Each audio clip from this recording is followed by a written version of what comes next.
A vast blue ocean stretched under the sun where a slave ship sailed toward the Sabaody archipelago. A newsbird carrying newspapers circled lazily above the vessel. Where's this? Lying on his back inside a small cage was a boy of about 10 with a shock of silver-gray hair and two fierce jet-black horns jutting upward from his head. His features, though still young, were strikingly handsome.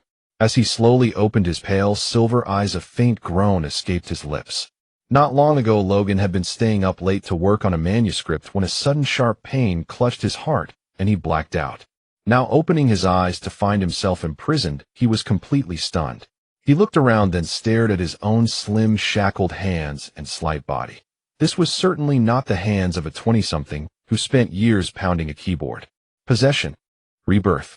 Transmigration.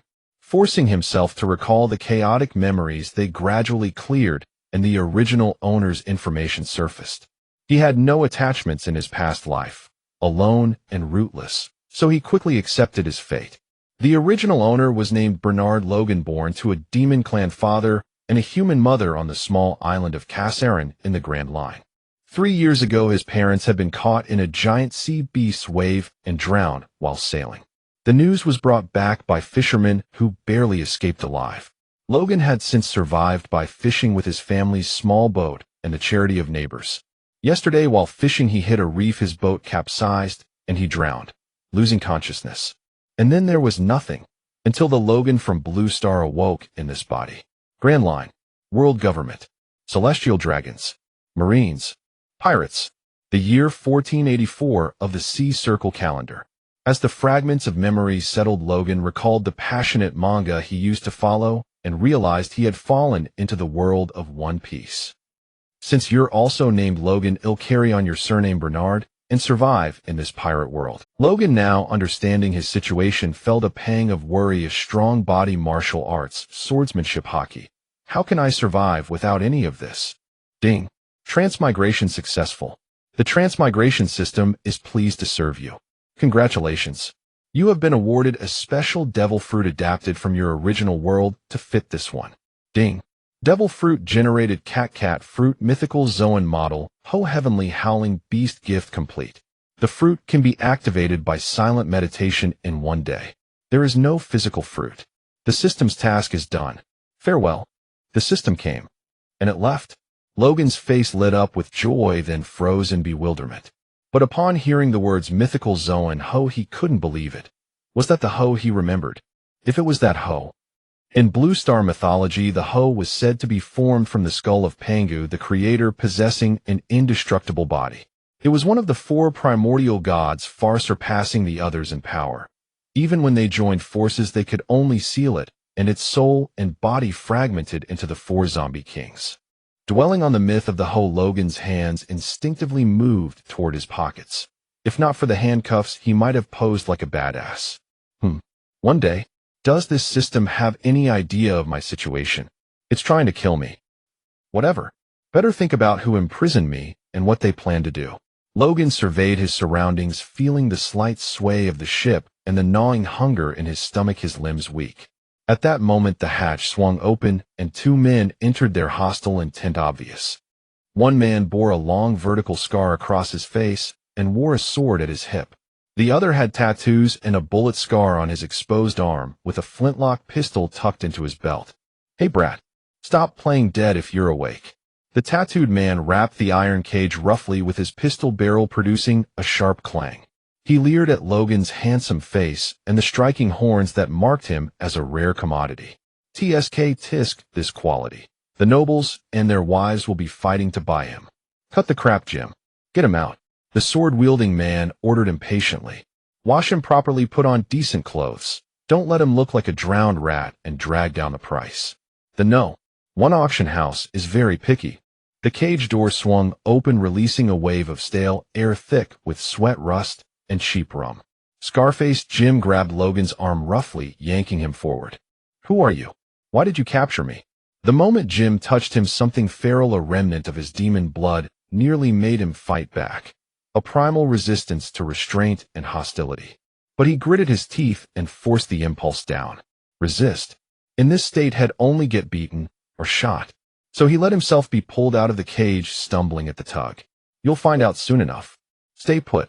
He was taken to a crude wooden barrel in a corner of the hold and doused roughly with cold, fishy seawater. The guards laughed openly at his thin, weak frame. Then they tossed him a set of coarse, moldy linen clothes. Change. Quick. The humiliation of being treated like merchandise burned Logan's nerves far more than the cold seawater. He changed clothes silently, his fingers trembling from rage and cold. Time passed. The slave ship soon docked at Pier 1 of Sabeti Archipelago. The guards roughly pushed Logan and a long-armed tribesman off the boat. The guards fitted them with ankle chains and additional handcuffs. You too follow the captain. Don't even think about running, or we'll break your legs. He glared at Logan and the long-armed man delivering the threat. What to do? It seemed. There was no way out. Throw a punch and die gloriously. Pray the system would come back for another transmigration. Logan looked at the burly slave team leader deep in thought. This body was only 10 years old. This must be the Sabeti Archipelago, also known as the Island of Failure and Second Chances. Memories flooded back as Logan gazed at the tall red mangrove trees and the bubbles rising from the ground. Sabeti Archipelago. They're not going to sell me as a slave, are they? Damn it. They passed a secret passage and soon arrived at the discreet but still opulent back entrance of Auction House No. 1. The slave team exchanged words with the vigilant guards and was let in. After pushing through a small door and pulling aside a curtain, they saw row upon row of cages holding various races, all awaiting auction. Seeing this, a raging fire burned in Logan's chest, barely contained. Under the direction of an internal staffer, the slave team removed the handcuffs and replaced them with the auction house's explosive collars, then locked the captives in cages to wait. The monthly No. 1 auction was about to begin. Suddenly a commotion arose as people on both sides knelt, heads bowed, not daring to speak. A young celestial dragon wearing a bubble helmet and a spacesuit-like garment with a runny nose sat arrogantly on the back of a half-giant, a giant hybrid. He crawled slowly, followed by fishmen and long-armed slaves, as well as a group of guards in black suits and sunglasses. They crawled slowly, with fishmen, long-armed tribesmen, and other slaves following behind, along with a group of guards in black suits and sunglasses. I heard there's a new batch of slaves at the auction house again. What wonderful toys to collect, how delightful. Hurry up, you damned buccaneer. Luozawade Shung forcefully sniffed his nose, dancing with joy, then capriciously kicked the back of the slave's head with his leg. The small giant endured it numbly and dully, not daring to move his body, continuing to crawl toward the auction house entrance. Lord Luozawade Shung, welcome. As the auction is about to begin, I cannot spare a hand to receive you. Please forgive my discourtesy, my lord. At the auction house entrance, Ham leaned forward, hurriedly approaching, sweat beading on his forehead, repeatedly bowing to Luozawade Shung. Luozawade Shung didn't even glance at him. His hand, adorned with several gem rings, waved impatiently. The slaves behind him hunched their backs, chained and moving step by step. Enough, you lowborn, get out. His tone was flat, but carried undeniable arrogance. Start the auction immediately. Don't waste the time of the descendant of the great creator. Ham quickly responded with a string of yes, yes, yes, sidestepping to clear the path. Watching the magnificent figure enter the auction house amidst the heavy clanking of chains, he dared not even take a deep breath. Soon the auctioneer stood on the elevated platform, spittle flying as his vigorous voice boomed. Due to the arrival of the distinguished guest, to avoid wasting his lordship's time, ladies and gentlemen, pay attention. Well, start the auction directly. This sword-flowing mist, forged with 100 refinements, can split a hair blown against it. Starting bid, 100 berry.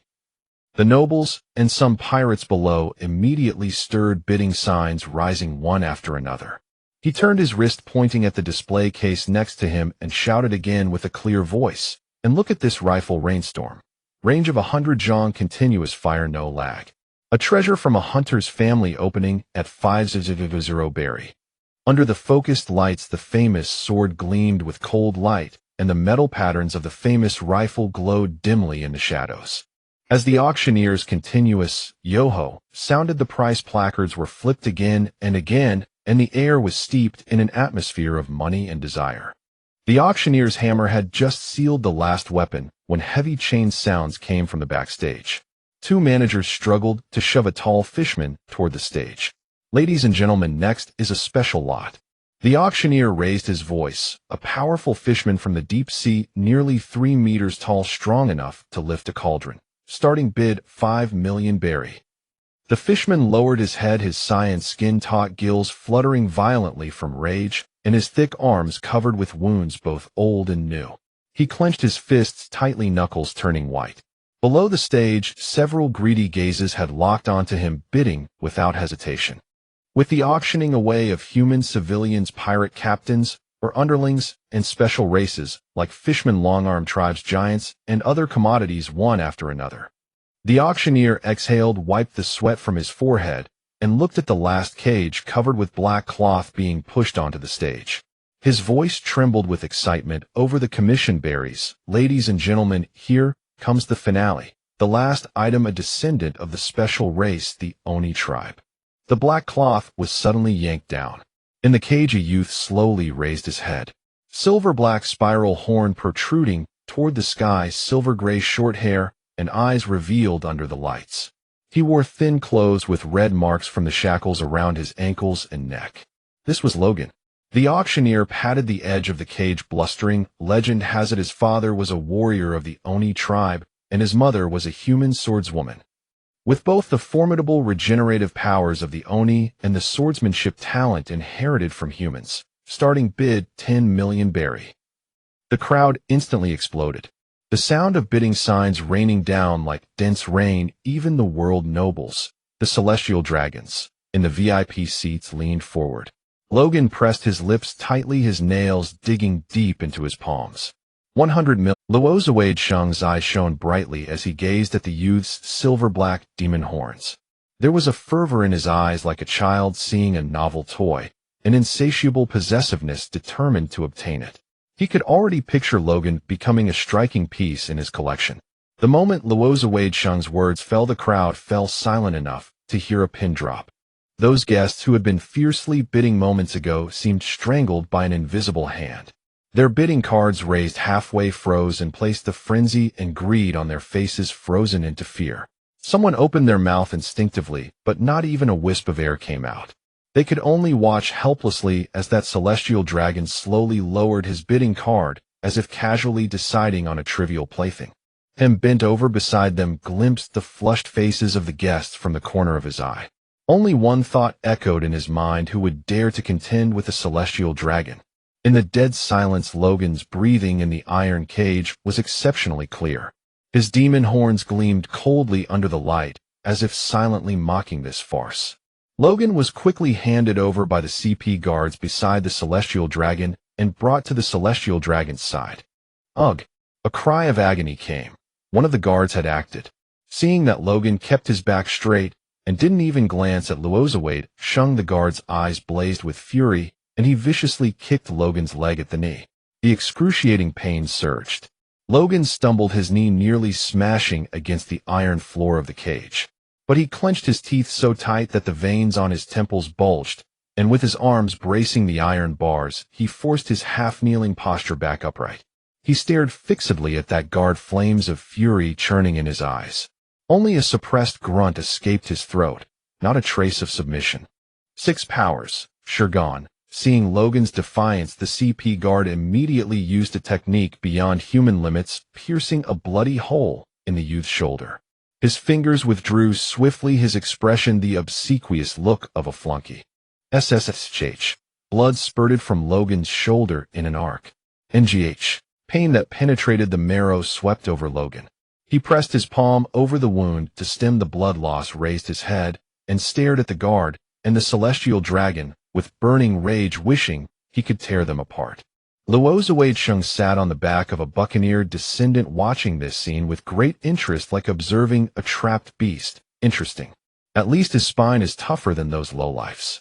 Drag him out, knock him unconscious, and take him back to the Holy Land. I heard that guy was boasting about the rare special race brat he got. Perfect. He'll take this Oni kid back and make a bet with him. Let's see which one is stronger. Luo Shang twisted his gem-studded ring, his tone casual, but carrying an unquestionable command. He glanced at Logan in the cage, holding his shoulders, suddenly remembering something. and a malicious smile curled at the corner of his mouth.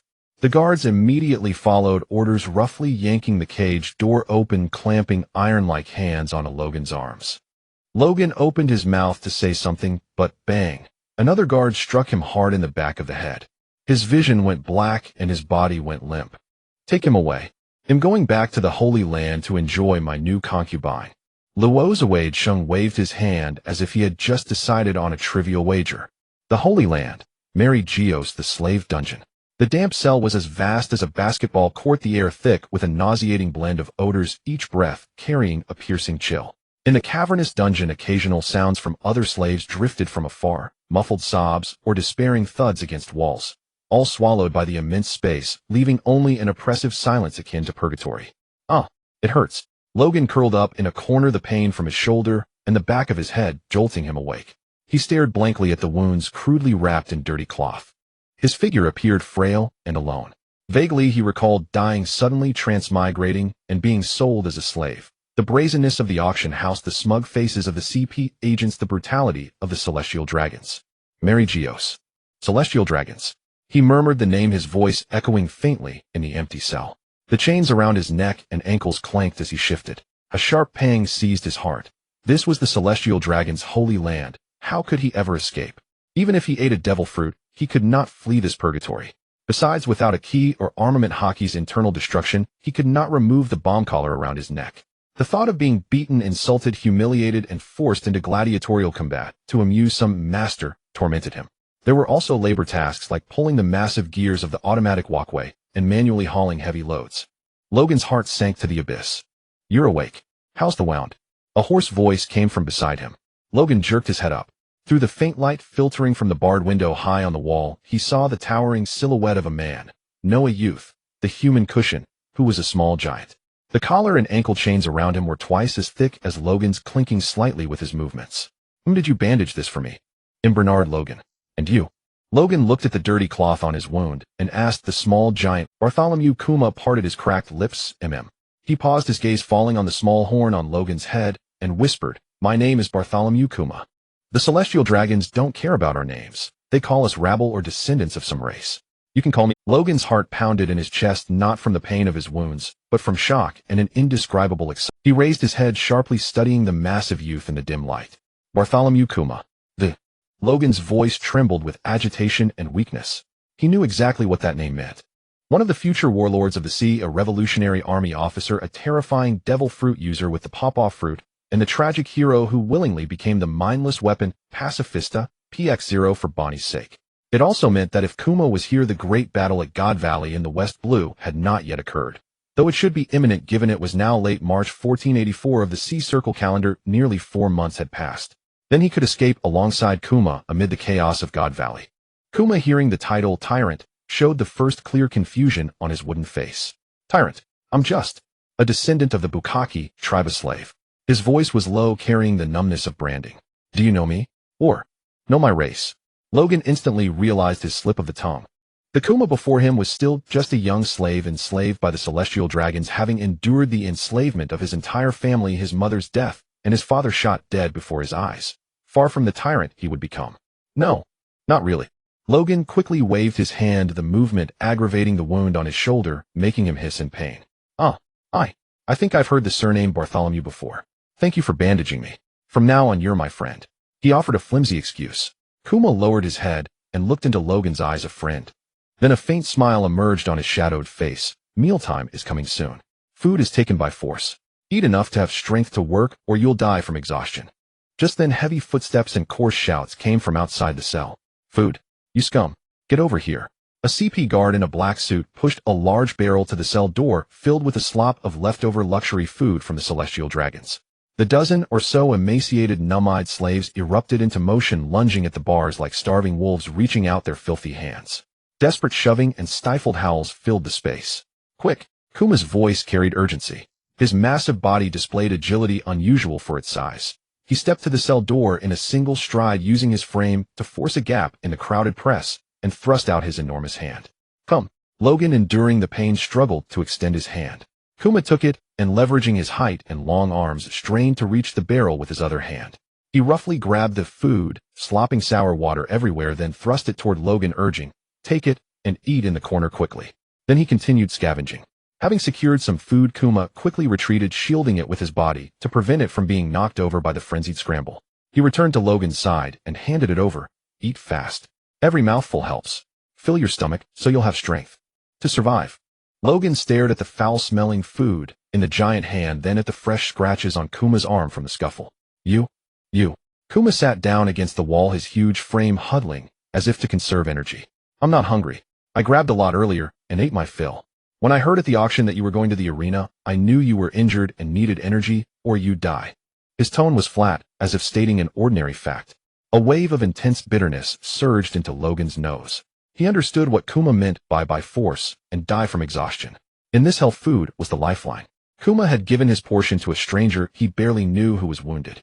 Logan looked at the food in his hands, and a fierce hunger struck him. Suppressing the stench, he grabbed a handful and stuffed it into his mouth. The taste was indescribably vile, but he forced himself to swallow. Each bite brought the sting of his shoulder wound and a tightness in his throat. "Thank you, Kuma." Logan's voice was hoarse. He lifted his head, his gaze burning into the future tyrant, now a guardian-like youth. "This food, this kindness, Logan, will remember. Someday we will leave this place and shed our slave identity." His voice was quiet, but carried a near-obsessive certainty. Big Bear looked at the strange light in Logan's eyes, a flame unlike any he had seen in this prison.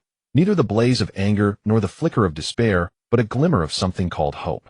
He fell silent for a moment, gently nodding, without asking how do we escape, nor mocking this naive hope, simply whispering him, "To live is to have a future." Big Bear's gentleness and kindness meant that even amidst the darkness of having lost his parents and being enslaved, he still looked towards the light. After dinner, night fell, gradually enveloping the dungeon in deeper darkness, with only the faint light from 2 burning torches at the dungeon entrance. The wheels of fate began to turn slowly and unexpectedly at the moment Logan and Big Bear met a month ago, in the latter half of the Grand Line hereafter referred to as the New World. For justice, charge, completely eradicate these tumors. The furious roar of Admiral Cyril Gray from the Navy headquarters shattered the thick sea fog, startling the circling seabirds into flight. This general, known for his iron-fisted approach, stood at the bow of the fleet, his cape billowing in the fierce sea. 10 large warships sliced through the churning waves like unsheathed swords, rapidly advancing towards the island looming on the horizon. Hakinosu, also known as Nest Island among pirates. On the deck of another warship stood another elite admiral, Difa. He crossed his arms, his gaze sharp as a hawk, locking onto the outline of the island. This operation was precisely to take advantage of the main forces of the Rock's pirates being away on a raid to completely eliminate this nest of evil. Boom, boom, boom.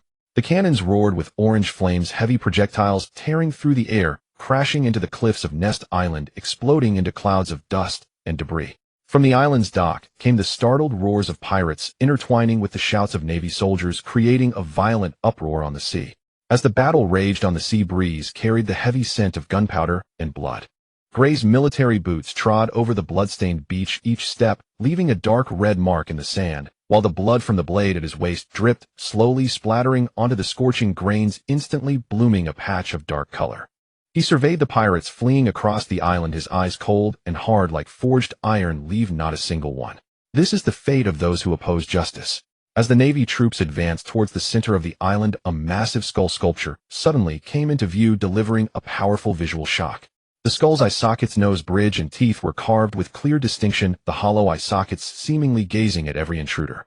In the shadow of the skull sculpture, a bar with a wooden sign reading "Bar" caught Gray's eye. A cold smile curved at the corners of his mouth. This was the treasure mentioned in the orders, the core target of this operation. Returning to the present. Mariehua underground prison. Using the food Big Bear had stolen last night to barely fill his stomach, Logan huddled in the corner, contemplating the hound fruit that the system had left him. It's been a day already. He pondered silently. The power of the hound fruit might help my injuries heal faster. Winning in the next arena is the only way to survive. But just as this thought emerged, the image of Kaido of the beast suddenly flashed in his mind, and he wondered, what if I get caught and taken to the science lab for dissection? He gritted his teeth and quickly calmed down, relying on this demon race physique combined with the fruit's power. As long as I don't actively beastify, I should be able to hide. Logan shifted his position and scooted closer to Big Bear. This boy, only 9 years old, was already over 2 meters tall, broad-shouldered, and sturdy like a small iron tower. Indeed, a descendant of the giant race. Taking advantage of the large shadow to conceal his body, he focused his thoughts, and the fruit's energy flowed into his mouth from nothingness. What is this terrible taste? A stench comparable to that of a latrine surged into his brain, and Logan turned green. Wasn't it said that devil fruits have no physical form? How can it have a taste? Suppressing the urge to vomit. The next moment, the words cat fruit mythical type, hound form suddenly exploded in his mind. Immediately his body grew taller by a head now standing at 5 feet 165 meters at 10 years old. Logan clenched his fists, the surging power coursing through his arms, as if a trapped beast were thrashing within his muscles. He looked at the wound on his shoulder, and in just a moment a slight itch signaled an undeniable healing speed. This body felt as if it had been completely remolded, radiating a robust strength akin to being indestructible, removing the word fragile from his dictionary. No other abilities were detected for now, perhaps requiring further development or beast form. Big Bear, leaning against the rock wall, suddenly felt an unusual airflow and turned to look at Logan, who had slightly changed in size, puzzled. What's wrong with Logan? Is your wound bothering you? Next time, it'll help you steal more food to recover. Logan looked up at Big Bear, his face rosy as his wound healed. No need, my wound should be healing quickly. My demon bloodline is quite powerful. Seeing Big Bear's concern and worry, Logan felt deeply moved. Just then the iron door of the prison was forcefully swung open with a loud clang. A CP guard entered, his cold gaze sweeping across the cell before finally settling on Logan. Lord Rosward is in a good mood today and wants to see the abilities of his new toy. And you big guy, the guard's whip pointed at Big Bear. Lord wants to ride and control you. So soon. Logan's heart sank sharply.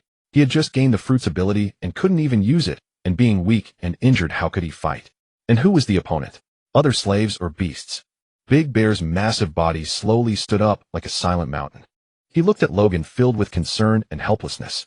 He spoke to Logan in a voice only the two could hear. Survive out there. He couldn't protect Logan from the arena, so he could only remind him to survive.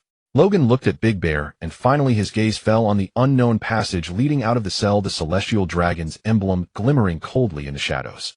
The impending battle felt as terrifying as a snake entwined around his heart, but the minuscule power brought by the devil fruit ignited a flicker of madness deep within him. Logan took a deep breath, the pain from his wound pulling at him. He gritted his teeth, and supporting himself against the wall, slowly straightened up to follow Big Bear. The sound of the CP guard's boots echoed behind them like a death knell, pushing them towards the arena that was destined to be stained with blood. Lord Rosward, for this bet, let's wager the gold from a kingdom for a year. St. Perminger, sporting a sparse mustache and a mushroom haircut, looked like a miner dressed in an odd diving suit, spoke to St. Rosward beside him. The voice of Pure Mingsheng carried the frivolity of a youth, as if he were discussing a trivial toy. I heard the celestial tribute from the kingdom. We bet this time contains many rare gems. If you lose, don't cry like last time. As Rogan emerged from yet another corridor, he overheard the celestial dragons treating a gladiatorial match as a casual wager. Rogan clenched his fists, the pain from his shoulder wound mingling with the cold fury spreading through his chest. So this was what they were. Mere slaves whose bloodshed was nothing more than a game of entertainment, with the sweat and tears of a kingdom as the stakes in the eyes of the celestial dragons. Kid from the Lunaria clan, beat him or you're dead. Pure Mingsheng pointed at Rogan and threatened a figure behind him, a white-haired, brown-skinned youth with black wings and a blazing flame at his back named Abe Luo. Captured by the world government as a slave, the 9-year-old Abe Luo had endured humiliation to ensure the survival of his race. Hearing the celestial dragon's command, he could only reply with a yes, then stepped onto the divine arena. The divine arena was used for slave duels, beast-human combats, chariot races, and grand entertainment spectacles. The massive circular structure loomed like a slumbering beast. The stone floor was a dark brown, soaked with the blood of countless slaves. The tiered circular stands rose layer upon layer, each adorned with dragon reliefs symbolizing the authority of the celestial dragons capable of seating thousands. At this moment, only 2 celestial dragons, the guards surrounding them, and the slaves Rogan of Beluo and Daxiong were present. Daxiong had already been forced to kneel beside Luo's Wade, Sheng serving as a seat. Luo's Wade Sheng sat on him and muttered, "It's still comfortable sitting on a human cushion." Rogan's heart felt as if gripped by an invisible hand. The Lunaria clan, black wings, flames burning at the back. These features were etched into his memory like branded marks. The calamity of Fire Gene, one of the 3 great disasters of the future beast pirates, a top-tier combatant alongside Queen and Jack the Powerhouse, who could raise blazing flames high in the sky. And now he was just like Rogan, a gladiator slave beneath the feet of the celestial dragons. So, he was once here too. Rogan's throat tightened as he looked at the youth across from him, equally small, but with a straight back. Abeluo's wings folded behind him, his flames flickering on and off, his eyes devoid of juvenile. There was only a frozen wasteland of silence, a numbness honed by day after day of torment, yet deep within it lay a spark of unyielding defiance. The vast divine arena. Start them quickly. I can't wait to see them tear each other apart. Luo's Wei Sheng, seated on the bear's back, spat orders at the guards. Abeluo's wings fluttered, slightly orange flames dancing in his palms, but he deliberately restrained. His gaze at Rogan held wariness, pity, and mostly numbness. In front of the celestial dragons, the slaughter of slaves like them was merely a preordained script. Rogan stretched his neck, bound by a collar and shackles, and could clearly feel the power of the Ho fruit surge. He took a deep breath. The bloodline of the Guizhou and the fruit's regenerative abilities lessened the pain in his shoulder, and the fruit's enhancement of his physique allowed him to hear his own heartbeat like a drum. Begin. At the CP guard's shout, Abeluo shot forward like an arrow released from a bowstring, his flaming fist aimed directly at Rogan's face. Rogan's pupils contracted sharply as he instinctively rolled to the side. He had never learned any martial arts nor dared to attempt beast transformation, relying solely on the combat instincts of his transplanted Guizhou lineage. The flames grazed his cheek, crackling the air and leaving a burnt smell behind. Too slow. Pure Sheng complained loudly. Abeluo, break his horn. At this, Abeluo's wings abruptly spread, the flames surging instantly, and he turned into a fire meteor, hurtling toward Rogan. Rogan felt a wave of heat wash over him. With no way to dodge, he summoned the brutal power of the Ho within him and crossed his arms in front of his body. Bang!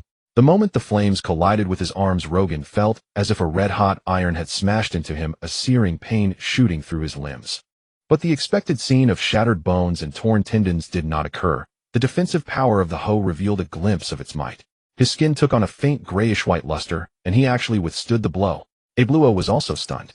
He hadn't expected this seemingly frail Guizhou hybrid to endure his flame impact. Seizing this momentary opening, Rogan ignored the burning pain in his arms and ducked low, ramming into Abeluo's abdomen. This charge had no technique. It was pure physical force enhanced by the fruit. Abeluo grunted, stumbling back 2 steps, the flames on his wings flickering. Interesting.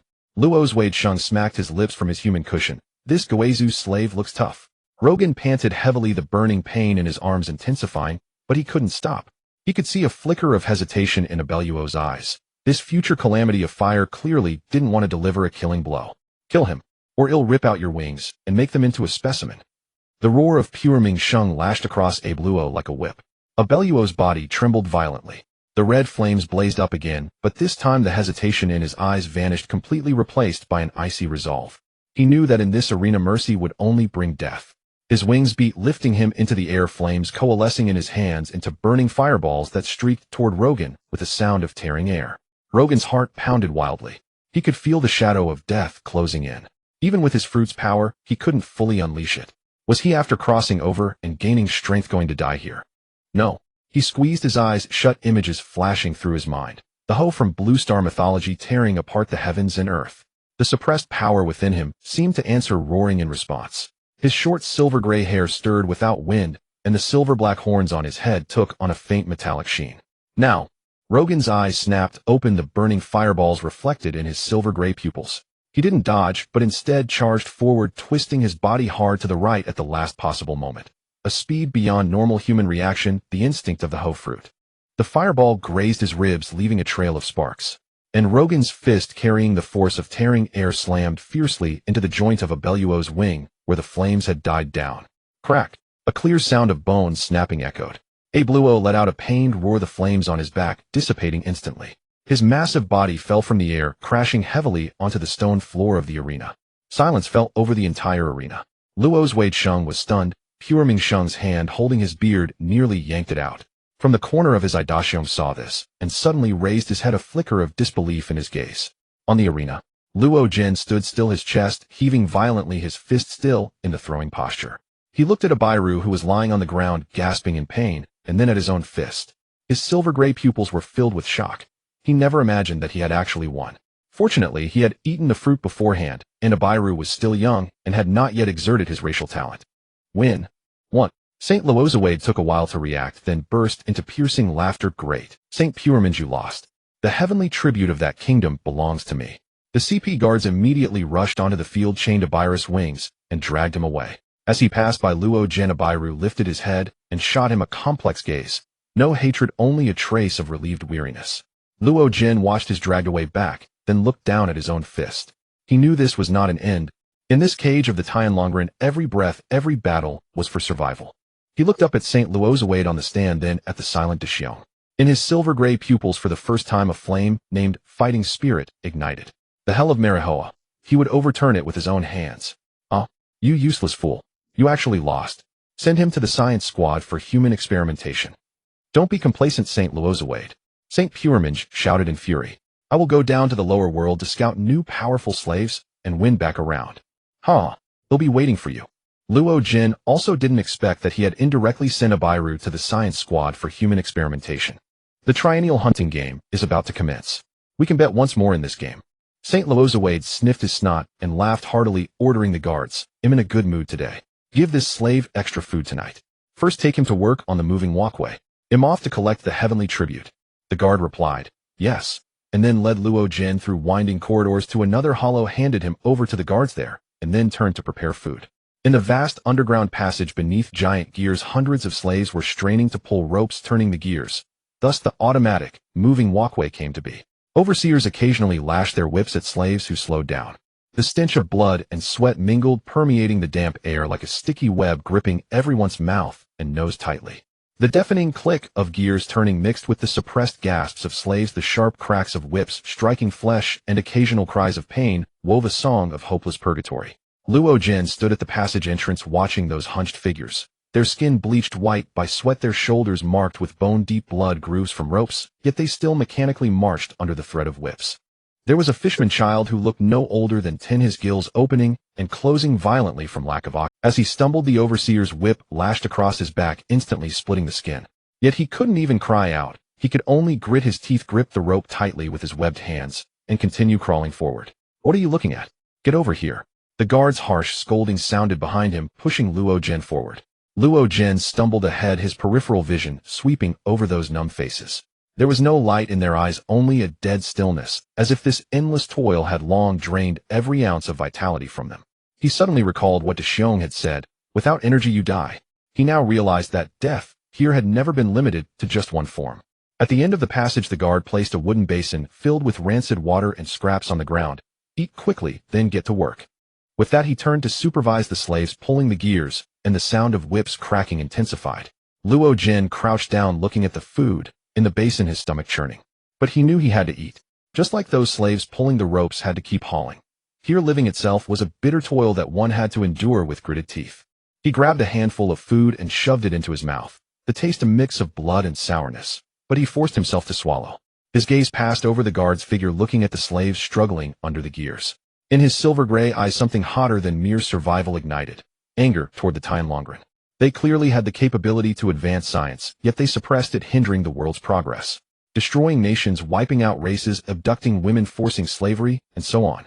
Luo Jin raised his head, looking toward the faint light at the end of the passage. He knew that the road ahead would be more arduous and dangerous than this rope-pulling toil, but he was not afraid. Because within him slept the power of myth. Because by his side were people like Deshiong worth protecting. And more importantly, because he had seen the future shape of this world. Some set sail for freedom, others fought bloodily for comrades, and some defied tyranny for justice.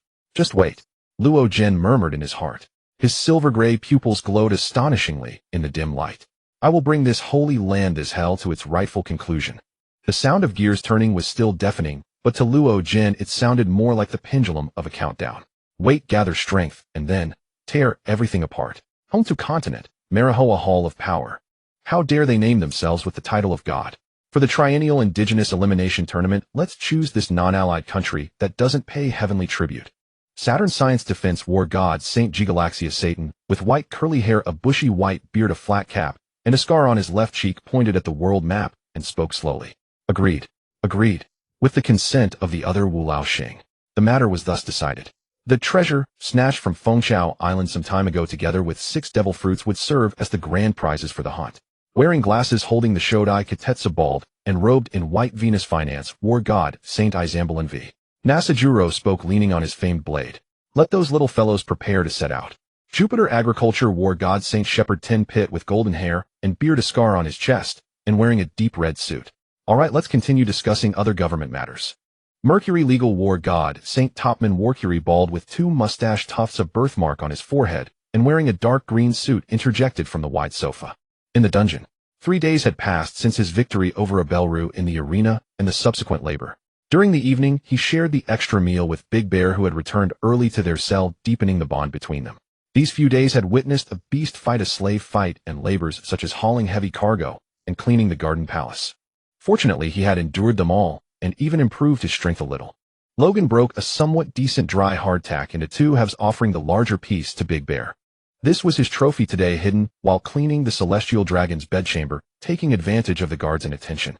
Compared to the rancid slop served in the dungeon, it was already a delicacy. Take it. I overheard the guard saying that the hunting game at God Valley in the West Blue is about to begin. Logan lowered his voice, his silver-gray eyes glinting in the dimness. When that happens, chaos will surely erupt on the island. It might be our chance to escape. Big Bear accepted the bread, his enormous hands cradling the small morsel with meticulous care. He took a small bite and mumbled the hunting game. It's a game where celestial dragons take slaves to hunt. I've heard other slaves talk about it before. Those who went never returned. Hunt. They were killed as prey. Never returned means either dead or escaped. Logan licked his chapped lips, his fingers unconsciously stroking his chin. I overheard the guards saying the Rocks pirates have been causing a huge uproar lately. If they find out there's a devil fruit prize at God Valley, they'll definitely come to seize it. Big Bear paused mid-motion, lifting his head to look at him. Rocks. The pirate who's rumored to want to become the king of the world. Logan, how did you know there's a devil fruit as a prize? Exactly, didn't I tell you? I overheard it. Logan nodded. The Marines, the Celestial Dragon's Rocks. When they all clash in a massive battle, the guards won't be able to watch us. I overheard about a devil fruit, the pawpaw fruit. It grants the ability to escape. He didn't finish, but Big Bear understood. The young giant silently chewed the bread, his cheeks puffed out, yet a gleam lit up his eyes, a yearning for freedom that even despair could not extinguish. Just then the sound of dragging iron chains came from outside the dungeon, accompanied by a guard's angry shout, "Hurry up. Both of you are on the slave list for God Valley. Don't delay the master's schedule." Logan and Big Bear exchanged a glance, both seeing the gravity in each other's eyes. The opportunity had come sooner than expected, so sudden it caught them off guard. Logan quickly stuffed the remaining bread into his mouth, swallowed hard, and whispered, "Remember, no matter what happens, endure a little longer. Survive." Big Bear nodded firmly, his massive frame rising slowly to stand protectively in front of Logan. In the gloomy dungeon, the 2 youths huddled close together like 2 wild blades of grass, supporting each other in desperation, awaiting the onset of the storm. Marine Headquarters, Fleet Admiral's office. Kong, known as Steelbone, with a broad chest, tawny skin, hair, and beard shaped like the character Mountain, and a stitched scar beneath his left eye, learned that the Celestial Dragons intended to go on a study tour soon. His fingertips tapped the edge of the desk where a sea chart lay open with a red circle marking the location of Beehive Island. The surprise attack on Rock's Lair a month ago had secured the fruit, but cost 3 warships. The pirates' madness far exceeded intelligence estimates. Fleet Admiral, the escort ships are fully assembled and equipped with the latest cannons. The messenger's voice interrupted his thoughts. Kong turned, the stitched scar twitching slightly as he frowned. "Tell Vice Admiral Marcus Rake to lead the team." His voice was deep, carrying an unyielding authority. "Don't let the Celestial Dragons game become a problem for the Marines." The messenger acknowledged and withdrew, leaving the office in silence. Kong walked to the bookshelf and pulled out a worn journal. The words God Valley on the title page were blacked out with ink. He ran his fingertip over the ink blot, letting out an almost inaudible snort. The Celestial Dragons always use top secret to gloss over their atrocities. As the wind outside churned the clouds, he gazed at the orderly Marine formations on the training grounds. He suddenly recalled that Garp was on leave. Well, let that hothead chase after Roger for a while. Give him a rest. He closed the journal, then resumed reviewing documents. Hopefully, nothing goes wrong. Mary Geos. Assemble. Destination God Valley, in the West Blue. Objective native eliminated. Dressed in ornate jewelry, a crowd of celestial dragons gathered in high spirits, their antenna-like hair and varied, mostly bizarre appearances creating a spectacle. The leading celestial dragon shouted, unconcerned that the slaves might hear, for a ring of CP guards, and the holy knights stood watch, confident in their prowess. Phew, this world-shaking event is finally about to begin. Logan and Big Bear, along with a large group of slaves of all ages and genders, emaciated and weak, slowly boarded the celestial dragon's ship. The celestial dragon's vessel was gilded with gold and studded with jade portholes draped with velvet curtains. Logan and Big Bear followed Roswald Saint into his family's cabin to entertain these 3 celestial dragons. The boundless sea stretched endlessly, majestic and turbulent, with occasional schools of various fish leaping above the surface, painting ever-changing scenery. But after a while the view grew monotonous. As time passed and a day went by, the bars of the cage by the ship's railing had long been polished smooth by slaves' hands. The cold metal bit painfully into Logan's palms. He kept his head down, stealing glances at the celestial dragons from the corner of his eye. They wore gold-rimmed bubble diving suits resembling a swarm of floating bloated maggots. They pointed and laughed at the golden wine pool on the deck, their shrill voices like fingernails scraping glass. "Don't look up." Big Bear's voice came from beside him, low as thunder. His massive frame blocked nearly half of Logan's view like a silent wall. They like to see slaves frightened. Logan gritted his teeth and lowered his gaze to the wooden planks beneath his feet. Dark red stains were embedded in the cracks, whether blood or something else he couldn't tell. The hidden bread had long been digested. His stomach ached with emptiness, yet his heart pounded as if it would break through his ribs. God Valley was drawing nearer, and that island known as the hunting ground felt more like a powder keg piled high with explosives. "Hey, you big one." A middle-aged celestial dragon in a bubble helmet suddenly pointed at Bear with his jeweled cane. "Come over and polish my shoes." Big Bear's body stiffened. Logan instinctively clenched his fists, but Bear quietly pressed down on his wrist. Dragging his chains, Bear approached the celestial dragon and slowly knelt. No sooner had his rough palm touched the celestial dragon's shiny leather shoe than the latter suddenly lifted his foot and stomped hard on Bear's hand. "Huh, father, look at him." The celestial dragon Roswald Saint burst into laughter. "Just like a dog." Big Bear's knuckles turned white with strained veins bulging on his forehead, but he never lifted his head. Logan stared at the foot pressing down on Bear's hand, his nails digging deep into his palms. "Soon, Big Bear, we will soon greet the winds of freedom. And then the celestial dragons will pay for this."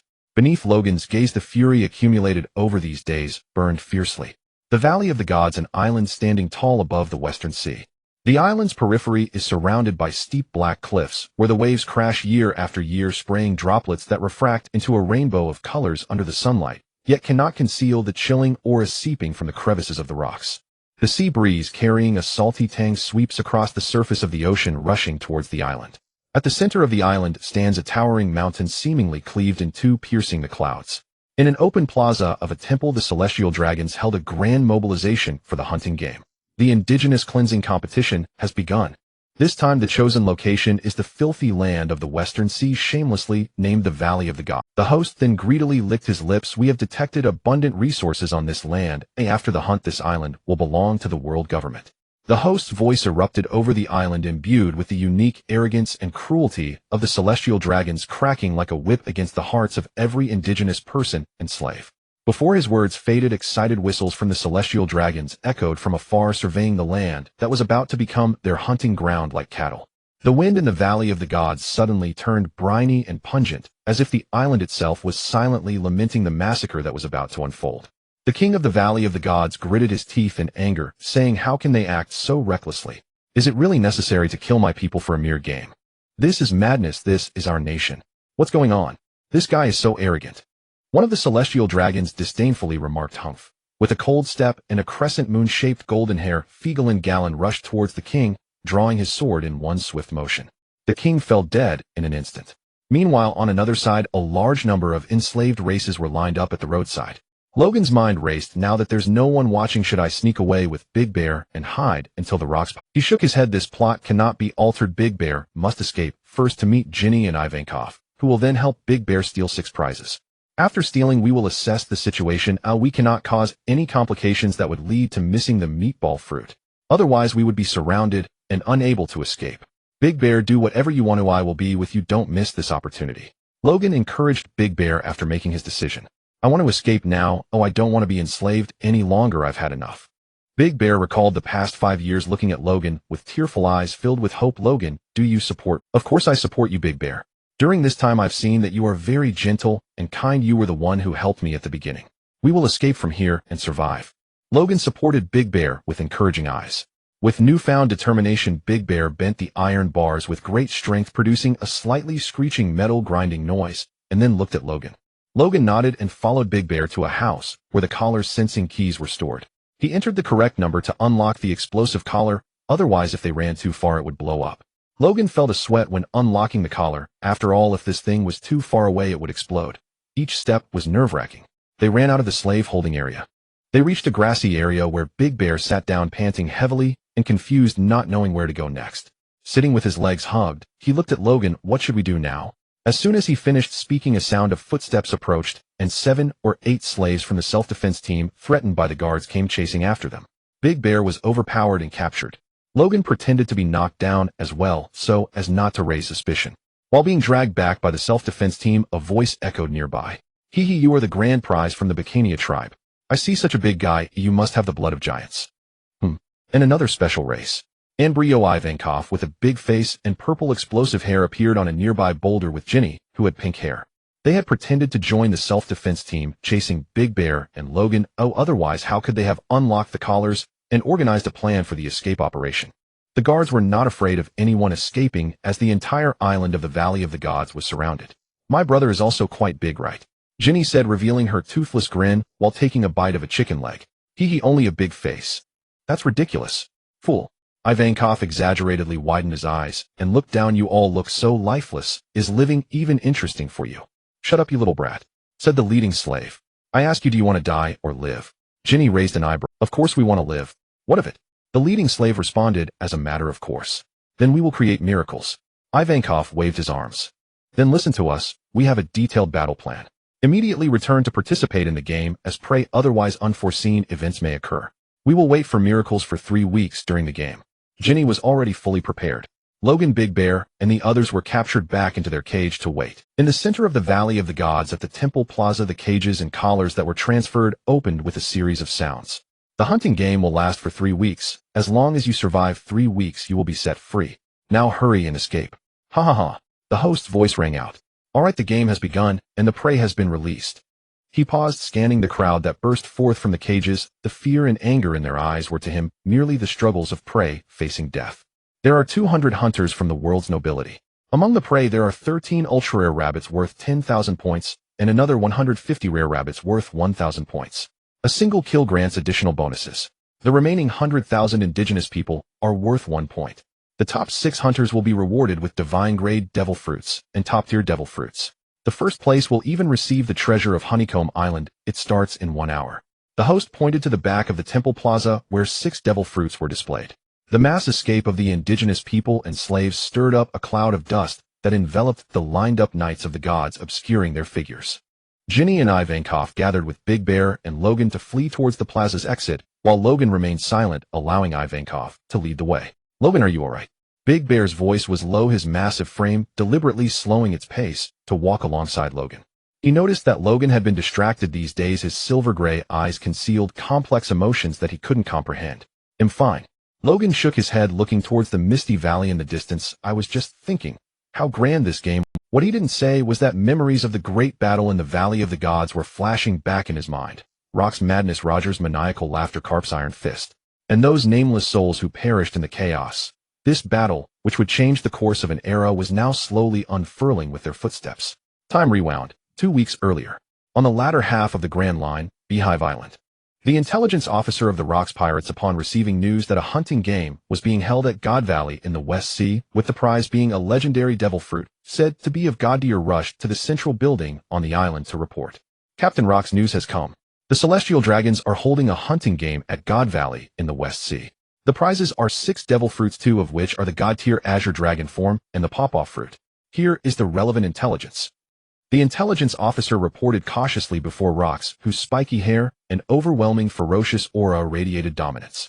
After returning from a raid and learning that the treasure on Beehive Island had been snatched by the Navy, he flew into a rage, crushing the wine glass in his hand as his conqueror's Haki erupted unrestrainedly. He ordered his subordinates to search and went on a killing spree across the New World's allied nations.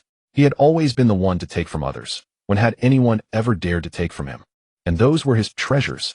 These scum dared to kidnap my treasures and use them as game prizes. Taking the intelligence, Rocks glanced at it, then said with a mix of fury and greed, 6 devil fruits and the treasures. If I gather, the officers were heading to the West Sea, God Valley.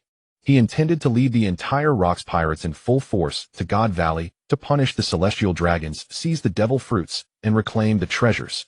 Rocks not only wanted to retrieve the treasures, but also planned to massacre at God Valley in revenge, capture the God's Knights, and use them to blackmail Emu in order to realize his ambition of becoming the king of the world.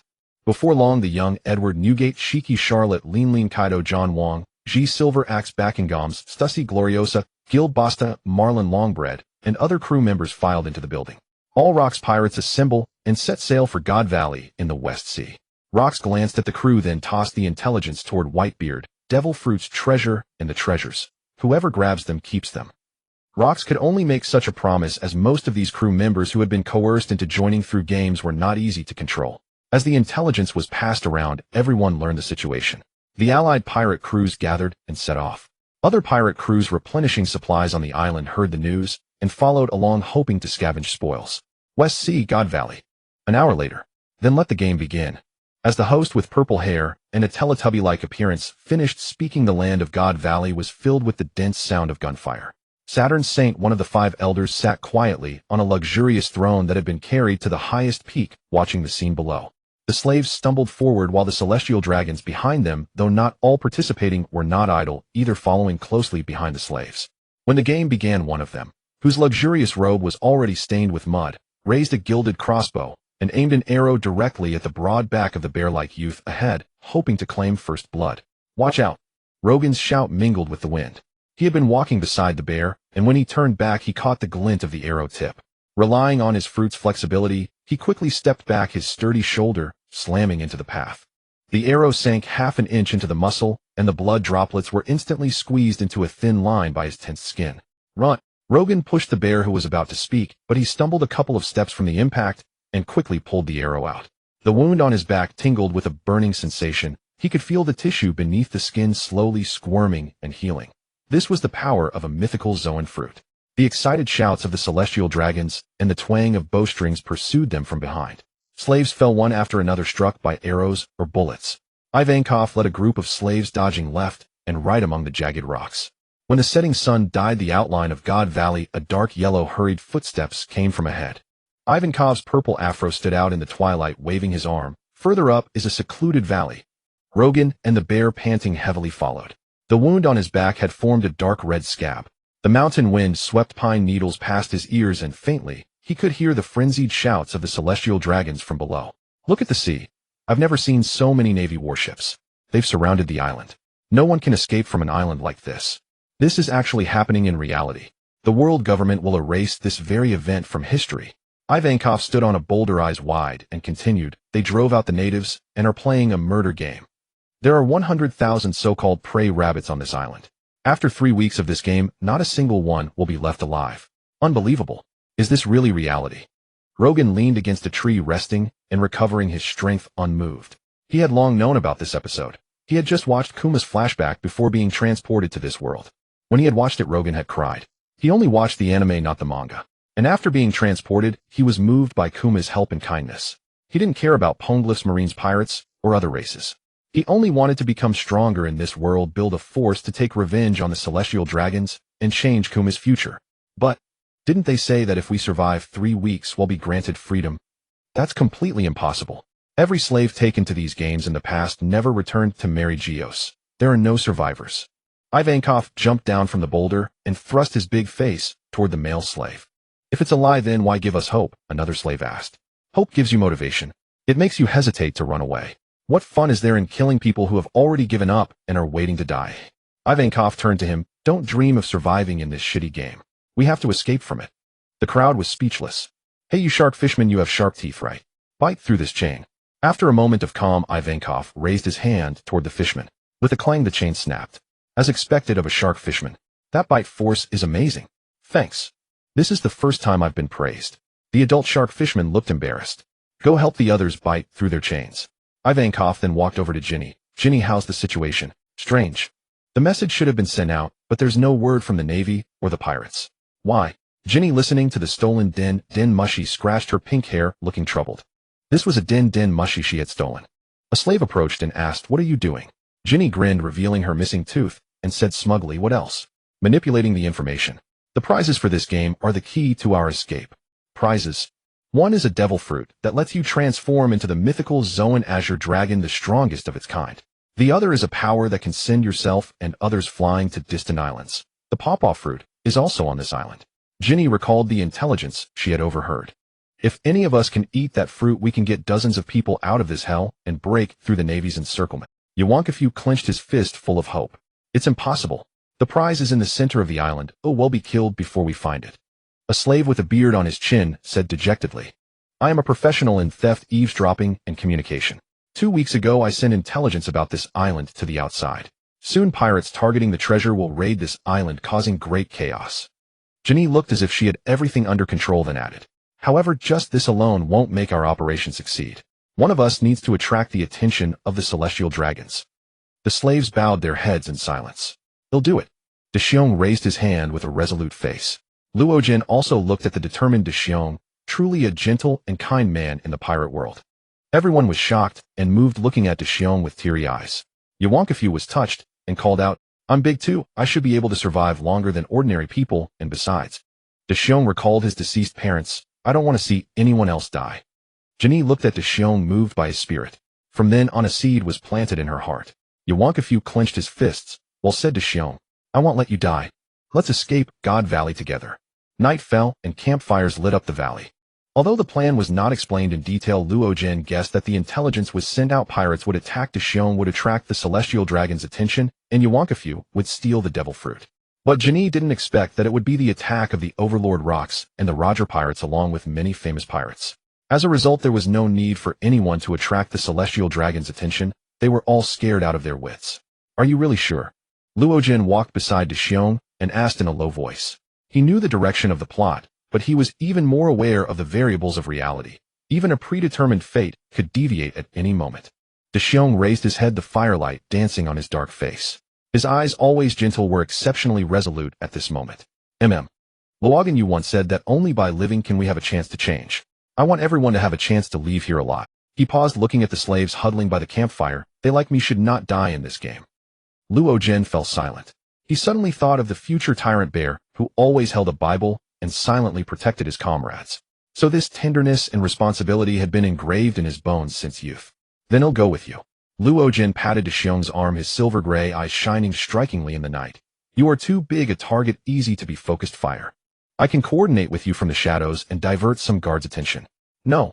Deshiong immediately shook his head, his massive body leaning slightly forward. It's too dangerous, Luogen. Your wounds haven't healed yet. Don't you know my recovery ability? Luogen smiled and shrugged his shoulders. The wound there had already healed, leaving only a faint scar. Let me tell you secretly, I am a Zoan-type fruit ability user. I was caught shortly after eating it. With the bloodline of the Oni clan and the fruit, I can't die. Luogen told a white lie, claiming he was already an ability user before being captured, just to put Deshiong at ease. He also didn't mention that the Rocks pirates would arrive tomorrow to avoid any unforeseen changes. Of course, Luogen had to follow. Only by staying with Deshiong could he survive. You think eating the Azure Dragon form fruit will let you fly away immediately? Haven't you seen Momonosuke from Wano? One needs to ride clouds to fly. People using Rokushiki moonwalk can step on air and knock you down. You still want to fly? The information of the mythical Zoanho fruit says it can fly, but he has never transformed. He didn't have time to try. Even stable flight is questionable. Only Deshiong's destined pawpaw fruit, using its basic ability to repel with pads, can make him disappear and fly away at extreme speed. That's the real escape. Yuankafu probably knew that the pawpaw fruit was the key, so he mentioned that fruit instead of two. Tomorrow the Rocks pirates, Roger pirates, and many famous New World pirate crews will arrive, with the wind triggering a chaotic battle. Where would Deshiong need to attract the celestial dragon's attention? That's absolutely nonsense. The most important thing is that Yuankafu and Deshiong stole all 6 prizes. Then Charlotte Linlin suddenly attacked and snatched the Azure Dragon form fruit from Yuankafu's hand. Luogen wanted to follow and see if there was a chance to grab them all. The remaining 4 devil fruits Luogen guessed were all mythical Zoans. Mythical Zoan Phoenix, Mythical Zoan Cerberus, Mythical Zoan Daibutsu, Mythical Zoan Kirin. The pawpaw fruit is top tier in terms of concept. Whitebeard is the second strongest in the Rocks pirates. Golden Lion is third, and Big Mom has had the soul fruit since she was 6, along with her steel balloon body and monstrous strength. If Whitebeard and Golden Lion don't have their fruit abilities, now they probably can't defeat Big Mom. However, not long after the Rocks pirates attacked God Valley, Garling Saint first swapped his newborn son with a treasure chest hiding the Cerberus fruit. Commonly known as boxes, it was eventually taken by the Roger pirates. The others should be the Phoenix fruit was taken by Whitebeard, the Daibutsu form was swiped by Garp and given to Sengoku, and the Kirin form was taken by the Holy Knights and eaten by Limosifa Kirin Gom Saint. As the night deepened, the slaves gradually fell asleep against the rock wall, with only the campfire still burning tirelessly. Luogen leaned against an ancient tree, resting with his eyes closed, but always alert to the surroundings. The footsteps of guards in the distance, the low growls of beasts in the forest, even the laughter from the celestial dragon, camped a few kilometers away. "What are you thinking?" De Xiong's voice suddenly sounded. Luo Jin opened his eyes and saw the young giant staring at the distant starry sky, his profile looking exceptionally soft under the moonlight. Thinking, what freedom looks like. De Xiong was stunned for a moment, then smiled, his smile as clean as the sky after rain. "I think it should be being able to run barefoot on the grass, not worry about being whipped, and having enough to eat every day. More than that." Luo Jin stood up, walked to his side, and looked at the area illuminated by lights in the center of God Valley, where the celestial dragons enjoyed themselves and where the devil fruits were stored. Freedom is being able to decide where to go and what to do, not having to read others' expressions, not having to grovel to survive. He remembered the loneliness of Blue Star, the struggles after time travel, and even more the future tragedy of the young man before him. His heart felt as if something was gripping it tightly. "It will come true." De Xiong's voice was very soft, yet carried an unquestionable certainty. "Once we escape, it will definitely come true." Luo Jin looked at him and suddenly smiled. "Yes, it will come true. Even if the road ahead is full of thorns, even if facing monstrous waves, he will walk on with this gentle little giant." For he understood that in this world there were things worth guarding with one's life. He had already become one with this. When the mountain wind laden with night dew seeped through the crevices, Logan broke the last dry barley cake he had pilfered from the town into two halves and thrust one into Big Bear's hand. "Chew slowly." His voice rasped as if scraped by sandpaper. The wound on his back throbbed dully in the humid air, the scabbed skin tingling with an insistent itch. Big Bear cradled the barley cake, his Adam's apple bobbing. He stared at Logan for a long moment before his eyes reddened and he began to eat. Their companions huddled in the lee of the rocks, some wrapped tattered cloth around their bellies, while others, overcome by exhaustion, had already fallen into soft snoring. Ivankov said, "We'll go down to find food at dawn." Logan gazed at the valley below, bathed in moonlight that turned it a silver gray. The lights of the celestial dragons had been extinguished, yet the oppressive weight clung to his heart like creeping vines. He patted his empty water pouch, then tossed a dry branch onto the fire. Sparks crackled and burst, illuminating the sallow faces of his companions. Hunger, like an invisible hand, was slowly tightening its grip on their stomachs. "Eat and sleep. The celestial dragons are too delicate to hunt at night. Bear with it a while longer." Logan spoke quietly, uncertain whether he was comforting Big Bear or convincing himself. The next morning, as dawn barely broke, leaden clouds hung low over the sea, and the wind carried a salty. Suddenly the sea surface bristled with black flags as a pirate ship came surging through the waves. The Skull and Crossbones flag flapped violently in the sullen wind. The hull shattered, the waves spraying foam across the deck. The pirates at the prow gripped their swords and axes, their eyes fixed on God Valley like hawks. Rox stood at the bow, gazing at the outline of the island ahead. He unleashed his conqueror's haki, his eyes wild, and a cruel smile curling at the corner of his mouth. "Let this place be the starting point of my reign as the king of the world. Pound them hard. Sink those lapdogs of the celestial dragons, the entire marine fleet." Rox whirled around, shouting to the gunners. "Charge the island. Kill the celestial dragons. Loot everything, treasures and all." "Ooh." The pirates erupted in frenzied cheers and roars, shattering the stillness of dawn. Countless hands gripped weapons, their eyes ablaze with the fire of greed.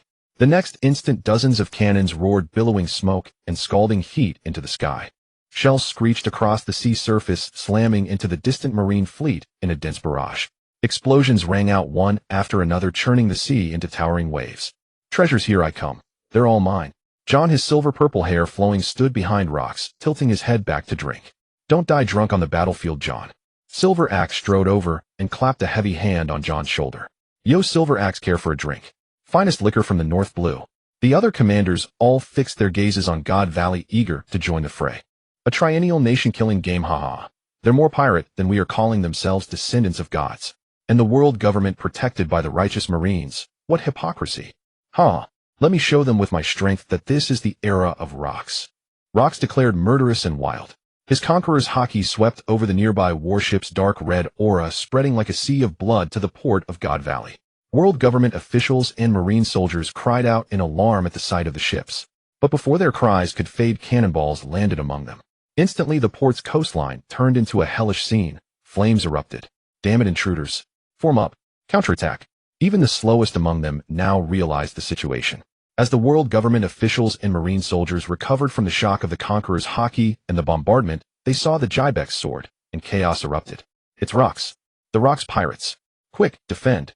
The screams had barely died when countless shells rained into the crowd like a storm. Boom, Boom, boom. Flames devoured vast swaths of land, severed limbs and shattered rocks shot into the sky mingled with fire. The wooden piers shattered into splinters, the seawater turned a murky red. The worst were the slaves and the natives. Like headless flies they fell in droves under the cannonade, their screams quickly drowned by the explosions, transforming the area into a living hell. Rock's pirates, follow me. Rox then charged toward the shore. Newgate with his crescent white mustache, Lin with her stolen Prometheus, the cigar-smoking Shiki Gloriosa, wrapped with a snake Stussy clinging to Whitebeard's back, John, with his silver hair, and Kaido, whose demon horns matched Logan's, were the first to land on God Valley. At the island's marine temporary base, Vice Admiral Marcus Ruck shoved open the barracks door, staring at the gunpowder smoke in the distance. Enemy attack. All units assemble and counterattack. Hold God Valley. All units assemble and counterattack. Hold God Valley. The morning mist still clung to the mountainside, but Logan was already awake, staring at the thick shadows cast by the ships on the sea. He murmured to himself, the Rock's pirates. Let me see for myself the measure of the so-called Soul Overlord. Amid the chaos, having received the news, Garling Saint from the royal palace stuffed his sleeping young son into one of 6 treasure chests, then hid the mythical Zoan, Cerberus fruit, in a secret corner. He sneered, pirates. Just stray dogs coveting the prize. Turning to the 2 men behind him, he ordered, summon the holy knights. Exterminate every last one of these scum. Yes, sir. Meanwhile, on the opposite side from the Rock's pirates, another ship's silhouette appeared silently on the horizon. Having returned from Water 7 Island, and learned that 4 poneglyphs were required, Roger thought of the red stone belonging to Rox. Upon discovering that Rox had headed to God Valley, Roger followed both to seek revenge for a year ago. Roger, a straw hat hanging around his neck, his face bronzed by the sun, wore a deep red captain's coat. A year. Do you know how I've spent this year? Rayleigh pushed up his glasses, the vertical scar over his right eye stood out starkly in the morning light. He flexed his knuckles and grinned. Looks like today's going to be lively. Jabba, with his wolf-tail hairstyle, eyes glinting behind his sunglasses, said, let me be clear, no captain's privilege this time. We each rely on our own skills. Meanwhile, Fleet Commander Steelbone Kong had already notified Monkey D. Garp that Roger was heading to God Valley. Garp immediately cut short his leave and followed. A large warship with a dog figurehead rapidly approached God Valley. Garp leaped off first. Roger, where are you? I'm going to catch you and throw you into impel down. The despairing Marines saw a glimmer of hope. Reinforcements. It's Vice Admiral Garp. We're saved. The Marine soldiers rallied with renewed vigor. The Rock's pirates and the pirates from Beehive Island rampaged, burning and looting, advancing from the eastern side of the island. The Roger pirates also advanced from the west, heading straight for Rox D. Jibek. As the parties drew closer, the Holy Knights were the first to launch an attack on Rox's position. Rox, you're courting death. Wahaha. God's Knights, get them, my underlings. Kill them all, laughed Luokisi. The Logia pirates charged straight toward the center, while Kapu, leading Bogiate, followed right behind Logia, launching an attack, as well plunging the various factions into a chaotic melee. No one could have imagined the ferocity of this battle, which was destined to be erased from history. No one could have foreseen that on this day the celestial dragons would be slaughtered like pigs and dogs. The so-called descendants of the gods were merely mortal after all. Over 200 celestial dragons were struck down with heavy blows. History would be concealed and erased. At this moment, Logan de Xiong and Yi Wangfu had separated from Jean and I. Jean and I and a group of slaves were hiding in a valley awaiting their fate. Yi Wangfu led Luojin and de Xiong to a small village near the prize platform close to the square. They gazed at the distant thunder of cannons and the billowing smoke, their expressions grim and heavy. We need to snatch the prizes before those guys come over. Hurry up, de Xiong. Yi Wangfu stared at the smoke-shrouded buildings. Then cautiously and stealthily, he led Luojin and de Xiong into the prize area, meeting no resistance. Perhaps the God's Knights never anticipated being ambushed by the combined forces of the Luokisi pirates, the Logia pirates, and other notorious pirate crews. They all rushed off to support and block the massive pirate invasion, neglecting everything else for the safety of so many celestial dragons outweighed these prizes. Each carrying 2 treasure chests, they hurried to a place that looked like a storage room. Yi Wangfu was about to push open the door. Wait, I just saw someone go in here. Follow me. Luojin quickly called out to Yi Wangfu, knowing that Xia Luo Lingling might be nearby. He led them around a corner into an empty room. The 3 entered and quickly closed the door. Logan, there's a big treasure chest here. De Xiong Sharpie noticed a gilded large chest gleaming with gold. Luojin was somewhat stunned. This was a scene not in the anime, and he had no idea what was going on. Let me open it and take a look. As the chest was opened, it revealed a head of black hair, cascading like a waterfall, slightly wavy. She wore a light cool top and a slit short skirt. Her delicate features were sharp and well-defined. a high-nosed, slightly full lips exuding a unique charm inherent to her being. Her voluptuous and graceful figure with curves in all the right places radiated the allure of a mature. Luogen's heart skipped a beat. Though his body was young, his soul was that of a grown adult. Faced with such a dazzling presence, he couldn't help but be momentarily entranced. This person looks familiar. She's dressed like Han Kyuk. But this short skirt, who's famous from the newer kingdom? Sapopo. Xiachi. And who else was there? Xiachi. Is this a long-haired version of Xiachi? Luogen searched through the depths of his memory, recalling the image of Xiachi, who later had a neat short haircut. Yet this long hair before him was too striking to ignore. Looking more closely, her skin appeared fairer and smoother than in his memories, and her features were so exquisite, they seemed carefully sculpted, yet they vaguely overlapped with the Xiachi he remembered. At that moment, curled up in the large chest, she seemed to be waking from the effects of the drug wearing off. Her slender lashes quivered gently like butterfly wings about to unfold. Luogen instinctively held his breath. As her eyes opened, there was first a moment of confusion, but quickly alertness set in. She struggled to push herself up, but her body felt weak and limp. The chains on her wrists clinked with a clatter. She stumbled and fell back into the chest, her brows tightly furrowed. Her gaze swept over Logan to Xiong and finally rested on Yi Wangfu. Her voice was raspy from just waking up, yet carried an unmistakable chill. Who are you? Luogen was jolted back to reality by her questioning. Seeing the handcuffs on her wrists, his heart sank. She was indeed a captive. He quickly exchanged a glance with Yi Wangfu and lowered his voice. We're not enemies. We're here to steal the prizes. Prizes? She raised an eyebrow, a mocking smile curling at the corner of her mouth. Her eyes swept over the interior of the chest. So it seems I am the prize. Her words pierced the tense air like a needle. Luogen watched as, despite being trapped in a desperate situation, her eyes remained proud and defiant. Yi Wangfu stepped forward. Beautiful lady, now is not the time for sarcasm. The outside is a complete mess. The gods' knights are too busy to care about us. It's the perfect chance to escape. What's going on? She interrupted, her gaze falling on the dim sky illuminated by cannon fire outside the window. There's a battle outside. The Luokisi pirates and the Luajia pirates will definitely come to rescue me. Damn Marines, how dare they kidnap me? She was the treasure of these people, though she hadn't suffered from lovesickness like the previous empress. 2 years ago, she had stepped down, left the Josha pirates, given up being a pirate, and opened a bar on Fengshao Island, earning a fortune. Even though there was some extortion involved, relying on her unparalleled beauty and stunning figure, she had become the treasure of Fengshao Island, causing the Luokisi pirates and the Luajia pirates to fight fiercely over her. Luogen's mind was flooded with black question marks. What did that mean? The Luokisi pirates and Luajia pirates come to rescue her. Well, she did survive and later ended up with Lei Li. Whatever, it didn't matter. Survival was what mattered. He hadn't yet experienced the wonders of this world. He couldn't be buried here. Woman, you've probably been injected with some drug, which is why you're so weak. We don't have the key to your handcuffs. Luogen stole a glance at her exposed snowy chest and looked away. But if you want to live, stay quiet. Otherwise, don't blame us for being ruthless. Looking out the window, Xiachi shifted her gaze at his words and studied Luogen carefully. Oh, you're a descendant of the Oni tribe. You have horns like Kai Duo's, just a different color. So try it. Show me how ruthless you can be. Damn. Why am I even talking to you? Shut up. Well, save you. Luogen tore a strip from his prison uniform and roughly stuffed it into Xiachi's mouth, since she was bound and powerless. No time to deal with her. Xiachi tried to resist, but was too weak, glaring at Luogen as if she wanted to devour him alive. Luogen casually closed the chest. Alright, open the chest now and look at the fruits. I know what the pawpaw fruit and the mythical Zoan Azure Dragon fruit look like. Don't waste time, hurry up. Luogen looked at the chests containing devil fruits and opened the two he had set down. At Luogen's urgent command, Xiong immediately put down the chest and opened it. Yi Wangfu, hearing this, didn't ask questions and quickly followed suit. Luogen glanced at his own two chests. The first one had the wrong color and shape, the other contained a sleeping red-haired infant, Xiong Kusi. He silently closed the lid. How could he sleep through all this noise? Was he drugged too? Would he be okay so young?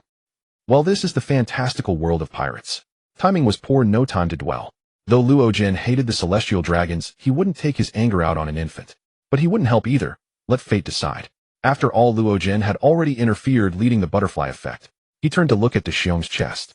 Inside lay a fruit with a surface covered in muscle fiber-like patterns, a pinkish fleshy mass with 3 bumps and a yellow stem at the top resembling the paw pads of some animal. This is it. Xiong, eat this pawpaw fruit quickly. It can repel yourself and others to other islands. Luogen hurriedly whispered. Unexpectedly, it was Xiong who found his destined fruit. Then looking at one of the fish-scaled fruits with deep blue scales in Iwan Kofu's hand, he pointed. This is the fish fruit azure dragon form. Eat it quickly. At that instant Deshiong ate the pawpaw fruit, his face twisting into a bitter grimace. Just as Iwan Kofu picked it up, the 8-meter-tall beauty Xia Luo Te Ling Ling appeared, teleporting through the door and lunging at Iwan Kofu.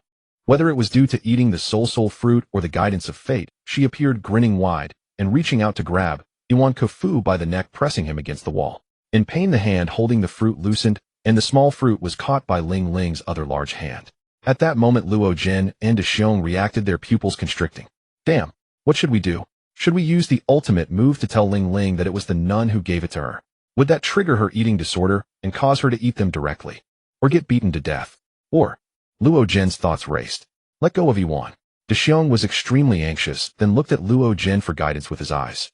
Luo Jin's heartbeat pounded like a drum against his chest, his gaze fixed on the azure dragon fruit in Ling Ling's hand. Ling Ling's palm gripped the fruit, and in her gluttonous eyes gleamed a determined, menacing light. Give me the other fruits. Don't eat them. Ling Ling's voice was not loud, but carried an undeniable pressure.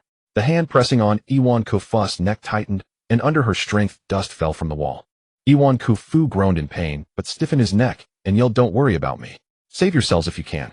Luo Jin tugged Deshiong's arm, and lowered his voice. Wait for the right moment. Use the ability you just got. Repel little Iwan. This is the basic ability of the fruit. Try it. Deshiong was stunned for a moment, then his eyes became resolute. The pawpaw he had just acquired emerged in his palm, a pink paw pad with a strange fluctuation. Ling Ling. Luo Jin moved his steps while suddenly speaking, his voice deliberately trembling. Do you still remember the nun from the giant village who baked sweet potatoes for you and held birthday parties? Luo Jin used Wushang de Zue Dun. Ling Ling's hand on the wall suddenly stopped, her pupils contracted. What did you say? Now. Luo Jin signaled Deshiong with his eyes. Pawpaw repel. Deshiong swung his palm and fiercely slapped Iwan Kofu's body. Iwan Kofu's body was suddenly repelled by an invisible force, disappearing for a moment, then crashing through the wall and flying into the dense forest. When Ling Ling reacted, she only caught a splash of gravel. She turned abruptly, her scarlet gaze locking onto Luo Jin. You're asking for death. Luo Jin's heart raced, but he forced himself to meet her eyes. The nun said the one most suited for the soul fruit is the one who can protect everyone. He gambled that Ling Ling's obsession with the nun would make her hesitate even for a second. Ling Ling's movement indeed slowed a beat. The fingers holding the fruit tightened slightly, and a trace of complexity flickered in her eyes. Deshiong, go. Luo Jin rushed towards the box containing Xia Qi, spreading his arms to brace the sides. He signaled the still stunned Deshiong, letting Deshiong repel both of them, disappearing as they flew towards the hole on the other side. Behind them came Ling Ling's furious roar, shaking the beams, but that 2-second hesitation was enough for them to fly into the vast forest. When the wind from outside the hole rushed in with smoke, Luo Jin was holding onto the treasure chest tightly, flying rapidly into the forest. He said he would save her, but even if it's too late, she should be fine. After all, she herself said that the Rocks Pirates and the Roger Pirates would save her, and Ling Ling is part of the Rocks Pirates. Bang! His back hit a thick tree trunk. He grunted, and the chest loosened slightly. Fortunately, with the boost of his Oni physique and Ho ability, he might not have been able to hold the chest otherwise. Deshiong stumbled as he landed, the paw pad in his palm, still slightly warm, obviously still unskilled with the new ability. She didn't follow. Deshiong panted and turned back. In the depths of the forest, there was only the rustle of wind through leaves. The roar that had shattered the beams seemed like an illusion.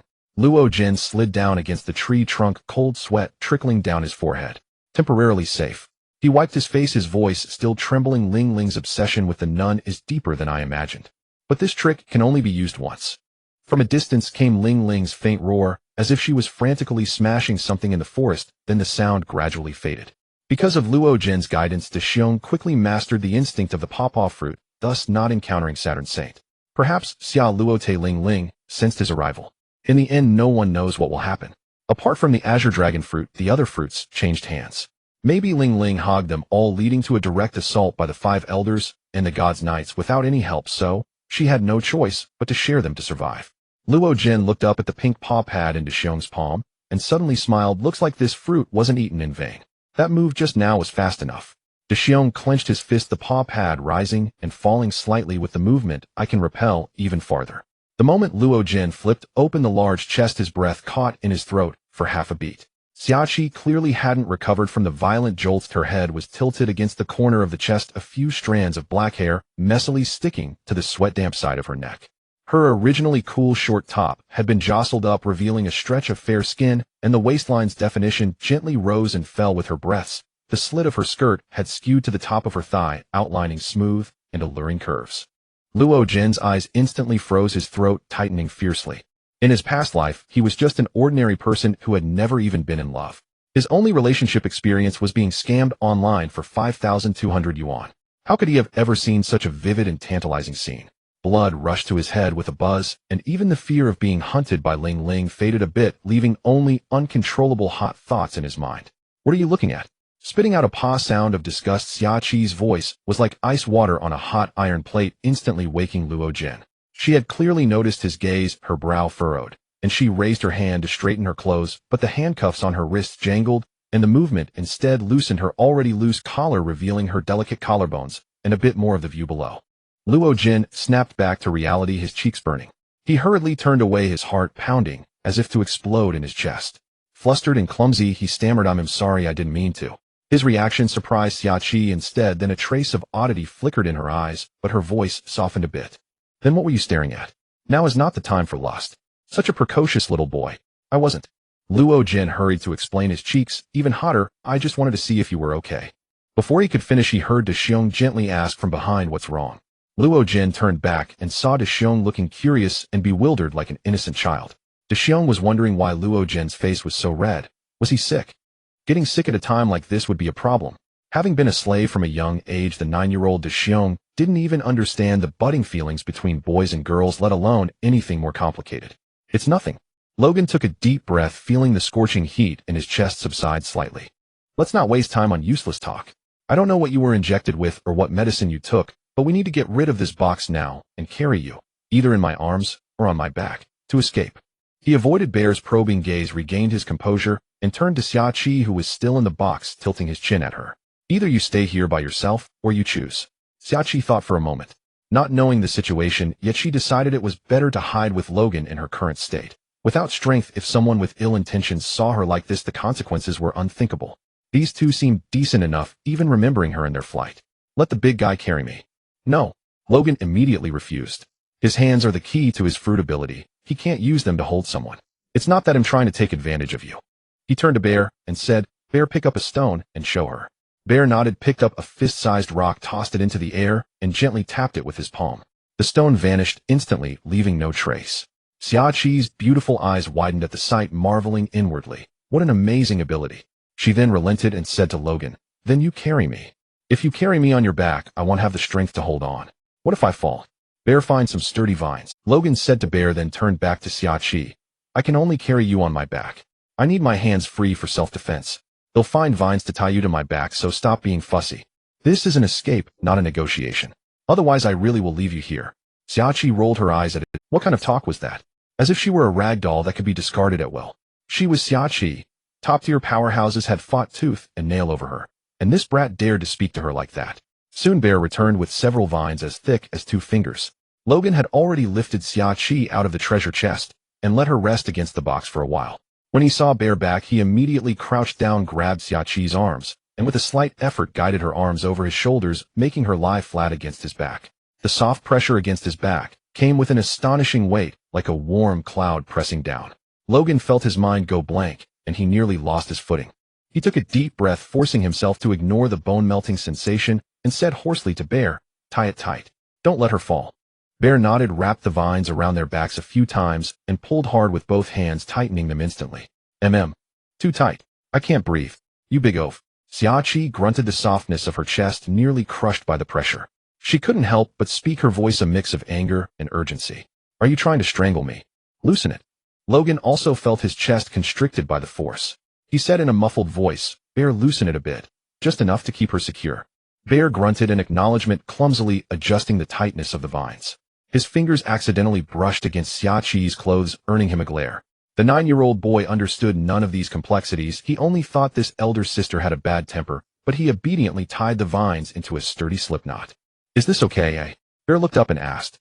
Xiaoqi caught her breath, feeling the suffocating pressure ease, and snorted, "It'll do." Logan steadied himself, but the distinct sensation on his back still disturbed his peace of mind. He first released his grip on Xiaqi's hands, then turned his palms with a barely perceptible tremor, gently cupping her buttocks, and with that leverage gave a sudden upward leap, making her body fit more securely against his back. All right, let's tie the waist now, and then we'll head back to the operations base. When Logan let go, his fingertips seemed to linger on the warmth, and an inexplicable reluctance stirred in his heart. And the moment he cupped her buttocks, Xiaqi's cheeks flushed instantly, as if dusted with a light rouge. In her 20-plus years, she had never been touched like this by a half-grown boy. For a moment she was stunned, about to scold, but in the end she pressed her lips together and said nothing, though her ears quietly turned red. Seeing this, Bear quickly picked up the remaining vines and carefully wrapped them around their waists a few times. This time he learned his lesson and didn't dare pull too tight, just gave a gentle tug to confirm it was secure, then tied another slipknot. It won't fall off now. Bear dusted off his hands and looked up at Logan. Logan nodded, took a deep breath to suppress the strange feeling in his heart, and started walking. Let's go. Get out of here as soon as possible. Xiaqi slumped limply on his back, the faint scent of sweat from the boy mingling with the fresh smell of vine wood. She secretly raised her eyes, looking at Logan's shoulders, not particularly broad, but exceptionally steady. In the distance, an earth-shattering battle raged. Several streams of conquerors' Haki clashed, tearing the dark clouds in the sky, as if by a giant force, with lightning serpents writhing wildly. The air itself seemed to solidify under the invisible pressure, crackling and snapping.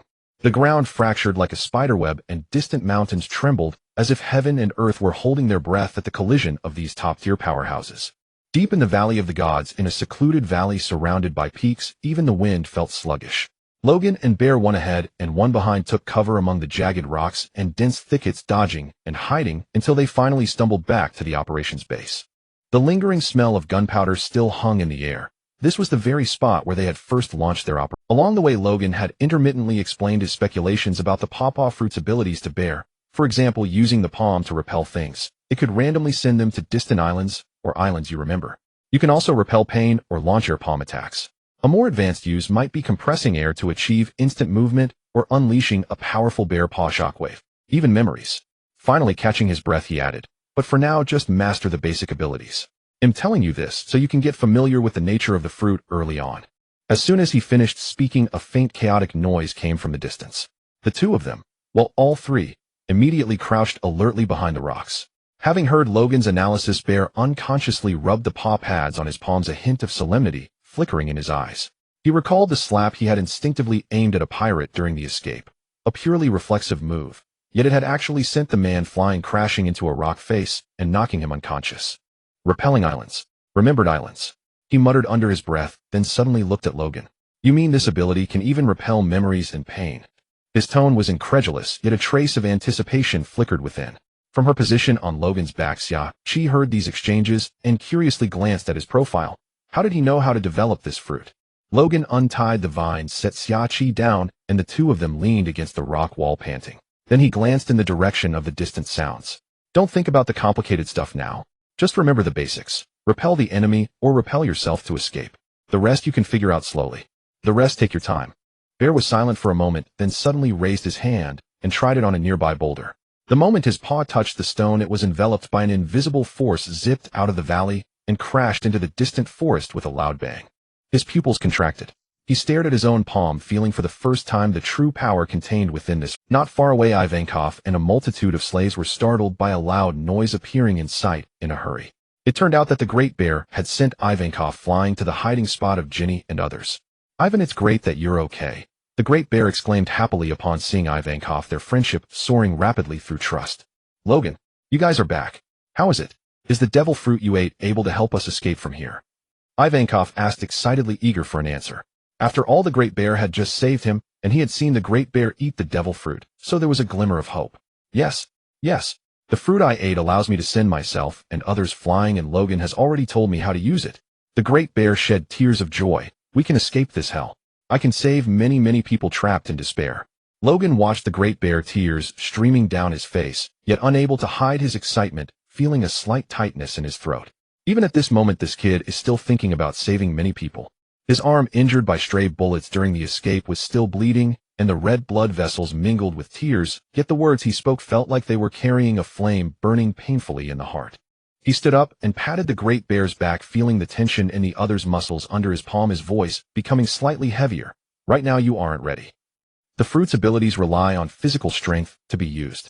If you want to save many people, you will need a lot of food. Though he said this, his lips couldn't help but curl upwards. Then Logan, let's hurry and find food to save people. The great bear exclaimed, anxious like an ant on a... Logan thought for a moment it was indeed a good idea. After all, they had just obtained the fruit, so first they would familiarize the slaves with its abilities. The only island the great bear was familiar with was the South Sea, Salt Kingdom. That place was far from the Grand Line and Mariawa. They would first lay low and develop for a while. It was unwise to roam around without strength. As for familiarizing the abilities with the slaves, come on, being saved from peril, even a random island, is better than hell. Moreover, this is the West Sea, and the nearby islands would also be in the West Sea, so there wouldn't be any danger. Alright, Great Bear, you should first send this batch of slaves who are following us flying to a nearby island. This is the West Sea, and there is no severe weather. The nearby islands must also have inhabitants. After some contemplation, Logan looked at the following slaves and explained to the Great Bear, there are many people, and the target is large. First, send them away. Everyone give your food to the Great Bear, leaving a little for the other islands. The slaves fell silent. What's wrong? Hurry up and decide. Can we really be sent flying to other islands? You won't trick us about the food, will you? The slaves were truly tormented and terrified, their murky eyes filled with doubt and unease. Some clutched the last half of a hard, dry piece of bread tightly, their knuckles turning white. Others instinctively shrank behind their companions, as if the sending flying before them was some new form of torture. We have heard about hope before. A gaunt middle-aged man trembled as he spoke, his voice like sandpaper. Last time the one who promised us freedom sold us to an even harsher master. The Great Bear watched them shrink back, feeling a slight heat in his palm. He suddenly raised his hand and slapped a loose rock nearby. With a bang, the rock seemed to be grasped by an invisible hand, instantly flying dozens of meters and heavily crashing against the opposite cliff, shattering into pieces. Look! His voice carried a hint of urgency, tears welling up again. Logan didn't deceive you. I can send you flying to other islands. You won't have to be slaves anymore. Logan kicked a small stone over, hitting the foot of the closest slave. If you believe, then take out your food. If you don't believe, stay here and wait to die.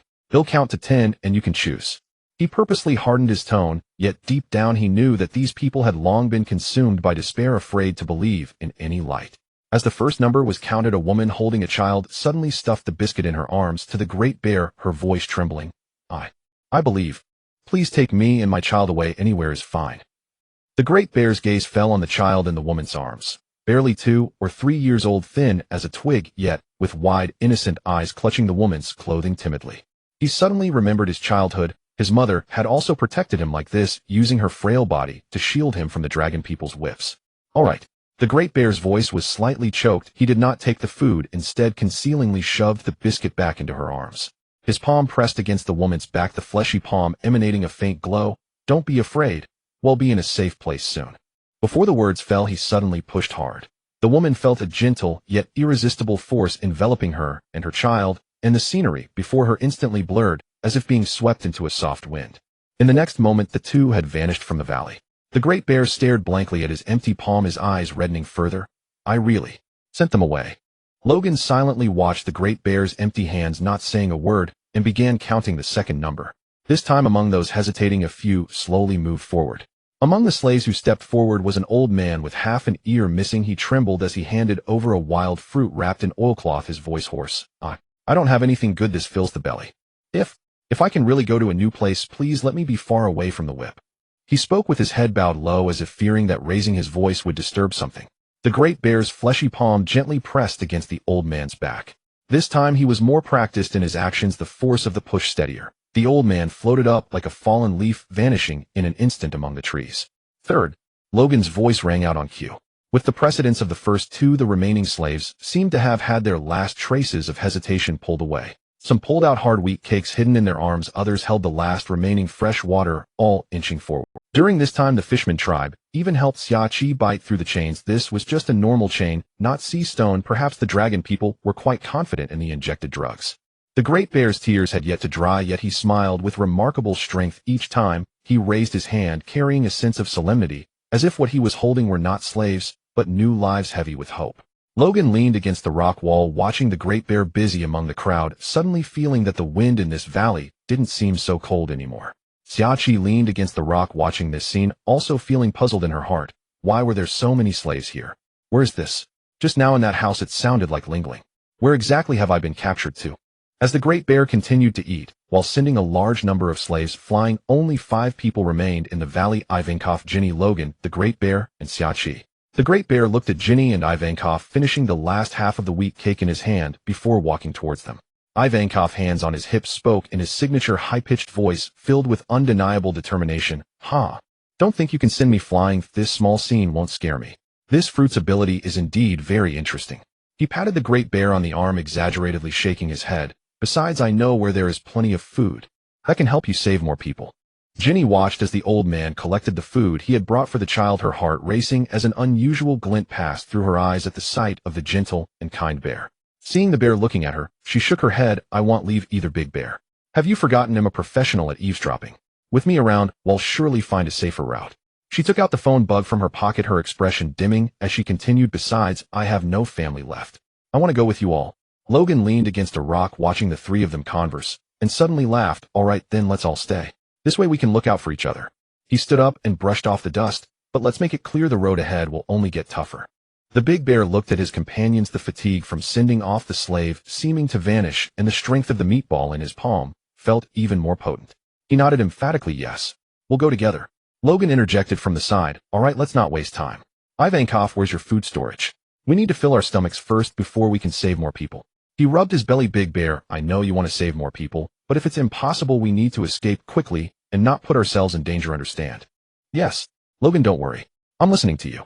After all, it was you who made me eat the meatball fruit. Big Bear scratched his head in a silly manner. Ivankov, hearing about the food, waved his hand with excitement. Follow me. I promise it's not far. Hey, did you forget about me? Haki, noticing that they seemed ready to leave, hurriedly spoke up to prove that there was still a disabled person here. Logan, hearing the voice, tapped his head and turned to see Haki slumped against a nearby rock. Big Bear, is this the woman that the big brother mentioned from the house? How did you bring her back? Ivankov had already told Ginny about the situation, so he asked in a low voice. Logan saved her, and he promised to rescue that sister on the way. Big Bear replied as he sorted out his thoughts. You also saw that the fruit Big Bear ate can send people to other islands. Do you want to leave? This island is going to sink. Logan walked over to the rock and made a suggestion.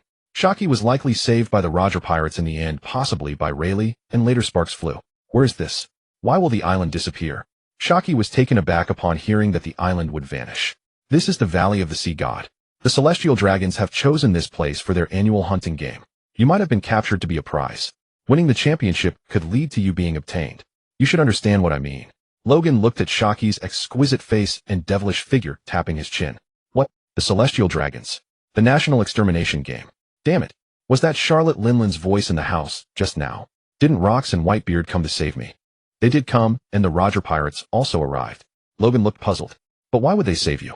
You look like a disaster for the country, yet the pirate overlords and great pirates would venture into this den of dragons and tigers for a woman like you. They will come to save me. I'm the treasure of Hive Island. Many from the Rox pirates and Roger pirates are competing for me. Haki raised her chin confidently.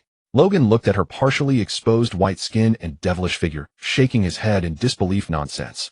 If it weren't for Ginny's intelligence sent out 2 weeks ago, would they have found this place? Come to think of it, it really is us who saved you. Yes, how would Rox and Roger know about the celestial dragons' hunting grounds? He said it was the information sent by Ginny.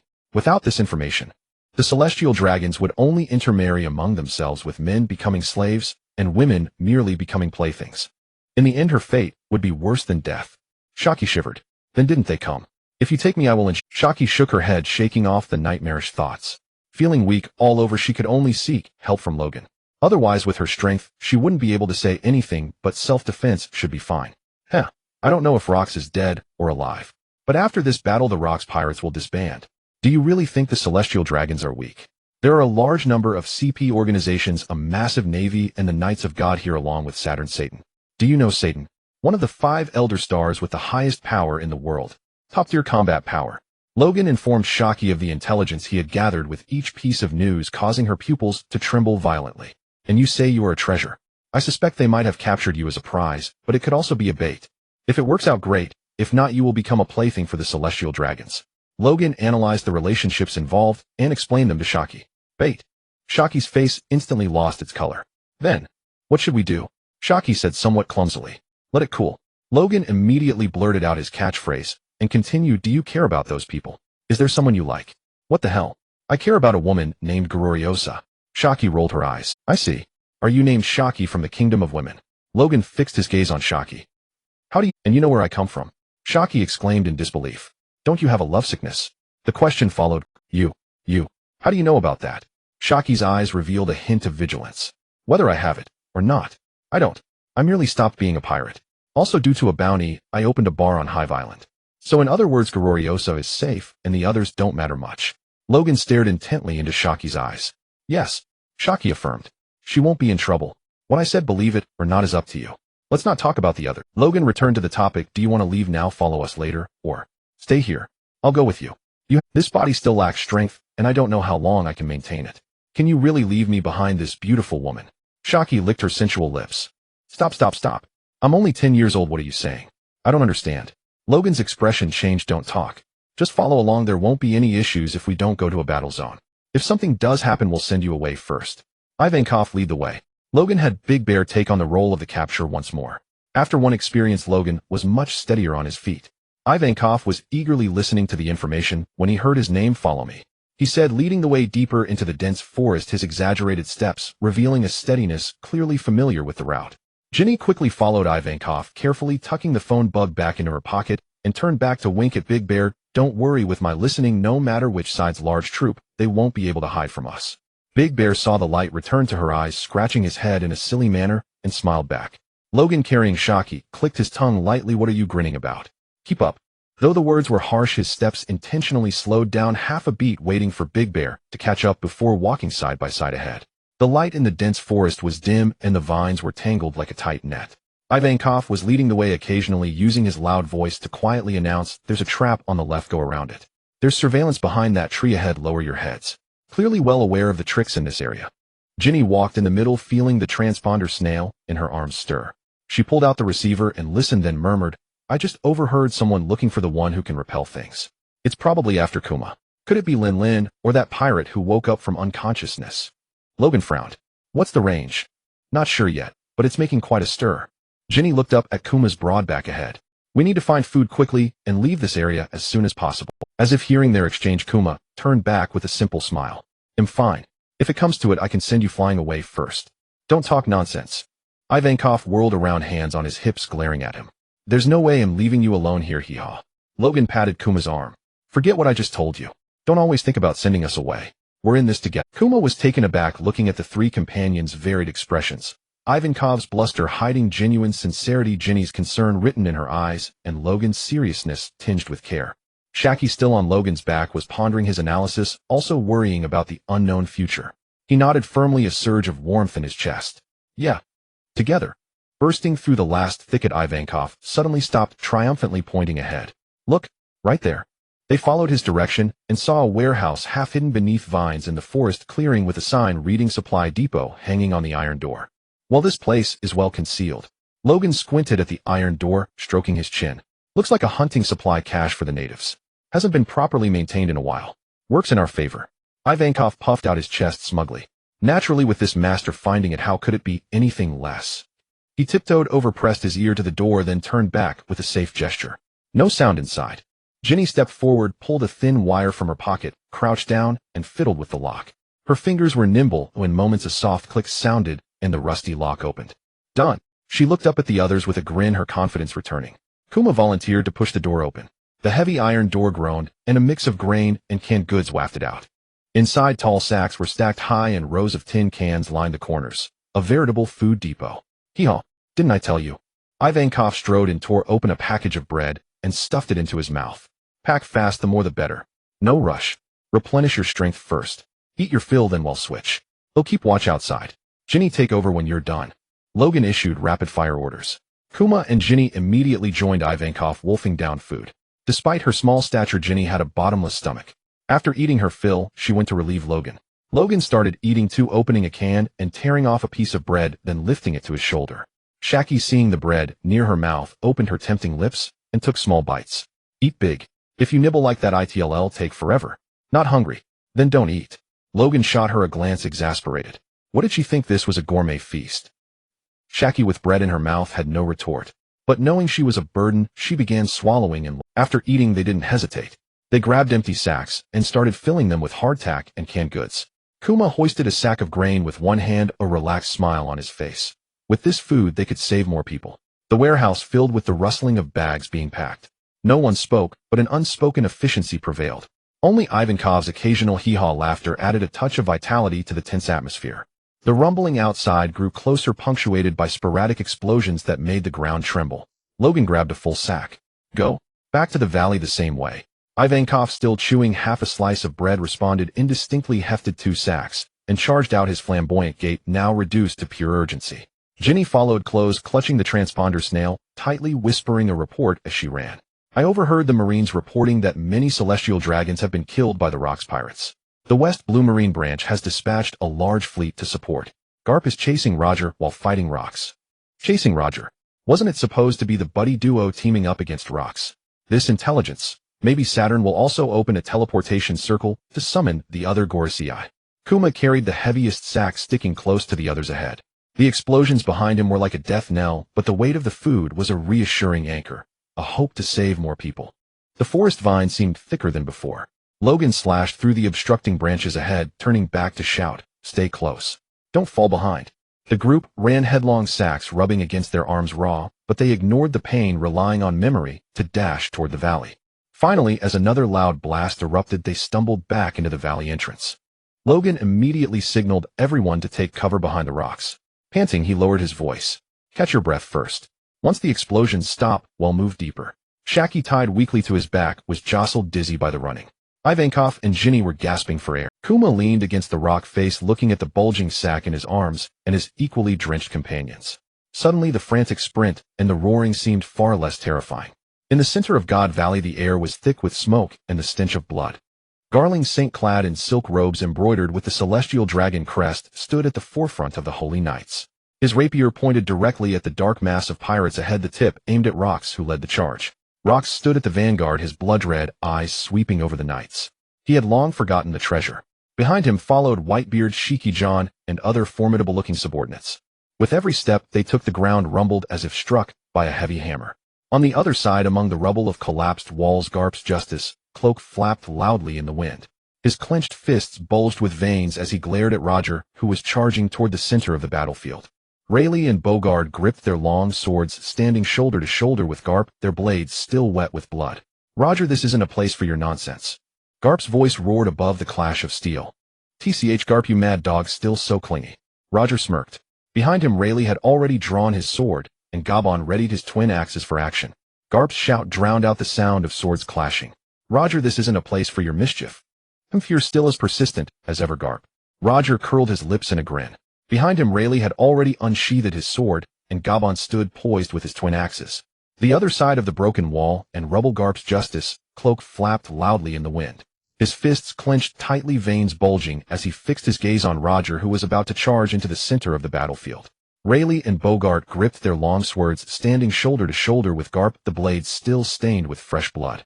The Roger pirates had long received intelligence that treasure, Haki, had been forcibly taken away by the It must be the Celestial Dragon's orders. Moreover, intelligence indicated that the Celestial Dragons had held a game here, and that lot would likely use Haki as a prize. There were also devil fruits and treasures. Rescuing Haki and seizing the treasures would surely make her fall for me. Then I'd have both wealth and beauty. Roger exchanged fierce glances with Mad Dog, Garp, and battle was about to erupt. This was a battle of unprecedented ferocity. The most formidable figures clashed as one, the scene as if heaven and earth were being torn apart, like the end of the world. All kinds of devil fruit abilities filled the battlefield. Some spewed flames, others enlarged bodies, some levitated objects, and flying slashes whirred everywhere. Everything was in chaos. At this moment, Charlotte Linlin was fleeing with 4 prizes, with Saint Saturn transformed into his Ushioni form in hot pursuit. Big Mom, still not strong enough to overpower a Gorosei, members stumbled panicked into the center of the great battle, seeking support from the Rocks pirates. At this time, Linlin did not yet have Zeus the homie, only Prometheus, given to her by Mother Caramel. Otherwise she would have flown away long ago.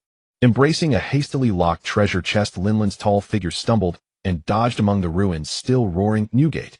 Hurry up and block this old geezer for me." Behind her, Saint Saturn's Ushioni form grew even more ferocious. His 8 spider legs gouged deep furrows into the ground, awakened black tendrils coiling around him, his savage eyes seeming to scorch the very air until it warped. With his golden crescent-shaped mustache, Whitebeard stood not far away, a naginata resting on his shoulder. He glanced at Linlin's treasure chests, and then at Saturn's fiendish visage, letting out a deep, gurra laugh that made the surrounding rubble tremble. "Give me one treasure chest, and I'll block him." The laughter was laced with the pressure of Conqueror's Haki, forcing Saturn's steps to falter for a moment as he turned to look at Whitebeard. "You bastard." Linlin trembled with rage, but caught sight of Saturn's spider legs stabbing toward her back. Gritting her teeth, she yanked a golden-laid treasure chest from her bosom and hurled it viciously at Whitebeard. "Take it, and act fast." The moment the chest arced through the air, Saturn's gaze snapped toward Linlin. The flames on his black tendrils leaped higher, as if his eyes could burn both her and the chest to ashes. But before he could lunge, Whitebeard swung his naginata wrapped in the tremor fruit's power. The blade's wind tore through the air with a sharp screech, forcing Saturn to turn and block. Amid the chaos on another side, Roger caught sight of the airborne treasure chest from the corner of his eye, suddenly grinning with laughter even more wild and free than Whitebeard's. He flipped his wrist, his long sword coated in Conqueror's Haki tracing an arc. The strike of divine departure instantly sent Garp staggering back several steps. "Linlin, give me a treasure chest." He leaped off a broken wall, lunging straight at Linlin. "Or don't blame me for being rude. Who do you think you are?" Linlin was furious. In her left hand, she clutched the azure dragon fruit, holding the last 2 treasure chests under her arm, while her right palm slammed the ground. Soul fruit, crush." Linlin was furious. In her left hand, she clutched the azure dragon fruit, holding the last 2 treasure chests under her arm, while her right palm slammed the ground. Linlin had not yet reached her prime, and was ultimately outmatched. Roger, wielding Ace, with an immensely powerful Conqueror's coating, slashed her away, even breaking through the defense of her Iron Balloon trait. She had intended to rely on her Iron Balloon constitution to endure the blow, but the moment the blade's wind struck her body, her skin felt a tearing pain, a sensation she had never experienced. Ugh! With a muffled groan, she flew backward like a torn sack. The 2 treasure chests in her arms clattered to the ground and rolled far away. In her panic, she tightly gripped the last thing in her hand, the fruit glowing with azure light and patterned like scales, which was precisely the azure dragon fruit. The crash of her body hitting a broken wall sent up clouds of dust. Coughing blood, Linlin raised her head and saw Roger already bending down to pick up the treasure chests on the ground. The long sword named Ace still hummed, the Haki on its blade not yet dissipated. "Roger, I will never forgive you." She ground her teeth, watching helplessly as he grabbed the chest and flashed her a grinning smile. "Ha ha ha. You bastard, Roger, that's mine." Garp's straightforward laughter rang out. "Mad dog Garp, you've taken my spoils, so stop chasing me. Your masters, the celestial dragons, are about to go down." Roger glanced at the gods' knights, who were engaged in a bloody slaughter against the Rock's main force. Just then, the shockwave from the clash between Saint Saturn and Whitebeard exploded, raising clouds of dust. His Ushioni form retreated several steps, his 8 spider legs scraping sparks on the ground as he roared, "Garp, help the gods' knights fight against rocks. That's a direct order." Garp gritted his teeth, glanced at the treasure chest in his hand, then at Roger's smug grin, and suddenly tossed the chest to Bogart. His iron fist smashed into a nearby stone pillar. "After I've dealt with those scum, I'll settle with you." As the words left his mouth, he shot like a cannonball toward Rock's main camp, his fist tearing through the air to strike the nearest pirate. At this time, Garp was still unaware of the truth about God Valley, so he was quite obedient to the world government's orders. Roger handed his treasure chest to Spencer, instructing him and Sunbell to return to the ship and guard it. With a domineering laugh, he charged forward to engage Rox, his greatest rival in strength. Meanwhile, Newgate, after helping Linlin hold off Saturn, came to Big Mom's side. "Linlin, let's go. Don't you still have one in your hand? You can't protect so many treasure chests, and besides, aren't you a devil fruit user?" "Still blaming me?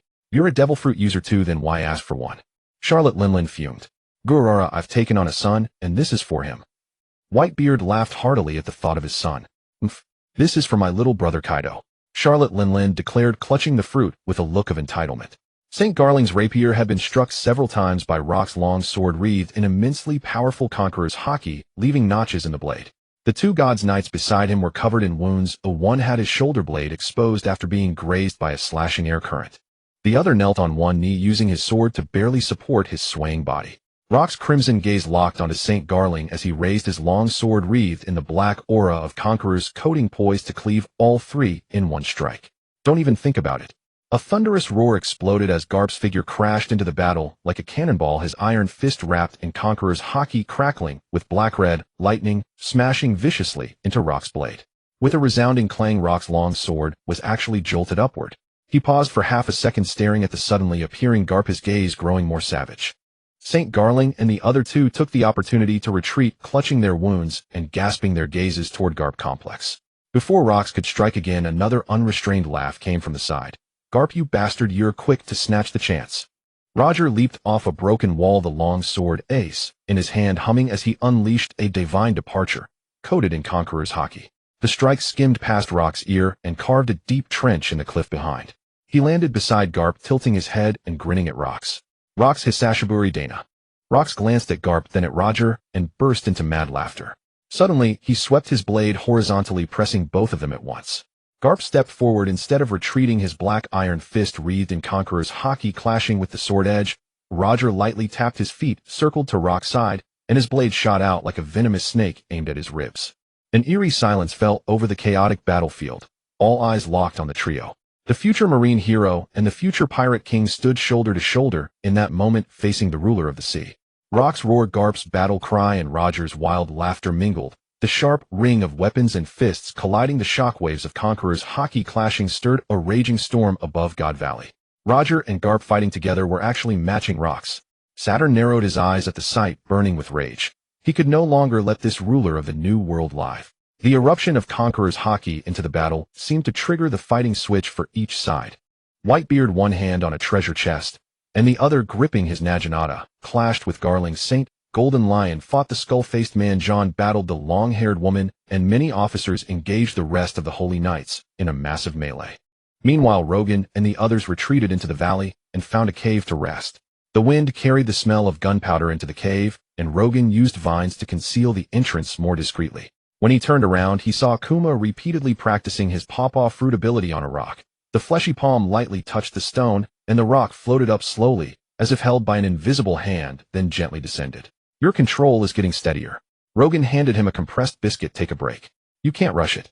Kuma took the biscuit, his paw pads still slightly warm. "I want to master it quickly, to be able to repel myself to the island I've been to, my homeland." Ivankov leaned against a sack, crunching on a canned snack. "Don't worry, those big shots are busy breaking each other's bones. They won't bother with small fry like us." Hee-haw. "But speaking of which, after they're done, there won't be much left of this island." Ginny suddenly looked up from the den, mushy eyes sparkling. "Got it. Rogan, you said the Celestial Dragon's luxury ship is to the north. Some escaped Celestial Dragons are calling for guards and marines to protect them. Along this route we can rescue people and seize the treasure on the ship. Then we'll have money." Shaki leaned against the rock wall, exhausted. "We're not hiding. We're going to save those slaves and steal treasure. I want Kuma to return to his familiar homeland. His ability isn't fully mastered yet, so rescuing people is a bonus. Seizing the Celestial Dragon's treasure ensures we won't worry about food later."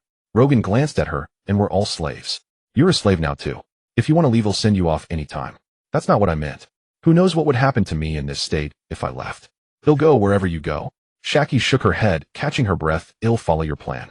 Well, ambush the Celestial Dragon's ship during the chaos and steal the treasure." "Excellent." Hee-haw. "Rogan is younger than me, but he's so smart."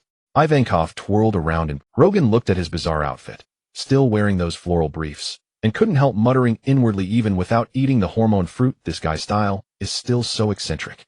But he didn't say much, just clapped his hands. "Let's move out. Kuma, save your pawpaw ability for critical moments." Ginny, lead the way. Kuma nodded silently, his paw pads still slightly warm, but this time he didn't practice. Instead, he went back to tying up people, and then hoisted the sack full of food onto his back. Rogan's gaze fell on the distant sky shrouded in gunpowder, where the echoes of Rock's roar, Garp's battle cry, and Roger's wild laughter reverberated, while their own journey was just beginning.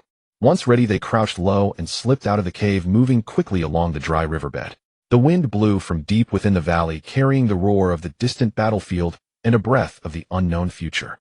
Ivankov occasionally shook his afro and hummed an off-key tune, seemingly inexplicably relaxed.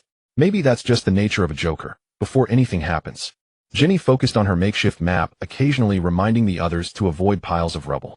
Kuma walked at the front, turning back every few steps, as if memorizing the land or saying goodbye. Rogan walked at the rear, deep in thought, occasionally scanning their surroundings to avoid any unforeseen danger. Along the way, whenever they encountered a slave or native in chains, he would use the long sword head picked up to sever the chains with a single stroke, then have Kuma repel them away and continue without looking back. No CP agents, no guards or pirates appeared. They were probably all fighting at the center. Rescuing people was just a side task. The real target lay ahead, the Celestial Dragon's ship. Almost there. Ginny pointed toward the bay. The signal is near the main cabin. Ivankov licked his lips, his body trembling slightly. The Celestial Dragon's ship. Those gold and jewels. Stealing them is pure profit. Rogan curled his lips into a cold smirk. The Celestial Dragon's treasure was already soaked in blood, and with the battlefield in chaos, it would be a waste not to take it. What's the plan? Ginny looked at the luxurious ship adorned with gems not far away. Good thing we intercepted the message. They're arriving soon. No guards, a godsend. Let's just go straight. Rogan squinted at the deck, where he could faintly see two celestial dragons inside their bubbles. He quickened his pace and said, Kuma, if anything unexpected happens, send us away immediately. On the way, Kuma had already saved hundreds of people and his ability had grown more proficient. He had told them he could repel them all the way back to his homeland, the Sorbet Kingdom. Kuma clenched his fist and nodded heavily. They soon crept to the shore without incident and approached the ship. Rogan leaped onto the railing, landing softly on the gilded deck. Guards. Marines. Two celestial dragons lounging on luxurious sun chairs turned at the sound and saw Rogan. Rogan's eyes widened at the sight of these two celestial dragons. How the tables had turned. They were the parents of Roswald Saint. Kuma, Ivankov, and Ginny also appeared on the deck. Kuma was burning with rage, his eyes red. You two are those slaves. Excellent. Come over and steer the ship. Valerius Saint, seeing they weren't pirates and recognizing his own slaves, immediately gave orders in a masterly tone. Ha! Steer the ship. They'll open your skulls. Rogan burst out laughing, then glanced back at Kuma. This was still a child. Better let him do it. The three stared at Rogan in shock. Kill a celestial dragon. They'd never even thought of it. Shaki had never imagined Rogan would actually want to kill them. She thought they'd just knock them out and steal the treasure. But she was no stranger to the world. Rox had once bragged to her about storming the Holy Land, gravely wounding a Marine admiral only to die from his injuries. Rogan untied the vines, set Shaki down, and walked toward the celestial dragons with his long sword in hand. You want to kill us? You'll die horribly. We are Tyan Longren. Whaley Ilyashing's voice trembled with uncontrollable fear. Filthy commoner. Have you grown tired of living? The guards will be here any moment. Kneel and beg for mercy, and perhaps they'll spare your life. Luo Shishinli Gong screeched, pointing at Logan, her shrieks saturated with offended fury. Tyan Longren. Logan hefted the long blade in his hand and snorted, Don't you claim to be descendants of the gods? Let's see if you die when your heads are severed. Before his words faded, he suddenly accelerated and charged forward. No, they'll let you go. Someone come. Two consecutive thuds rang out, the dull sound of flesh being cleaved mixed with the gush of where the blade passed. Two heads filled with terror fell, blood from the severed necks splashing across the deck, forming a pool of crimson. Logan gazed at the bloody scene before him, took a few deep breaths to calm his churning stomach, dragged the two headless corpses, and tossed them into the surging sea. Then he turned to look at the stunned group. Logan, you killed Tyan Longren. Those were Tyan Longren. Ivankov finally snapped out of it, pointing at him with a trembling hand, his voice filled with disbelieving chaos. So what? Forget it. The island is almost gone, no one cares. Load the treasure. Hurry up, fill it, and we escape this island. Logan's voice carried no hesitation. He kicked open the main cabin door. The rich scent of perfume and metallic luster assailed him. A dozen golden chests lay open. Neatly stacked gold bars dazzled the eyes, jewelry rolled off, overturned trays, rubies refracting a blood-red gleam in the corner. He grabbed a handful of jewelry and stuffed it into the burlap sack he had brought. As for the killing, Logan had mentally prepared himself as well. This was the world of pirates. He had seen too many corpses since the competition began and had grown accustomed to it, though it was his first time killing Tyan Longren. No time to waste. The sky was still crumbling and the earth cracking not far away. The island itself was splitting apart.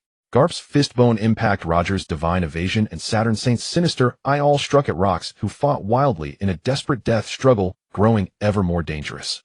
The rest of the Rox pirates saw the dire situation and, being already disloyal at heart, fought while retreating. But none of this concerned Logan anymore. After this battle, the Rox pirates disbanded. Garp was recommended for promotion to admiral by the government, but he refused, ultimately being awarded the title of Hero of the Marines. South Sea, Sorbet Kingdom Church. Sunlight streamed through the glass windows, casting mottled patches of light on the floor. The air was thick with the scent of aged wood and faint floral fragrance, utterly incongruous with the gunpowder and smoke they had brought along the way. In the jungle not far from the church, a series of large crooked paw prints stretched along, traces left by Logan and Bartholomew when they returned. Bartholomew stood at the church entrance staring at the familiar spire and cross. His hands trembled slightly, and he didn't even notice the burlap sack packed with gold slipping off his shoulder. Hee-haw! Free! Ivankov dropped the pack on his back and stretched dramatically. This place is way more comfortable than that damn God Valley. He hefted the cloth bag in his hand, the jewels inside clinking crisply. This should be enough for us to eat and drink heartily here for a long time. Ginny gently placed her sack in the corner and smiled, nodding. We can even renovate this place. Logan said we'd live here for a long time. She looked at Bartholomew, who was still somewhat dazed, and said softly, Aren't you going in for a look? Shikyaka leaned against the wall. Her strength had recovered during the flight, thanks to Logan's feeding, though she was still a bit weak. Logan leaned against the doorframe, looking at the conspicuous paw prints in the jungle, then at the closed wooden door of the church. A rare gentle curve appeared at the corner of his mouth. He kicked the sack at his feet, the gold inside, emitting a dull thud. First, find a safe place to hide these. Bartholomew, you know the area well. Lead us to a secure spot. Bartholomew snapped out of his reverie and nodded firmly, his voice brimming with barely contained excitement. Follow me. There's a cellar behind the church that used to store food. It's very hidden. He turned and pushed open the church's wooden door, which let out a creak, revealing the simple but dusty benches and altar inside. The cellar's wooden hatch was concealed under a curtain behind the altar. Pulling it up stirred a cloud of choking dust. Bartholomew groped along the wall for a moment, found a rusted iron ring, and pulled hard. A creaky wooden ladder descended from above.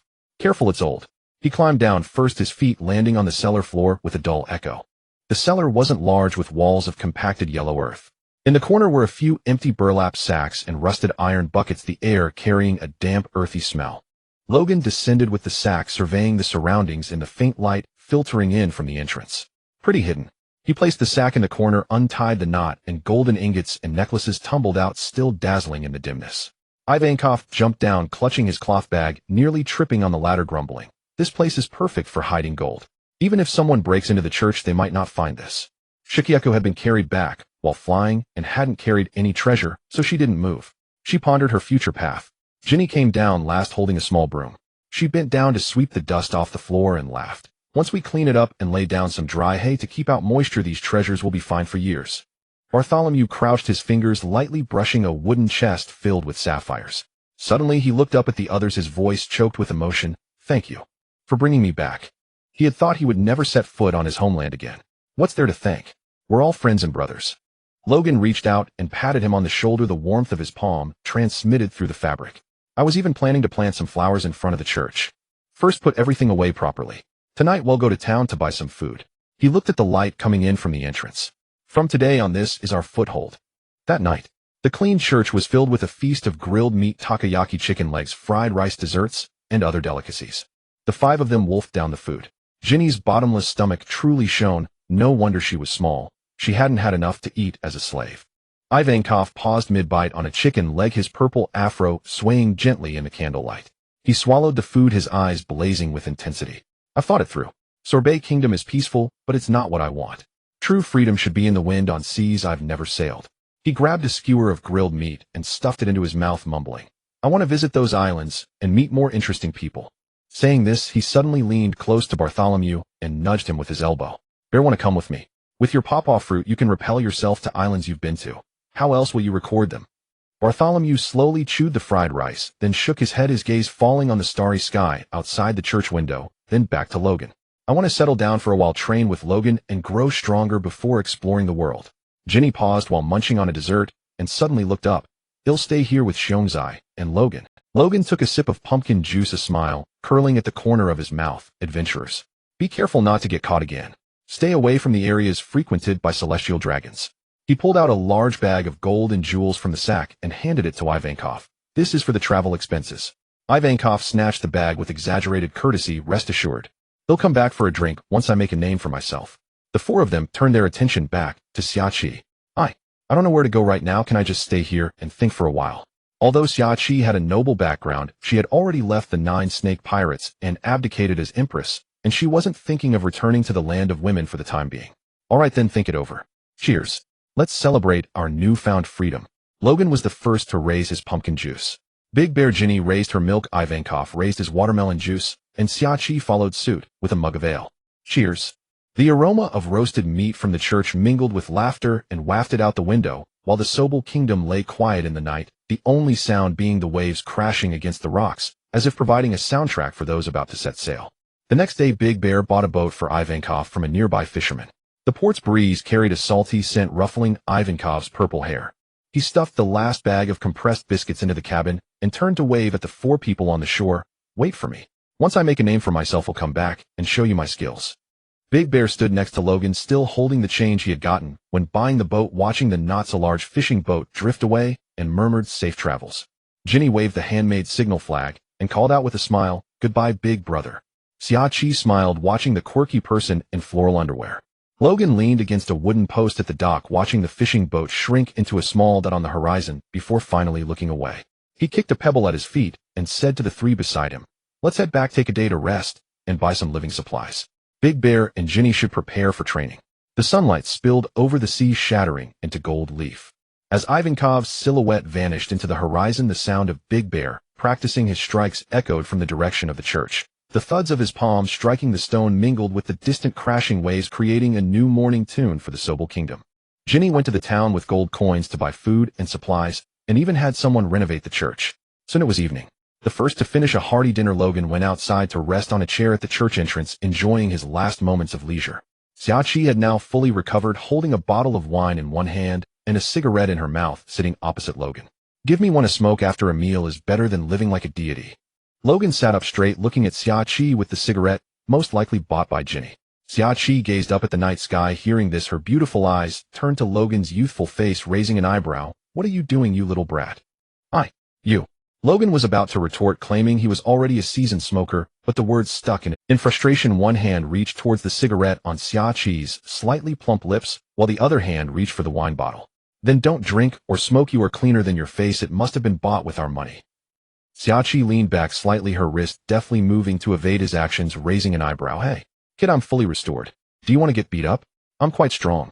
With a snicker, Logan couldn't help but laugh. "Then how did you get caught and become a prize in a competition?" Xiachi huffed, glaring at him. At that time, the Navy had Vice Admiral Zephyr Gray and 10 rear admirals, a whole bunch of brigadiers, while the main forces of the Rocks pirates were out plundering. What could I do? I couldn't just commit suicide, right? So that's how it was. Logan scratched his chin, perplexed, and asked, "What did you mean when you said you were the treasure of Hive Island? Could it be that there is some secret hidden in this?" "It's because I'm so beautiful that everyone wants to conquer me that I was compared to a treasure." Xiachi said this with a hint of pride on her face. "People like Rock's Whitebeard, Golden Lion, John Roger, and Jabba have all been infatuated with me, bowing at my feet." Logan's face darkened instantly. "So the catalyst for the God Valley incident might have been you." He truly hadn't expected that those formidable sea powerhouses had such a side, which shattered his perception of them. "What? Am I not beautiful?" Xiachi puffed out her proud chest, her enchanting eyes teasingly provocative. Logan looked at her teasing gaze and her proud posture, feeling a bit embarrassed. "Damn, not looking would be a waste. Seeing her puts me in a good mood. Why should I be afraid of her?" He began to seriously appreciate her. Her long black hair cascaded like a waterfall, smoothly falling on her gracefully contoured shoulders, the ends slightly curled, dancing in the sea breeze, playfully brushing against her fair cheeks. Her face was a masterpiece of perfection, skin as white as snow, glowing with a pearl-like delicate sheen. Her eyes resembled a deep, mysterious pool, dark, yet enigmatic. Beneath her high nose bridge lay full, sensual lips, naturally tinted red, with the corners of her mouth slightly upturned, exuding a hint of defiance and allure. The way she held the cigarette added to her cold elegance and mature charm, making her irresistible.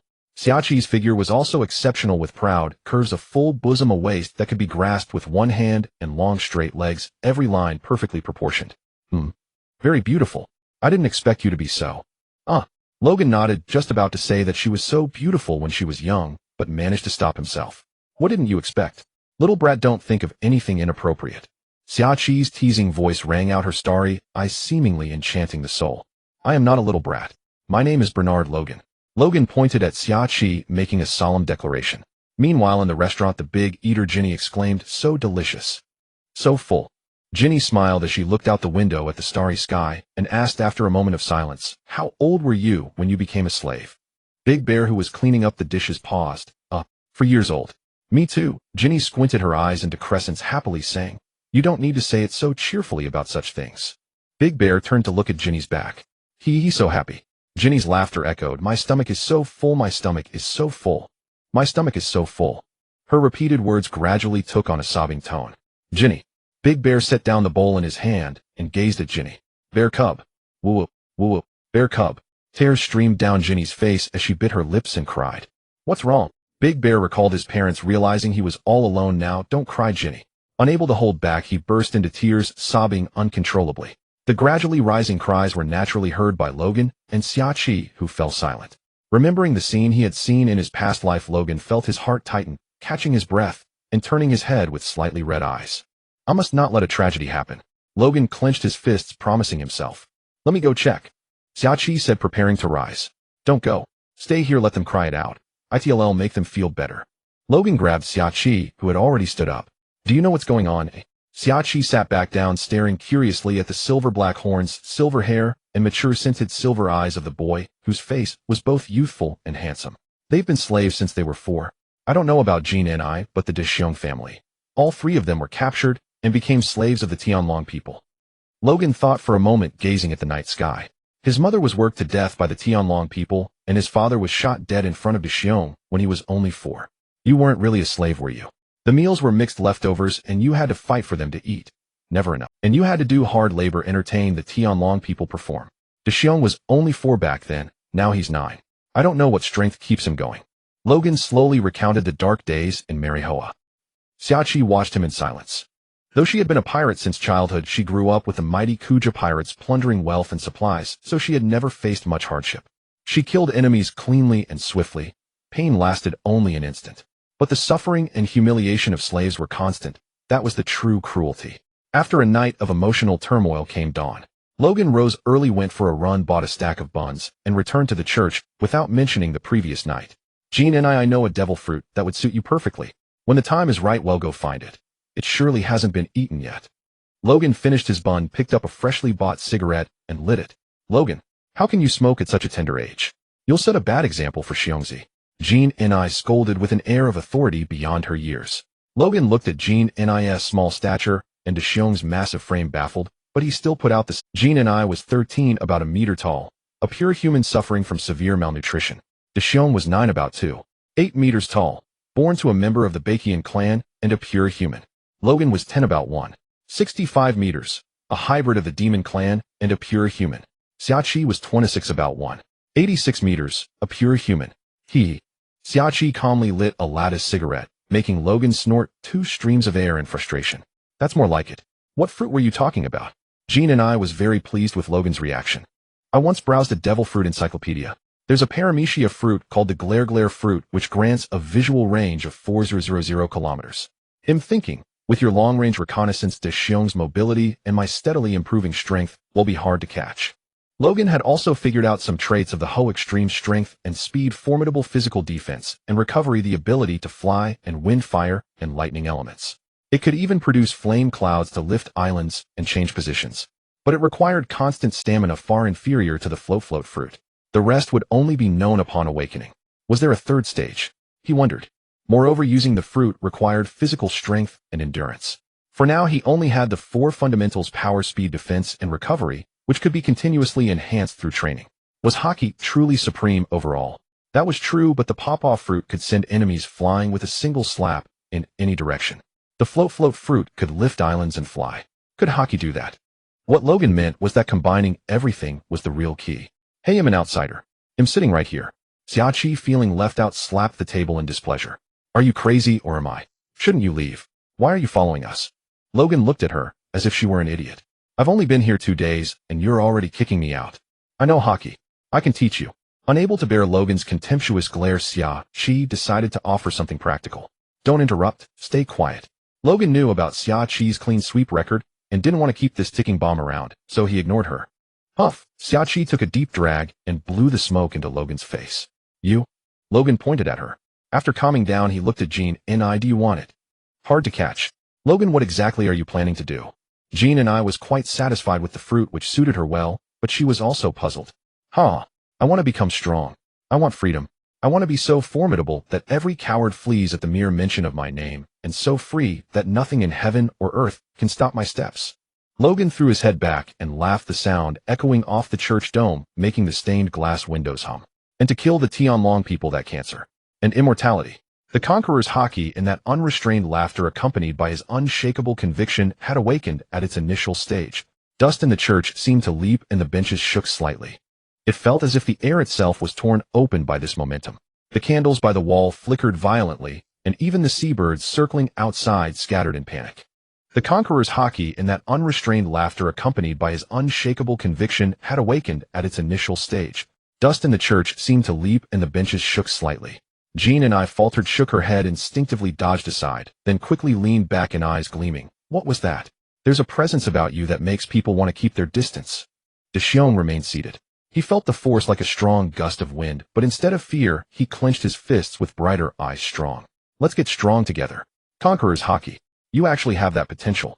Xiaoqi shot up, staring at Logan in shock, her cigarette dropping to the floor. Logan looked down at his hands. The sudden surge of power ignited a fire within him, and he grinned. This is just the beginning of becoming strong. From now on, whoever tries to stop us will have to answer to me first. Does that mean we're going to be pirates? Jean and I was reluctant. She didn't want to pillage and kill as a pirate. Jean and I, what is a pirate? Do you think the Tianlong people in God Valley are any different from pirates? They murder, burn, loot resources, and even destroy countries. And the Marines and government officials who help them, aren't they just like pirates? Logan saw her hesitation. Jean and I was stunned by the question, her fingers tightening on the hem of her clothes. She recalled the coagulated blood in the ruins of God Valley, the slaves treated as playthings by the Tianlong people, and the faces of Marines who stood by while the world nobles burned villages. They. She opened her mouth, her throat feeling clogged with grease. They are the Tianlong people, the masters of the world. Even as she spoke, the words felt hollow. Logan stepped forward, his shadow enveloping her, but his voice grew gentler. Masters. They steal homes, kill families, and chain people like livestock as slaves. How is that any different from the pirates we've seen? In fact, they're worse. Because of them, slave-catching gangs exist, capturing people and forming a whole industry chain. The waves crashed harder outside the church. Jean and I suddenly remembered the female slave they had rescued. A woman whose husband had been shot dead before her eyes because a Tianlong person fancied her, forcing her to become a concubine. I don't know. She looked down at the cracks at her feet. But everyone says pirates are bad. I never said we had to be pirates, Logan said, reaching out to ruffle her hair. But if we want to sail freely without restraint, the only way is to be labeled as pirates. Otherwise, what if we're inspected and branded with the dragon's hoof slave mark? Logan knew of that mark. He himself had been sent to God Valley as prey before the branding could be applied. He also knew about Fisher Tiger, an adventurer enslaved on a whim. Though Tiger was a fishman, Logan and Bartholomew Kuma belonged to an even rarer race than fishmen. Still stroking Ginny's hair, he continued. And if we become pirates who never harm innocents, can you accept losing your freedom and being dragged back as a slave? Even so, would you still resist? At the mention of the dragon's hoof, Kuma and Ginny shuddered, their eyes reddening. Ginny lifted her head abruptly, tears glistening, yet she shook her head with force. The resistance in her eyes gradually faded, replaced by a sparkling light. But promise me this. The treasure we seize will be kept by me. I want to be in charge of the finances. Shaki cast a knowing glance at Ginny, another kindred spirit. Kuma listened to Logan's words, a fire kindling in his chest. The rage born of celestial dragon oppression and the fog of uncertainty about the future were both ignited by the words, become stronger and freedom. His usually placid eyes blazed with a light never seen before. Clenching his fists until his knuckles turned white, he added in a deep, resolute voice, then. He'll be the vice captain. Whoever dares to stand in our way, he'll punch them flying. Logan burst into laughter and clapped Kuma's broad shoulder. All right, vice captain it is. From now on, you take the front in fights. He'll back you up. Kuma rumbled in reply, deal. His fist tightened further, knuckles white, as if already gripping the steel and shadows of their coming voyages. Ginny assumed an earnest expression. From now on, I'll split the plundered treasure into 3 portions, 1 for food, 1 for weapons, and the rest save for our retirement. Logan nearly spat out the water he was drinking. We're too young to think about retirement. We have to plan ahead. Ginny shot him a glare, then turned to Kuma. Vice Captain, what do you think? Kuma nodded solemnly. I agree with Ginny. Watching their back and forth, Logan shook his head with a smile, warmth spreading in his heart. I know a place built of gold. Someday we'll have more money than we can spend. Logan, I'm not 3 years old. You're full of it. Ginny planted her hands on her hips, her face a mask of disbelief. The land of gold. You know where it is. I want to go. At the mention of a golden place, Shaki couldn't sit still, her eyes gleaming. Who are you? Stay a few days, take some money and go. A grown woman tagging along with us kids. Shameless. Logan deployed his ultimate kid weapon hoping to send this ticking bomb away. Kids. Kuma's taller than me, and you're almost my height. Haki glanced at Kuma, then back at Kuma is 9, I'm 10, and Ginny's just 13. How old are you, auntie? Logan shot a glance at Haki, uttering words that could infuriate anyone. You? Brat. I'm in my early 20s at the prime of my adventurous life. Haki tossed her wavy hair, spouting nonsense at Logan. Bull. You're 26 or 27, aren't you? Did you quit the Kuja pirates? You're after the gold, right? I tricked you, haha. I don't actually know. I just heard a legend. Logan burst out laughing, wearing a you fell for it expression. I don't believe it. You seem to know a lot. Who exactly are you? Haki wasn't fooled and pressed for the truth. My grandfather's grandfather left many voyage records. I read them as a child, so I know some things. Logan shrugged, looking as if he didn't care whether she believed or not.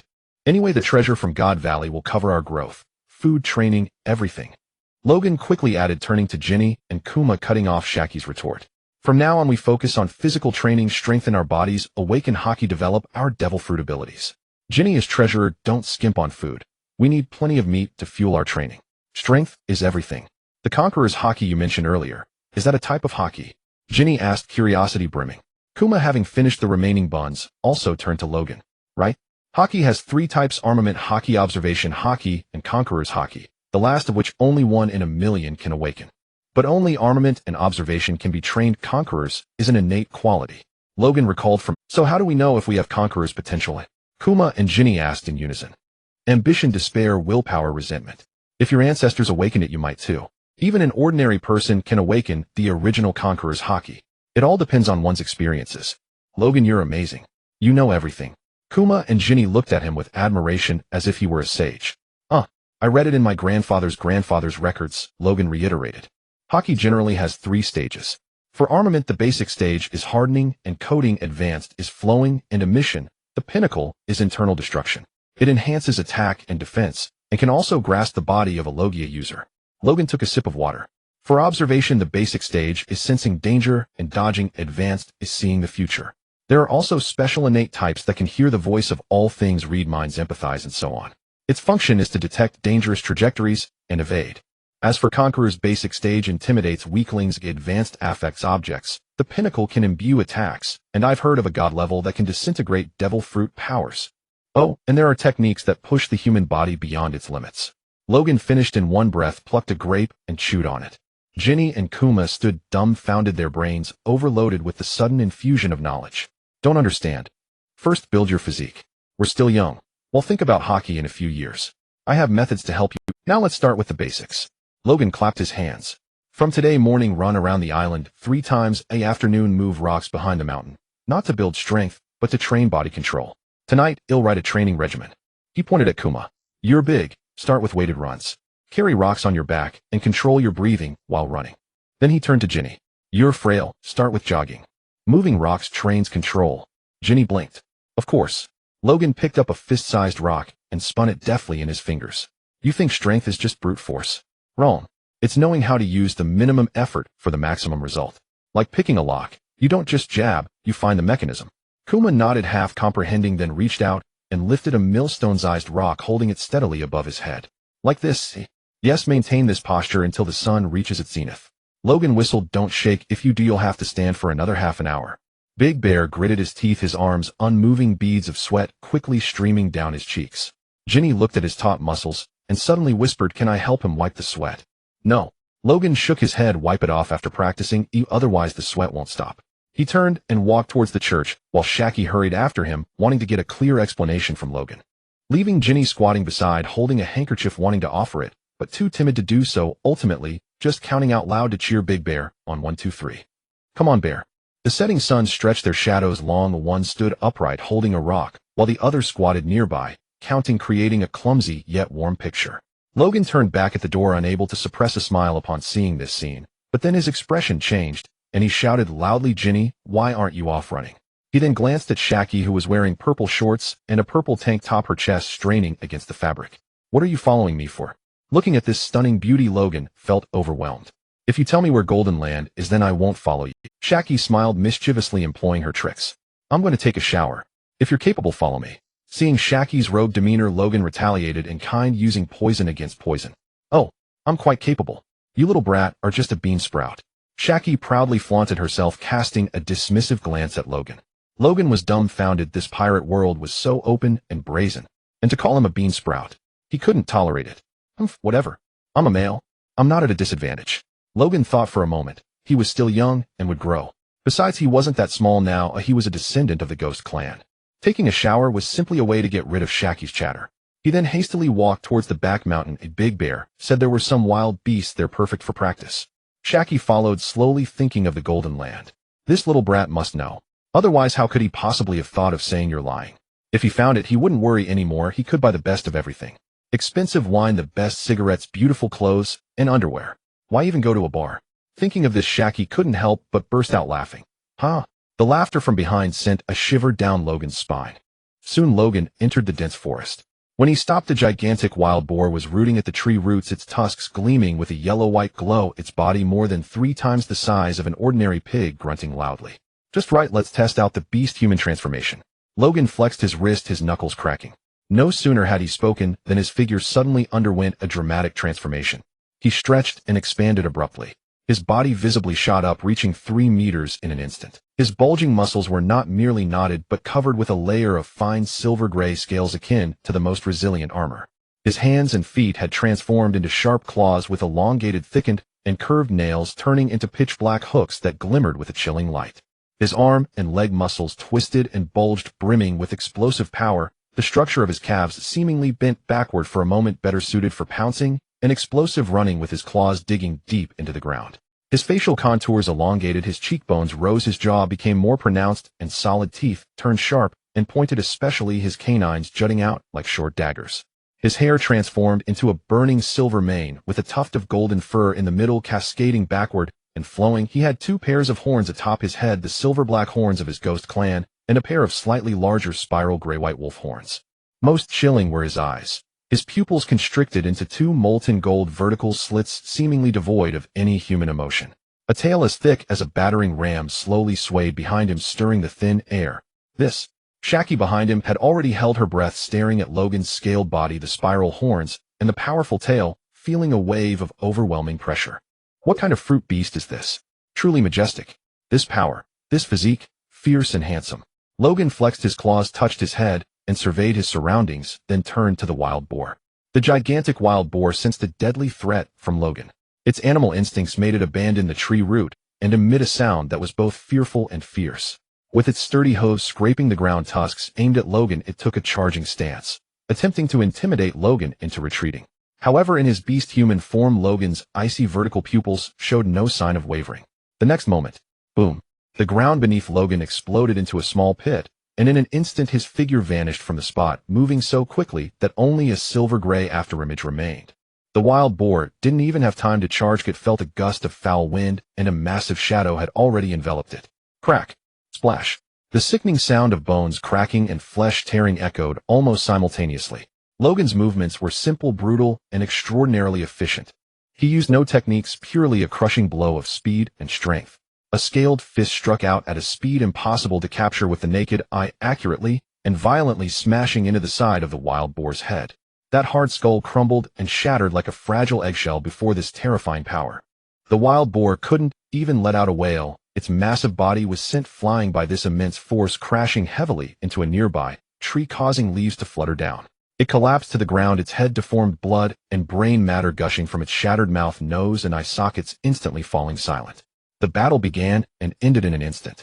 Logan stood in place, shaking off the bits of red and white from his claws, savoring the explosive power he had just unleashed. The forest fell into a dead silence, only the smell of blood starting to permeate the air. Shaki stood frozen, instinctively reaching for her hot pants pocket, seemingly wanting to pull out a cigarette to calm herself, only to discover she hadn't brought her cigarette case. She looked at Logan's back, then at the massive wild boar that had just fallen, took a deep breath, and managed to suppress the shock within her. Truly incredible power. She finally regained her voice, disbelief laced in her tone. Little brat, what exactly is your ability? Is it an animal-type phantom beast? Which type of phantom beast? Logan slowly turned around, his cold vertical pupils gazing at Shaki, his face betraying no emotion, yet the fierce aura remained intense. His low voice seemed to carry a metallic friction texture. Isn't it both handsome and imposing? What fruit it is I won't tell you, guess it yourself. However, as soon as he spoke, it seemed to undermine this majestic and imposing image. Shaki looked at him, unable to suppress a roll of her eyes, but the corners of her mouth lifted into an interested smile, Tisk still playing coy. But this form is indeed very imposing. Luo Jin walked over to the wild boar and dragged it back. Go gather some firewood. He'll dress it and roast it to bring home. Roast pig. Sounds great. Wait a bit. Xiaoqi nodded and busied herself gathering. Meanwhile, Luo Jin used his beast claws to tear open the boar's hide and handle the innards. Soon enough it was done. He deactivated his ability, looking like a bloody mess. Glancing around, he vaguely spotted a lake not far away. Dragging the boar over, he washed it beside a large boulder. Noticing the earlier splashes on his clothes, he stripped off all his garments and began washing them. Not far away amid thick bushes, Xiaoqi had bound a bundle of twigs and logs with brambles and was carrying it toward the lake. Meanwhile, Luo Jin had finished washing his clothes, wrung them dry, and set them aside. He then began drying his body, intending to just put on his pants later. Xiaoqi emerged from the dense woods. Glancing at the lake and the part of the boar visible beside the boulder, she assumed Luo Jin was still processing it, so she walked over without a second thought. In a moment, Xiaoqi rounded the boulder and appeared behind Luo Jin. Instantly, her peach blossom. At almost the same time Luo Jin finished drying, shook the water droplets from his hair tips, gave his body a shake, and turned to reach for his pants. Suddenly sensing something amiss, his hand froze in midair as he looked at the newcomer. Their eyes met. The air seemed to freeze instantly, even the wind held its breath. The dead silence stretched for an unknown time, perhaps only the blink of an eye. Snapping back to reality, Luo Jin saw that Xiaoqi showed no intention of turning away. He snatched up his pants to cover himself while a startled cry shattered the lakeside tranquility. What the hell? Why are you behind me? Huh? Didn't you say men don't lose out? Why are you covering up? A little brat not even fully grown. Your butt is so white. Xiaoqi snapped out of her daze, and seeing Luo Jin's state laughed so hard she shook all over her chest, wobbling. Shut up. Stop laughing. You even stared for a while. Have you no shame? I'm an adult. Luo Jin leaped back to the other side of the boulder, quickly pulled on his pants and returned. Huh? You're just a 10-year-old kid. What's big about you? That thing isn't big either. A glance won't hurt. Xiaoqi laughed while pointing at Luo Jin's lower region. You? Luo Jin's face reddened. Flustered and furious, he blurted out without thinking. You know about size. Have you seen many then? Like from the giant tribe. Are they big? Xiaoqi's laughter abruptly stopped. She dropped the bundle of brambles, narrowed her eyes at Luo Jin, and covered her fist with black armament, Haki raising it. You looking for death? Sorry. I was joking, don't mind me. Cold sweat broke out on Luo Jin. Too late. Xiaoqi vanished in a step and reappeared before Luo Jin. Her black fist swung toward his stomach with a whoosh. Ugh. Luo Jin tried to explain, but before he could finish he was sent flying like a kicked pebble, soaring across the small lake and crashing into the dense woods on the other side. He snapped 3 saplings before finally stopping, curled up on the ground, clutching his stomach as sour bile mixed with breakfast surged up his throat. He coughed so hard his lungs ached, tears streaming from his eyes, his head ringing. That woman was merciless. Using armament Haki just like that. Truly, in the world of pirates, no beauty is easy to mess with. Cough. Crazy woman. He muttered while holding his stomach, just about to get up. Then he saw Xiaoqi standing 3 meters away with her arms crossed, her purple vest lifted slightly by the forest breeze, her eyes still carrying unextinguished anger. Still cursing, she raised her foot and ground the fallen leaves beneath it. One more smart mouth, and he'll show you what true armament Haki means. Luo Jin immediately shut up and obediently got up from the ground, brushing the dirt off his clothes, though his waist remained bent. The punch had been so heavy it felt like a red-hot branding iron was lodged in his gut. He secretly glanced up at Xiaoqi's fist. The black armament Haki still hadn't dissipated. He clicked his tongue inwardly. This woman was not only bold, but also this strong. Had better keep his distance from now on. So, are we still roasting the boar? He said, changing the subject, his gaze drifting toward the massive carcass in the distance. Xiaoqi glanced at his bent posture and said, roasted, of course, well roasted. But you're doing it yourself. I don't want to touch that stinky bloody thing. Luo Jin nodded vigorously.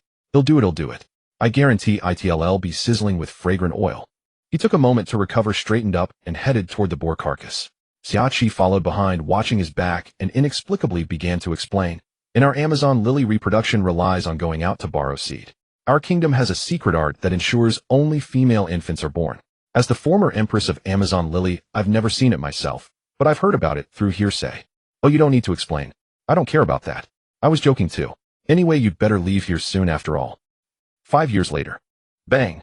Luo Jin and Deshiong parted after their sparring session, both drenched in sweat, and at this time Deshiong was 14 years old and had shot up to nearly 5 meters tall. He sported medium-short curly hair and bronze skin, looking much more rugged.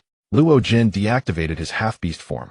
At 15, he stood 2 meters 30. He had silver-gray short hair, and his silver-black demon horns looked as if they could pierce the sky.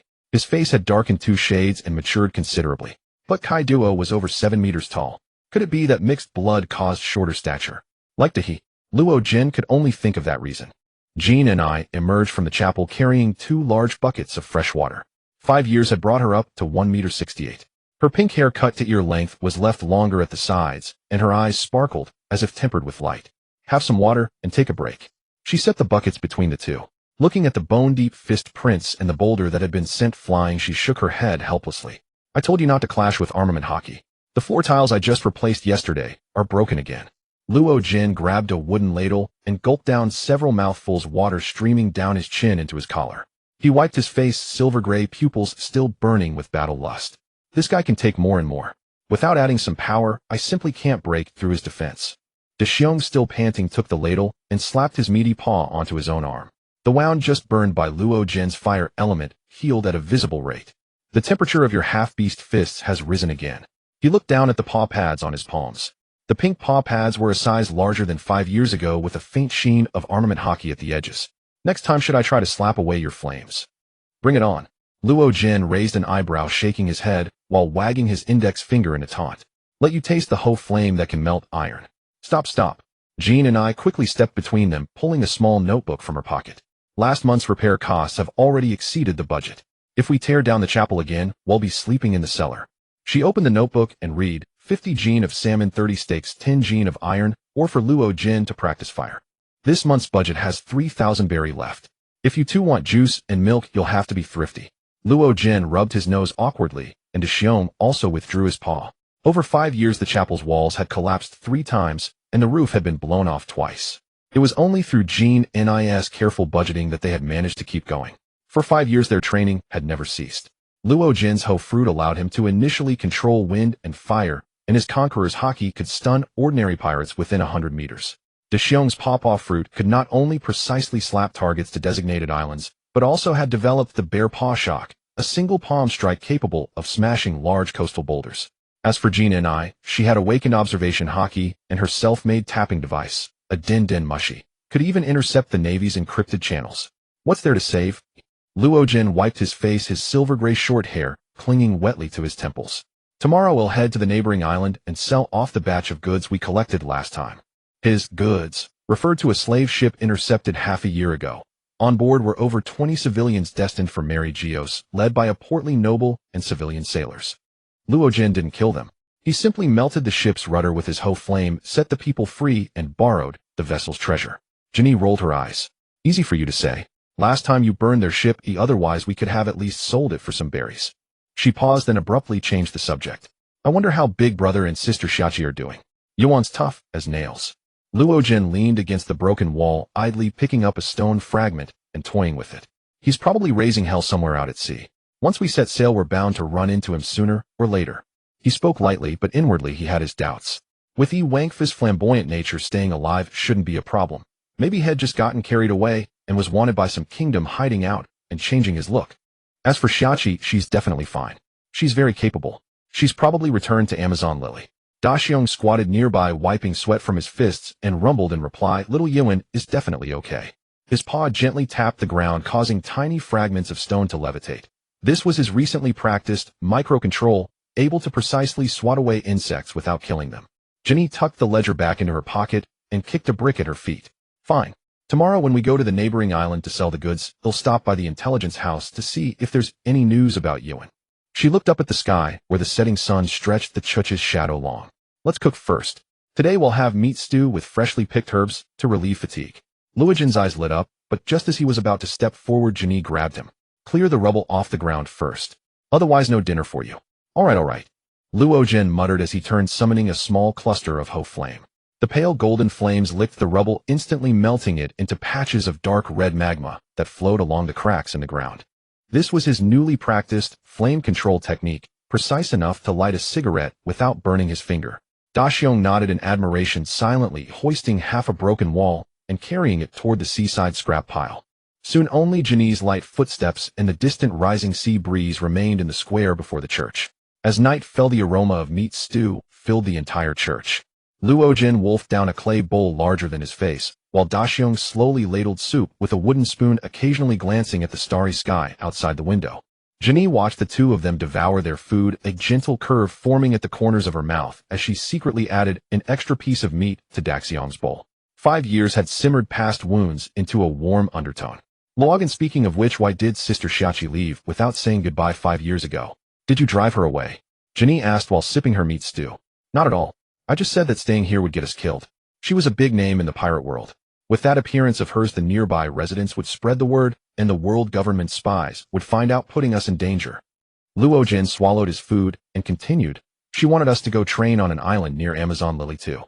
But this is Daxiong's home. Back then I was thinking about letting him live here. The next day she disguised herself, told me she was leaving, and asked me to pass the message to you too. Didn't I mention it? I even asked you for a sum of money back then, which was for her. Oh, I see. You never told me.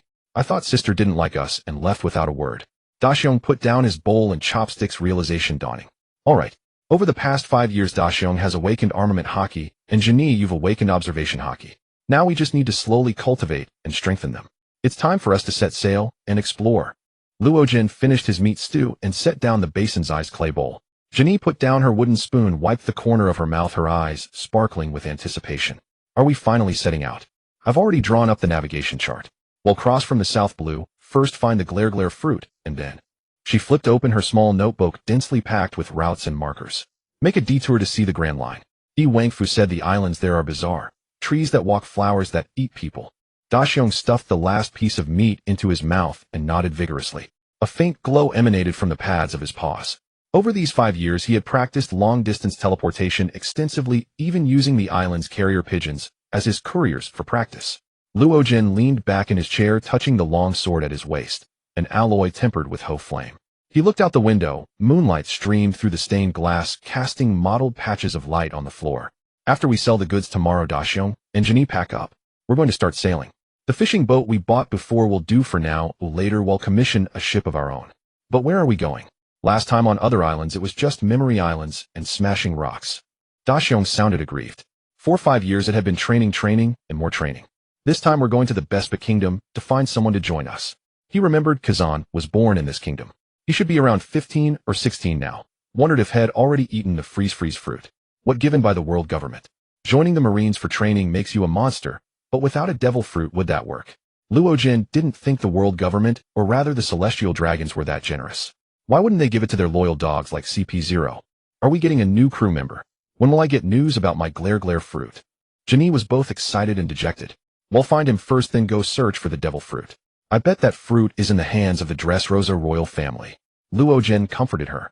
Let's set off quickly. Adventure, good food, beautiful scenery, strange people, and things. Just thinking about it sounds fun. Jinny mused dreamily. The morning sea breeze with its salty, damp chill blew across the small port of the Sobel Kingdom. The fishing boat that had accompanied them for 2 years, slightly worn but well-maintained, the Freedom, lay quietly moored at the shore. On deck, Jinny was directing Daxiong as he loaded the last few bags of supplies, mainly dried meat strips, salted fish, freshwater barrels, and the iron ingots Luojin requested for forging tools and weapons. Daxiong's massive frame stood out conspicuously on the narrow deck, yet his movements were exceptionally gentle and agile. Carefully following Jinny's instructions, he placed the heavy barrels in sacks, ensuring they were as solid as a mountain. All set, Jinny. Luojin leaned against the mast near the bow, his silver-gray short hair slightly tousled by the wind. The pair of distinctive silver-black horns atop his head glinted coldly in the sunlight. He chewed on a blade of grass, his gaze drifting beyond the calm sea toward the distant north, the direction of the Bespa Kingdom. At his waist hung the long sword, Bonebreaker, repeatedly tempered with Ho flame, its hilt wrapped in rough but durable leather. Everything packed. Logan spat out the grass stem and turned to ask. Ready. Food, fresh water, medicine, spare rigging, and your precious iron ingots. All done. Jinny patted the dust off her hands and took out her little notebook. She crossed off the last item. According to the intel I compiled last night, the Bespa Kingdom is in the northern part of the South Sea, near the edge of the calm belt. Under normal sailing conditions, if we have a tailwind, it should take about a week. A week. Logan stretched his limbs and his joints emitted a faint crackling sound. Perfect. I can continue my training on the way. Big Bear, during this voyage you'll be in charge of the sails and look out and practice using your pop-off fruit ability to fine-tune the wind direction. Understood. Big Bear rumbled in response, his eyes sparkling with anticipation for the journey. Though he had grown immensely in strength during the 5 years of training on the island, his curiosity about the vast ocean was equally intense. What about me? What about me? Ginny leaned in, her eyes shimmering. Our Minister of Finance and Chief of Intelligence. Logan grinned, flashing his white teeth. Your mission is the most important. Monitor the naval and merchant ship communications in the nearby waters, plan the safest route, and by the way, keep an eye on our first mate so he doesn't eat all the ship's provisions. Hey, Logan. Big Bear protested with some embarrassment, which made Ginny giggle. Hee-haw. Mission. Ginny imitated Ivankov's signature laugh and gave a sloppy salute, then turned serious. By the way, Logan, you haven't told us who we're looking for in the Vespa Kingdom. How exactly will we find him? That country isn't huge, but it's still fairly populated. Logan walked to the ship's railing, tapping his fingers lightly on the rough wooden rail. We're looking for a young man named Kazan. He should be about our age, or maybe a bit older. His characteristics are very tall, taller than average, very thin, maybe with slightly curly hair. Ginny whipped out her little notebook and scribbled furiously. Those clues are so vague. Just based on this, it's like looking for a needle in a haystack. It won't be too hard. A hint of certainty flashed in Logan's. Eavesdrop on the kingdom for any reports of abnormally cold people or places, and pay special attention to any unusual incidents related to freezing or cold air. Big Bear, you keep an eye on the docks and training grounds for any young person matching the description. Cold ability. Big Bear mused. Is it a devil fruit? Like my pop-off fruit? Very likely. Logan nodded. If he's already eaten the ice fruit, he'll be even more conspicuous, making him easier to find. If he hasn't, we'll just search. Understood. Target locked. Vespa Kingdom, searching for young man Kazan. Ginny pumped her small fist with enthusiasm. Weigh anchor. Hoist the sails. Logan said no more and waved his hand. Big Bear let out a low grunt, and his powerful arms erupted with astonishing strength as he effortlessly pulled up the heavy anchor. Ginny agilely climbed the mast and untied the ropes securing the mainsail. The sea breeze gusted, snapping the canvas tight, propelling the Freedom slowly away from the familiar harbor. The coastline of the Sorbal Kingdom gradually shrank in the distance, eventually becoming a faint green line. Ahead lay the boundless blue ocean, where sky and sea merged into one, brimming with the unknown and challenges. Logan stood at the bow, letting the sea breeze buffet his face and ruffle his clothes. His silver-gray eyes gazed at the deep horizon, as if already glimpsing the magnificent and turbulent picture of the future. A new journey begins. He murmured to himself, his voice carried away by the wind. The Freedom cut through the white foam, sailing resolutely into the depths of the South Sea, heading full speed toward the Vespa Kingdom. At that moment, in a dark alley, a figure in a white hooded cloak slowly emerged, watching the fishing boat sail away. The Freedom had sailed for 4 days across the vast expanse of the South Sea. The days passed in monotonous sailing, rigorous training, and Ginny's endless eavesdropping. On the deck, Logan and Big Bear were engaged in an intense sparring session. Without using their fruit abilities, it was purely a clash of physical techniques and Haki. Huh. Big Bear roared, his massive fist wrapped in dark armament Haki, hurtling toward Logan like a battering ram. The air compressed, letting out a muffled roar. Logan's eyes sharpened, and instead of retreating, he advanced. He crouched low, pushed off the deck, and slid like a panther across the planks, narrowly dodging the fist. Simultaneously, his right hand formed a claw, its fingers coated in equally dense armament Haki, and with a tearing sound, he aimed straight for Big Bear's ribs. Logan had naturally awakened armament Haki over the 5 years, but observation Haki still eluded him, though he felt it was on the verge of breaking through. Bang! Big Bear reacted swiftly, his large paw-like hand pressing down, precisely blocking Logan's claw strike. The two armament Haki clashed violently, producing a thunderous metallic roar. The deck beneath them groaned under the strain, cracking into several fine lines. Your strength is heavier, Big Bear. Logan used the momentum to backflip, landing steadily, shaking his slightly numb wrist.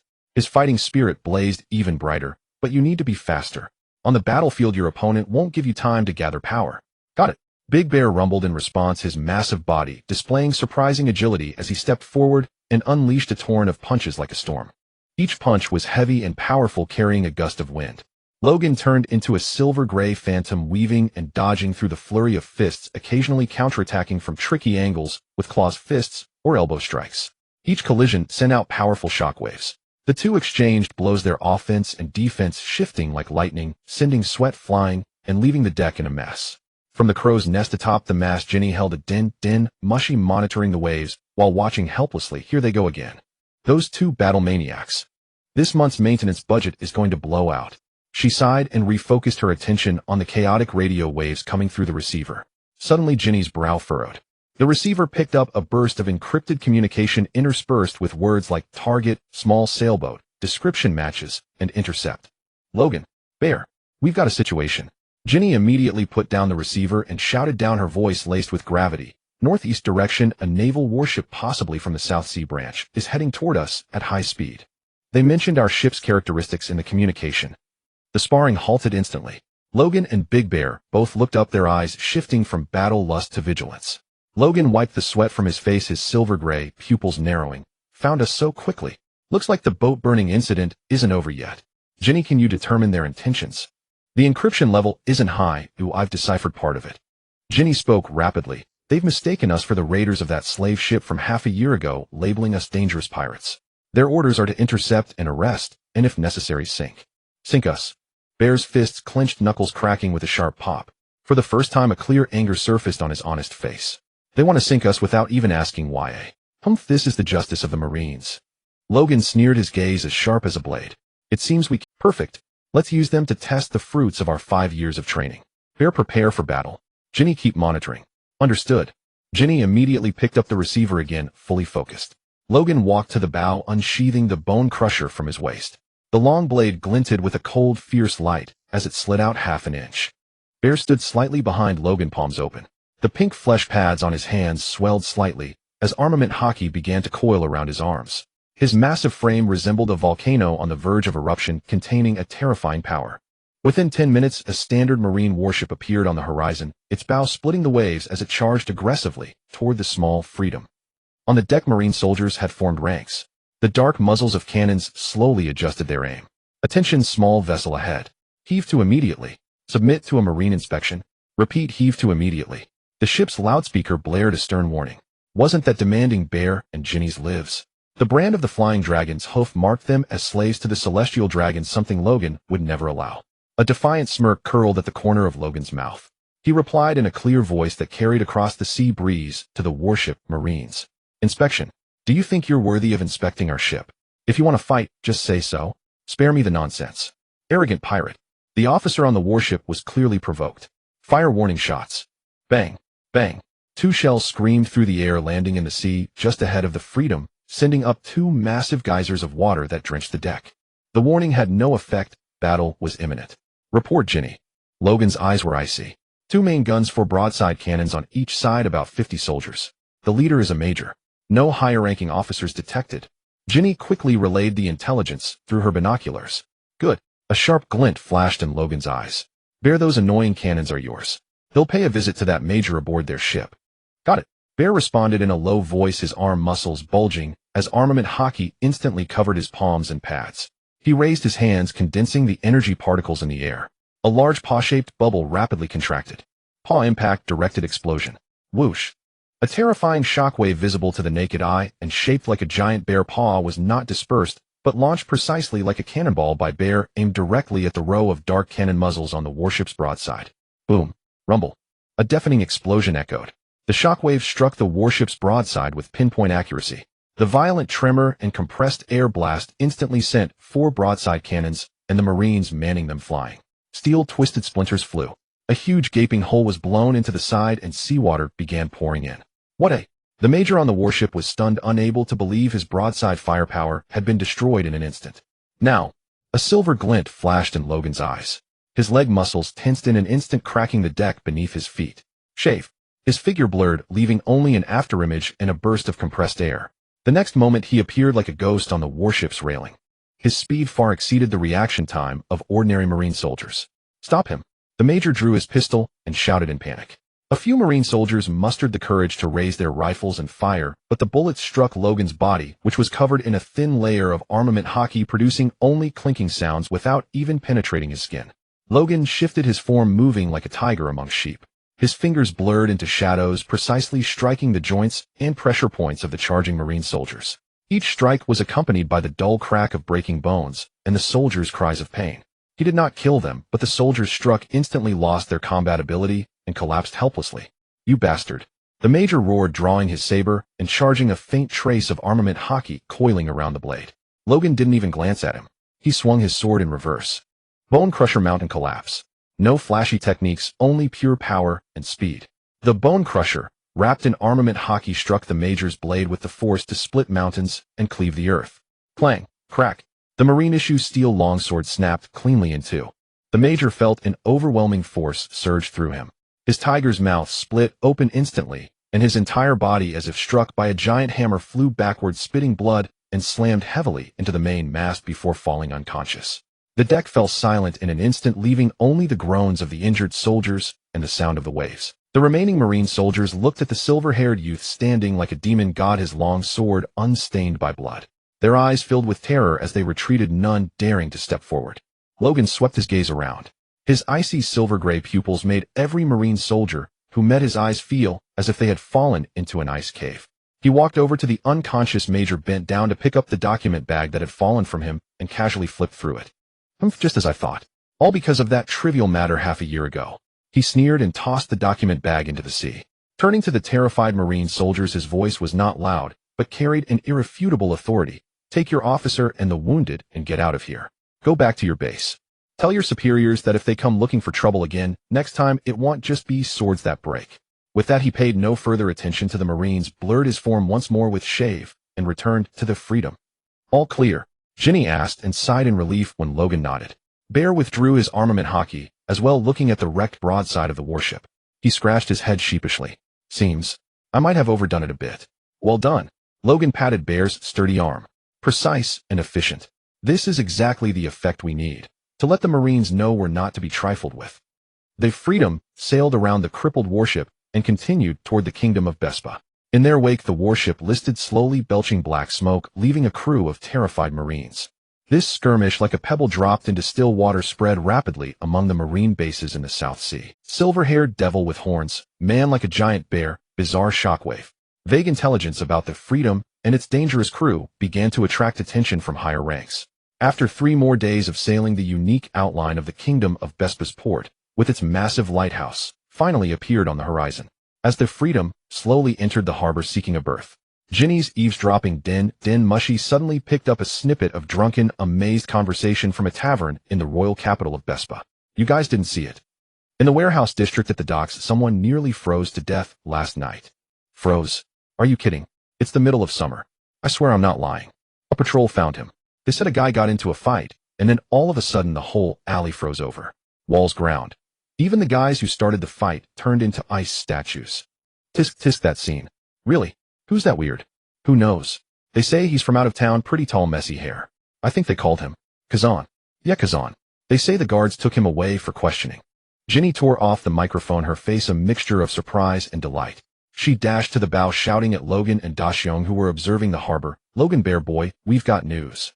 The chill youth Kazan has been found right in the capital of Bespa, and it seems he really has eaten the freeze fruit. The port city of Freezing Point Harbor in the kingdom of Bespa was shrouded in a peculiar atmosphere. Though it was near the edge of the calm belt, the summer heat had not completely dissipated yet. The air was occasionally pierced by an untimely chill. Dock workers muttered among themselves about the strange events that had occurred in the dock area the previous night. Logan, Daxiong, and Ginny walked along the somewhat bustling street. Ginny quickly flipped through her little notebook, which held the scattered intelligence she had just gathered. Target confirmed, Kazan. Ginny lowered her voice, a mix of excitement and gravity in her tone. Male, 15 years old, orphan. Previously scraped by on odd jobs, and collecting discarded food from the docks. He was tall and thin with black curly hair and always looked half asleep. Key info: last night he got into a conflict in the warehouse area, and his abilities may have gone out of control, freezing an entire alley and several thugs into ice sculptures. He is now held in the Port District's temporary detention center on charges of dangerous individual and destruction of public property. Freezing ability. Just as I thought. A glint flashed in Logan's eyes. Location of the detention center. Just 2 blocks away, next to the port guard station. Ginny pointed in a direction. Security isn't tight. About a dozen regular guards led by a squad, but she paused. Word is that squad leader is cautious. He's locked Kazan in a reinforced stone cell, and even had some ice blocks piled at the entrance, probably afraid he'd freeze more things or hurt someone. A bunch of fools. Logan sneered. Let's go. The detention center was a gray stone building with 2 listless guards at the entrance. Logan and his crew circled to a secluded corner behind the building. Conqueror's Haki. The 2 guards rolled their eyes and collapsed. Daxiong approached the thick stone wall and extended his massive hand covered in armament Haki, pressing his paw pad against the surface. Pressure cannon silent penetration. Whoosh. A highly concentrated, nearly invisible pressure wave shot from the paw pad. Without a deafening roar, the inner structure of the stone wall was instantly shattered and compressed. The solid stone wall, like a cookie crushed by an invisible giant hand, silently yielded a smooth-edged hole just large enough for one person as fragments of rubble pattered down. Logan flickered and slipped through the opening like a specter. The frigid air hit him instantly. The ice piled at the entrance of the stone cell at the end of the corridor emitted a visible chill. A guard patrolling the corridor heard the faint rustle of debris and turned in confusion. What's that? Before he could finish, Logan's figure appeared before him. A precise chop to the side of the neck, and the guard crumpled without a sound. Two other patrolling guards caught off guard were swiftly subdued by Logan in the same manner. He approached the stone cell where the cold was most intense. Logan pushed open the half-closed iron door. The lock had long been brittle from the cold. Inside the stone chamber, a black-haired youth in tattered thin clothes curled up on a pile of straw in the corner. His lips were purple, and a thin layer of frost clung to his eyebrows and lashes. The youth was Kazan. Under the skin of his bare arms, abnormal cyan-purple veins were faintly visible, and strands of cold air uncontrollably seeped from his body, turning the entire cell into an ice house. The floor and walls around him were covered in a thick layer of ice, evidently the result of his unconscious power going out of control. He seemed to sense someone entering and struggled to lift his heavy eyelids, revealing deep-set eyes with heavy dark circles filled with exhaustion and pain. He tried to speak, but his teeth chattered from the cold, and only a faint breathy sound escaped. Found him. Logan's voice echoed in the icy chamber, carrying a strange penetrative force that dispelled some of the chill. Kazan struggled to focus his vision and saw a youth with silver-gray hair and peculiar horns on his head standing at the door, backlit, his expression unreadable, but his silver-gray pupils were exceptionally bright, as if they could pierce through a person's heart. Behind him, a giant-like figure blocked the doorway. Who are you? Guards. Kazan's voice was hoarse and weak, filled with despair. He thought he was about to be executed. Guards, eh? Logan chuckled, strode over to Kazan, and crouched down. Partial beast transformation. A recently learned trick. Ignoring the biting cold, he extended a beastly paw-palm up, and a warm, dancing, pale golden flame burst forth with a soft pop. The Ho flame. The flame radiated a gentle and steady heat, instantly dispelling some of the deadly cold around Kazan. Kazan's eyes flew wide open, staring at the flame in disbelief. Warmth, a long-lost warmth that made him want to cry, enveloped his frozen body. He instinctively tried to move closer to the source of the fire. My name is Bernard Logan. Logan's voice was calm and firm. They are my companions, Ginny and Dash. We are not guards, nor are we here to arrest you. Quite the opposite. We've come to take you out of this godforsaken place. Kazan froze, a flicker of caution in his eyes. Why? Why? What do you want? I have no money. Only this. He instinctively clutched his abdomen, as if something important was hidden there. He thought the ability he had inadvertently displayed while freezing people last night had attracted covetous eyes. Logan saw through his thoughts and extinguished the flame. The cold immediately tried to surge back, but was blocked by the heat radiating from Logan. We're not interested in your money. He looked Kazan straight in the eye. We are interested in your troubles. More precisely in you and the power you've just acquired.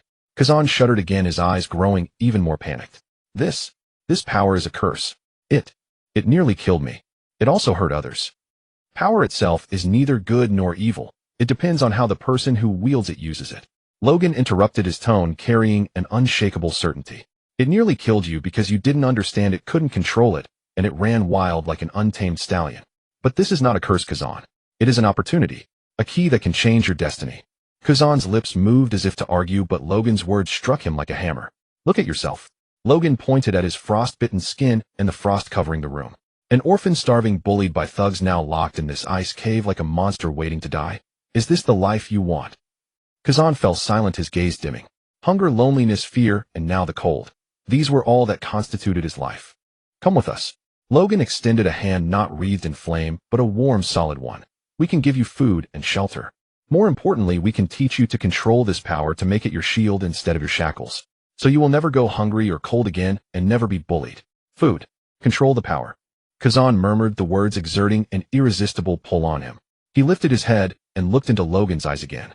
Those silver-gray irises held no feigned pity, no greedy calculation. Only a blazing sincerity and a powerful confidence he had never felt before. Where are we going? Kazan's voice was still weak, but carried a faint glimmer of hope. To the Logan's voice rang out resonant and stirring. To anywhere we want. No ties, no chains. With our strength, we'll fight for genuine freedom. Eat as much as we like and beat up every bastard who deserves it. That's the path we walk. Do you want to join us? Freedom, food, beating bastards. These 3 words ignited Kazan's long-frozen heart like sparks. He had never imagined such a life.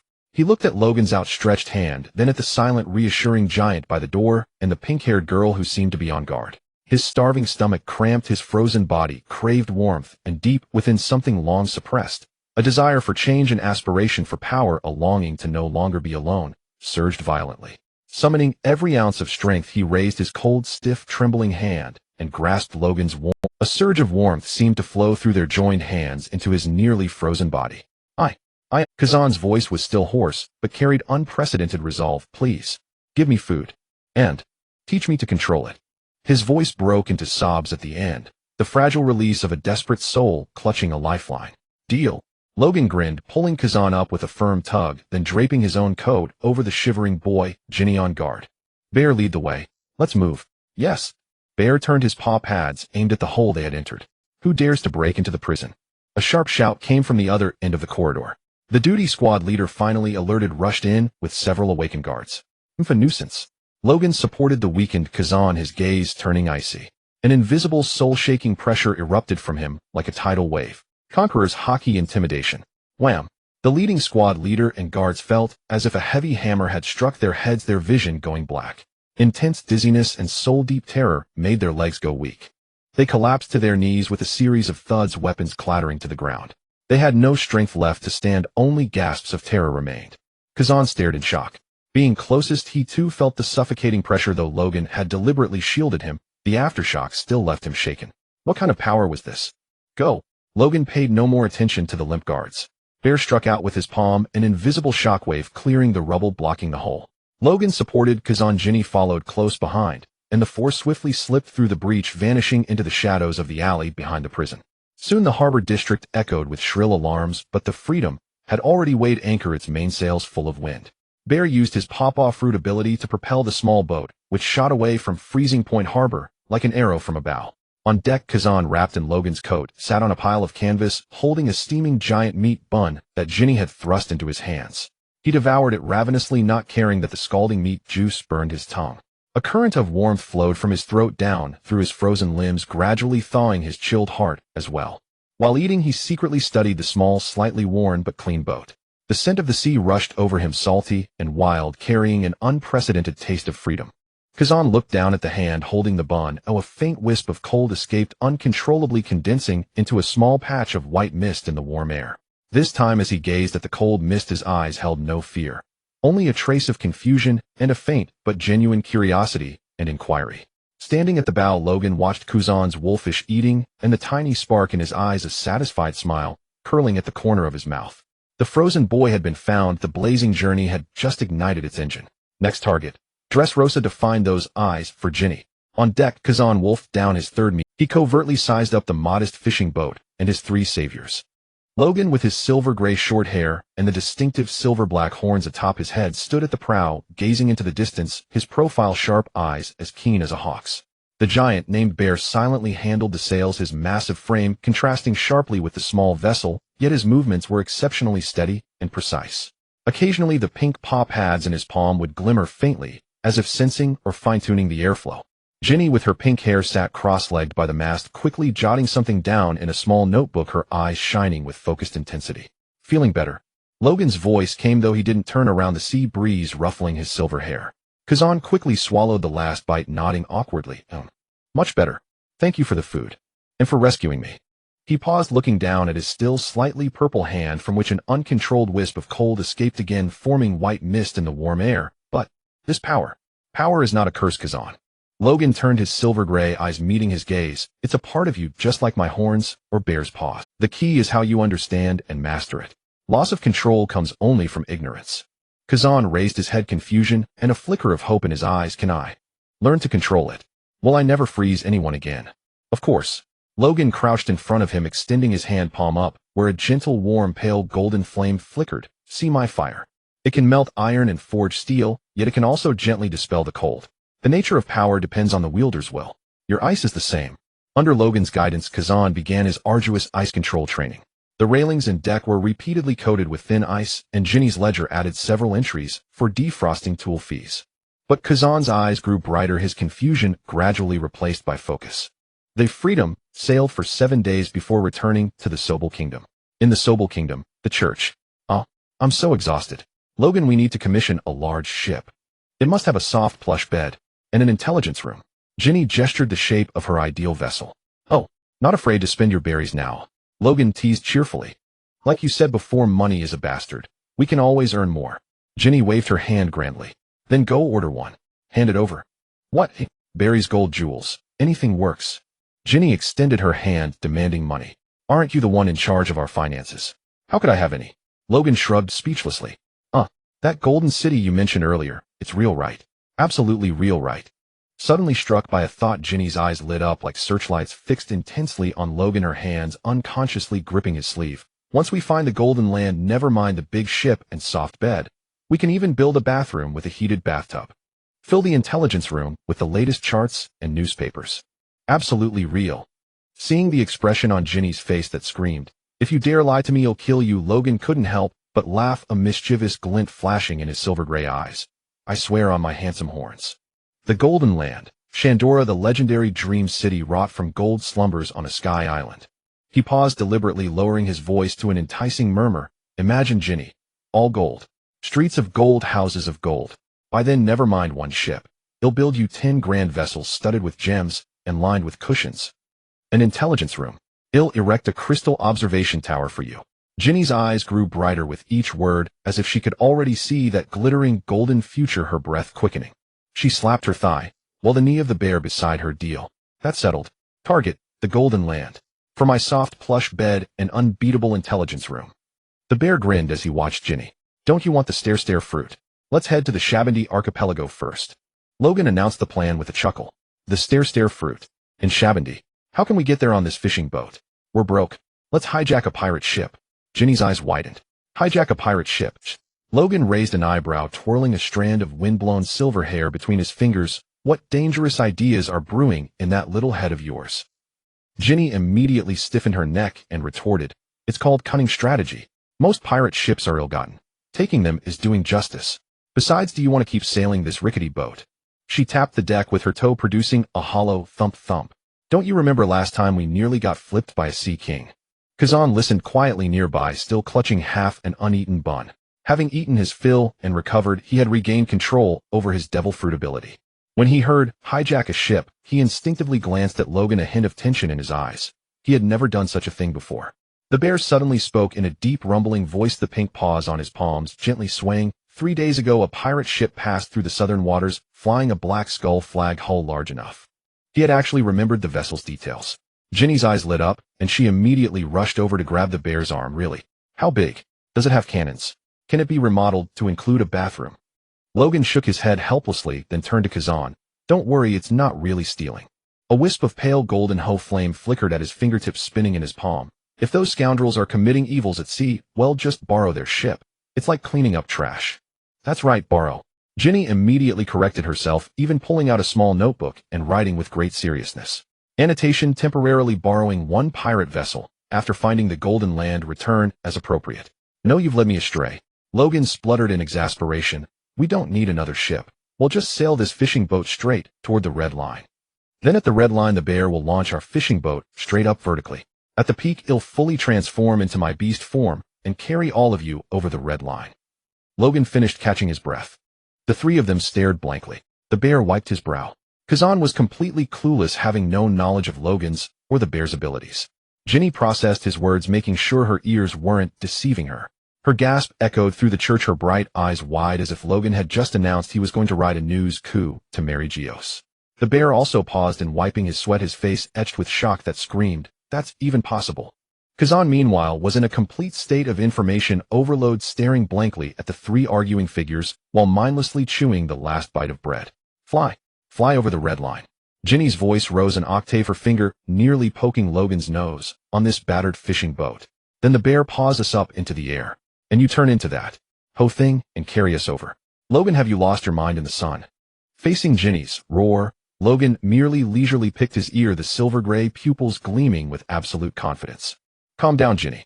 Logan's voice carried a strangely soothing power, choking the next round of Ginny's impending outburst in her throat. Have you forgotten what we've been doing these past 5 years? Playing house. Building sandcastles on the beach. No, we've been training like mad. The bear's pawpaw fruit has long surpassed its former limits. He turned to the bear, eyes blazing. Bear, tell them. At full power, now how high and how far can you launch an eye? The bear scratched his thick curly hair, answering earnestly, yet guilelessly, straight up at full force I can definitely exceed the clouds. Haven't tested the exact distance. For distance, I can instantly send a random island to a memorized anchor point. Could already do that 5 years ago. Hear that? Logan pointed a finger at the sky. We don't need a landing point. Only a high enough starting point. The red line is a mountain, not the heavens. The bear launches us straight up, and before we descend, it'll transform in midair and take over. For us, it's just a bit of stamina. His words were resolute, the confidence born of 5 years of grueling training etched into his bones. The potential of his hoe form had long been stirring. A 20-meter beast carrying 3 people and a boat. A piece of cake. Kazan finally found his voice through the shock, asking with intense curiosity, Captain Logan, your devil fruit ability lets you turn into a flying beast, hoe fruit form. Luo Jin flashed a grin, revealing a row of white teeth. It can run, jump, fight, and endure. Most crucially, it can fly. Although I haven't fully demonstrated it before you, trust me, it's absolutely exhilarating. Jean and I looked into Luo Jin's eyes at that familiar gleam. The very spark that ignited only when he devised plans that seemed mad, yet were meticulously crafted. She took a deep breath, forcibly suppressing the turbulent waves in her heart, and began furiously pondering the plan's feasibility. Risk? She bit her lower lip. Deshiong's paw pad slap is protected by the cushion. What risk could there be? My full beast form can reach over 20 meters in size. Holding up a small fishing boat is no problem. If I wanted, I could even leap over the red line myself. Luo Jin cut indirectly. Deshiong nodded heavily and said in a deep, muffled voice, Luo Jin, I trust you. If you say it works, it will work. My paw pads are ready anytime. He spread his huge palms, and the pink paw pads, as if sensing their master's resolve, pulsed slightly. Jean and I looked at Luo Jin's unwavering gaze, then at Deshiong's expression brimming with trust, and finally at the kindled light of hope in Kuzan's eyes. She snapped her little notebook shut with a crisp crack. Let's do it. Jean and I stomped her foot, her face radiating a gambler's determination and excitement. For the glare fruit. For the soft plush bed. For Gold Town. Let's go all out. Luo Jin, plan details. What do we need to prepare? Bear cub, be gentle when you slap. Don't make me lose my breakfast. Kuzan, little bro. Stop. I said nothing else is needed. Just prepare food. Deshiong, use all your strength to slap the fishing boat straight up into the sky. Leave the rest to me. He'll grab the boat and fly over.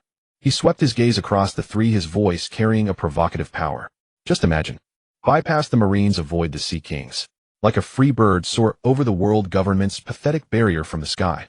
100 times better than skulking on the sea. Fly whenever you want. Go wherever you please. A free bird. Kuzan murmured, the flame in his eyes fully ignited.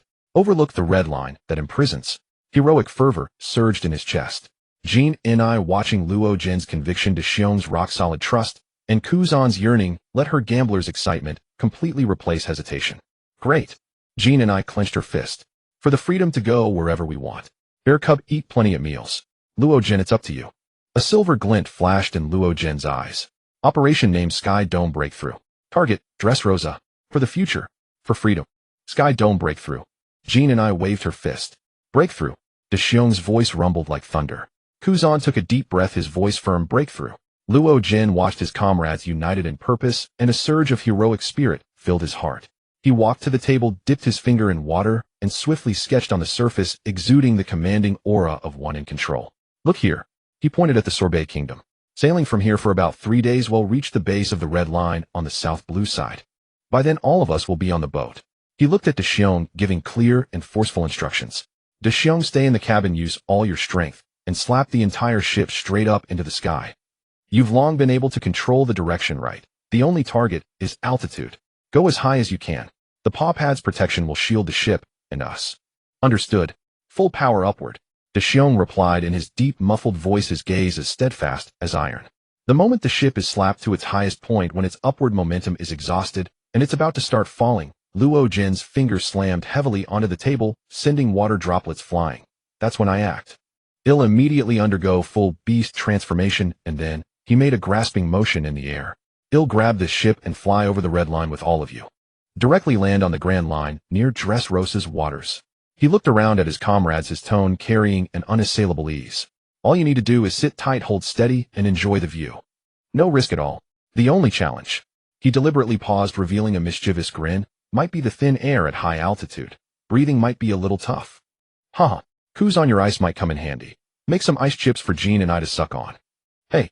Jean and I glared at him in protest, but the tension was indeed diluted by this confident banter. After the Sky Dome breakthrough, plan was finalized. An atmosphere mingled with tension and exhilaration spread through the church.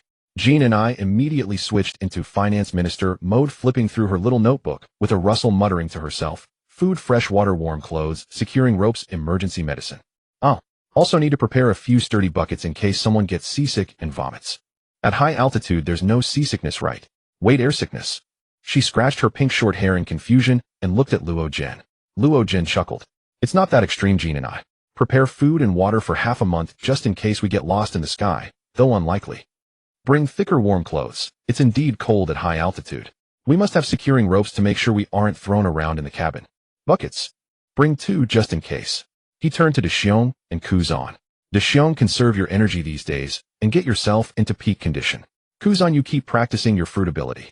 Kuzan nodded earnestly. Understood, Captain Luo Jin. Over the next 2 days the residents of the small port town in the Sorbet Kingdom witnessed a peculiar sight. The slightly dilapidated small fishing boat, Freedom, was refurbished and reinforced inside and out. Jean and I waved gold coins, directing workers to load mountains of supplies onto the boat, bags of jerky, salt, fish, hard bread, huge barrels filled with fresh water, thick woolen blankets, windproof cloaks, thick hemp ropes, and iron rings for fastening were firmly nailed to the cabin walls. There were even several brand new oak barrels. Freedom's waterline had sunk visibly like a stuffed snail ready for a long journey. Hidden in a secluded spot of surveillance recording, Den Den Mushi was watching the comings and goings of the boat, with wide eyes recording everything. On the 3rd morning, just at dawn, the Freedom quietly departed from the familiar harbor in the morning mist, heading toward that world-isolating cliff, the Red Line. There was no grand farewell, only calm waves lapping against the hull. Deshiong and Jean and I took one last look at the fading coastline of Sorbet, their eyes holding a trace of nostalgia, but even more anticipation for the future. Kuzan stood by the railing, feeling the sea breeze on his face, struggling to suppress his excitement. This was his first truly meaningful voyage. Luo Jin, meanwhile, sat cross-legged at the bow, eyes closed in meditation, his silver-gray short hair gently fluttering in the wind, waiting for the moment to skyrocket. Deshiong sat in the cabin, his massive frame occupying nearly half the space. His hands were spread open on his knees, and the pink paw pads on his palms rose and fell slightly, like breathing, a tangible aura of power brewing within. The voyage was calm and swift. Under Jean Nis' precise navigation and Deshiong's occasional use of his paw pad ability to subtly adjust the wind direction, just a few days later, that crimson cliff spanning heaven and earth, as if at the end of the world, appeared on the horizon like a slumbering colossal beast. Towering into the clouds, steep as if carved, a sheer precipice of 1,000 meters, isolating the south blue from the west blue, the east blue from the north blue, and also isolating countless people's dreams. Wow. This is the Red Soil continent. Jean and I tilted her small face, her mouth agape for ages. It's so tall. She instinctively gripped the ship's rail, as if afraid of being crushed by the overwhelming majesty. Kuzan also held his breath, his body turning slightly cold. Even at a distance, the immense pressure stirred the cold currents within him, restless and uneasy. He subconsciously glanced at Luo Jin. Standing at the bow, Luo Jin's silver-gray pupils reflected the crimson cliff face. Instead of fear, a blazing eagerness to challenge burned within them. He took a deep breath, drawing in air tinged with sea salt and the scent of rock. This is the Red Soil continent. Luo Jin's voice carried the thrill of one about to conquer an insurmountable obstacle. During the God Valley battle, the power of the pawpaw fruit had flown past, and Luo Jin had slept through the sight of the Red Soil continent. We're here. Jean Nis' voice held a barely perceptible tremor. She lowered the telescope and looked at Luo Jin. The wall of despair reflected in his pupils, yet within blazed a fire that would shatter everything. Prepare. He rose, his voice steady and powerful, piercing the sea wind. Jean Ni, Kuzan, get into the cabin now. Use the safety belts and ropes to secure yourselves to the sturdiest corner. Deshiong, position. Yes.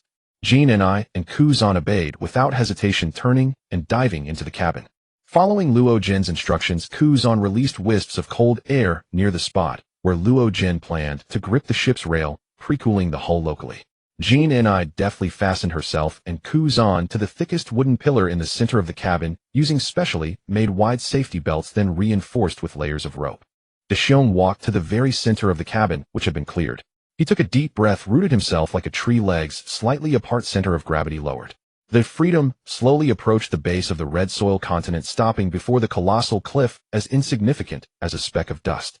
Luo Jin stood at the bow, back to the towering precipice facing the cabin. He cast a final glance at Deshion's unwavering figure at the cabin entrance and the tense yet trusting eyes of Jean and I, and Kuzan inside. Deshion. Luo Jin's voice cut through the silent coastline like a drawn blade. Now, send us to the sky.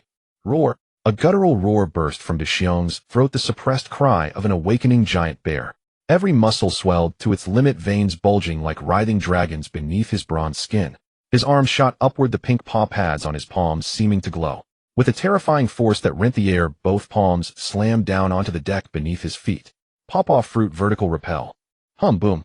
There was no earth-shattering explosion, only a dull, heart-stopping hum, as if space itself was being crushed and torn apart by an unseen force. The entire Freedom was hurled upward, as if by an invisible giant hand from the depths of the earth. Inside the cabin, Jean and I and Kuzan felt an irresistible, immense force from below, crushing their organs to the limit. The belts and ropes cut deep into their flesh. The tremendous force made their vision darken and nearly suffocated them. Outside, Luo Jin stood rooted at the bow like an anchor. He leaned forward, slightly resisting the violent upward thrust. Beneath his feet, the fishing boat seemed to lose weight, transforming into an arrow released from a bow. The hull groaned under the strain, but soon the pawpaw fruit's power formed a massive white, translucent paw to protect the vessel. Jean and I's tense shoulders relaxed slightly, and Kuzan quietly exhaled a stale breath. They exchanged glances, finding a measure of reassurance in each other's eyes. The view zoomed upward. The crimson cliff face below plummeted and blurred like flowing blood. The azure ocean shrank into a giant sapphire. Time passed, perhaps an instant, perhaps an eternity. The pristine clouds were violently smashed through and torn apart.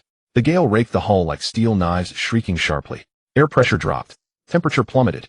Deshion leaned against the side and Luo Jin secured him to prevent him from being flung away when the pawpaw fruit power wore off. The immense exertion left his face slightly pale. The despair-inducing height of the red soil continent was conquered inch by this violent ascending force. The clouds were left far below. The air grew thin and icy. Deshion, Jean and I, and Kuzan adjusted their breathing, slowly acclimating. Sunlight poured down unobstructed, gilding the hull with a dazzling golden edge. Sunlight poured down unobstructed, gilding the hull with a dazzling golden edge. The ferocious upward momentum finally reached its apex. The Freedom hovered at an unimaginable altitude, 10,000 meters above the earth. Below was a rolling, endless sea of clouds like solidified white fury. Further below, the crimson red soil continent twisted like a colossal serpent, dividing the blue ocean. Above the deep, heart-stopping blue of the cosmos. Suddenly, a sensation of weightlessness. The ship began to tremble faintly, about to begin its terrifying free fall. Just at that moment of weightlessness, roar. A bone-shattering primeval roar exploded in the 10th meter sky, as if from the dawn of chaos. At the bow, Luo Jin's figure was instantly engulfed by a blinding sun-like pale golden light. The light swelled violently, stretched and twisted. Bones cracked. Muscles knotted. An unimaginable beast unveiled its majestic and ferocious silhouette within the light.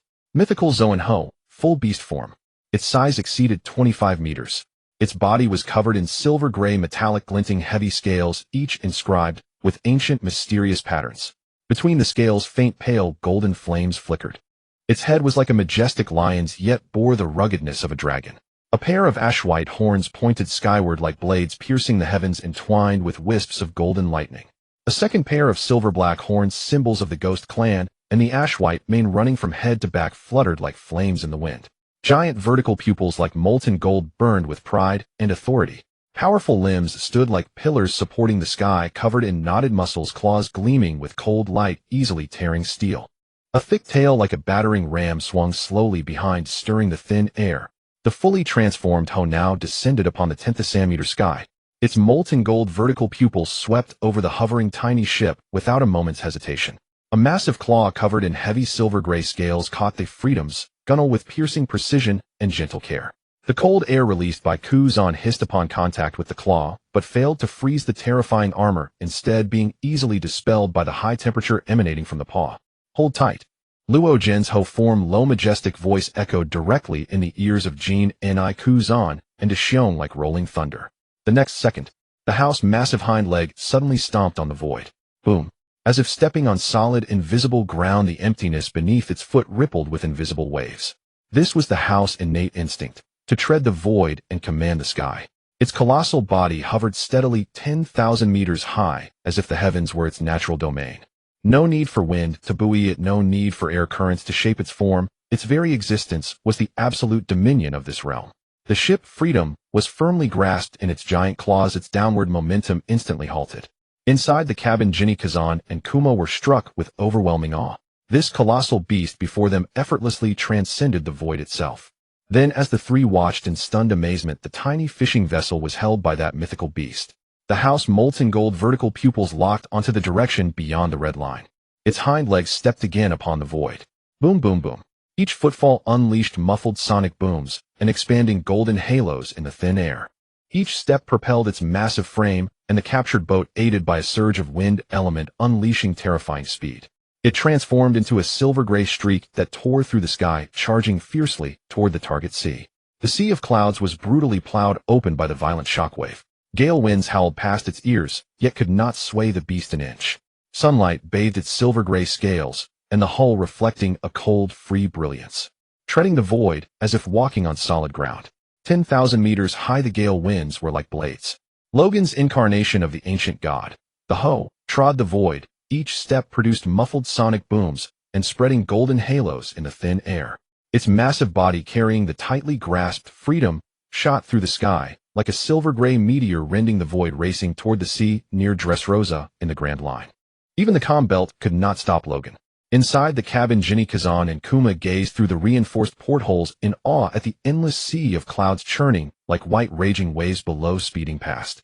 Sunlight poured unrestricted, illuminating the house's silver-gray scales brilliantly. Every scale bore ancient patterns clearly visible, and the pale golden flames flowing through the gaps added a mix of sacred and ferocious aura. So incredible. Jinny's face was still pale, but her eyes sparkled with excitement. We're really flying. Flying above the Grand Line. Kazan leaned against a fixed wooden pillar, struggling to ease the discomfort from the thin, high-altitude air. So this is Captain Logan's power.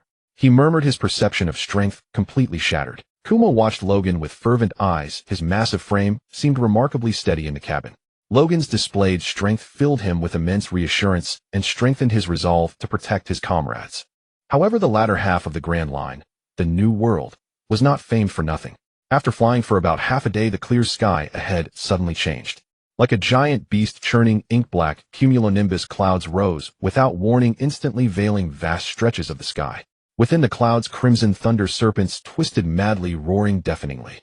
More terrifyingly, an immense suction force emanated from beneath the clouds, a supermassive vortex of incalculable diameter spinning and devouring everything formed on the sea surface.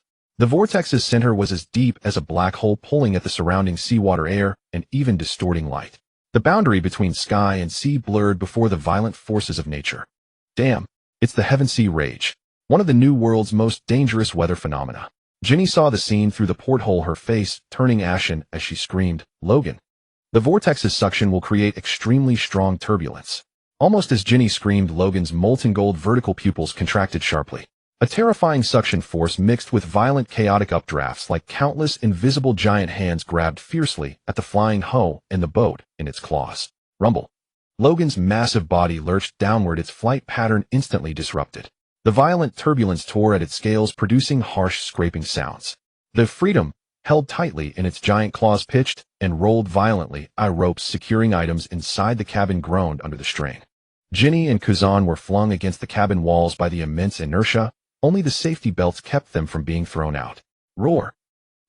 Logan let out a furious roar, flames of defiance burning in his molten gold pupils. He frantically channeled his power, his hind legs stomping the void to stabilize against the tearing force of heaven and earth. Pale golden flames burst from the gaps in his scales, forming a fiery shield to resist the turbulence. Yet the Heaven Sea Rage from the vortex was too terrifyingly powerful. It was not merely pulling her, it was violently churning and tearing everything in this space.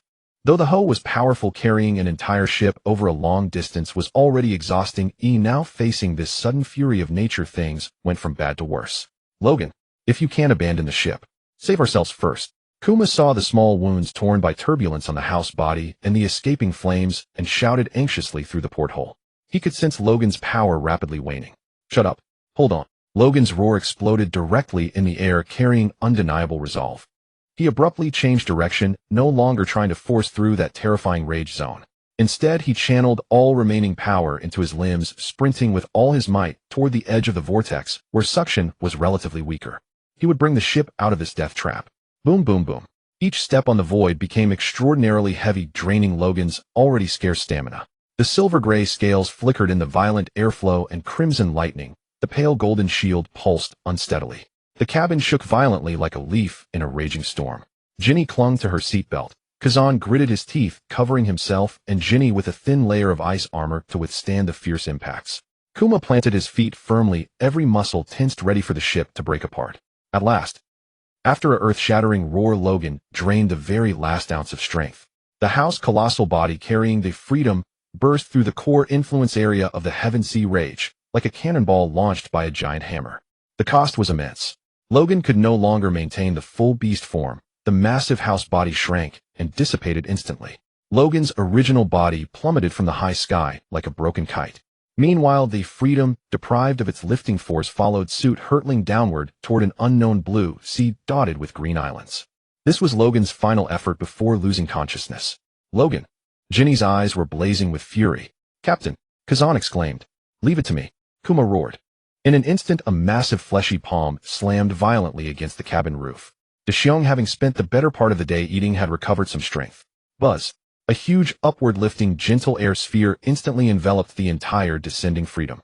The ship's plummeting speed abruptly slowed. But this was merely a drop in the bucket. The immense inertia remained. Deshiong's eyes were resolute, his palms striking continuously, releasing air spheres one after another, desperately trying to slow the descent. Meanwhile, Kuzan snapped out of his daze.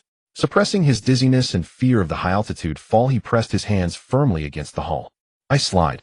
The captain had taught him that as long as he could imagine what ice could do, he could expend his stamina to make it happen.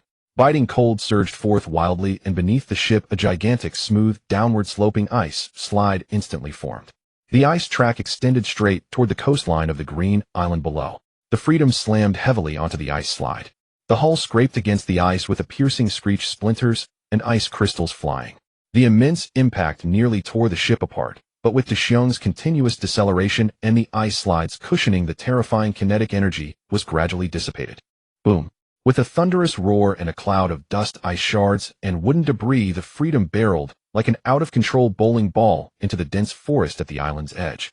The bow was completely deformed, the mast snapped, and the hull suffered multiple damages, but mercifully it did not break apart entirely. Thanks to the reinforced cabin and Deshiong's protection, the structure remained largely intact. Cough, cough, cough. The cabin was filled with smoke and dust. Jean and I and Kuzan were shaken senseless, the seat belts digging painfully into their bodies, leaving a burning sting. Deshiong quickly steadied himself, his massive palm pushing open the deformed cabin door, and rushed out anxiously. Luo Jin. Luo Jin, where are you? Kuzan struggled to unbuckle his seat belt, and together with Jean and I they climbed out of the wreckage of the cabin. The place they had landed was the edge of a lush coastal jungle.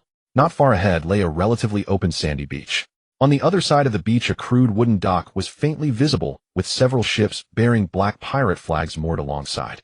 Over there, Kuzan's sharp eyes pointed toward the beach.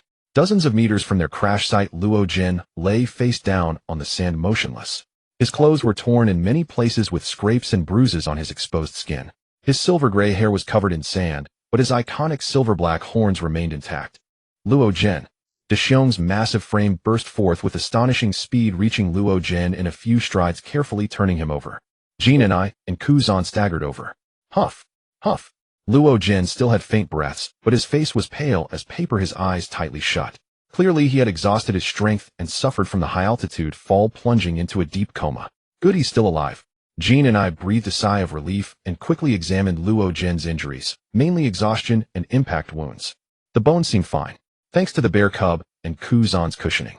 Deshiong looked at the unconscious Luo Jin, his simple face filled with worry. Kuzan stood silently to the side, gazing at the massive ice slide he had created, which stretched from midair to the coast, and was now rapidly melting under the sun. For the first time, he truly felt the significance of his ability in a critical moment. Yet before they could catch their breath, a raucous din of shouts and footsteps came from the direction of the dock. Hey, you lot. What the hell fell from the sky just now? Looks like it smashed my damn barrel, you bastard. Look, there are people on the beach and a wrecked ship. Ha ha ha, shipwrecked victims. Easy prey delivered right to us. 7 or 8 men dressed in varied attire, armed with swords, guns, and clubs reeking of alcohol and aggression, charged over, shouting. Their faces bore the fierce greed typical of New World pirates, clearly drawn by the loud crash of the... Leading them was a bare-chested, scar-faced brute carrying a massive cleaver, his eyes scanning the group on the beach with a vicious glare. TCH, just entering the New World and already running into such good fortune. A brat, a little giant, and a pink-haired girl.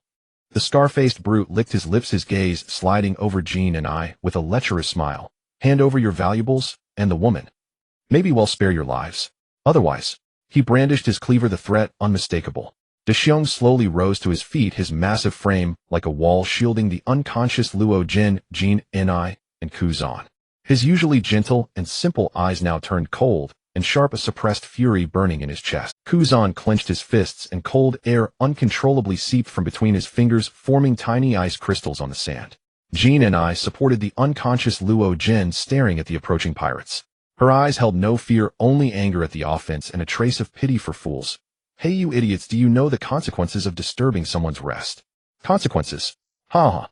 The scar-faced brute and his pirates burst into laughter from a few brats and a big dumb lug.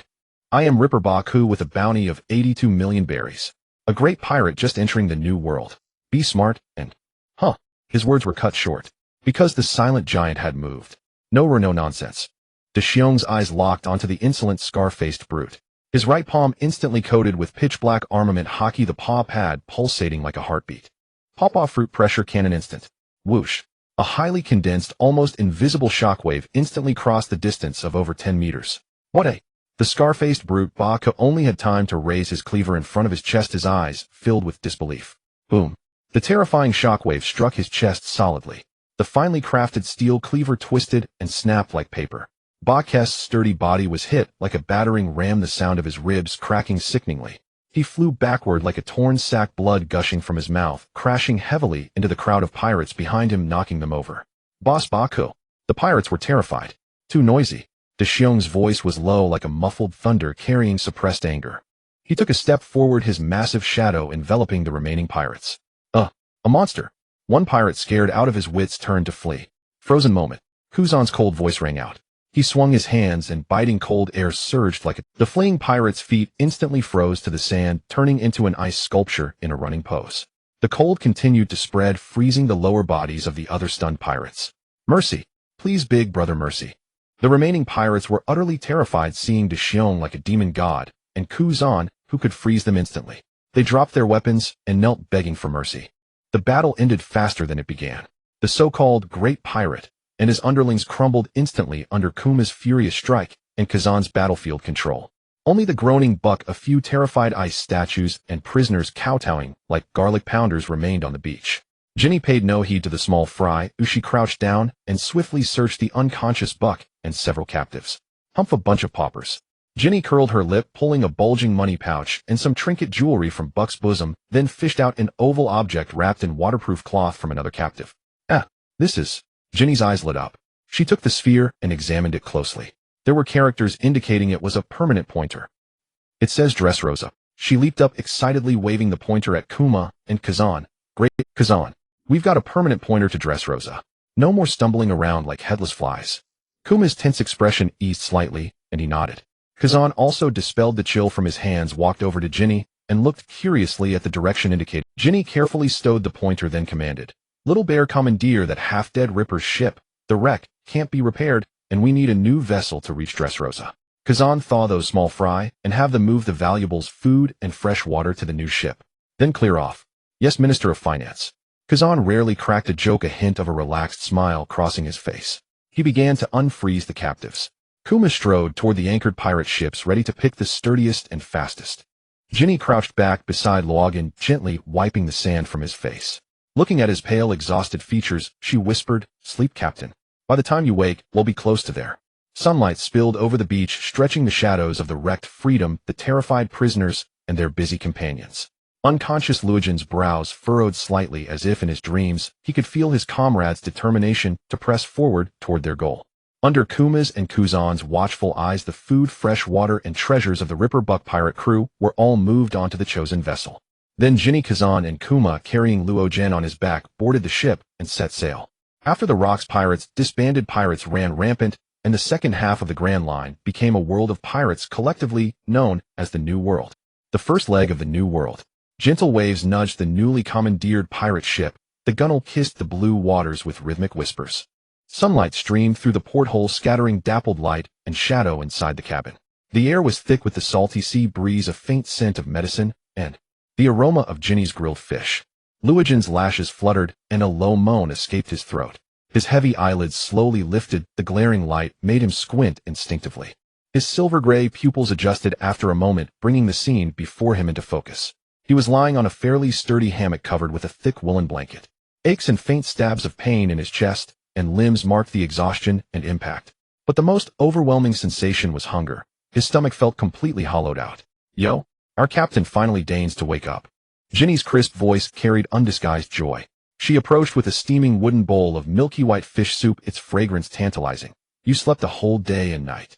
If you hadn't woken, Little Bear would have shaken you awake to feed you." Luogen turned his stiff neck.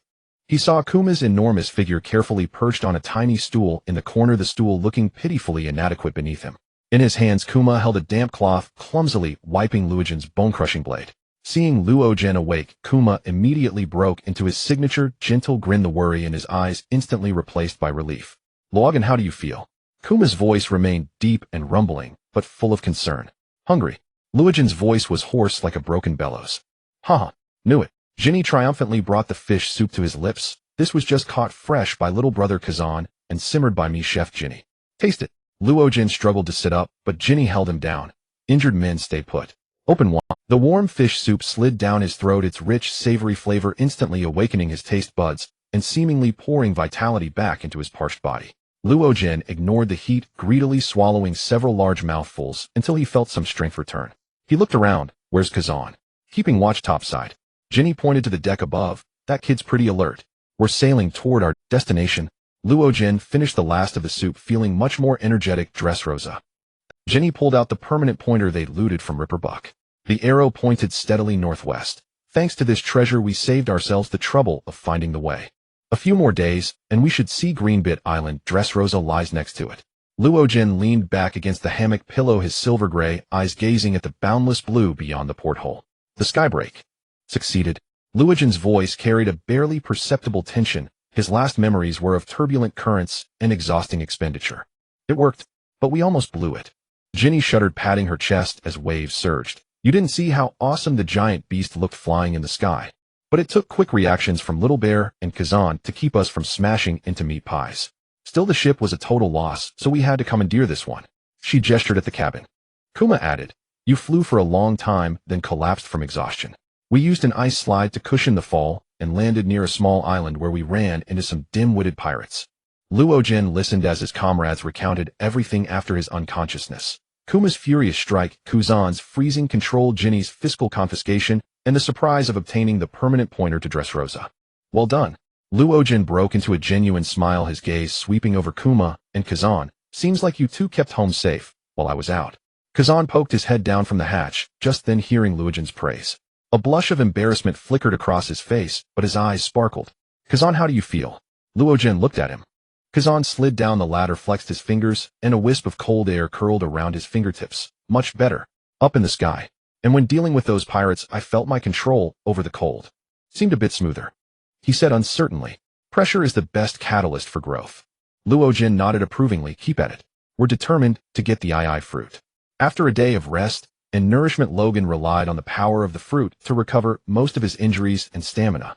Although his internal energy was still somewhat unstable, he was able to move without significant issues. He stepped onto the deck, and the sea breeze carried the unique scent of the New World. 2 days later, the outlines of 2 islands gradually became clearer ahead. The island on the left was lush and verdant, with vegetation almost covering the entire surface. Enormous vines entwined the towering trees, creating a primitive and mysterious green world. The rocky edges of the island jutted out, and waves crashed against them, creating white foam. This was Greenbit Island. Meanwhile, the island on the right appeared entirely different.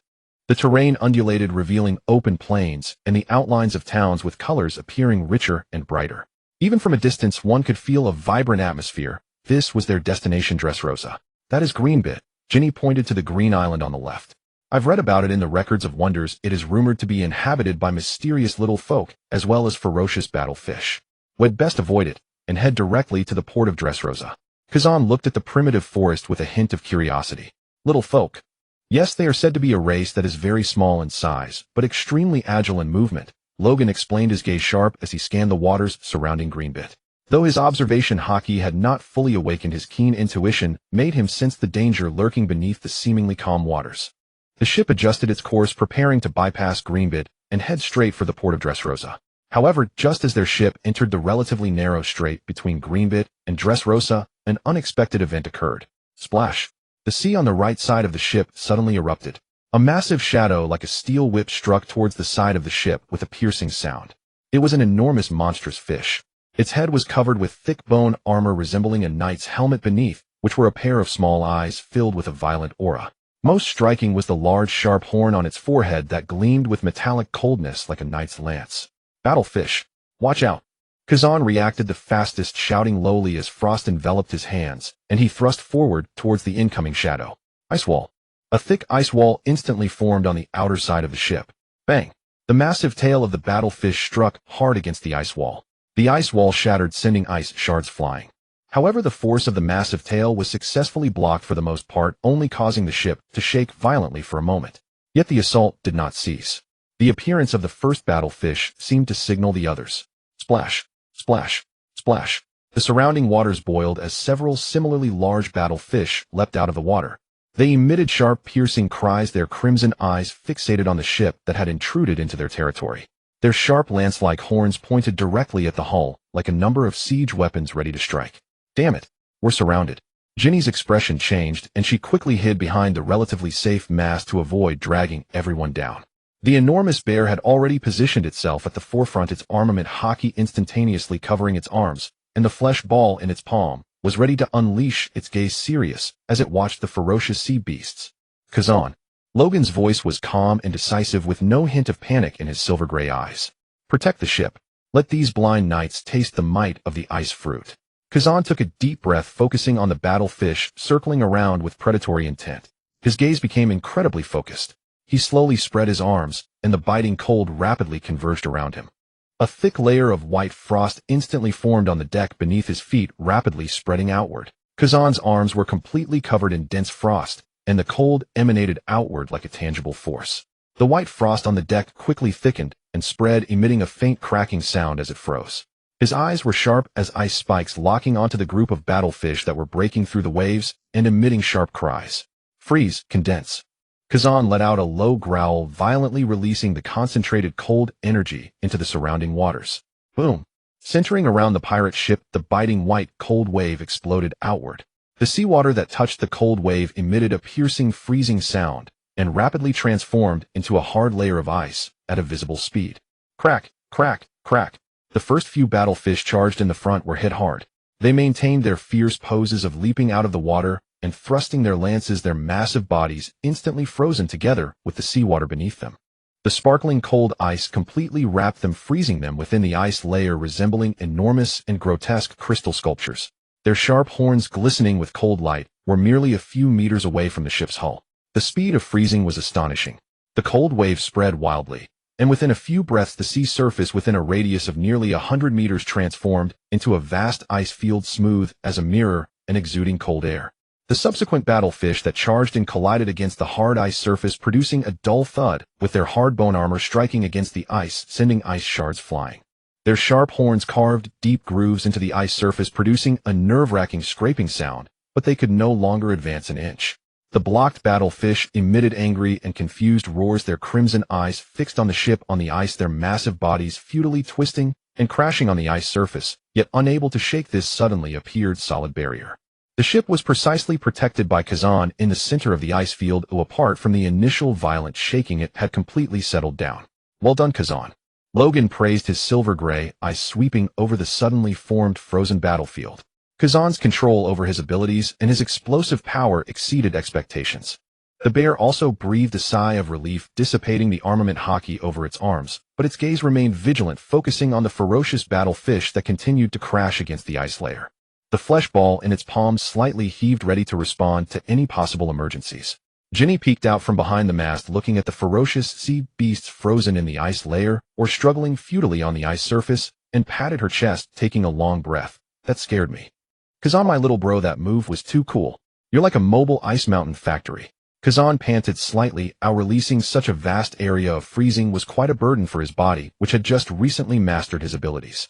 His face was somewhat pale, but his eyes shone brightly, feeling for the first time the power of his abilities and their controllability. They won't be able to come over for now. Maintain this ice surface bits enough for us to pass through. Don't overexert yourself, Logan instructed calmly. Bear, use your flesh ball to propel us. Let's get out of this sea area as quickly as possible. Understood. The bear replied and walked to the ship's stern, gently slapping its enormous flesh palm against the ice surface below the ship. Buzz.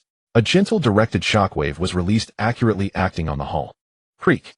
The hull made a faint scraping sound against the ice, and the entire ship immediately began to accelerate across the smooth surface, as if pushed by an invisible hand, gliding steadily and swiftly toward the harbor of Dressrosa. Sunlight spilled over the suddenly appearing ice field, reflecting a dazzling, yet cold light. The frozen fighting fish resembled ancient creatures trapped in amber, their ferocious postures encased in ice crystals, exuding a strangely beautiful aesthetic. The pirate ship glided smoothly across the ice, quickly leaving behind the primeval forest of green bit and this frozen battlefield. Phew. Finally got rid of those annoying knights, Ginny said, watching the increasingly distinct silhouette of the Dressrosa harbor, completely relaxed. Kazan, what do you call this move? So cool. Kazan gazed at the ice path he had created, slowly melting under the sun, feeling the surge of cold energy inside him. He pondered seriously. Let's call it Frozen Moment. Frozen Moment.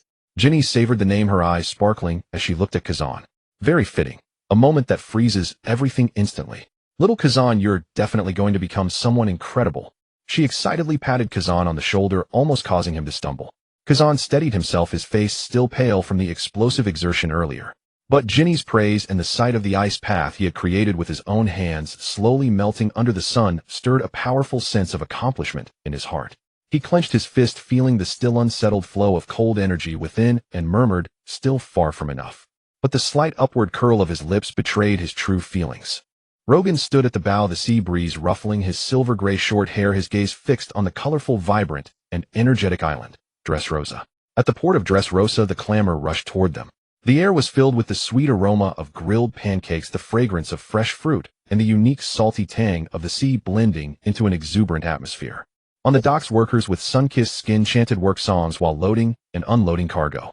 Colorfully dressed dancers performed impromptu, passionate flamenco in the streets, their skirts flying. From the taverns came upbeat music and bursts of laughter. Wow, so lively, so fragrant. Ginny took a deep breath as soon as she disembarked, her pink short hair bouncing in the sunlight, her eyes scanning the surroundings like searchlights. That grilled pancake. That skewer. And that one covered in icing. Kazan followed behind, trying to maintain a cool expression, but curiosity leaked from his eyes. Dexiong's massive frame was particularly conspicuous in the crowd. He carefully avoided bumping into pedestrians. Logan walked at the front, his silver-gray hair and the silver-black horns on his head drawing many curious glances. Let's find a place to stay first, fill our stomachs, and then gather information, Logan said with a hint of ease. Soon they settled into a family and called passionate dance steps near the central area. After settling in, Ginny immediately dragged Kazan to the food street, while Dexiong stayed behind to watch their luggage and rest. Logan leaned against the wooden railing of the inn's balcony, gazing at the magnificent silhouette of the royal palace highlands in the distance. Enjoying delicious food and feeling the enthusiasm, but that was not the purpose of their trip. The glaire glacé fruit, which could grant Ginny the ability of clairvoyance, was the key goal. In the evening, Ginny and Kazan returned laden with bags of food. Kazan was holding a giant cotton candy, his expression somewhat helpless. Try this, the specialty grilled pancake of Dressrosa with ham and honey sauce. It's amazing. Ginny eagerly shared her spoils. Dexiong, awakened by the aroma of food, grinned naively and joined the cleanup operation. Logan picked up a piece of pancake and took a bite. Not bad. He nodded. Ginny, let's take care of business first. Ginny immediately put down the food in her hands, her excitement turning into focus. She quickly pulled out the oddly shaped, eavesdropping den mushi. Understood. She skillfully adjusted the antenna angle, put on the homemade earphones connected to the din mushi, and her slender fingers swiftly operated the buttons on its shell. Eavesdropping mode activated. Targets internal palace communications, noble private bands, port guard, encrypted channels. Keyword set treasury King Rika treasure. She muttered while operating, instantly entering a highly focused intelligence hunter state. Rogan, Xiong, and Kuzan all fell into a tacit silence, enjoying the food while waiting for Jinny's intelligence. Time slipped by quietly, and 2 days had passed in the blink of an eye. During those 2 days, Jinny barely left the inn, like a spider weaving its web, capturing every scattered word about the treasury deep within the palace through the subtle waves of the din mushi. Her little notebook was densely filled with records of guard shift times, patrol routes, architectural speculations, and, most importantly, the exact location of the treasury and the method of entry. Found it. Confirmed. On the evening of the 3rd day, Jinny abruptly pulled off her earphones, her face showing signs of late-night fatigue, but her eyes were startlingly bright. The palace treasury. It's behind the palace on the highlands, a standalone tower built with special sound-blocking stone. The entrance has only a heavy alloy door, and the keys are kept by King Riku himself and the on-duty chief steward. Guards change every 2 hours, and there's a lookout post on the tower top. Get ready. We'll move at midnight. Rogan picked up a pancake. Jinny comes with me to Xiong, and Kuzan stay at the inn as backup. Roger. Jinny immediately got excited and began counting her lockpicking tools. At midnight, the royal palace highlands of Dressrosa were shrouded in silent moonlight. 2 figures like ghosts merging into the night silently crept through the shadows around the palace. Both wore black cloaks with hoods and black masks that revealed only their eyes, completely concealing their identities. It was Rogan and Jinny. Jinny took the lead, using observation Haki to sense any danger. She could always detect the footsteps and positions of patrolling guards a step ahead, leading Rogan to avoid them with perfect timing. Rogan followed closely behind Jinny without making a sound. The two avoided the brightly lit main road and the palace's front gate, circling around to the back of the palace. A standalone round tower built of gray-white hard rock appeared before them. The tower was not tall, but its walls were thick, with only a heavy metal door closed tightly. 2 guards armed with spears stood at the entrance, their expressions stern. The shadow of a lookout post was faintly visible on the tower top. Behind his mask, Rogan's silver-gray eyes locked onto the 2 guards at the door. Conqueror's Haki intimidation. An invisible spiritual shock like a precise arrow instantly spanned tens of meters and struck the 2 guards. Stiffened abruptly, their eyes went blank, and they collapsed limply to the ground, as if their bones had been removed, falling into deep unconsciousness. No alarm was triggered. Go, Luo Jin muttered. The 2 dashed to the treasure vault door in an instant. Jean and I immediately crouched down and pulled out several thin metal probes and a small device with complex gears from her tool pouch. She pressed her ear against the cold metal door, her fingers deftly manipulating the probes as the small device emitted a faint click. Time ticked by. The watchtower at the top seemed not to notice the anomaly below. Finally, a faint click, creak, sounded as the mechanism released and the heavy metal door cracked open. It's open. Jean-Nis eyes flashed with excitement as she quickly stowed her tools. Luo Jin instantly slipped inside, followed closely by Jean and I. The door closed silently behind them, cutting off the moonlight. The vault was pitch black, lit only by faint starlight trickling through high vents. Jean and I immediately pulled a mini flashlight from her bag and switched on a dim but focused beam. The beam swept rapidly over rows of shelves. Jewels. Antiques. Not this. Ancient texts. Maps. Not that either. Over here. Special storage cabinet. Jean-Nis flashlight beam fixed on a metal cabinet embedded in the wall with a complex lock. She crouched down again, biting the mini flashlight, and her hands fluttered like butterflies over the lock. This time faster. In less than a minute, a faint click sounded again. Jean and I pulled open the cabinet door and shone the flashlight inside. The cabinet was lined with soft velvet upon which rested an oddly shaped fruit. It was not a typical round shape, but rather like a twin gourd, nestled together, dark purple all over and covered in strange patterns. Devil fruit.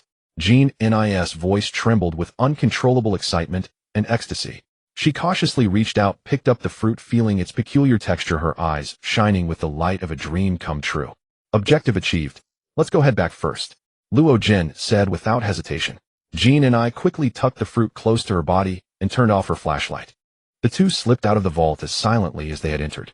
Luo Jin gently closed the door, glanced at the still unconscious guard on the floor, and confirmed that the tower top had not been alerted. Back the same way, fast. The two merged into the shadows again, following the route. They came quickly retreating toward the outer perimeter of the palace. The moonlight stretched their shadows long and thin. They were about to leave the innermost zone of the palace heights and enter the relatively relaxed outer gardens. Just as they were about to cross a garden path flanked by tall rose bushes and sculptures, a sudden change occurred. Jean and I was too excited after getting the fruit, her emotions running high, her perception lowered, and she forgot to use observation Haki. You sneaky thieves, stay right there. A deep, thunderous roar containing astonishing penetration suddenly tore through the garden's tranquility. A burly figure carrying fierce, killing intent, like a leopard pouncing from the shadows, instantly blocked the exit of the path. The newcomer was the captain of the palace guard, Luan. His face was hard as stone, his eyes sharp enough to pierce through masks. The emblem on his shoulder armor gleamed with cold metallic luster in the moonlight. He had clearly been waiting here, having spotted two stealthy retreating shadows. Without a word, his right hand had already rested on the hilt of the famous blade Cold Moon at his waist, an antique-shaped sword with a flowing, icy blue gleam on its edge. We've been discovered a master. And a Haki user. Luo Jin felt a chill, sensing Luan's deep abyss-like aura and the faint energy fluctuations emanating from his blade. All signs indicated that he was a master who had practiced swordsmanship for years and had preliminarily mastered armament Haki, far beyond the previous guards. Take them. Luan's command was brief and cold without any hesitation. No sooner had he spoken than his body moved. Clang. A clear, resonant sword cry filled the garden as Cold Moon was unsheathed, drawing a desolate lunar arc. Even more chilling was that at the instant the blade cut through the air, a layer of pitch-black armament Haki, like flowing metal, swiftly coiled and covered the edge of Cold Moon, sharpening its edge and doubling its killing intent. So fast, so devious in angle, it aimed straight for Luo Jin's right shoulder where he usually held his sword. This strike was swift as lightning and exceptionally vicious, intended to instantly cripple Luo Jin's combat ability. Luo Jin's eyes narrowed, his reaction equally fast. He pushed Jean and I behind him to a safe zone with his left hand, while his right hand shot, like lightning, toward his back. Swing. Bone Breaker was drawn from its sheath. This broadsword, which had accompanied him through years of arduous training and countless swings, with an indomitable spirit, rose to meet Luan's Cold Moon in a defiant upward parry. Armament Haki hardening. Almost simultaneously, Luo Jin unhesitatingly activated his own armament Haki to its fullest pitch-black Haki, like tough armor instantly covering the blade of Bone Breaker. Luo Jin had also worked hard on swordsmanship and Haki. This upward strike embodied his understanding of power, speed, and Haki. Clang. Two blades, both coated in pitch-black armament Haki, collided fiercely like two black thunderbolts tearing through the night. The ear-piercing clash of metal made the surrounding air tremble. A visible shockwave radiated outward from the point of impact. Black sparks, 10 times fiercer than before, burst and sprayed from the point of impact like a volcanic eruption.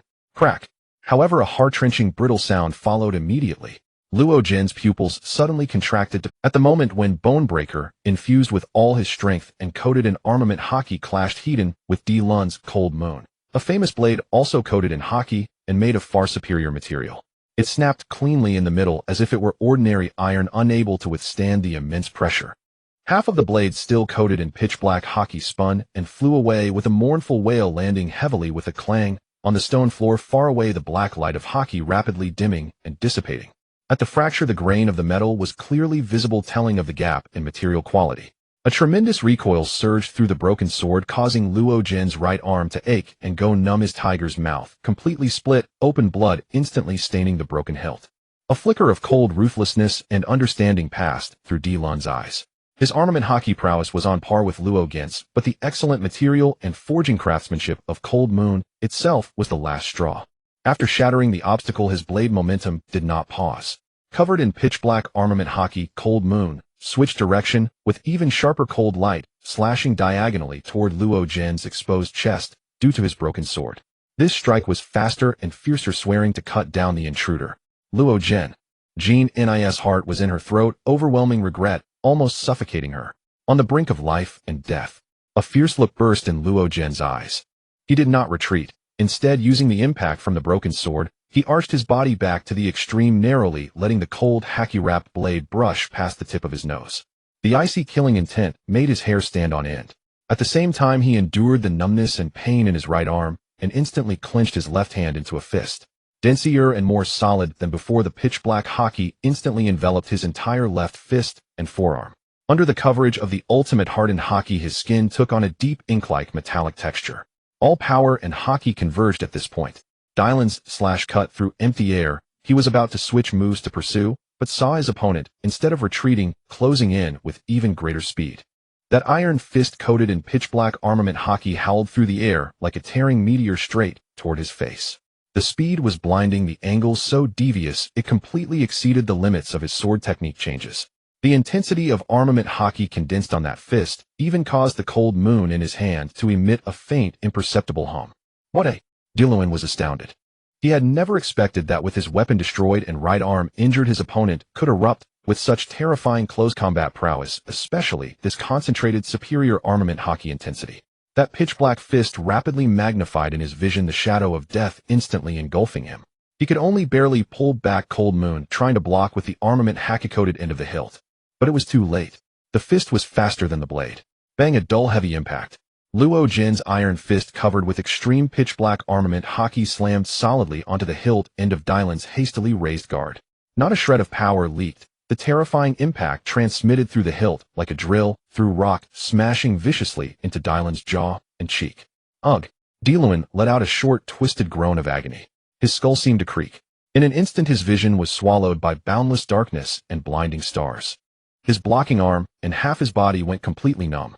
His tall, robust frame was like a skiff swept away by a monstrous wave, feet leaving the ground as he flew backward through the air. Boom! Dylan's body crashed like a cannonball into the base of a marble statue behind him. The solid base shattered into pieces, fragments spraying like a torrential downpour. The famous sword Cold Moon flew from his hand, spinning and embedding into the soil not far away. The black luster of Haki rapidly faded. He himself collapsed limply in the rubble, completely unconscious, as blood gushed from his split lips, nostrils, and ear canals. All of this happened in the blink of an eye. From Dylan's surprise attack, the clash of armament Haki that shattered Bonebreaker, to Diluin being knocked unconscious by Luo Jin's ultimate punch, only a few seconds had passed. The elite guards charging in after Diluin had not yet fully recovered from the shock of the collision between two armament Haki masters. They saw their once invincible army commander fly off like a dismantled suit of armor, his fate unknown. They all froze in place, their faces filled with utmost fear and bewilderment. Let's go. Luo Jin didn't even glance at the unconscious Diluin or the terrified guards. His voice carried a heavy pant. He endured the searing pain in his right arm and the tearing soreness in his left fist from the extreme burst of armament Haki, pulled up Jean Ni, who was still in shock and regret, and shielded her by his side. Stop! Stop them! A guard came to his senses, his voice trembling like a candle in the wind, the tip of his raised spear shaking violently. But Luo Jin's gaze swept over them, cold as millennia-old ice. The invisible pressure that had just crushed an armament Haki swordsman instantly froze the guards' movements, shattering their courage. Ignoring them, Luo Jin tucked Jean Ni under his arm, pushed off with his feet, and his figure, like a wounded, but even more ferocious beast, dashed toward the predetermined escape route, the tall, dense ornamental bushes. Leaving behind only scattered rubble, Diluin unconscious in a pool of blood, and guards petrified like stone statues.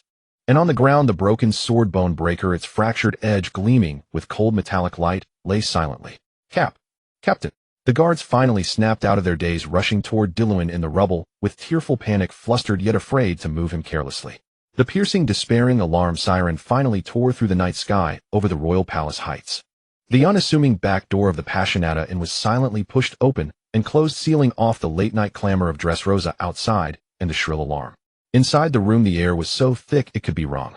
Luo Jin leaned against the door, panting heavily, his mask already removed, revealing a pale, yet sharply defined face.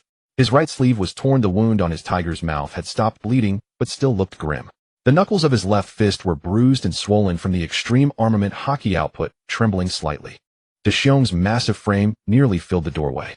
Seeing Luo Jin's condition and Jean Ni pale as paper being shielded, his eyes instantly filled with worry and anger. Luo Jin, Jean Ni, what happened? Are the guards on us? Kuzan also shot up from a corner chair, cold vapor uncontrollably emanating from him, dropping the room temperature. A strong opponent. No, we lost them. Luo Jin's voice was hoarse with weakness after the exertion. He gestured for Deshiong to move aside, walked to the table in the center of the room, pulled out a chair, and sat down. He placed the half-bloody broken sword Bonebreaker on the table with a dull thud.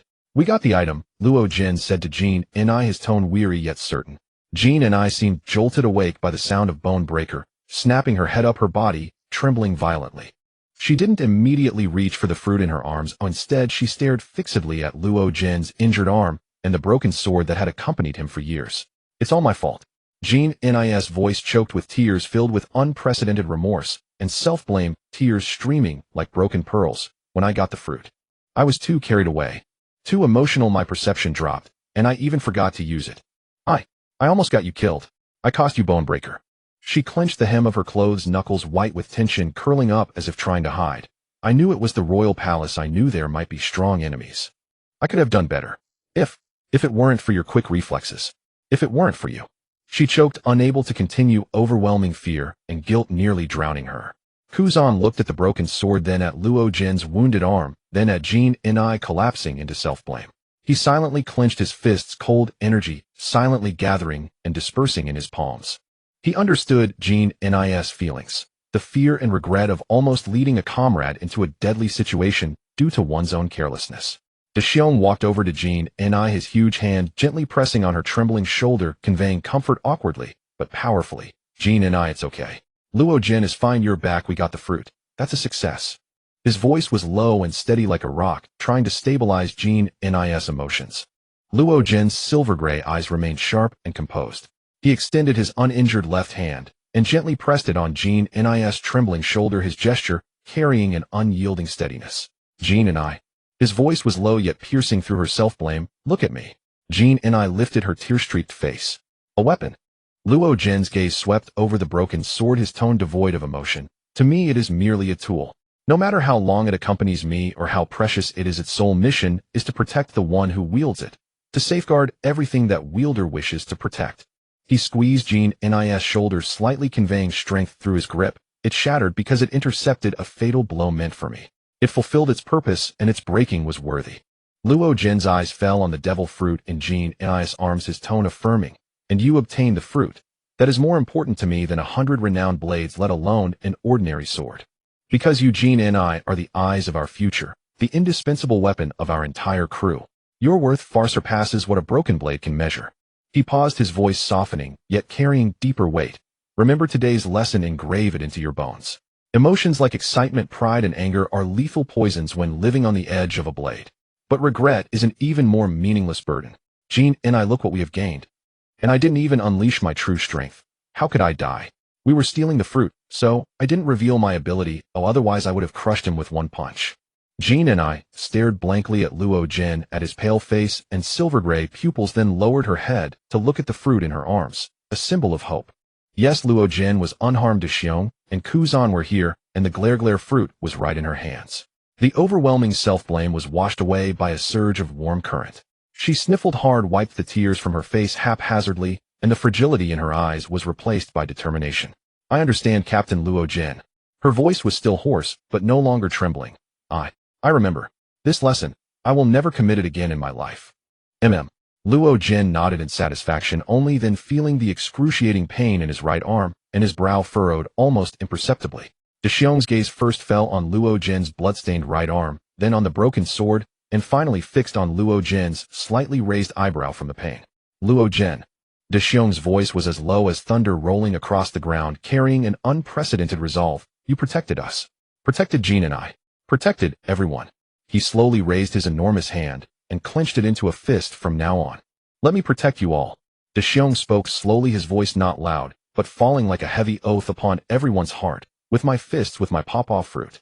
Whoever wants to harm you, step over my corpse first. A will as heavy as a mountain seemed to rise from him. No longer mere gentleness, but a conviction of guardianship.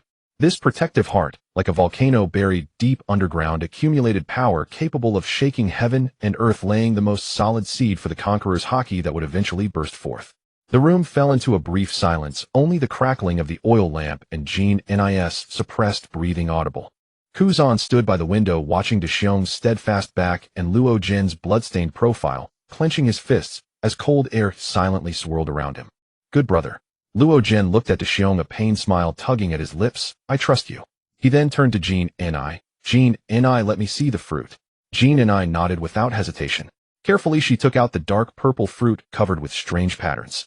Luo Jin took the fruit, which bore peculiar markings. His brow twisted into a knot, his eyes scanning the fruit as he muttered, this appearance. It doesn't look like the glare fruit. He remembered clearly the glare fruit was somewhat oval-shaped with a smooth surface and patterns reminiscent of an iris. Definitely not like this.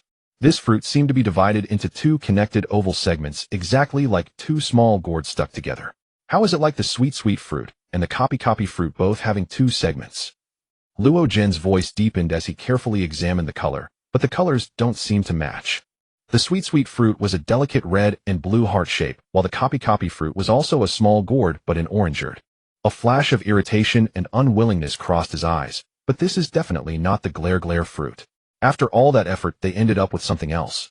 Luo Jin's face darkened, turning extremely grim. To obtain an unknown fruit after all their scheming. What a colossal joke. Jean and I remained silent beside him, merely observing the changes in Luo Jin's expression as he held the fruit. Every flicker on his face was etched into her sight. Her heart tightened quietly. Luo Jin, what's wrong? De Xiong, seeing Luo Jin motionless after taking the fruit, grew puzzled. Luo Jin exhaled a heavy breath. This isn't the glare fruit. I don't know what fruit this is. The three of them stared wide-eyed, dumbfounded. Then, what do we do now? Maybe I should eat it and see what ability I get. Perhaps it could be more useful to us. Jean Nis' voice suddenly rang out. No, if it's a useless fruit, it's over, and you'll become a landlubber. Luo Jin immediately vetoed. Without the glare fruit, we can still roam this sea. Besides, I have information about some fruits suitable for you. Really? Jean Nis' dimmed eyes instantly lit up. She too yearned to have abilities to help. Store this one for now. Well, wait until we have a devil fruit encyclopedia. Luo Jin looked toward the boy by the window. Kuzan. Yes, Captain. Kuzan immediately stood straight. These days I need to recover from my injury. The outside must be very tense. I'm entrusting you with buying food and gathering information. Luo Jin said in a low voice, be careful. Avoid patrols in the area near the palace. Use your ability to create accidents to escape if necessary. Understood. Kuzan's eyes flashed with determination. This was Luo Jin's trust in his ability and a test. He pulled down the brim of his cloak and slipped out of the room silently. In the following days, the room at the passionate dance and became an isolated island. Luo Jin sat quietly healing himself. He channeled the powerful recovery brought by the ho-ho fruit combined with the medicine Jean and I had found. The wound on his right arm healed and scabbed over at a visible rate. He closed his eyes and steadied his mind, replaying the moment of his clash with Di Luan over and over, especially the collision of armament Haki, reflecting on the application of power and that explosive burst of armament. Could that be armament Haki emission? The broken Sui Gu was carefully wrapped in cloth and placed beside him. Kuma stood guard in the room without leaving. His massive body served as the best barrier alert to every stirring both inside and outside the inn. The image of Luo Jin drenched in blood, the cold gleam of the broken sword, Jean Nis' bitter weeping and remorse, all deeply agitated him. Kazan changed his disguise every day, drifting through the market alleys of Dressrosa like a ghost. He used his freezing ability to create minor nuisances, freezing the sole of a pestering vendor's shoe or briefly icing a small puddle on the patrol's route. He always skillfully evaded inspections, returning with ample food and the latest news. The royal army had indeed conducted several thorough searches near the palace, and wanted posters had been put up, but the portraits showed two hooded silhouettes with indistinct features. The harbor had tightened checks, but primarily targeted departing ships. As time passed, the tense atmosphere in the city gradually gave way to revelry and song. King Rika's army seemed to have characterized the incident as the work of highly skilled thieves, without triggering greater unrest. Until the evening of the fifth day, when Kazan returned with food, there was a peculiar look on his face. Captain's sister Jean and I, he lowered his voice with a barely noticeable excitement. I heard a piece of news at the tavern, about green bit nearby. Luo Jin opened his eyes. Jean and I also withdrew her attention from the surveillance. Den Mushi and Kuma looked over as well. Green bit. Jean and I showed interest. Those legendary little people. Kazan nodded. The drinkers in the tavern said that deep within green bit lies a miraculous power. Many hunters and commoners who venture there for hunting can return healed from their injuries. They call it the fairy's blessing. Some say it might be the ability of the legendary healing fruit. Healing fruit. Jean Nis' eyes instantly blazed with startling light. She whirled toward Luo Jin's injured arm. Luo Jin, your injury. Fairies. Aren't those the little people? The healing fruit has appeared. The ability user of this Luo Jin moved his right arm. The wound had healed well, but the internal damage to tendons and bones as well as the recovery of his strength would still take time, since he hadn't fully developed his fruit yet. And if they could find the healing fruit ability user, is the information reliable? Luo Jin asked in a low voice. The drinkers described it vividly, several sailors mentioned it. Kazan added, and they said that after healing food and wild fruits often disappear. I guess the fairies take them as payment. Luo Jin stroked his chin thoughtfully. The little people were a race easily swayed by trust and also face-blind. Prepare yourselves. Luo Jin stood up. Set out for Greenbit at dawn tomorrow to seek the legendary little people, the fairies. The night deepened, and the clamor of Dressrosa was shut outside the window. Inside the room, Luo Jin gazed at the moonlight beyond the window, but his mind was fixed on that mysterious green island and the light of healing that might exist there. Greenbit. Before dawn, the group slipped out of Dressrosa and returned to their pirate ship without a flag which they had commandeered. The morning mist clung like gossamer to the towering ancient trees and gnarled vines of Greenbit. The air was humid and fresh, mingling the strange fragrance of soiled, decaying leaves and unknown wildflowers. Giant ferns spread their broad leaves with dewdrops rolling along the veins, refracting the faint light of the rising sun. The entire island was like a vibrant green labyrinth forgotten by time. Luo Jin, Kuma Jin and Kuzan advanced cautiously through the primeval forest. The thick humus layer underfoot was soft and silent to tread upon. This place, how strange. Jin Nis' voice dropped low as if afraid to disturb the slumber of the woods. Luo Jin, why are you wearing a chestnut hat? Watch your step. Luo Jin's voice came from ahead as he bent to part a tangle of thorny vines. The plants here are too dense. Don't get caught. The hat, you'll understand later. It will help us. His right arm had healed externally, but deep within the sinews and bones the dull ache from that extreme burst of armament Haki remained, a silent warning. Luo Jin did not want to end up like Whitebeard, burdened with a lifetime of lingering injuries. Finding that healing ability user was not merely about curing his own wound, it was also about the deep-rooted pain in Kuma and Jin Nis' hearts. After walking for about an hour, the light in the forest gradually dimmed as the towering ancient trees almost entirely blocked the sky. Suddenly Jin and I stopped and pointed at a thicket half hidden by vines not far ahead. Look, are those? They drew closer and saw a row of tiny, delicate footprints pressed into the soft soil, even smaller than a child's foot. The shape suggested bare feet with a bit of moss clinging to the edges. Those are the footprints of the little people. Luo Jin crouched to examine them. The prints are fresh. They passed by not long ago. Does that mean we're close to the little people, eh? Jin Nis' eyes sparkled with hope. Luo Jin frowned. Hard to say. The little people are adept at darting through the forest. They might have just been passing through. Besides, he looked up toward the deeper woods. When that breeze blew just now, I thought I heard movement, like many small things scurrying. No sooner had he spoken than Kuma suddenly barked, careful. The bush ahead shook violently, and countless slender vines shot toward them, like living things coiling to entangle them. Luo Jin reacted fastest.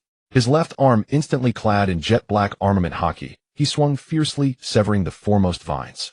Green sap oozed from the cut, ends releasing a strangely sweet fragrance. Is this a trap by the little people, eh? Jin and I gripped the short knife at her waist, a little tense. It doesn't feel like a malicious attack, more like a warning. Kazan raised a hand, freezing several vines that writhed toward him. They might mistake us for intruders. Just then a rustling of tiny footsteps came from all directions. A dozen little people less than 30 centimeters tall and dressed in woven leaf garments emerged from the trees and bushes. They held tiny spears and bows, staring timidly at the group, their eyes filled with wariness, yet tinged with. One who seemed to be their leader with a red feather tucked into his hair called out in a high, thin voice, "Who are you? Why have you intruded into our forest?" Luo Jin immediately put on a gentle smile, striving to make his voice sound amiable. "My name is Luo Jin. We mean no harm. We're here to find someone. Excuse me, do you have a healer among you?" The suspicion on the face of Lei Nua, the leader of the dwarves, deepened. He exchanged glances with the others behind him and whispered among themselves. Unable to reach a conclusion, he intended to ask their purpose, so he approached Luo Jin with two other dwarves. As they drew near, the face-blind dwarf scrutinized Luo Jin's chestnut-shaped head and suddenly exclaimed with delight, Are you the descendant of Nualan Du? You know me." Luo Jin's smile broadened as he told a small lie. "Wonderful. They'll take you to see our king. He will be overjoyed." Lei Nua joyfully hopped onto Luo Jin's shoulder in a series of leaps. "Truly a descendant of Nualan Du. Let me see. Let me see." Luo Jin watched as Lei Nua bounced jubilantly onto his shoulder, the tiny figure radiating unguarded elation. The weight in his heart lifted slightly, and the smile on his face grew more sincere. The surrounding dwarves erupted like a stirred anthill, their earlier vigilance dissipating into thin air. They gathered around Xiong Jin Ni and Kuzan, curiously examining these giants. Hero Nolan Du was a great benefactor who saved our dwarf tribe centuries ago. Lei Nua, seated on Luo Jin's shoulder, gestured with his small hands. "He taught our ancestors to grow fruit trees and shielded them from fearsome beasts. Everyone still remembers his kindness to this day." Luo Jin nodded in agreement, his gaze sweeping over the gleaming eyes around him, filled with pure respect and trust. The guilt from his little lie deepened a notch in his heart. He cleared his throat, lightly steering the conversation back on track. Lei Nu, we've come this time because we truly need the help of a healer. Lei Nua tilted his head thoughtfully, his small brows furrowing and then relaxing. A healer? Are you referring to Granny Nua? Her fruit can make injured flowers bloom again and quickly mend our tribespeople's wounds. Perhaps her. A glimmer of hope flickered in Luo Jin's eyes. Can you take us to her as soon as possible? Of course. Lei Nua patted his chest, then suddenly shouted behind him. You there. Go tell King Gan Xiao that the descendant of Lord Nolan Du has arrived. Several dwarves responded with a leap and sprinted away, moving as swiftly as the wind. Luo Jin pondered the name Gan Xiao for a moment and realized it must be the old Gan Xiao from decades later. The remaining dwarves grew even more enthusiastic. One with a braided vine ponytail climbed onto De Xiong's broad palm and gently tapped his fingertip. You're so huge. Can you punch a dinosaur flying with one hit? De Xiong gave a simple, honest smile, carefully curling his fingers inward for fear of dislodging the little one, and rumbled in a low voice, pretty much. The red-furred dwarf in Jean Ni's arms was swinging from her finger, using its tail, making Jean and I laugh, so hard her eyes curved into crescent moons. What's your name? This tail is so fluffy, it feels wonderful. I'm Weian, the little one answered in a milky voice, deliberately rubbing its tail against her palm. A chubby dwarf on Kuzan's shoulder held out a dried berry, its round face full of expectation. This is super sweet. Try it. Kuzan paused, then carefully pinched the tiny dried berry, barely larger than a fingernail, between his fingertips and placed it in his mouth. It was indeed perfectly sweet. Lei Nua, perched on Luo Jin's shoulder, pointed the way while chattering about the surroundings. Up ahead is our village. The houses are all made of mushrooms, and they never leak even in the rain. Granny Nua is usually either in the treatment room or in the herb garden behind the hill. Jean and I suddenly let out a short, surprised exclamation. What's wrong? Luo Jin turned at Jean Ni's exclamation. Danger. People, 3 of them. They seem to be coming for the dwarves. Jean and I concentrated, activating her observation, Haki speaking rapidly. Luo Jin's silver-gray pupils instantly frosted over. Location. Behind the 3 giant trees growing together to the southeast. They're hiding in ambush. Kuzan. Luo Jin's voice carried a chilling, killing intent. Freeze them. Roger. The moment Kuzan responded, he raised his hand toward the southeast and lightly called out, Ice Age. Pale blue cold surged out like a tidal wave, spreading rapidly along the ground, freezing grass and trees in its path. In just a few breaths, shouts of shock and anger came from behind the 3 giant trees, followed by the crackling sound of breaking ice. 3 men in black martial attire were frozen in ice blocks, half a person high, struggling futilely, their faces still etched with lingering astonishment. Wow, so amazing. The chubby dwarf on his shoulder widened, its eyes patting Kuzan's shoulder. It's like winter magic. Kuzan ignored the little one's awe. With a slight flick of his fingers, sharp ice spikes grew from the edges of the ice blocks, embedding deep into the ground, completely sealing off any chance of escape. They're temporarily frozen. I didn't kill them. Luo Jin's expression remained unrelenting, his silver-gray eyes swept over the 3 frozen figures, his voice as cold as ice. Lei Nu, do you recognize them? Lei Nua grabbed Luo Jin's collar and shook his little head like a rattle. No. Looks like they're after the dwarves. Luo Jin snorted coldly, then turned to De Xiong. You protect the children. Kuzan and I will go take a look. De Xiong gave a deep, rumbling acknowledgement, gently cupping the vine-braided dwarf in his broad palm, his eyes sharpening. Jean and I, meanwhile, shielded Weian in her arms, one hand resting on the short sword at her waist, her observation Haki locked onto the 3 uninvited guests. They're still breathing. Seems like they're gathering strength to break the ice. No need to wait for them. Luo Jin strode forward. Lei Nua quickly steadied himself on his shoulder, his small hands nervously gripping Luo Jin's hair. Scum from the slave-catching squad. Luo Jin's voice dripped with murderous intent. His silver-gray pupils fixed on the nets and lassos, tools specifically designed to capture weaker races, their edges stained with dried grass and a few strands of colorful fur, clearly used many times before. The man frozen in the middle managed to break the ice enough to show half his face. Seeing Lei Nua on Luo Jin's shoulder, a greedy gleam flashed in his eyes. So it's dwarves. And you meddlesome bastards dare to spoil my plans. Let us go, or I'll sell every last one of you to the He. Before he could finish, Luo Jin extended a partially beast-transformed claw, grabbed the man's mouth, and with a slight twist, a crisp crack sounded. The man's lower jaw was dislocated. He made a gurgling, eerie noise, staring in terror at the cold, gleaming beast claws on Luo Jin's fingers. A drool trickled down his chin and froze into tiny ice beads on the ice. De Xiong, Jean and I Take the dwarves and go first. Luo Jin's voice rang out icy and resolute. De Xiong extended his palm for Lei Nua to come over. Lei Nua glanced at Luo Jin and nodded. Jin and I also walked to Kuzan's side, scooped up the chubby dwarf, and set off ahead with De Xiong. The other two inside the ice block trembled like sieves, their struggling bodies instantly freezing. Even their breaths became light, afraid to provoke the man with the fruit ability. Luo Jin walked before them, his silver-gray pupils devoid of warmth, looking down at the three, as if scrutinizing three worthless pieces of trash. He had no extra words, only slightly turned his head to Kuzan. Kuzan, freeze their mouths. Yes. Kuzan immediately responded. Kuzan, following me may mean becoming a pirate. De Xiong and Jin and I were once slaves of the celestial dragons. After a great battle we escaped. We are destined to be enemies of the world government. I give you one more chance to choose. Are you willing to board our ship? Luo Jin patted Kuzan's shoulder, his voice heavy. Captain, I am willing.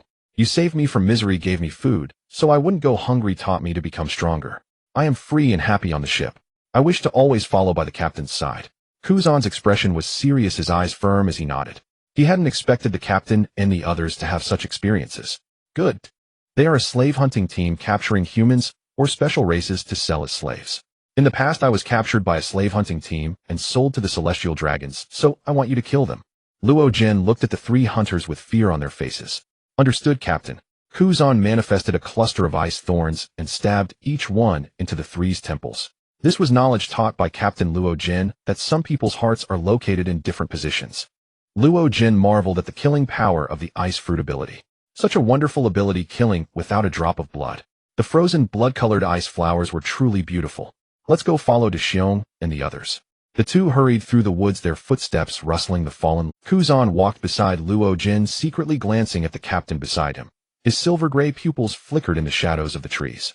The ferocity that had erupted moments ago seemed never to have existed, leaving only calm. Captain, Kuzan couldn't help but speak, his voice a bit dry. Just now. What? Luo Jin turned to look at him, his tone flat. Can't bring yourself to do it. No. Kuzan quickly shook his head, clenching his fists. They deserve to die. I'm just wondering, will we encounter many more such people in the future? Luo Jin looked at the faint outline of Mogu village ahead, and after a moment of silence he said, as long as the world government dominated by the celestial dragons exists, as long as the celestial dragons enslave races, there will always be such scum. He paused, slowing his pace. But for every one we kill, one less person suffers. Kuzan nodded, and the knot in his heart, caused by killing for the first time, suddenly loosened. He recalled the orphans taken away when he was wandering, and the common people bullied by the powerful. So the freedom the captain spoke of was never something easily obtained. Passing through a thicket, the scene of Mogu village suddenly opened up before them. The houses, built from giant mushrooms, were arranged in a picturesque disorder, with colorful dried berries drying on the roofs. Several little people were standing by the vine swing at the village entrance, looking around. When they saw them, they immediately cheered and waved. Luo Jin, Landu here. Lei Nua shouted from De Xiong's broad shoulder, his small arms waving. Luo Jin quickened his pace, and from afar he saw King Gan Xiao, a little person wearing a leaf cloak and a crown that looked like it was made from a pumpkin, standing at the village entrance waiting for them. His face bore a hint of scrutiny, but when he saw Luo Jin, his gaze softened slightly. Descendant of Lord Nua Landu, welcome to Jelenbit. Gan Xiao's voice was deep and powerful. He slightly bowed to Luo Jin. We heard the commotion. Luo Jin knew he was referring to the slave hunters, and did not hide it. Just some blind scum already done. A flash of understanding crossed Gan Xiao's eyes, then he sighed. Over the years, outsiders have always come in. We can't guard against them all. Thank you for your help. He stepped aside to make way. Nua Popo is already waiting in the treatment room. Come with me. Following Gan Xiao deeper into the village, the little people on both sides curiously peeked out, but they were not as noisy as before, probably having heard the news. Wayne and Jean Nis arms leaned close to Luo Jin and whispered, Luo Jin, Landu, have the bad guys been driven away? All taken care of. Luo Jin smiled at her and gently touched her fluffy tail. The treatment room was the largest mushroom house, with bunches of herbs hanging at the entrance, emitting a bitter, refreshing fragrance. An old little woman with white hair and reading glasses was sitting on a stone stool, pounding medicine. Hearing the sound, she looked up, her eyes behind the lenses narrowing into slits. Nua Popo, this is Luo Jin. He has a matter he wishes to ask for your help. Gan Xiao said respectfully. Although he was king, Nua Popo's contributions to the tribe deserved his respect. Nua Popo put down the pestle, looked Luo Jin up and down, then glanced at Kuzan and suddenly spoke. The forest welcomes travelers with good hearts. Her voice was like the rustling of leaves in the wind, soft and soothing. And thanks for dispelling the shadow of greed. Her gaze fell on Luo Jin. Child, your body has hidden injuries. That power is still eroding your bones. Come, let the vitality of the forest soothe it. Luo Jin nodded slightly without extra courtesy and walked steadily to the center of the clearing under the largest flowering tree, sitting cross-legged. Jean Nis' heart was in her throat, watching Nua Popo with nervous anticipation. The old woman walked to Luo Jin, jumped onto his palm, and extended her thin, but remarkably steady hand, gently hovering above Luo Jin's injured right arm. An extremely soft, warm, and vibrant emerald glow like the purest spring dawn flowed from the old woman's palm, slowly enveloping Luo Jin's entire right arm. Luo Jin's body trembled slightly. The glow seemed alive, gently penetrating his skin, flesh, and bones. An indescribable comfort instantly replaced the stubborn, dull pain and soreness. He could clearly feel the bones damaged by the impact force being repaired and healed at an astonishing speed under the nourishment of the life light. In just a few breaths, the emerald glow slowly receded. The old woman withdrew her hand, a gentle smile on her face. All right, child. Take good care of your body, listen to its voice. Luo Jin moved his right arm, feeling an unprecedented sense of ease and strength. The hidden injuries and weakness that had plagued him were completely gone. He stood up and bowed solemnly to the old woman. Thank you for your grace. The kindness of this healing Luo Jin will remember in his heart. The old woman smiled and waved her hand, her gaze tenderly sweeping over Jean Ni de Xiong and Kuzan for a moment. Luo Jin straightened up, his silver-gray pupils becoming extremely deep. He looked at Kuzan, his tone steady with a hint of thoughtfulness. Kuzan, please go to the perimeter and keep watch. The commotion just now might attract unnecessary trouble. Ensure the peace of this sacred land. Also see if you can gather some wild fruits or beautiful flowers to bring back as a gift for our visit. He deliberately added the task to make Kuzan's departure appear more natural, avoiding causing the slightest discomfort to the sensitive de Xiong and Jean and I. Kuzan nodded without hesitation, immediately responding. Understood, Captain. I promise to bring back plenty. He gave a slight nod to the old lady and in a flash vanished into the dense forest. The old lattice gaze followed Kuzan's departure and returned to Logan, carrying a hint of inquiry, as if she already knew he had more to say. Ganxiao also wisely led the other small folk away. Logan took a deep breath, turning his gaze towards the large bear and Ginny, who stood beside him, their bodies instinctively tensed. Their hearts had already risen to their throats when Kuzan left, and now feeling Logan's gaze, they were filled with tension, anticipation, and an indescribable fear. Old lady.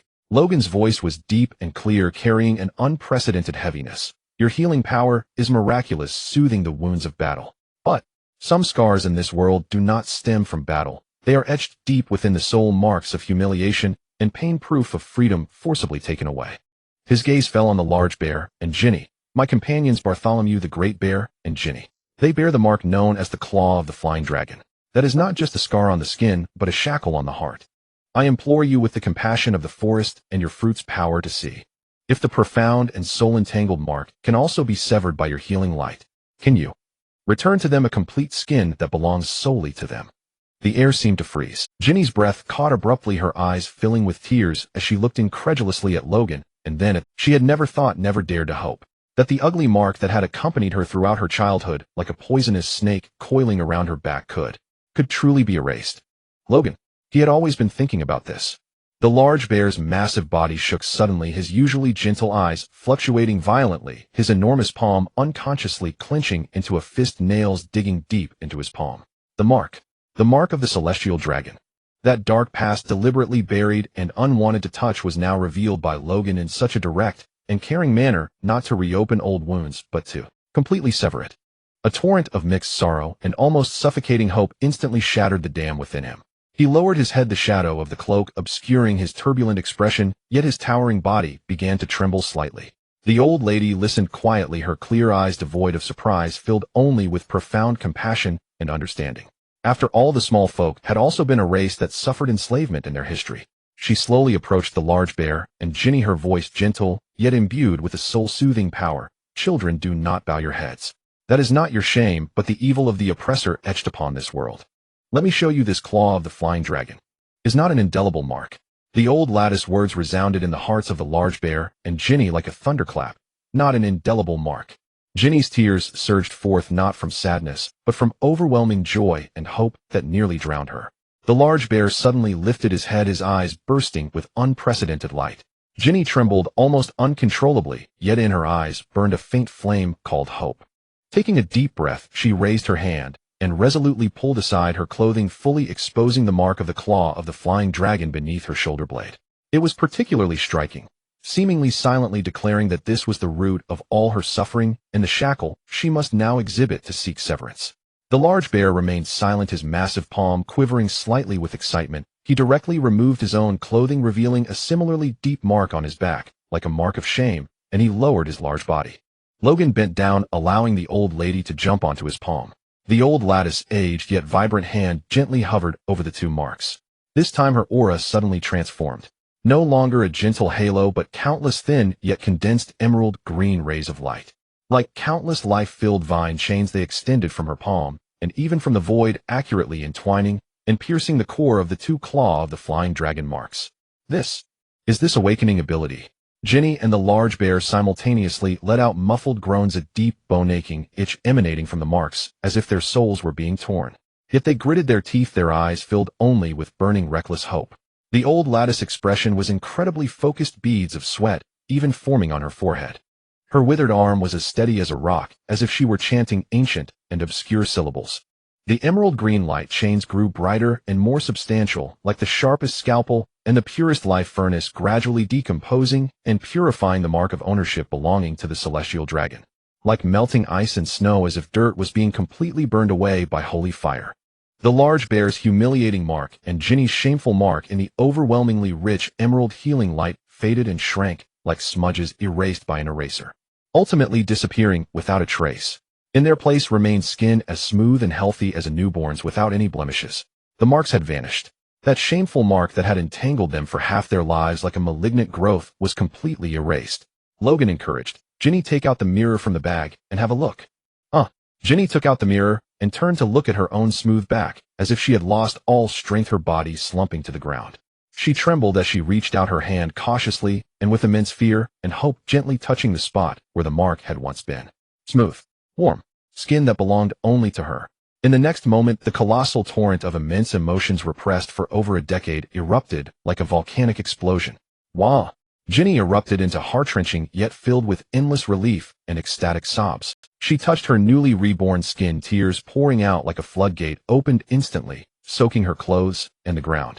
That was the wailing after shedding the heavy burden of the soul.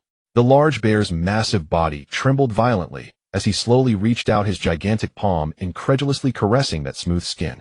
No bumps, only the warmth of life and a complete sensation.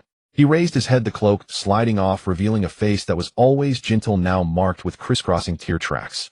He made no sound, but his immense body slowly knelt on one knee, facing the mother of the forest, and Logan, his head bowed deeply.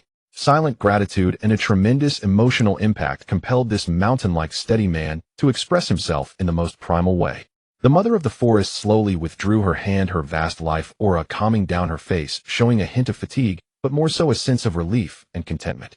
She gazed at the weeping Ginny and the silent large bear on the ground, softly saying, "All right, children, that shackle has been unlocked. From this moment on, your bodies belong only to yourselves, bearing solely your own will and future." Luo Jen.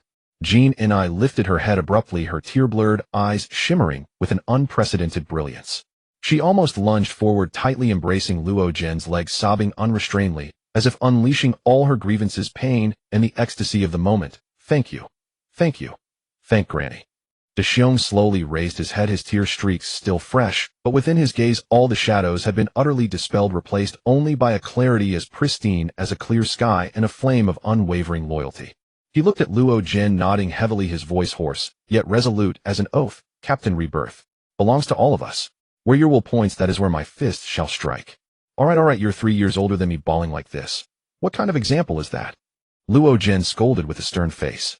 Jean Nis, crying, gradually subsided into uncontrollable sobs, her shoulders still trembling slightly, but her arms wrapped around Luo Jen's leg showed no sign of letting go. To her ears, Luo Jen's reproachful words, laced with disdain, sounded like the most soothing comfort. She lifted her face, flushed and tear-streaked from crying, and instead of releasing him, hugged him even tighter. "Whimper. Just crying. Joy. Can't I cry from joy?" Luo Jen was caught between laughter and exasperation by her tearful yet defiant demeanor. He let out a resigned sigh, trying to keep a straight face, yet the corner of his mouth involuntarily curved upward into a faint smile. He reached out, attempting to peel Jean Ni off his leg like a kitten. "Enough. You've smeared snot and tears all over my pants. Get up now. Is rebirth meant for crying? Deep within the forest, Kuzan leaned against a colossal tree, his fingertips twirling a freshly picked exotic flower that exuded a faint fragrance along with a basket of wild fruits. His eyes gazed toward the center of the clearing, where he could vaguely but clearly hear the released wails of grief. A joyful smile spread across his face. He looked down at the flower in his hand and murmured to himself, "It seems I need to pick the biggest and most beautiful one." The chill gently swirled at his fingertips, carefully preserving the delicate petals. When Kuzan returned with the wildflowers preserved by his cold aura, the clearing was filled with a serene Jean Ni with slightly reddened eyes and nose yet beaming with joy was helping Granny Nu organize the tools. A Xiong dressed and standing tall was clumsily sorting herbs. A Luo Jin stood aside, a soothing smile playing on his lips. Chief Gan Xiao and several little people were also present, their faces full of gratification. "I'm back." Kuzan approached with wildflowers and fruits. "These flowers are beautiful. Wow. So fragrant and lovely." Jean and I took them with delight, pulling out one and handing it to Granny Nua. "Granny, this is for you." Granny Nua accepted it with a smile and arranged it. "The forest will remember your kindness." Chief Gan Xiao stepped forward and said solemnly to Luo Jin Lando, "And all of you. You drove away the vile men and earned Granny Nua's approval. You are forever friends of our little people." Luo Jin gave a slight bow in return. "Thank you, Chief and Granny, for your hospitality and assistance. We will always cherish this bond. Here is my Den Mushi number. If anything arises, you can call me."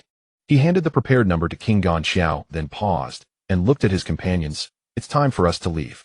Gan Xiao took the paper with a nod and asked Lei Nua to escort them to the forest's edge. Under Lei Nua's escort, the four followed a hidden path toward the outskirts. Soon they reached the forest's edge and spotted the pirate ship anchored in a concealed spot. "This is far enough, Lei Nua and everyone." Luo Jin stopped and turned to the little people. Lei Nua reluctantly hopped off Luo Jin's shoulder. "Luo Jin Lando, will you come to play again?" "Maybe," Luo Jin said with a smile, gently tousling his small head. "Take care of yourself and your people. You be careful too." Lei Nua and the other little people waved vigorously. The four boarded the ship and set sail. The vessel slowly departed from Green Bit, the verdant island shrinking behind them. Jean and I stood at the stern waving toward the little people until they were no longer visible. Leaving Green Bit on the requisitioned pirate ship felt like shedding a heavy burden, and the voyage seemed noticeably lighter. Inside the cabin, Jean and I would occasionally break into a foolish grin while touching her back, the restored wholeness radiating an unprecedented brilliance from her entire being. Deshiong silently wiped the ship's railing, his movements steady and powerful, his bronze skin gleaming with a healthy luster under the sun. Every unconscious touch of his smooth back stirred a warm current within him. Kuzan leaned beside the mast, where the chill at his fingertips crystallized into delicate snowflakes that silently dissolved. Watching his companion's transformation, a trace of warmth melted into his smile. A bundle of ethereal blue flowers was carefully placed in a vase inside the cabin, exuding a tranquil fragrance. Luo Jin stood at the bow, his silver-gray eyes gazing at the boundless sea. Yet his focus was fixed on distant, cold fragments of memory.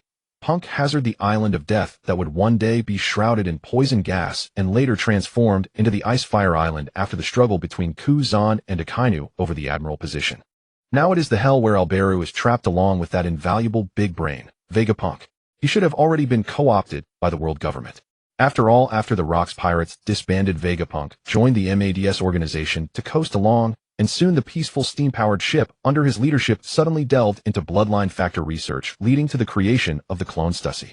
Later, the world government deemed the research institute illegal due to its involvement in bloodline factor studies, forcibly recruiting many members, while others fled to develop on their own. Jean and I. Luo Jin's voice broke the silence, carrying an irrevocable resolve, change of destination. It seems that Kaido was captured yet again this year, and subjected to bloodline factor extraction in the science class, leading to the creation of the first artificial devil fruit, 20 years later.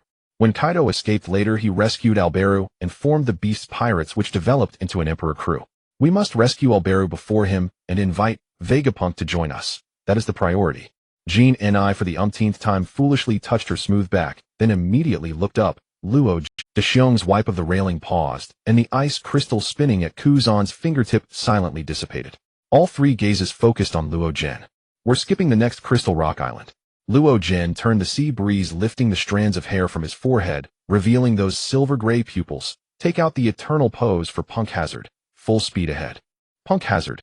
Jean and I was taken aback.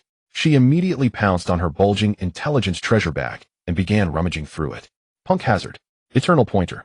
Got it. She excitedly held up a somewhat old-fashioned pointer, its glass bubble containing a liquid that pointed in a specific direction. She had obtained it when she first landed on Dressrosa, spotting a seller of island eternal pointers in the black market.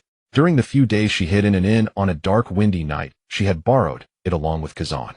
Among them was the pointer for Punk Hazard recorded long ago. Bear full speed ahead. Target Punk Hazard. Jean Nis' voice carried the exhilaration of finding a new goal, the earlier silly grin replaced by focused determination. She quickly ran to the helm and began adjusting the course. Kuma showed no hesitation. His massive paw-like hands moved swiftly over the sails and rigging, subtly activating the pawpaw fruit's ability to precisely adjust the angle of the sails, granting the vessel greater momentum. He said nothing, but action spoke louder than words. The vow of protection had just been made. The captain's will was the direction. Kazan leaned against the gunwale, the chill at his fingertips condensing into a tiny crystalline ice shard in the sunlight before silently melting. He looked at Logan, his eyes filled with doubt. Punk Hazard. That place is dangerous. Dangerous, but we must go. Logan's voice was resolute, his silver-gray eyes gazing northward as if piercing the horizon. That's where an old acquaintance of ours is imprisoned along with a genius scientist. Old acquaintance. Imprisoned. Jean and I pricked up her ears while steering. A Belru. Logan did not hide the name which carried heavy weight, the gladiatorial arena of God Valley, that Lunarian youth. Defeated because of me, sent by the celestial dragon perming to the hell of the science division, the Punk Hazard research facility. The deck fell silent instantly, leaving only the sound of waves battering the hull. Kuma's hands manipulating the sails paused for a moment, a flicker of complex emotion passing through his eyes. Memories of God Valley surged back, the figure of black wings being dragged away. Jean and I also fell silent. Though she hadn't witnessed it herself, she had heard Logan and Kuma speak of it. The youth who had been cast into a deeper hell because of Logan. In Vegapunk, Logan's voice grew colder. That genius scientist co-opted by the world government. His mind is more dangerous than 100 warships. He is at Punk Hazard, presiding over the world government's sins under the banner of science. Science division. Human experiments. Kazan murmured, his fingertips chill involuntarily spreading, causing a thin layer of frost to crystallize on the gunwale. He looked at Logan, his gaze sharpening. What do we do, Captain? Rescue people, then invite people. If we miss this chance, it will be much harder later. Logan was succinct. A Belru must be rescued. As for Vegapunk, we need his knowledge, but we cannot allow him to continue serving the world government. Either he joins us, or we make sure he can never cause harm again. His words carried an unyielding decisiveness and a touch of ruthlessness. For the future of his companions, and to oppose that behemoth, mercy sometimes required boundaries. Logan never considered himself a villain, but he was certainly not a good man. Especially the technology of crossing the calm belt with sea prism stone, which hadn't appeared, yet would allow them to traverse the 4 seas without being tracked. Understood. Kazan nodded heavily, his chill receding, but his gaze growing more resolute. Kaido had escaped in his 20s, so the guards must all be below Vice Admiral level. After all, at this time Vegapunk hadn't researched anything yet, and it hadn't reached the point where an admiral was on guard. Jean, NIC if you can intercept intelligence on Punk Hazard. Jean and I immediately nodded, quickly pulling out a uniquely modified eavesdropping den mushy from her treasure bag. She operated it skillfully, put on the earphones, and her slender fingers flew over the keys on the snail's shell, her expression utterly focused. Eavesdropping mode activated, scanning frequencies. Attempting to tap into Punk Hazard's internal communications, guard patrol channels, and the science force's encrypted bands. She muttered softly, as if becoming one with the den mushy. A brief silence fell over the cabin, broken only by the sound of waves and the occasional static from Jean and I, adjusting the frequency. Logan gazed calmly into the distance. Kuma steadily controlled the sails while Kazan toyed with his ice fruit, trying to develop more powerful techniques. A few minutes later, Jean Nis' brow furrowed slightly. No good. They must have top-tier anti-eavesdropping equipment. After all, it's a key world government facility. Logan pinched his chin and quickly analyzed. No problem. Kazan, your ability can create an ice path for rapid landing. Kuma, your pawpaw ability is the key to breaking through their defenses. Jean and I, you'll tap into their den mushy channels to eavesdrop when the time comes. He looked at his companions. This is a blitz, quick in, quick out. Our targets are a Belru and Vegapunk. Avoid entanglement with the research guards and agents as much as possible. But if we encounter resistance, hold nothing back. The Freedom, or rather the requisition pirate ship under Jean Nis' precise navigation and Kuma's subtle adjustment of the wind, split the waves and sped at full sail toward the island that appeared ordinary, yet concealed deadly intent. The New World, Punk Hazard. This island, meticulously disguised by the world government, was lush with forests, even featuring abandoned fields and a few dilapidated houses presenting the image of a desolate, uninhabited isle. The requisitioned pirate ship rounded to a small cove on the island's western side hidden by dense trees and reefs. "Kazan, clear the way," Logan commanded. Kazan nodded, took a deep breath, and suddenly erupted with chill. The sea surface before the ship emitted a piercing, freezing sound. A solid ice path several meters wide instantly formed, extending from the bow all the way to the reef-strewn shore. "Go!" Logan took the lead, his figure darting like a cheetah as he stepped onto the ice and dashed toward the coast. Kuma followed closely, his massive body moving with surprising lightness across the icy surface. Kazan and Jean and I were last, with Kazan maintaining the ice path. The four shot into the dense forest of punk hazard like four arrows. Inside the forest, the air was humid with only birdsong and the wind. Left front, 200 meters behind a large tree, two patrol guards from the science force. Jean and I lowered her binoculars and reported quickly. Kazan's eyes hardened. Without waiting for Logan's order, he flicked his finger in that direction. Ice bullet, double shot. Two sharp ice cones instantly formed, cut through the air, and struck the back of the necks of the two science force members with pinpoint accuracy. The patrolling guards, having strolled lazily day after day, never imagined anyone would attack a government research stronghold. Their bodies stiffened, and without even a grunt, they slumped to the ground, falling into deep unconsciousness. Clean and sharp, Luo Jin praised, not stopping his steps. "Can you see the direction of the Research Institute entrance? Due north through this wooded area 1 kilometer in a straight line. The entrance is disguised as an abandoned mine shaft with an elevator. Outside the cave there is a 5-man checkpoint equipped with den mushi and alarm devices." Jean and I observed from the tree for a moment, then jumped down and reported the points precisely. "Dexiong, take me over to clear the checkpoint. The quieter the better," Luo Jin ordered. Dexiong nodded, grabbing Luo Jin with one hand and patting himself with the other, his massive body suddenly vanishing with Luo Jin. Instantaneous movement. Dexiong's newly developed ability was also the reason Luo Jin dared to come. Appearing at the checkpoint in an instant, Luo Jin's eyes sharpened. Conqueror's Haki, intimidation. Buzz. The 5 guards fell stiffly without even a grunt, their eyes vacant, drool hanging from their mouths, clearly knocked unconscious by the Conqueror's Haki. Luo Jin landed as lightly as a cat, quickly checked the area, stripped one guard's uniform, and changed into it. "They won't wake up. Drag them into the nearby bushes, strip their clothes, and have Jean and I and Kuzan change into them." Dexiong nodded in agreement, his massive body moving with surprising agility. He picked up the guards, one in each hand, and dragged them toward the bushes. His movements were swift, and he soon stripped 4 sets of uniforms, folded them neatly on a rock by the cave entrance, and waved to Jean and I and Kuzan, who were approaching. Jean and I ran over quickly, her eyes lighting up at the neatly folded uniforms. "This saves us the trouble of disguising ourselves." The two quickly changed into the guards' black uniforms. As for Dexiong, there was no uniform big enough. Jean and I's small frame made the clothes hang loosely on her, so she simply rolled up the pant legs tightly and pulled the hat low to cover most of her face. "Shouldn't give us away like this, right?" Luo Jin nodded and walked to the entrance, disguised as an abandoned mine shaft. Jean and I used the den mushi to call the internal channel. Have Kuzan say we're escorting test subjects and equipment over, and ask where Bei Er Lu and Bei Jiapengku are.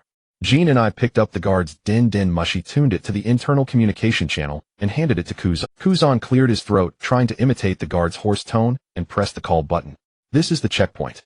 We just received a batch of experimental equipment and test subjects that need to be delivered to designated areas. May I ask, which zone are the Bei Er Lu sample and Dr. Bei Jiapengku in now?" The den mushi was silent for a few seconds, then an impatient voice came through. "Which checkpoint? Don't you know the doctor is conducting experiments in Zone A? Bei Er Lu is in Zone B for tolerance experiments. Put the test subjects in Zone D and the equipment in Zone G warehouse."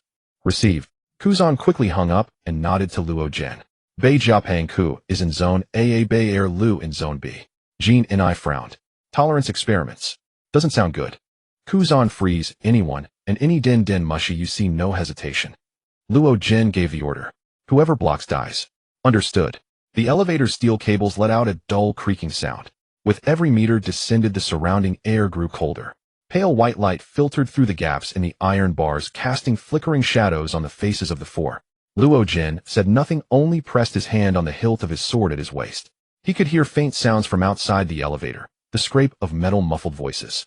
A thin layer of ice formed on Kuzan's fingertips, his gaze fixed on the frozen surveillance den mushi on the elevator wall. The elevator came to an abrupt halt, landing steadily on the bottom floor. The heavy alloy door slid open slowly, revealing a long corridor. 4 armed guards stood on either side, eyeing them with scrutinizing stares. Identification. The lead guard extended his hand, his gaze pausing for a moment on Xiong, who was not in uniform, with obvious suspicion. At nearly the same moment, a burst of cold air surged from Kuzan's palm. Freeze. A pale blue ice mist instantly spread out, freezing the 4 guards, and the Den Mushi beside them in place, their faces still frozen in shock. Nice work. Luo Jin nodded and quickly arranged, Jean and I check if that guard booth has a map record. Jean and I immediately rushed to the booth, pulled out a rolled electronic map, and slid her fingers quickly. The north side is energy. Zone B is on the west side, Zone A on the east. The Xiong Jin and I, you two go to Zone A, and invite Bei Jiapengku, that big head. His feature is a very long head. The Xiong, don't hold back. Kuzan, you come with me. Luo Jin decided to split into 2 groups. The Xiong nodded, solemnly grabbed Jean and I, and disappeared in an instant. Luo Jin looked up at the ventilation shaft above, his eyes shifting. Take the shaft, more stealthy. He leaped up, beast-like claws at his fingertips gleaming coldly, precisely hooked the grate of the vent, and with a slight force yanked it down. Kuzan followed closely. The 2 crawled into the narrow shaft, one after another, filled with the smell of dust and rust. Soon they reached the pipe marked for Zone B laboratory. Peering through the gaps, Luo Jin saw a Bei Air Lu locked on the central laboratory table, immersed in scorching liquid. Surrounding him were many instruments and white-robed researchers, and 6 members of what looked like an elite CP squad. At this moment, a Bei Air Lu was taller and stronger than a few years ago, but his situation was utterly missing. His strong limbs and the black wings on his back were tightly shackled to the huge metal experimental table with thick, specially made alloy cuffs that flickered with eerie blue electric arcs. His bare upper body was covered with interwoven old and new suture scars, electrode patches, and bruises from injections. The most shocking sight was his body submerged in a bubbling dark red scorching liquid that emanated terrifying heat.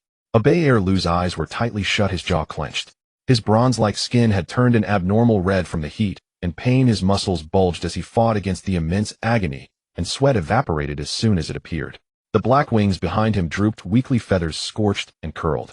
The flames on his back burned feebly, flickering on and off as if they might extinguish at any moment. But his life flame, the indomitable will of the Lunalia clan, was like steel being forged under this cruel torture, instead radiating a terrifying heat that was on the verge of bursting at its limit. Around the experimental table, several white-robed researchers were busily recording data. 6 agents wearing black CP5 uniforms with a presence far more formidable than the outer guards guarded 3 directions of the lab, in pairs, their eyes sharp as they swept the area. Scorching liquid. They're using extreme environments to stimulate his bloodline and flammability. Luo Jin instantly understood the cruel purpose of the experiment, and a surge of anger rose in his chest. A direct assault will alert the entire institute, making things difficult for Bei Jiapengku's side, Kuzan analyzed calmly. A sharp light flashed in Luo Jin's eyes. Kuzan, create a big commotion. The energy reserve area on the east side, blow it up. Move fast. They'll stay here, and as soon as chaos erupts, they'll rescue a Bei Air Lu immediately. Understood. Kuzan didn't hesitate. His form shot upward like an ice shuttle along the ventilation shaft. At the vent opening, only Luo Jin remained. Through the gaps of the grate, he stared fixedly at the agonized figure struggling in the boiling pool below. In his silver-gray pupils, cold, killing intent intertwined with blazing fury. A Bei Air Lu. Hold on a little longer. He slowly adjusted his breath, his body slightly sinking low as power surged through his tendons and bones. About 30 breaths passed. Rumble. A deafening, earth-shattering roar violently erupted from the eastern side of the research institute, causing the entire underground structure to shake violently. The piercing screech of metal tearing, the explosion of pipes, and a terrifying cryogenic shockwave from an uncontrolled eruption of extreme cold energy swept through nearly half the institute in an instant. WE! WE! WE! A shrill highest-level alarm blared through every corner, red warning lights flashing wildly. Energy zone. Energy zone, catastrophic incident, cryogenic leak. Requesting backup, repeat, requesting highest-level backup. The communication channel was instantly drowned in terrified shouts. In the lab below, all the researchers were stunned by the sudden catastrophe. The biting cold even penetrated the thick laboratory walls, causing the rolling liquid in the high-temperature pool to momentarily freeze. What's going on? Energy core explosion. Quick, contact the surface, request support. The researchers were in chaos. The 6 elite CP5 agents were also drawn by the sudden change. They swiftly contracted their formation, with trained discipline warily gazing toward the direction of the explosion, yet the focus of their defense was inevitably shifted. Now, roar. A piercing rock-splitting roar brimming with primeval ferocity abruptly erupted from the ventilation duct at the top of the lab. The sound wave like a tangible shockwave rattled all glassware, and nearby researchers had their ears and noses bleeding, clutching their heads in agony. The heavy insulating grill of the vent was torn apart and blown away from within by a brute force, as if a silver-gray figure descended from the sky like a meteor with an air-tearing shriek and boundless killing intent, slamming violently toward the experimental platform at the center of the high-temperature pool below. Luo Jin, beast-human transformation. Silver-gray scales covered his arms and chest, muscles bulging and swelling, his fingers transforming into scale-covered claws, and the silver-black horn on his head glinting coldly. His molten gold vertical pupils locked onto the two CP-5 agents closest to the platform. Enemy attack. A CP-5 squad leader reacted first, shouting a warning. The two CP-5 nearest the platform reacted swiftly. One drew a blade wreathed in armament Haki and slashed at Luo Jin's descent path, while the other lunged toward a Barlu on the platform. Scram! Luo Jin roared midair, his left claw covered in silver-gray scales and armament Haki, meeting the blade, heated with a ferocious world-tearing power. Clang! A piercing metallic clash. Sparks flew. The fine blade was seized forcibly by Luo Jin's claw. Terrifying enormous force transmitted, the CP-5's tiger mouth split open, and the longsword instantly flew from his hand. Leveraging the recoil from his claw strike, Luo Jin slightly altered his descending trajectory, and his right foot, cloaked in armament Haki, slammed heavily like a battle axe onto the rim of the churning high-temperature pool. Boom! Broken stones mixed with scorching liquid splattered everywhere. With this counterforce, Luo Jin's figure twisted violently in midair. His right claw covered in silver-gray scales and jet-black armament Haki tore through the air with a piercing shriek, striking faster than expected at the back of the CP-5, lunging toward a Barlu. The CP-5 felt the lethal menace behind him, his hair standing on end. He abandoned a Barlu, twisted his body to the extreme, and crossed his arms covered in armament Haki to block. Thud! A dull, heavy sound. Luo Jin's sharp claw struck the CP-5's crossed arms, the claw tips scraping bright sparks against the armament Haki defense. Ugh! The enormous force far exceeded this elite CP-5's endurance limit. His arms ached excruciatingly, as if splitting. The armament Haki was forcibly shattered. Like being struck by a battering ram, he spat blood and was blasted away with a scream, crashing into distant equipment, instantly incapacitated. In a flash, Luo Jin in his half-beast form instantly defeated the two CP-5 elites closest to the platform. He did not pause for a moment. Landing on the scorching platform with the recoil ignoring the heat under his feet, he struck down with his armament Haki-covered claws at the special alloy shackles binding Abireless limbs and wings. Moreover, Luo Jin had long tested that he was not afraid of seawater. The fruit given by the system had no side effects, so he was fearless. Srik, the piercing sound of metal being torn rang out. The alloy shackles, strong enough to trap a gigantic beast, snapped like rotten wood under the brutal rending of the house claws and armament Haki. Freed from his bonds, Abireless body trembled violently, and his tightly shut eyes suddenly snapped open. What eyes they were, burning like boiling magma in a furnace. His pupils held no focus, no reason, only a raging inferno ignited by endless pain and torment, a mad fury that would consume everything, like a dying beast finally breaking its last chains. Roar! A roar even more savage, more agonizing, and filled with a desire for destruction than Luo Jin's earlier one, burst from deep within Abireless' throat. The black wings on his back suddenly spread open. Though the feathers were withered and scorched, the pair of bone wings were instantly coated with a flowing, tangible orange flame. The flames behind him erupted violently, transforming into a blazing ring of fire. The temperature in the entire lab skyrocketed, and the liquid in the high-temperature pool boiled furiously. Abireless' body rose into the air, his eyes locked on the nearest CP-5, with the blade, who had just been repelled by Luo Jin. The flames of vengeance were fully ignited. The remaining 4 elite CP-5 agents were both shocked. They reacted swiftly, splitting into 2 groups. One lunged toward Luo Jin, who had just landed and not yet steadied himself, while the other attempted to intercept a Barlu, who was rising aloft in a blaze. Stop the subject. The CP-5 squad leader barked, instantly drawing 2 short blades wreathed in jet-black armament Haki, stabbing like venomous snakes at the roots of Abireless' wings. Another agent hurled several special seastone net darts enveloping Abirelu. Facing the lethal assault, there was no fear in Abireless' pupils, only a fury that would destroy everything. The flames behind him surged outward. Roar! A raging blaze like an explosion eruptingly spread from him, forming a scorching wave of fire. Fizz! The incoming seastone net darts were blown away by the shockwave. The CP-5 squad leader's dual blades pierced the fire wave, armament Haki and flames fiercely neutralized each other with a sizzling sound. The blades visibly reddened and softened. The terrifying heat transmitted through the handles, forcing him to withdraw immediately. "Watch out, his flame temperature is extremely high," the squad leader shouted in alarm. On the other side, the two CP5 who had lunged at Luo Jin worked in perfect coordination. One assaulted heated fists and feet cloaked in armament Haki, stirring fierce gusts. The other, like a specter, circled to the side and rear fingertips black, silently stabbing at the vital spine of Luo Jin's lower back. Finger pistol heart piercer. Oomph. Luo Jin snorted coldly, his half-beast form unleashing terrifying explosive power. He neither dodged nor flinched, his left arm covered in scales and armament Haki clashing directly against the enemy's fists and feet from the front. Bang!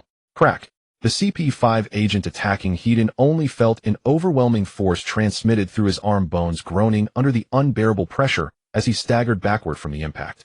Simultaneously, Logan's right claw, clad in armament Haki, seemed to anticipate the attack as it swept backward at an impossible angle, precisely gripping the wrist of the side assailant's finger pistol, which was also enwrapped in armament Haki. The ambushing CP5 agent's soul nearly left his body as he felt his wrist clamped in a grip like red-hot iron pincers. An irresistible, monstrous force surged forth. A fierce glint flashed in Logan's eyes as his arm muscles bulged, and he wrenched with all his might. A blood-curdling scream tore through the air. Logan seized the CP5 ambusher by the wrist, swung him like a sack, and hurled him brutally into the comrade he had just staggered backward. Boom! Crack! The two collided like rolling gourds, the sound of shattering bones clearly audible. In an instant, both were severely wounded and incapacitated. In a fleeting moment, among the 6 elite CP5 agents, 2 were gravely injured. One was forced back by a bireless blazing flames, another had his weapon destroyed and arm burned, leaving only the squad leader and one remaining member still standing. But their eyes were filled with terror. And at this moment, Abirlu was like a flame demon breaking free from its chains. His pupils locked onto the CP5 agent who had first been knocked back by Logan and lost his weapon, one of the guards who had often supervised him and carried out the stimulation experiments. Die! A bireless hoarse roar, barely articulate but brimming with supreme hatred, erupted from his throat. His flame wings flapped powerfully behind him. He transformed into a savage, dark-red meteor of fire, carrying a terrifying inferno capable of incinerating all in its path, diving straight for the horrified CP5 agent. No! The CP5 agent barely had time to encase his entire body in the remnants of his armament Haki in a desperate attempt to defend. Boom! Flame and flesh collided violently. There was no stalemate. Against the molten gold-melting heat of bireless flames and the explosive strength of a Lunarian, the CP5's armament Haki defense melted and tore apart like butter. The CP5 agent couldn't even let out a complete scream before being engulfed by the raging fire. In an instant, he became a fiercely burning torch. The stench of charred flesh spread. Within mere seconds, only a curled blackened husk remained. Monster. A true monster. The CP5 squad leader and his last surviving member, their faces ashen, stared at Abirlu, suspended in the flames, radiating an aura of annihilation. And beside him stood Logan, a humanoid beast with icy eyes. A chill shot from their feet straight to their crowns. Their vaunted elite CP5 prowess seemed as fragile as a child's before these two. Retreat. Fall back now. Call for reinforcements. The squad leader made a snap decision, his will to fight completely shattered. He and his remaining comrades spun around and bolted toward the nearest exit. Going somewhere. Logan's frigid voice rang out. His form flickered and instantaneously appeared on their escape path, blocking the route. His silver-gray vertical pupils held not a trace of emotion. Meanwhile, from the damaged ventilation shaft above the lab, frigid air billowed as Kuzan materialized like an ice sculpture sealing off another direction. He glanced at the charred remains below and the flaming figure hovering in midair, his eyes narrowing slightly, yet he said nothing, only sealing the exit with icy vapor. And the furious Abirlu slowly turned his gaze toward the remaining 2 CP5 agents, and the researchers collapsed on the ground, trembling uncontrollably. The desire for destruction blazed like tangible fire within him. The air in the laboratory seemed to solidify. Only the crackling of flames, the heavy, ragged breaths of the CP5 squad leader, and the chattering teeth of the researchers broke the silence. Abirlu hovered above the blackened corpse, dark red flames swirling around him like an enraged deity. His pupils slowly swept across the researchers, collapsed on the floor, the white-coat figures who had proposed extreme tests on him and recorded his physical data. You? Abirlu's voice was hoarse like sandpaper grinding against red-hot iron, every syllable dripping with lava-like hatred. All deserve to die. Fear, like icy water made tangible, instantly drowned those researchers. They wanted to scream, but their throats were choked shut. They tried to crawl, but their limbs were limp as mud.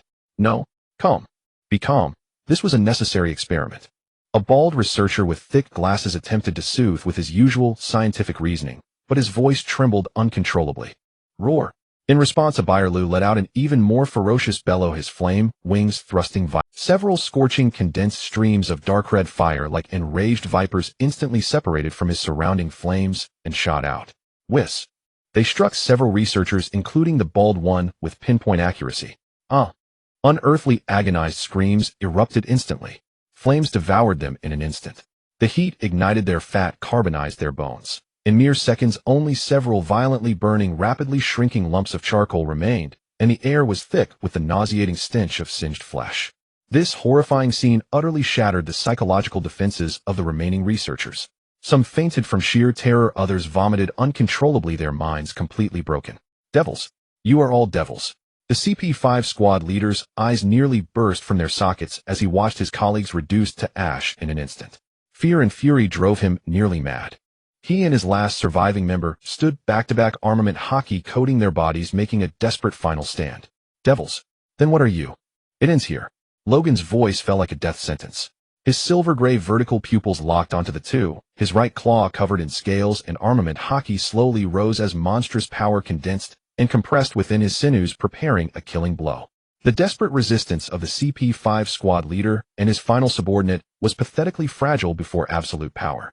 Logan left a faint afterimage at his original position, and his iron claw, covered in pitch-black armament Haki and icy scales, appeared before the squad leader's eyes as if by teleportation. The condensed, compressed, monstrous force made even the air shriek under the strain. Whole claw bone crusher. Thud. There was no spectacular clash, only the dull sound of penetration. The squad leader's armament Haki defense was like paper. Logan's razor-sharp claw pierced his chest with brutal precision, the 5 digits protruding from his back, dragging out a gush of steaming blood. The shock in the squad leader's eyes froze instantly. His body convulsed once, and his life force dissipated like a snuffed-out candle flame. Squad leader. Witnessing this bloody scene, the last surviving CP5 agent was paralyzed with terror, his will to fight completely shattered. He turned and desperately charged toward the icy barrier Kuzan had sealed at the exit. Kuzan, finish him. Logan's frigid voice rang out as he flicked the blood droplets from his claw tips. Kuzan's eyes sharpened, and frigid air instantly coalesced at his fingertips. Ice spear, piercing kill. Swish. A razor-sharp ice spear radiating lethal cold instantly formed and pierced through the heart of the last CP5 agent with unerring accuracy. The agent's body stiffened abruptly. He lowered his head to see the blood-stained ice tip protruding from his chest, a look of disbelief and despair in his eyes before he slowly collapsed forward. Blood spread quickly across the cold floor and began to congeal. Thus, of the 6 CP5 elite agents, the 2 who were still standing were utterly annihilated. However, 4 severely wounded individuals who had lost their combat capability lay on the laboratory floor. Though grievously injured, they were not dead. Witnessing the horrific demise of their captain and the last companion, their eyes held only boundless terror and despair. Your turn. Now. Abelra's hoarse voice echoed like the death knell from the abyss. His pupils slowly shifted toward the wounded on the ground and the paralyzed researchers. No. Spare us. The severely injured agent pleaded in vain. In response, the flames behind Abelru violently expanded. He lifted his head and let out a roar filled with boundless agony and humiliation. The dark crimson flames, like a bursting lava flood, erupted from him and rampaged across the entire laboratory. Indiscriminately, the flames devoured all the severely wounded CP5 agents and the remaining researchers on the ground. Sizzle.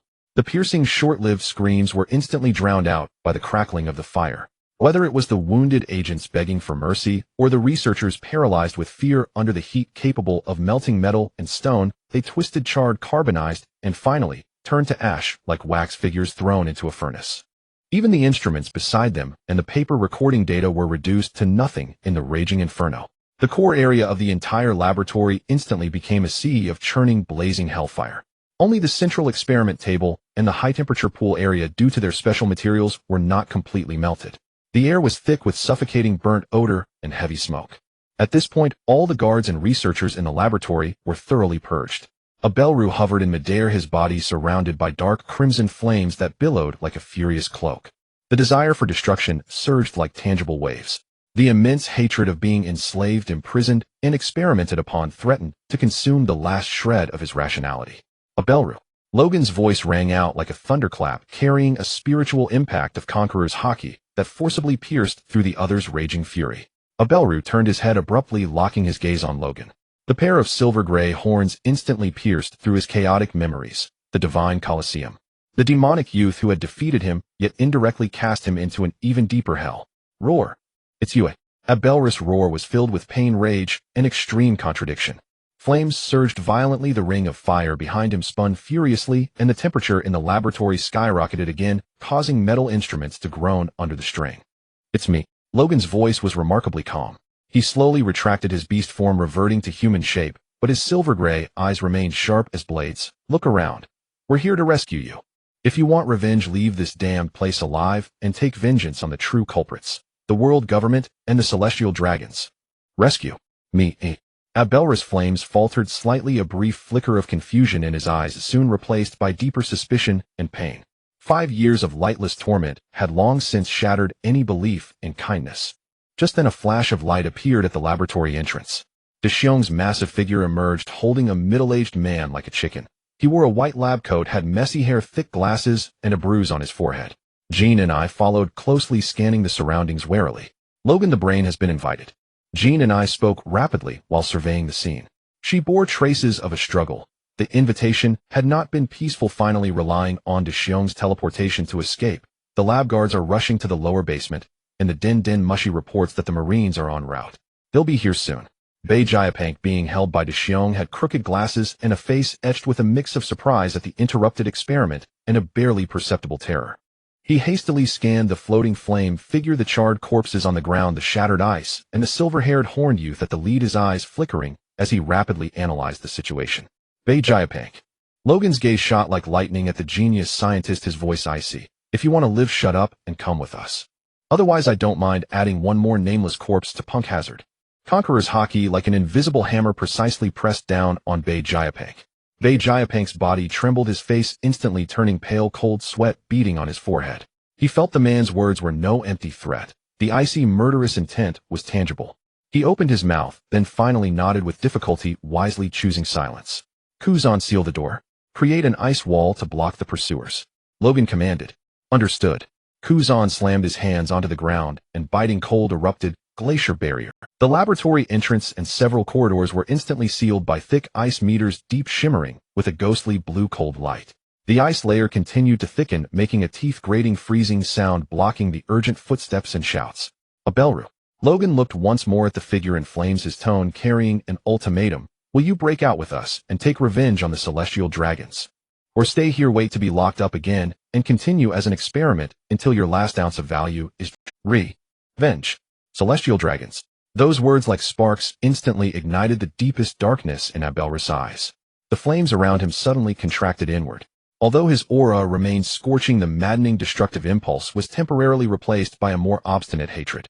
The flames behind him stabilized, his pupils fixed on Logan, his voice raspy like sandpaper. Lead the way. Logan's eyes flashed with a sharp light. Jean and I direct the path, avoid dense guard zones. Kuzan, maintain the ice path. Deshiong, carry Bei Jiapank. Abelru, break through with me. Directly above, vertical passage, break through the ceiling. I've seen the building layers. It leads to the surface forest. Jean NIS observation. Haki flickered every direction, screaming danger. Without hesitation, she reported the optimal escape route. Moved. Logan grunted, his body half beast again, and his haki-coated claws tore viciously into the thick alloy ceiling above. Ryup. The piercing screech of tearing metal rang out. Abelru followed, his blazing flames condensed into fists and smashed violently into the rift Logan had created. Boom. The sturdy alloy ceiling, like fragile eggshell, was blasted open into a large hole by the combined force. Above, cold rock layers and more distant ventilation ducts were revealed. Follow. Logan leaped into the hole first. Abelru transformed into a streak of fire, followed closely. Kuzan waved his hand, and the cold air condensed into an ice ladder along the edge of the breach for climbing. Deshiong, carrying Bei Jiapank, stepped onto the ice ladder in one stride. Jean and I agilely followed. The group moved along the relatively weak rock layers and abandoned duct areas Jean and I directed, with Logan and Abelru violently breaking through, Kuzan icing to reinforce and cover the rear. They pierced through the earth like a drill, ascending all the way. Behind them, the frozen channels echoed with muffled impacts and the sizzling of melting ice. The pursuers were frantically assaulting Kuzan's ice barrier. A few minutes later, boom! On the western side of Punk Hazard, near a hidden bay, the forest floor exploded. Mud, rubble, and broken tree roots shot into the sky. Luo Jin's half-beast form charged forth first, his silver-gray scales gleaming coldly under the sunlight. Close behind was Abel Lu, whose surrounding flames had receded, yet his eyes remained as fervent as molten lava. Kuzan, along with Deshiong, who carried Bei Jiapang Ku, and Jin Ni leaped out in succession. The ship is over there. Jin Ni, possessing a strong sense of direction, pointed toward the nearby bay. The pursuers are closing in. From the sea and the air, someone is approaching rapidly. It's a vice admiral of Marine headquarters. Jin Ni's observation. Haki screamed a frantic warning as she shouted. You think you can leave? Leave behind the world government's property. A cold, majestic voice tinged with iron-blooded authority thundered like a clap of lightning from above. The leader was a towering, muscular figure clad in an immaculate vice admiral uniform, draped with a cloak bearing the word justice. The Ironblood Vice Admiral Cyril Gray stood like an iron tower. His gaze sharp as a hawk's fixed on Abel Lu and Bei Jiapang Ku. They were the materials the world government had invested immense resources in and the scientists they had recruited. Luo Jin's pupils contracted to pinpricks. Gray, the top vice admiral of the Marines, notorious for his ruthless assault on Hakanosu, as reported in the newspapers. Why was he here? Pressure crashed down like an avalanche. Deshiong's massive frame tensed abruptly like a bear protecting its cub.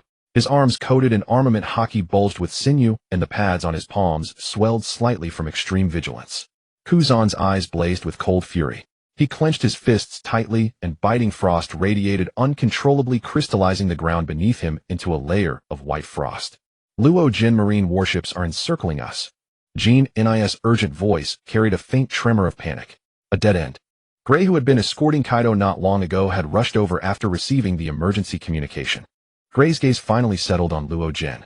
The silver-gray eyes and the silver-black horns atop his head made the vice admiral frown, then his expression hardened into icy, killing intent. An Oni brat again. Humph, a pack of ignorant scum. If you dare to touch the world government's property, you must be prepared to pay with your lives. Before the words faded, Gray's figure vanished without a trace. Without any further words, his black fist, wreathed in deep black armament Haki, tore through the air with a piercing shriek aimed directly at Luo Jin's head, the one standing in front. This punch was as swift as lightning, as heavy as 1,000 June, and carried the tyrannical force to crush everything in its path. Deshiong, teleport them to the ship, then go to Granny's place. Hurry! Luo Jin's voice was taut with gravity. The reason for teleporting to the ship first before sending them flying back to Green Bit was to prevent Gray from sensing and intercepting. He didn't even mention Green Bit, only saying Granny's place. His silver-gray eyes blazed with resolute fire. He had to carve a path of survival for his crew. This was the conviction of a captain. Roar! A primordial, soul-rending roar erupted from deep within Luo Jin's throat. In the instant before Gray's armament Haki-clad iron fist was about to smash into his skull, Luo Jin's body ignited like a powder keg. Bones cracked, muscles bulged, and his form swelled frantically. Mythical Zoan Ho, full beast form. A silver-gray colossus of 25 meters abruptly materialized upon the ground.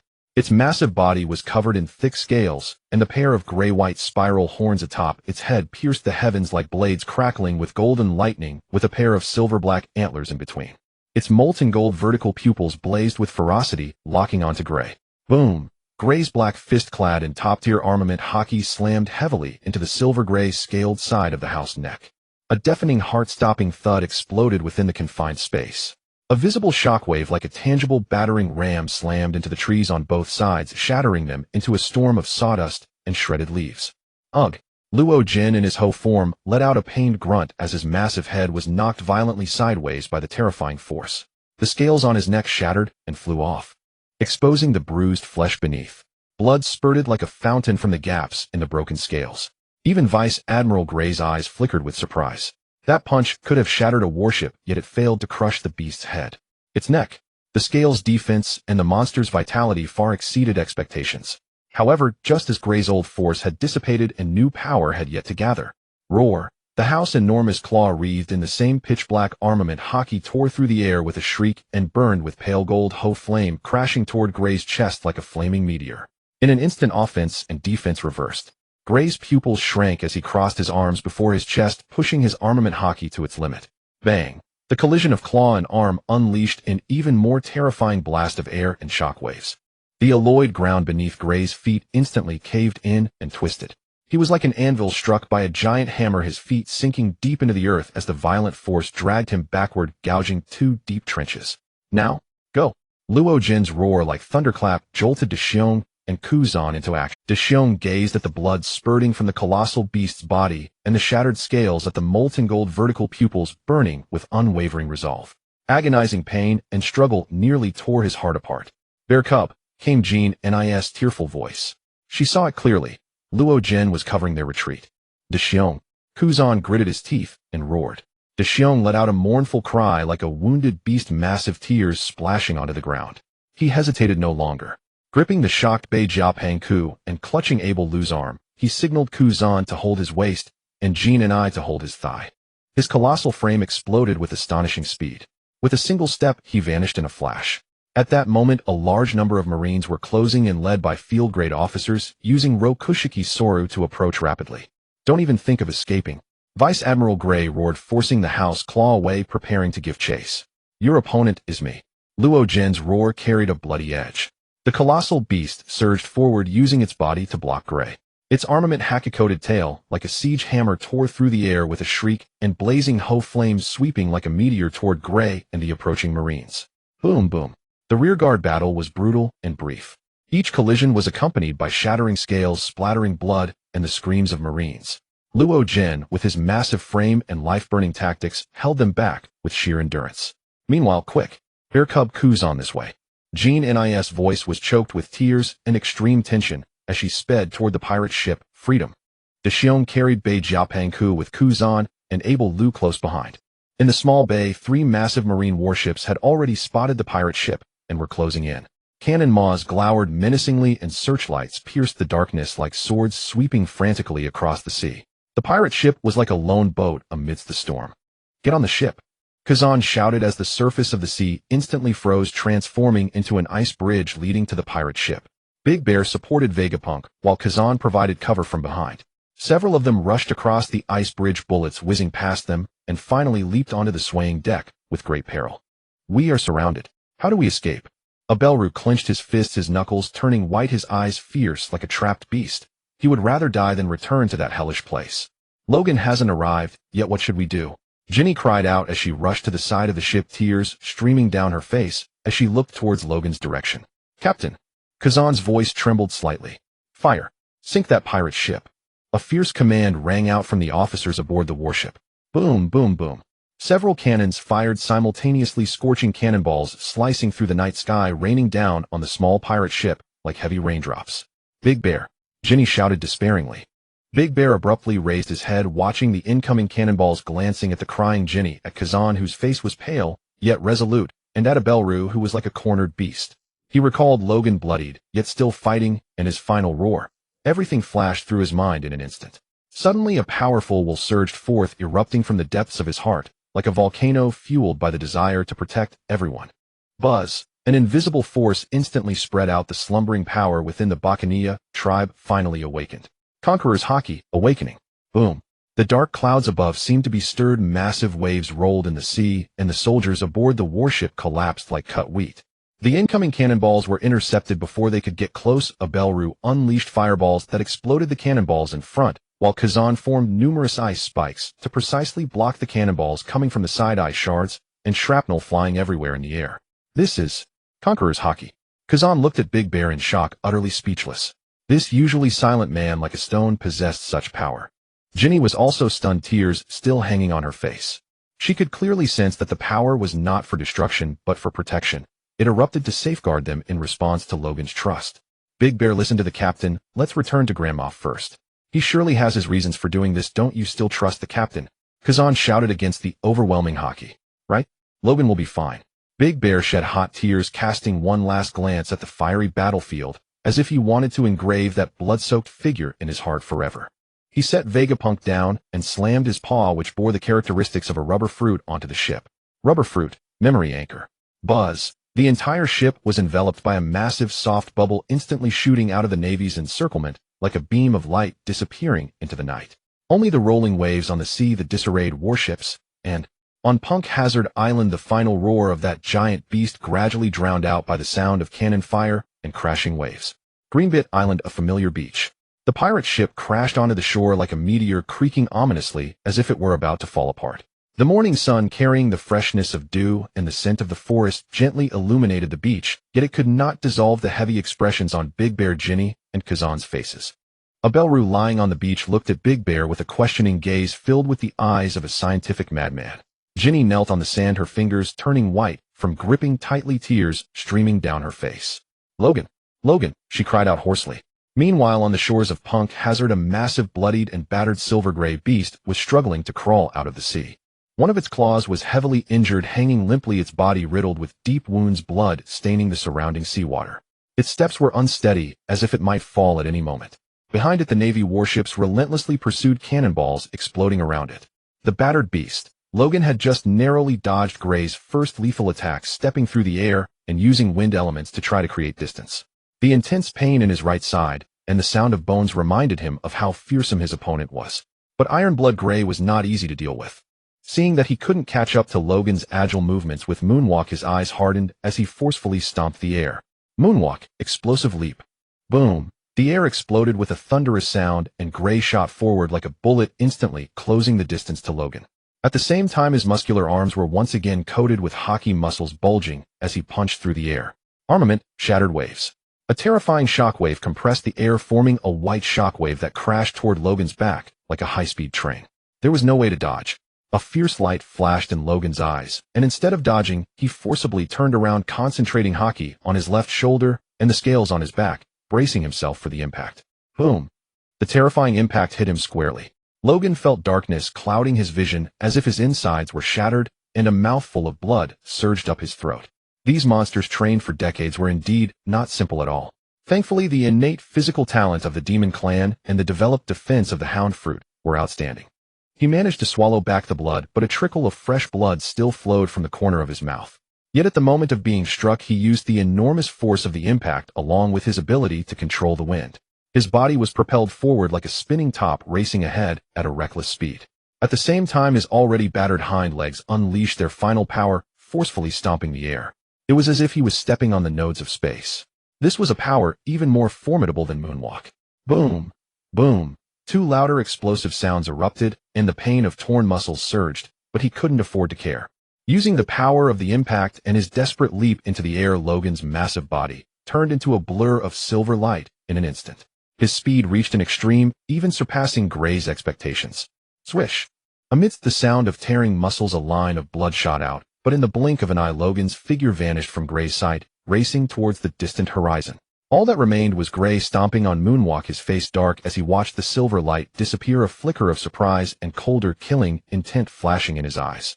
This beast actually used his attack to accelerate his escape, even at the cost of tearing his muscles for a moment. A silver light swiftly streaked across the sky, racing towards the general direction of Greenbit Island. In the midst of this light was the giant beast form of Logan. His entire body ached severely, his head felt heavy, and he was relying solely on willpower to hold on. Especially his two hind legs. After exerting himself too much earlier, it felt as if the muscles were about to tear apart, burning with pain so intense that he was on the verge of fainting. Even the healing ability of the fruits had slowed down. Blood continuously flowed from the corner of his mouth, blown away by the strong wind generated from his rapid flight. His vision had become unclear. The distant sea and sky seemed to merge. Finally, he saw the shadow of Greenbit Island, akin to seeing the light of a lighthouse in the dark. Almost there. Just a bit further. He clung desperately to this thought. He gasped heavily, feeling his strength waning, struggling to maintain his giant beast form. Just hold on a little longer. But his body had truly reached its limit. He was gravely injured, had lost too much blood, and was in a state of blood loss with muscles strained, and worse yet, internal injuries. Just as he could clearly see the coast of Greenbit, and even thought he saw a few tiny figures on the beach, Logan suddenly felt darkness envelop him. He could see nothing, feel nothing, and fainted directly. The power of the giant beast vanished at once, and he reverted to his human form. All his strength had vanished, and he felt no pain, because he was already unaware of everything. Like a marionette with its strings cut, he plummeted from the high sky directly into the blue sea below. On the beach, Ginny, who had been staring at the sky, was the first to spot the small black dot falling down. Her heart raced as she exclaimed, that is... Kazan and Big Bear immediately looked up, their eyes lighting up. But Ginny suddenly screamed in alarm. Logan had lost consciousness and was about to fall into the sea approximately 5 nautical miles away from here. She anxiously shouted, Kazan, quickly freeze the surface of the sea and create an ice path over. Bear Cub, use your abilities to take us there, and then use air to catch him and slow his descent, otherwise he will directly crash into the sea and drown. 5 nautical miles. Kazan was also taken aback. That distance made it very difficult for his abilities to freeze that far. Watch me. Without hesitation, Kazan ran to the shore, plunged both hands into the seawater, and exerted all. Freezing moment. Freeze now.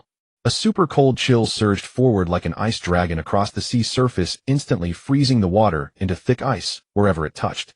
A wide and solid ice path was rapidly laid towards the direction pointed by Ginny. However, 5 nautical miles was truly too far. They needed to be faster. Bear Cub, quickly use instant transmission to take me to the front of the ice path, Ginny urged, her heart racing. Big Bear was already prepared and instantly transported Ginny to the front of the ice path. Then he raised his hand, gathering a large amount of air with his meatball ability. Hurry and freeze. Kazan gritted his teeth desperately, trying to extend the ice path, beads of sweat forming on his forehead. Time passed little by little, just as Logan was about to fall into the sea. Boom! The ice path created by Kazan like a great white dragon finally reached the spot where Logan was about to fall.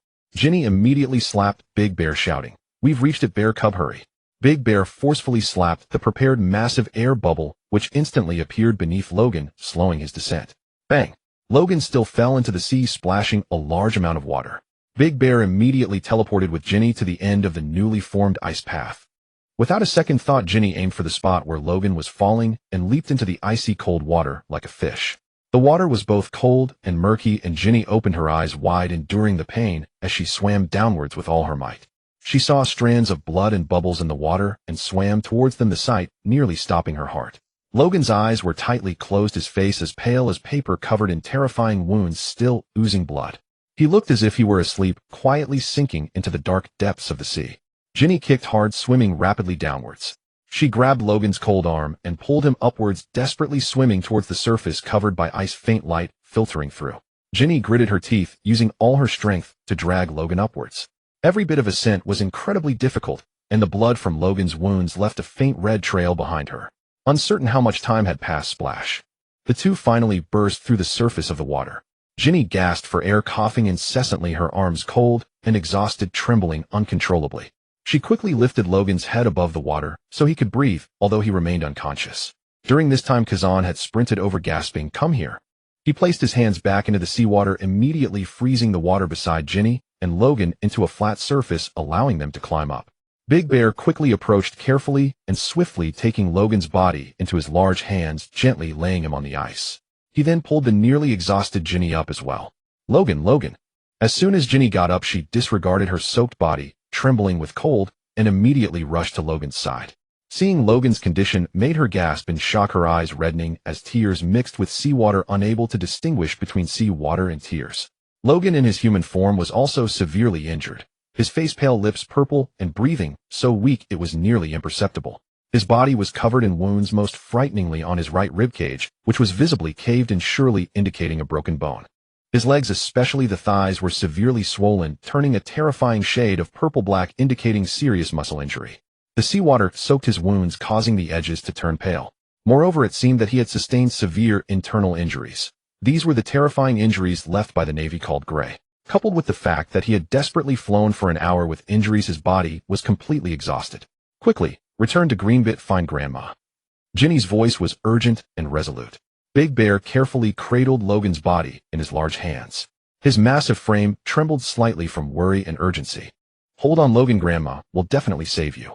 Ginny followed closely beside him, her voice tinged with tears. This was their only hope now. Kazan released some cold air again, gently covering Logan to temporarily protect his heart. Ginny clutched tightly to Big Bear's clothing. Meatball instant transmission. Without hesitation, Big Bear once again used his ability. Pop.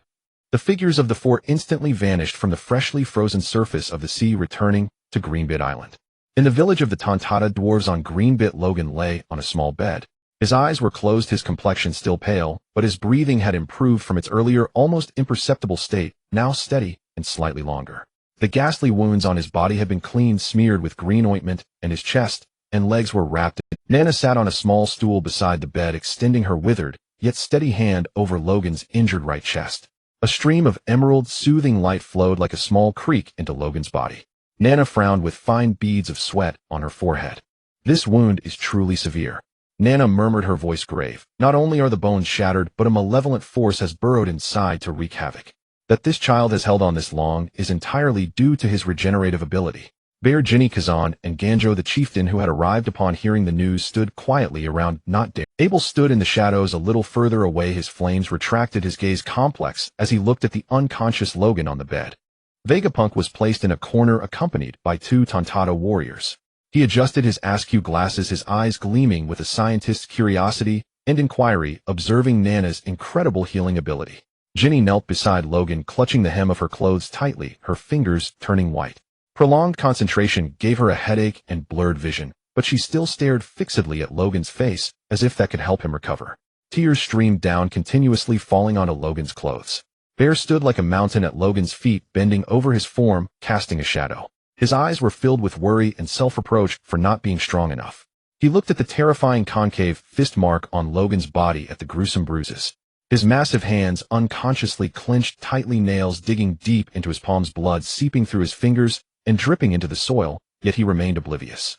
The vow of protection still echoed in his ears, yet the captain had covered their retreat. Abel leaned against the wall, shrinking his body. The experimental wounds on him had scabbed, but the deeper wound was in his soul. His pupils were sometimes vacant, sometimes flickering with terror and lingering savagery. Vice Admiral Gray's cold, iron-faced visage and the terrifying armament Haki coiled around his fists repeatedly flashed through his mind, like a nightmare, overlapping with the faces of those in white lab coats from the laboratory. Each recollection made the flame mark on his back faintly burn. He secretly glanced at Logan lying on the small bed, his gaze unspeakably complex. Was it hatred, gratitude, or the sorrow of shared misfortune? He himself couldn't tell. After a long time, the green glow around Nana slowly faded. Exhausted, she let out a long breath and swayed. Kazan quickly supported her. Grandma. Jinny's heart leaped into her throat. It's nothing. Just overexertion. Nana's voice sounded weak, but still gentle. She let go of Kazan's support and looked at Logan, saying, the internal injuries are healed. His own recovery is strong, and with the help of medicine the external wounds and broken bones will mend quickly. But the internal organ shock and overexerted body still need time to rest. As if to prove her words, Logan's furrowed brow relaxed slightly, and his breathing grew steadier. Though still unconscious, he no longer seemed on the verge of death. Phew. Jinny's taut body suddenly went limp, exhaustion nearly overwhelming her, yet a relieved smile appeared on her face. Bear's eyes shone with joy. He lowered his head to Nana and said, Thank you. Thank you for... He was so agitated that a hint of his newfound conqueror's Haki unintentionally leaked, making everyone around feel a pressure. Kazan also sighed in relief, his hand supporting Nana's arm, exerting a gentle pressure as silent thanks. Nana nodded, let Kazan release her, and was helped back to her treehouse by a Tontata. Only the companions remained in the clearing. Jinny walked to Logan's side, carefully wiping the bloodstains from his face with a damp cloth, her movements gentle. Bear stood quietly, guard like a solid wall. He watched Jinny's actions, then looked at Logan, gently taking Logan's uninjured hand in his massive palm. In his heart he resolved he would become stronger, never letting Logan face a powerful enemy alone again. Abel watched all this, his emotions even more tangled. The youth who had defeated him in the arena and cast him into hell now lay so vulnerable. And his companions. That desperate protection and bond was something he had never experienced. He silently lowered his head, hugged his knees tighter, and the flames on his back seemed to dim slightly. In the following days, Green Bit became their temporary sanctuary. Bear stayed by Logan's bedside, almost constantly, gently wiping the sweat from his forehead and carefully helping him turn over. His large hands, capable of sending opponents flying, were now as light as feathers. Jinny handled all the chores while Kazan stood watch. Using materials provided by the Tontata, she and Kazan hid the pirate ship more securely. Her little notebook was filled with the uses of various herbs and records of Logan's condition. She constantly used observation Haki to monitor the surroundings, fearing the Marines might find this place. Kazan spent most of his time training and patrolling. After the battle at Punk Hazard and Logan's injury, he was especially eager to grow stronger. He continuously practiced his freezing ability and also worked on his physical conditioning using the manual Bear had produced, aiming to learn armament Haki. He often patrolled the coast using his ability to create ice traps and freezing a small patch of the sea surface, both for practice and as an early warning system. Abel had changed the most. Freed from the hellish laboratory and with the dragon's hoof brand healed by Nana, the power of the Lunaria tribe within him began to truly awaken. The flames on his back became steady and vigorous, no longer erupting in painful outbursts, but flowing naturally like breathing. He often trained alone deep in the forest, his gaze toward Logan's room still complex. There was also uncertainty about the future. He spoke rarely, but every time he caught game, he would silently leave it at the door of the mushroom house. Vegapunk remained in a state of semi-confinement, awaiting Logan's awakening for further arrangements. The Tontata assigned him a unique new treehouse very high up. In the forest of Greenbit, night descended once more. The stars blinked in the sky and moonlight filtered through the leaves of the great trees, laying a layer of silvery sequins on the ground. Logan was still sleeping quietly, his breathing steady, looking much better. 2 days earlier, an incident had occurred at the Navy's headquarters. The current admiral of the Navy, Sengoku, was in his office. He wore round glasses resembling frog eyes and a hat adorned with a seagull emblem beneath, which his hair exploded outward like a blast. He had just concluded a meeting when he received a call from Vice Admiral Gray. His fingers tightened on his glasses. The words on the other end of the line infuriated him. Vice Admiral Gray, say that again. Sengoku's voice was deep and authoritative. You're telling me 4 pirates made off with the crucial material and a scientist? Gray's voice on the other end was terse. Yes, Admiral Sengoku. The leader was a young man with silver gray hair and a pair of sharp horns. He's a devil fruit user. I believe his name is Logan. There was also a towering figure with possible giant blood, Deshiong, a tall lanky boy with black curly hair and a pink-haired girl. I pursued the leader for several nautical miles, but his fruit ability allowed him to fly quickly, and I couldn't catch up. Gray didn't think much of Logan climbing out of the sea. He knew that anyone who had eaten a devil fruit with enough practice wouldn't fear seawater as much, and their abilities wouldn't vanish. Besides, that patch of sea was shallow, only reaching the giant's ankles. Sengoku silently removed his glasses, revealing his sharp eyes. The den mushi on his desk lifted its head, imitating his furrowed brow. Sengoku recalled a report from the South Blue. 3 conspicuous individuals who refused to let the Navy inspect their ship. They also had silver hair and horns, but they hadn't harmed civilians and no Marines had died, so no bounties were issued. Name, ability, appearance. Sengoku picked up a pen, pausing over a blank notebook. Logan, silver gray hair and eyes, horns on his head, likely a mythical Zoan devil fruit. Deshiong, nearly 5 meters tall, hands like a bear's paws. An unidentified boy with black curly hair, tall and thin. And a pink-furred girl, who ability unknown. The scratching of the pen against paper was distinct in the silent office. Sengoku first wrote at the top in large characters, Demon Horn Pirates. The ink was as black as the night. Then he wrote, each entry, Logan, Captain of the Demon Horn Pirates, bounty 100 million berries. In the remarks column, distinctive features, suspected mythical Zoan ability user, highly aggressive. Deshiong, bounty 82 million berries. Remarks, capable of teleportation and transportation, a likely pop-off fruit. Sengoku paused here. This ability reminded him of something. Curly-haired tall boy, bounty 50 million berries, ability unknown. Pink-furred girl, bounty 50 million berries, ability unknown. After writing the last character, Sengoku placed the pen heavily on the desk. The sound of the waves crashing against the window grew louder, as if heralding the birth of another extremely evil pirate crew. He pressed a button, his voice cold as ice. Send these wanted posters to all Navy bases. Tell every Marine, the Demon Horn Pirates are a high priority target. As the den mushi lowered its head, Sengoku put his glasses back on, hiding his expression. On the desk, the freshly written paper rustled gently in the breeze, as if aware that these pirates would stir up great trouble on the sea. Morning came to Greenbit, carrying the scent of dew and forest fragrance, gently awakening the island. Logan's eyelids fluttered slightly. His consciousness, like a sunken ship, slowly rose from the dark depths. He opened his eyes. At first his vision was blurred, then gradually focused. The first thing he saw was the wooden grain of the treehouse, ceiling with sunlight streaming through the window, creating patches of light. He was lying on a thick, soft bed of moss and fallen leaves. He tried to move his fingers. There was a slight numbness, but not as much weakness as he had imagined. He turned his head slightly, and saw Jean and I curled up beside him, sleeping. Her face still showed signs of fatigue, but her brow was relaxed, and she slept soundly. Then he noticed the massive figure. Deshiong sat cross-legged not far from his feet, like a silent guardian. Deshiong had his eyes closed as if dozing. A very faint twitch pulled at the corner of Logan's lips. Alive. How good. He tried to sense the power within his body. His fruit ability was working hard to restore him. He felt ravenous, as if he could devour a sea king, the result of having exhausted his stamina. That Marine Gray's blow was indeed devastating. If not for Grandma Nua's healing power and his own strong regenerative ability, he might have been done for.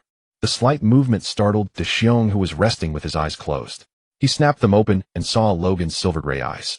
Those always gentle eyes filled with surprise. Lo, Logan. Xiong's voice was deep and agitated, trembling slightly. His huge body leaned forward and his enormous hand instinctively reached for Logan, but stopped midair, afraid of touching his wounds. The small sound also woke Jean Ni, who hadn't been sleeping deeply. She rubbed her eyes, and when she saw Logan's clear gaze, she sat upright instantly, her eyes wide. Logan, you're awake. Jean Ni's voice was choked with tears and joy. Tears streamed down her face. Carefully avoiding his injuries, she grasped one of his hands tightly. Thank goodness. Boo-hoo. You scared me to death. How do you feel? Does it still hurt? Grandma said your internal injuries. Her words were chaotic, tears falling like broken pearls, soaking Logan's hand. So noisy. Jean and I. Logan's voice was hoarse and raspy, like sand grinding. But the familiar, slightly disdainful tone made Jean and I burst into laughter. Captain. Kuzan's voice came from the treehouse entrance, carrying a relieved joy. He hurried over and studied Logan's complexion. How do you feel? Grandma's healing ability plus your self-recovery have worked wonders. The external wounds are mostly healed, but the depleted body and internal organs still need time. Logan nodded faintly, his gaze sweeping across all his crewmates, and finally settling on Xiong. He raised an eyebrow and looked at him for a long moment. Luo Jin could clearly sense that Xiong had become different. It was the aura of his awakened conqueror's haki, like a quiet volcano harboring immense potential within. Xiong. You. Luo Jin asked softly. Xiong nodded firmly, patting his chest with his furry paw, his voice low and resolute. Luo Jin, I have awakened conqueror's haki. I will use my fists, this strength, to protect everyone. Then an invisible pressure radiated outward but quickly dissipated, revealing his unwavering determination. Excellent. Luo Jin's eyes showed a relieved expression. Xiong had awakened conqueror's haki, which he didn't have in the original story. This was one of the best rewards after the arduous battle. Top-tier fighters can lack conqueror's haki coding, but those who possess it are invariably top-tier. Conqueror's haki is the foundation. Then he looked at Kuzan. How is the outside? Very safe, no one has found us here, Kuzan quickly replied. The forest of Gulin by Tay blocks most of the Navy, shows no signs of large-scale search approaching this area. As for Pang Kuhasada, it's in chaos with a news blackout. Luo Jin nodded, agreeing with his assessment. He tried to sit up. Luo Jin, Captain. Jean and I, and Kuzan simultaneously held him down. Your bones haven't healed yet. Jean and I said anxiously. I know. Luo Jin waved his hand and slowly sat up, using his own strength, wincing slightly from the pain, but maintaining his stability. He needed to recover quickly. He knew the healing fruit could completely heal him, but it would cost Granny's lifespan. Granny was old. Impossible to use that ability to save him. Having his life saved already filled him with immense gratitude. His gaze passed over his companions and landed on the figure standing in the corner, who had just walked in upon hearing the voices. Abe Lu. Abe Lu was also looking at him, his eyes no longer fierce, only a deep, complex emotion, like Abe Lu. Luo Jin spoke calmly, his voice weak, but clear. The brand is gone, the chains are broken. Wherever you want to go, choose yourself. Now you are free. The air fell silent. Jean and I, Kuzan, and Xiong all held their breath, watching Luo Jin and Abe Lu. Freedom. That word struck Abe Lu's heart like a heavy hammer. He instinctively touched his back, where the shameful dragon's hoof brand once marked his skin, now smooth. After so many years as a slave locked up for experiments like heavy chains, even after they were broken, the feeling of being bound seemed to linger. Where could he go? The world was vast, but the world government covered it like a giant net. Alone, how could he take revenge? He looked again at Luo Jin, the man who first cast him into hell and then saved him. His companions. That bond of risking their lives to protect each other. Freedom. Abe Lu's voice was hoarse, as if he hadn't spoken in a long time. What is the price? No price. Luo Jin looked at him, his silver gray eyes honest. I saved you because I defeated you and indirectly caused you to be captured for experiments. Although you would likely have been sent for research anyway, as your flame ability relates to the Celestial Dragon's secret. Also because the Celestial Dragons are our common enemy. You decide whether to stay or leave. He paused, his voice gaining strength. But if you want to take revenge on the bastards who experimented on you, on the scum who treated you as a slave, the strength of one person alone is far from enough. Abe Lu's body trembled violently, something flickering in his eyes. Revenge. Against the world government, against the Celestial Dragons. This was the only belief in his life. He was silent for a long time, long enough for the morning sun to shift. Finally, he slowly stood up, his figure casting a long shadow in the dawn light. He stopped a few steps away from Luo Jin, looking at him with complex eyes, then at his companions, who were both cautious and expectant. Then he knelt on one knee, the movement slow and heavy. This was not submission, but rather a warrior's promise. Strength. Abe Lu's voice was low, carrying a fire suppressed for too long, I need strength. The power to take revenge on those scum and bastards. Can you give it to me, Captain Luo Jin? The last 4 words, Captain Luo Jin, were like firewood thrown into flames, igniting the dormant fire in his eyes. Luo Jin looked at the Lunaria warrior kneeling before him, watching the flame of vengeance rekindle in his eyes, and a faint smile appeared on his lips. Welcome aboard, Air Lu. Luo Jin's voice was light, but carried a heavy promise. Your fury will be one of the flames that will burn Ma Li Qiaoya in our future. Rise. He paused, and said, Kuzan, go call Bei Jiapangku over. Kuzan nodded without asking, turned quietly, and walked out of the cabin. Jean and I helped Luo Jin adjust to a more comfortable position and handed him the water skin. Have some water first. Thank you, you're always so thoughtful. Luo Jin had just finished speaking when hurried footsteps approached. The first thing he saw was that long, oversized head. Bei Jiapangku with thick glasses walked in, followed by Kuzan. Luo Jin took a sip of water and looked at this genius. Dr. Bei Jiapangku, I want you to join us. I know you invented the bloodline factor technology. We need your wisdom and research achievements. Such a direct statement made Bei Jiapangku's body stiffen, as if electrocuted. He instinctively adjusted his crooked, thick glasses, his eyes behind them widening in disbelief and panic. How? How do you know? He lost his usual composure, his voice sharp. The bloodline factor research was his most core and taboo achievement during his MADS period, an important bargaining chip for the world government to co-opt him and the cornerstone of all his future research. It was supposed to be the highest of secrets. Luo Jin looked at Bei Jiapangku's flustered appearance, having expected it. There are no eternal secrets in the world. Do you really think the world government will let you do research freely? They locked you up on Pangku Hasada, support on the surface, but imprisonment in reality. Your research results will eventually become tools for their world domination, just like how they treated a Bei Lu. Bei Jiapangku took off his glasses, staring at Luo Jin with bloodshot eyes. What do you want? To use my research to fight the world government. Do you know what that means? It's suicide. It means we fight for our own destiny instead of being puppets on someone else's strings. Luo Jin leaned forward, slightly wincing as the movement strained his wound. Though Logan's voice was not loud, it struck Vegapunk's heart like a heavy hammer. Do you wish to use science to make the world a better place, or merely to fortify the world government's rule? Vegapunk's expression fluctuated uncertainly. He wanted to refute, to explain, but in his mind flashed the cold experimental tables beneath Punk Hazard, the agonized test subjects, and the smug faces of world government officials ordering him to develop weapons. In truth, he had been forcibly invited by the world government and many research projects he detested. Logan's voice held a peculiar allure, weak yet forceful. There are no chains. You can pursue projects you truly love, such as the clone Stussy, such as artificial devil fruits. Vegapunk's eyes widened. He even knew about this. What ability did he possess? Could he see into others' minds? At that thought, a chill crept into his heart. If it were true, wouldn't he have no secrets left? Moreover, your hometown, Baltimore. I can help you with that in the future. Vegapunk's eyes flickered. The world government had given him a cage of resources and money and commands he must obey, while this youth who had just returned from the brink of death promised him free research environments and aid for his homeland. For a scientist who had spent his life exploring the unknown, this was like sweet poison, impossible to resist. He lifted his head abruptly, staring at Logan. Your bodies are quite unique. Would you cooperate with me in research? For instance, studying bloodline factors. As the words left his mouth, the towering figure of Deshiong and the blazing eyes of a buyer Lu fixed upon him, sending cold sweat trickling down Vegapunk's spine. Big head, what are you up to? Jean and I immediately stepped warily in front of Logan, her chest heaving, and angrily pointed at Vegapunk. Jean and I. Logan gently patted her shoulder to calm her, his eyes still on Vegapunk. As long as it does not harm life or body and does not violate my principles, collaborative research is acceptable. A light ignited in Vegapunk's eyes. He adjusted his glasses, lenses gleaming. Collaboration. Of course. But science is not mere talk. I need the most advanced laboratory equipment, a great deal of funds, and if possible a few assistants. I am far too busy alone. He spread his hands, speaking with a scientist's pragmatism. Without these basic conditions, what you speak of is but a fantasy, visible yet intangible. Money is not an issue.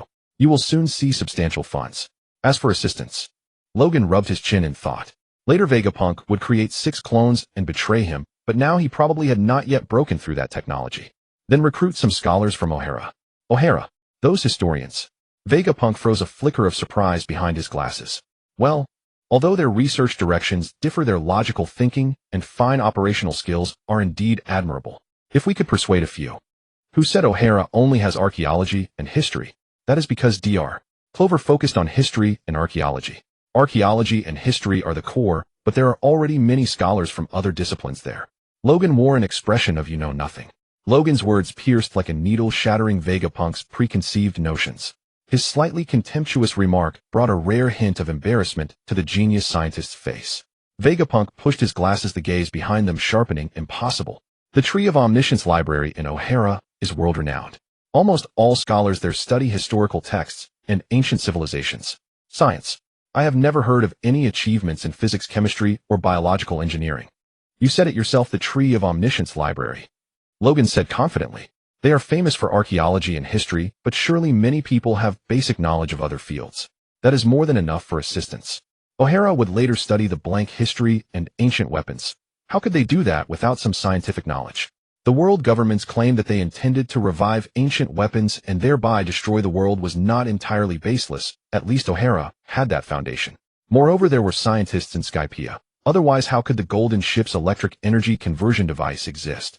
Logan's matter-of-fact response, like a doorknocker, opened a new door in Vegapunk's mind. More than enough. Vegapunk repeated Logan's words. The embarrassment on his face quickly turned into a sudden realization, his eyes behind the glasses glowing brilliantly. Why didn't I think of that? He slapped his large head with a crisp sound, speaking rapidly, as if debating with himself. The Tree of Omniscience. The most complete library. The name itself says everything. Logan paid no further attention to the immersed Vegapunk. He recalled the timeline and made some arrangements. First, occupy Skypiea as a base to conduct scientific research. Moreover, the Goro Goro no Mi and the blueprint for the flying ship were there. The others watched Logan in thought, waiting silently for his instructions. Deshiong, replenish your strength. Prepare to return to Sorbet Kingdom. Logan regained his composure, his steady voice echoing in the small treehouse. Kazan, dispose of that pirate ship. Leave no trouble for Greenbit. Yes, Captain. Deshiong and Kazan responded simultaneously. On the beach of Greenbit, with Kazan's precise freezing ability, the pirate ship transformed into a colossal ice sculpture, slowly sinking into the depths of the bay, erasing the last traces of the outsiders. In the forest, Deshiong's condition had been optimized. Kazan and Jean and I stood on either side, while a buyer Lu followed silently in the rear, his eyes scanning sharply. Vegapunk, reluctant, was sandwiched in the middle of the group. Granny, great kindness needs no words. Logan's voice was still a bit hoarse, but his gaze was clear and earnest. We will forever remember your help. We shall take our leave now. Please bid farewell to King Gan Xiao on our behalf. Granny Nua nodded slightly, her smile kind. Gan Xiao, she said slowly, her voice rough as worn wood, but gentle. He sent a bird with a message last night, asking if you had woken. Rest assured I will pass on your words. Jean and I stepped forward and thrust a bag into the old woman's hands. These are freshly picked fruits and cured meat. Granny, take care of yourself. We're off. The old woman accepted the fruit without refusing, simply patting Jean's hand. Good child. South Sea, the Sua Bay Air Kingdom. In the woods near the church. With a soft pop in the air, several figures abruptly appeared on the ground, leaving beerpaw-like prints. Phew. We finally made it. Jean and I let out a long breath, scanning the surroundings with her observation Haki to confirm safety. Kuzan dumped Bei Jiapang onto a straw mat in the corner, like a sack, earning a few displeased grunts from the latter. Luo Jin and Deshiong took the lead, guiding the group back to the church. A Bei Air Lu stood at the doorway, his silhouette blocking the light. He scrutinized the interior of the church, then gazed out the window at the unfamiliar surroundings, speaking not a word. Jean and I take everyone to rest. Luo Jin stood at the entrance, looking pale, but issuing clear instructions. He turned to the corner. Bei Jiapang, stay put. Consider these days a vacation. Don't get any funny ideas. I need a proper laboratory, at least a clean workbench, not this. Bei Jiapang waved his arms, gesturing at the shabby surroundings. Shut up, big head. Jean and I planted her hands on her hips and glared at him. Keep yapping, and I'll have little brother Kuzan freeze you into an ice sculpture for decoration. Bei Jiapang looked at Jean N's fierce expression, thinking, I just had my lab intruded upon, got interrupted mid-research, and scolded her a few words. Why is she still holding a grudge against me? Deshiong, go borrow a pirate ship. Strip it of its flag, and keep it ready for our departure to the Jaya Island in the Vita Honglu. Understood. Deshiong's voice was low and reliable. Though massive, his movements were gentle, like a moving mountain. He silently pushed open the heavy church door and stepped into the sunlight outside. Kuzan, go buy the latest newspapers to see what's happening at sea. Also get some food and water. Jean and I tidy up the sleeping quarters for tonight. Luo Jin continued issuing orders. Kuzan nodded, slipping out of the church like a shadow heading toward the town. He carried the last remnants of the Ripper pirate crew's money, given by the finance officer. Luo Jin's gaze fell on a Bei Air Lu at the door. A Bei Air Lu, focus on recovering your body. These years of torment have severely stunted your development. I will find a powerful devil fruit for you. Luo Jin's voice was calm. This isn't paying Kuhasada. There are no lab benches here. Your first lesson is to learn to trust your comrades. A Bay Air Lu leaned against the cold stone pillar, silent in the interplay of light and shadow. He gave a slight nod. Luo Jin's words, tormented body, powerful devil fruit, landed like stones in still water, rippling through a Bay Air Lu's heart. Power. The power to take revenge on the celestial dragons. He needed to restore the body ruined by experiments. The church fell silent again. Jean Ni, like a busy little squirrel, began rummaging through her secret little room at the back of the church, searching for relatively clean bedding. She hummed an off-key tune. This was Xiong's home, and also Luo Jin and Jean Ni's home. Bei Jiapeng was invited to sit on a worn-out wooden chair in the corner. He pursed his lips. A laboratory. He needed a laboratory. Not this. Vacation in a place reeking of old wood and dust. Luo Jin turned and walked toward the room deeper in the church to rest. As he pushed open the door, a faint scent of soap wafted out. Suddenly his arm transformed with hoe flames rising. Because Luo Jin sensed. The room was sparsely furnished, but the bookshelf and desk were polished to a shine. A woman lay there, eyes closed in sleep, her figure visible even through the covers, beautiful, like a flower blooming in the night. The woman was startled awake by the creak of the door. She opened her eyes, those captivating orbs bright, as if soaked in wine, and fixed on the doorway. Luo Jin. You? Where did you all go? Why were you away so long? I thought something had happened. Her voice trailed off with a slight tremble. She immediately sprang up and walked toward Luo Jin. As she drew near and saw his pale face, she asked, "What's wrong with you?" "Injured." She supported him, examining him up and down. The moment Luo Jin recognized the woman, he lowered his guard and deactivated his ability. Stop. Stop. What are you doing? Her touch made him stiff and he recoiled as if burned. Are you out of your mind? I'm checking to see who hurt you. Weren't you supposed to be making a name for yourselves in the South Sea? She didn't stop, but after searching for a while, without finding any wounds, her brow furrowed. I'm fine. The injury is healed, just some lingering effects. Luo Jin freed himself from her grip, sat on the edge of the bed and countered. Why are you here? Shouldn't you be back at the Nviergua, or looking for Lei Li? I went back to the Nviergua, and then left again. The woman Xia Qi dropped her eyes, her long hair falling to cover half her face, her expression unreadable. If you left, fine. Why come to me? Luo Jin suddenly remembered something and quickly waved his hands. That thing about the Golden Land was a lie. I have no idea about it. This was his secret capital. He couldn't have it coveted. I fell ill shortly after returning, so I came out again. Xia Qi's voice was muffled as if she had something in her mouth. Oh, so you're cured, and you came specially to visit me. Luo Jin didn't think deeply. He waved his hand. Now that you've seen me, go say hello to Xiong and Jean and I. We'll rest for 2 days, then we'll be off again soon. No. Where are we going? You were gone so long this time. Where did you actually go? Xia Qi pressed on. The days without Luo Jin's presence had kindled a fire in her heart that tormented her as if she were dying. Now that she saw him again, and he was all right, her mood lifted. To the Hong Tu Dalu and the Xian Shiji. Soon we're going to. No, why am I telling you? Luo Jin suddenly stopped himself, nearly blurting out Kong Dao. If that slipped, everything would explode. I want to come with you. And this illness of mine can only be suppressed when I'm with you or see you. Xia Qi seemed to have made up her mind. Oh, cough. What? You. Luo Jin realized. He shot up, pointing at her, bumping into the bed frame, without feeling the pain, his mind a tangled mess. It's the kind of illness you're thinking of. Xia Qi looked up at him, her cheeks flushing like rouge. You. No, that's not right. Don't you like that blonde Lei Li? Luo Jin stammered before forcing the words out through gritted teeth. But wait. Did I save Xia Qi and flap the butterfly's wings? Whatever. Who cares who loves whom? But would I get chopped into pieces? Lei Li. Xia Qi furrowed her pretty brows. I just admire him. Didn't I say at the Shunjigu? I'm not lovesick over him. So you're lovesick over me. Are you sure it's lovesickness, not some other ailment? Luo Jin's head was spinning. Xia Qi was beautiful. No less than Han Ku, each with their own kind of beauty. But this was too absurd. He was only 16, barely of age. You? I traveled all this way just to deceive you. Am I that idle? Xia Qi was a bit irritated, but suppressed her anger. I returned 4 years ago and opened a bar in the neighboring town. I've been watching your growth with Din Mushi. I would also hide in the shadows and watch you. How could I not be sure? I don't know why either. After much thought, perhaps it's because you saved me and dared to kill a world noble that attracted me. Love came upon me like a sudden storm. She covered her blushing face as she finished speaking. But I'm only 16 and you're over a decade older than me. Are you trying to eat young grass? Logan choked out, unable to help himself. And didn't you just say 4 years ago? Weren't you calling me a little brat before? Is this Kuja Queen's lovesickness so unreasonable? What are you thinking? I can wait. Xiaoqi laughed through her anger. If you don't mind, can I at least borrow a seed to have a child to keep me alive? Also, am I that old? She touched her fair, delicate face as she spoke. The words made Logan's gaze involuntarily fall upon Xiaoqi, and he murmured, not old, not old. Her water-blue cheongsam tightly wrapped her figure, and at the high slit her fair long legs were tantalizingly visible, swaying like moonlight-quenched silk with every movement. Her full bosom strained the fabric, trembling with each step, causing his Adam's apple to involuntarily bob. Her face was sculpted like fine white porcelain, her nose bridge perfectly straight with a slightly upturned tip.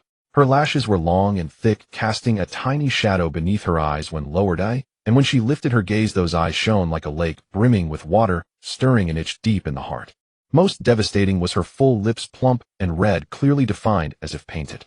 When she spoke earlier, they were slightly pouted with a hint of grievance. Now pursed, they betrayed a trace of shyness at being seen through. Hey, have you seen enough? Xiaoqi's ears turned red under his gaze. She waved her hand in front of his eyes. Little brat, not old, but your eyes are quite wild. Logan snapped back to reality, his cheeks instantly flushing. He hastily turned his head away. Who was looking at you?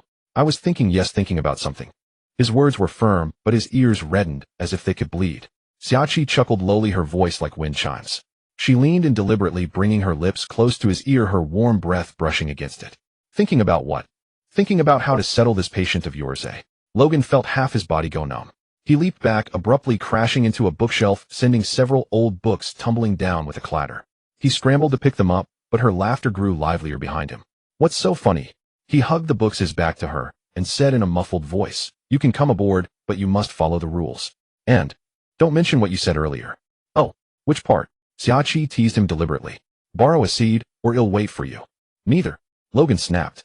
Kazan pulled down the brim of his cloak, blending in like an ordinary passerby, as he stopped at a small stall selling newspapers and sundries. He casually picked up a copy of the latest World Economic News and quickly scanned the front page. There was no major news about Punk Hazard.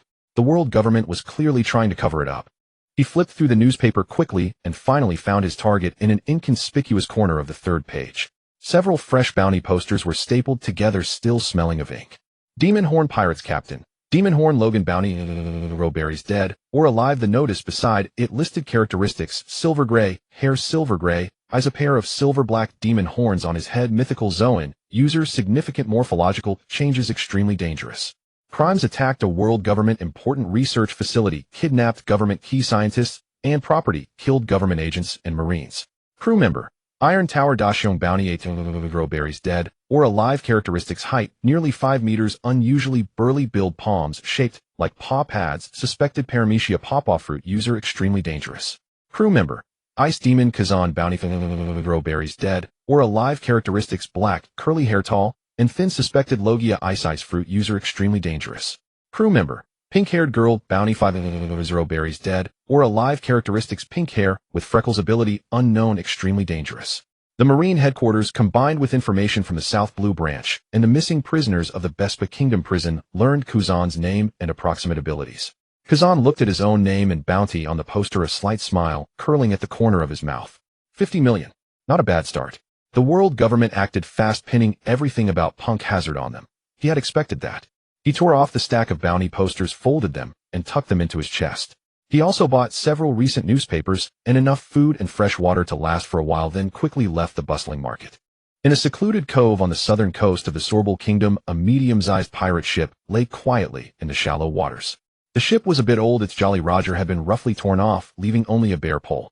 The words liquor on the hull had been mostly erased by some powerful force, making it look ragged. On the deck, a few remaining pirates, bruised and battered, cowered in a corner, fearfully eyeing the giant-like figure standing at the bow, Dashyong.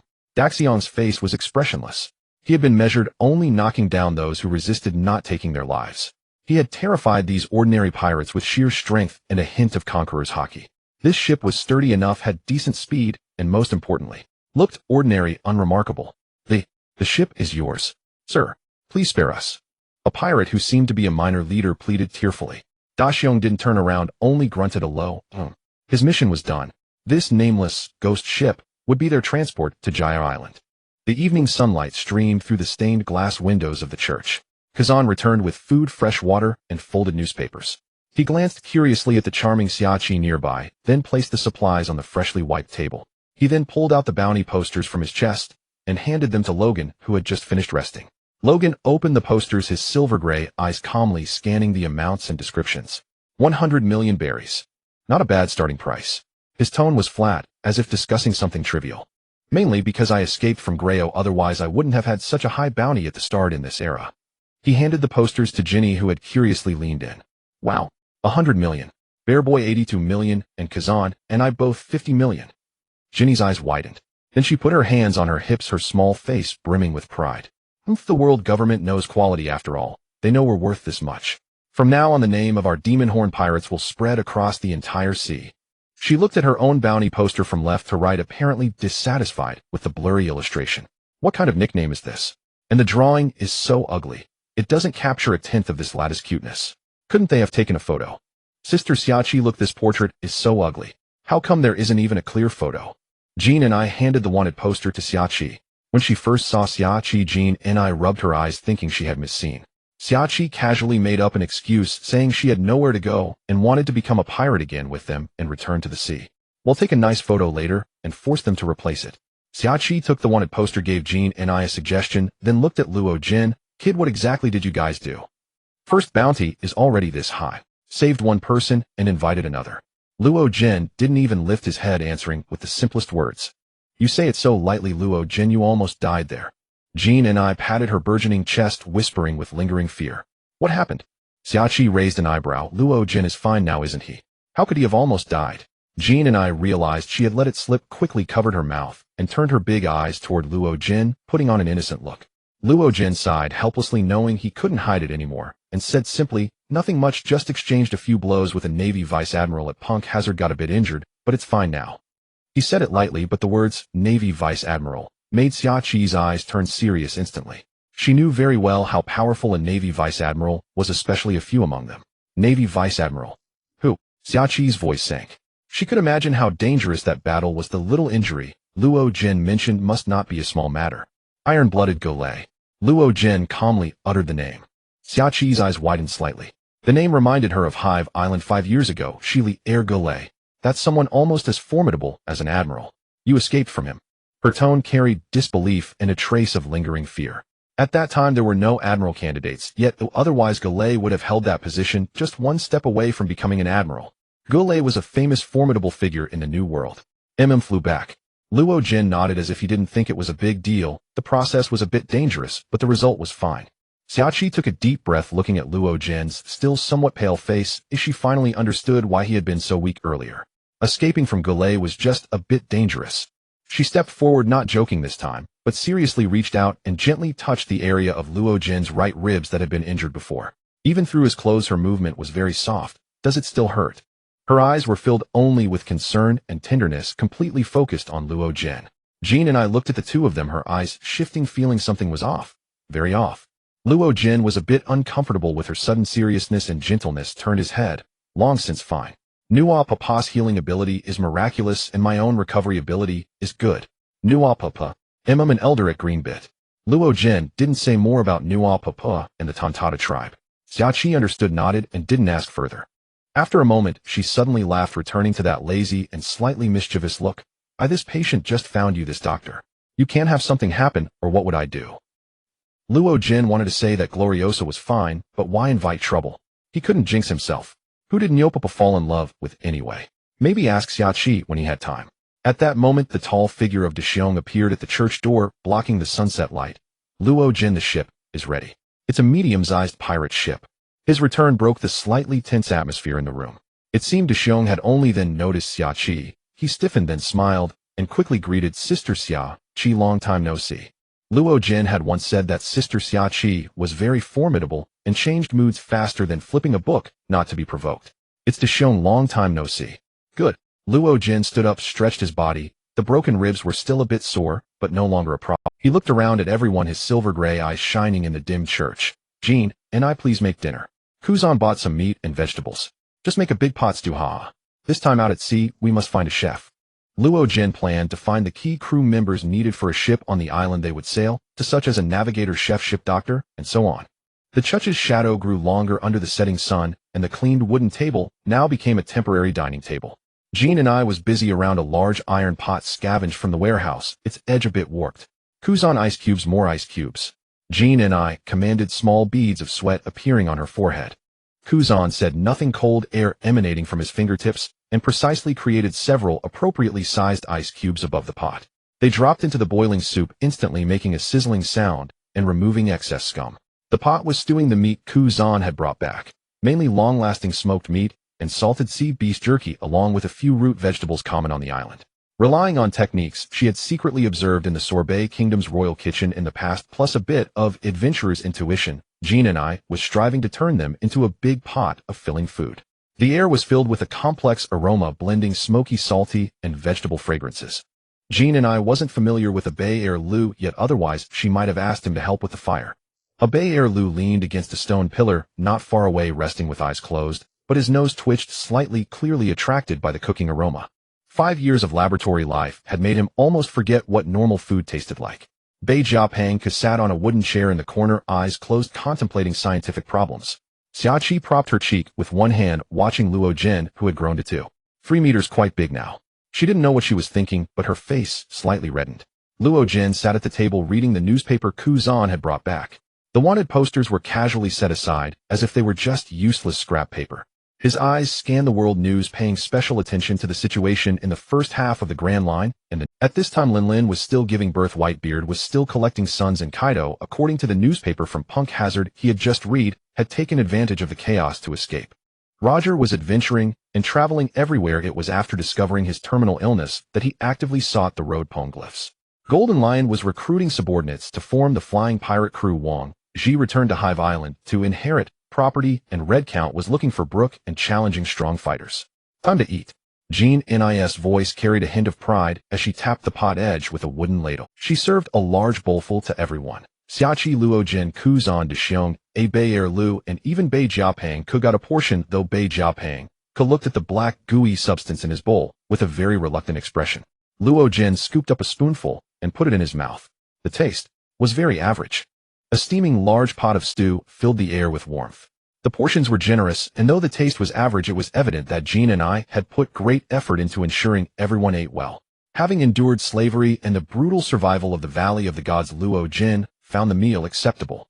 Moreover, after 5 years he had grown accustomed to it, since neither Luo Jin nor Dexiong could cook. Kuzan ate expressionlessly. The chill emanating from his body seemed to cool the soup in his bowl even faster. Dexiong ate quickly, yet his movements remained steady.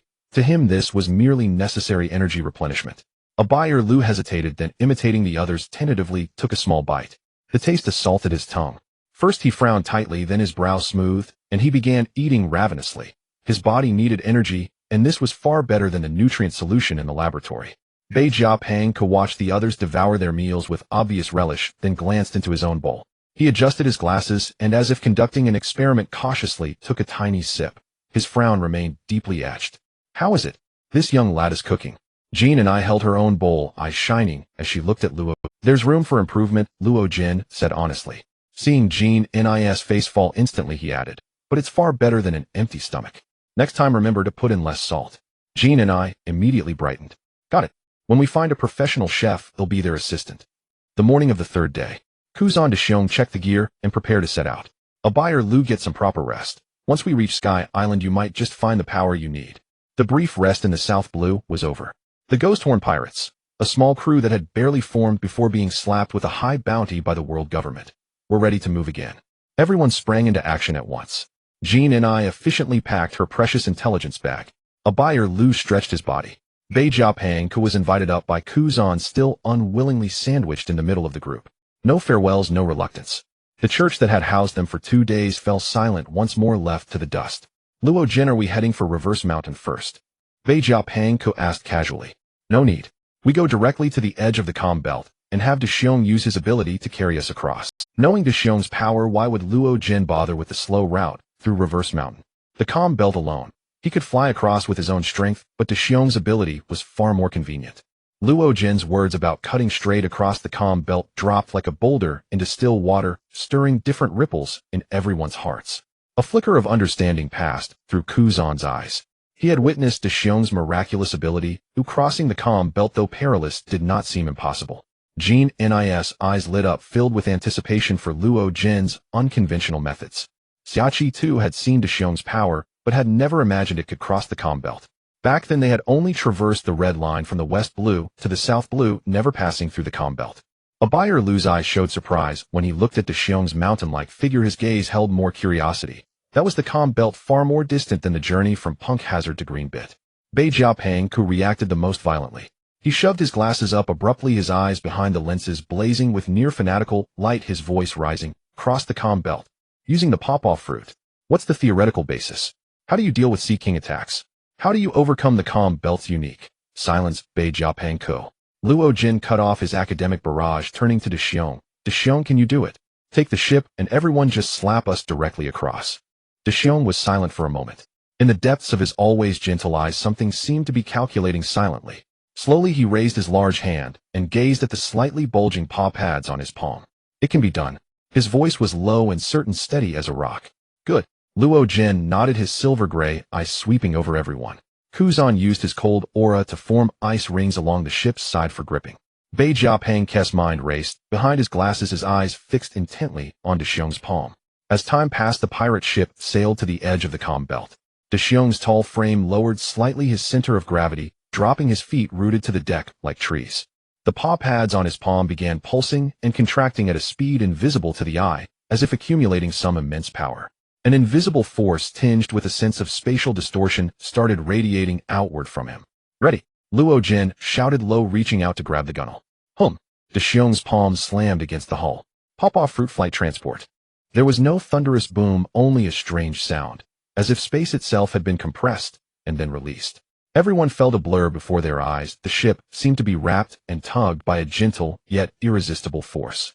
The vessel beneath their feet and a vast expanse of surrounding seawater were instantly enveloped by a colossal transparent paw. In the next moment, boom.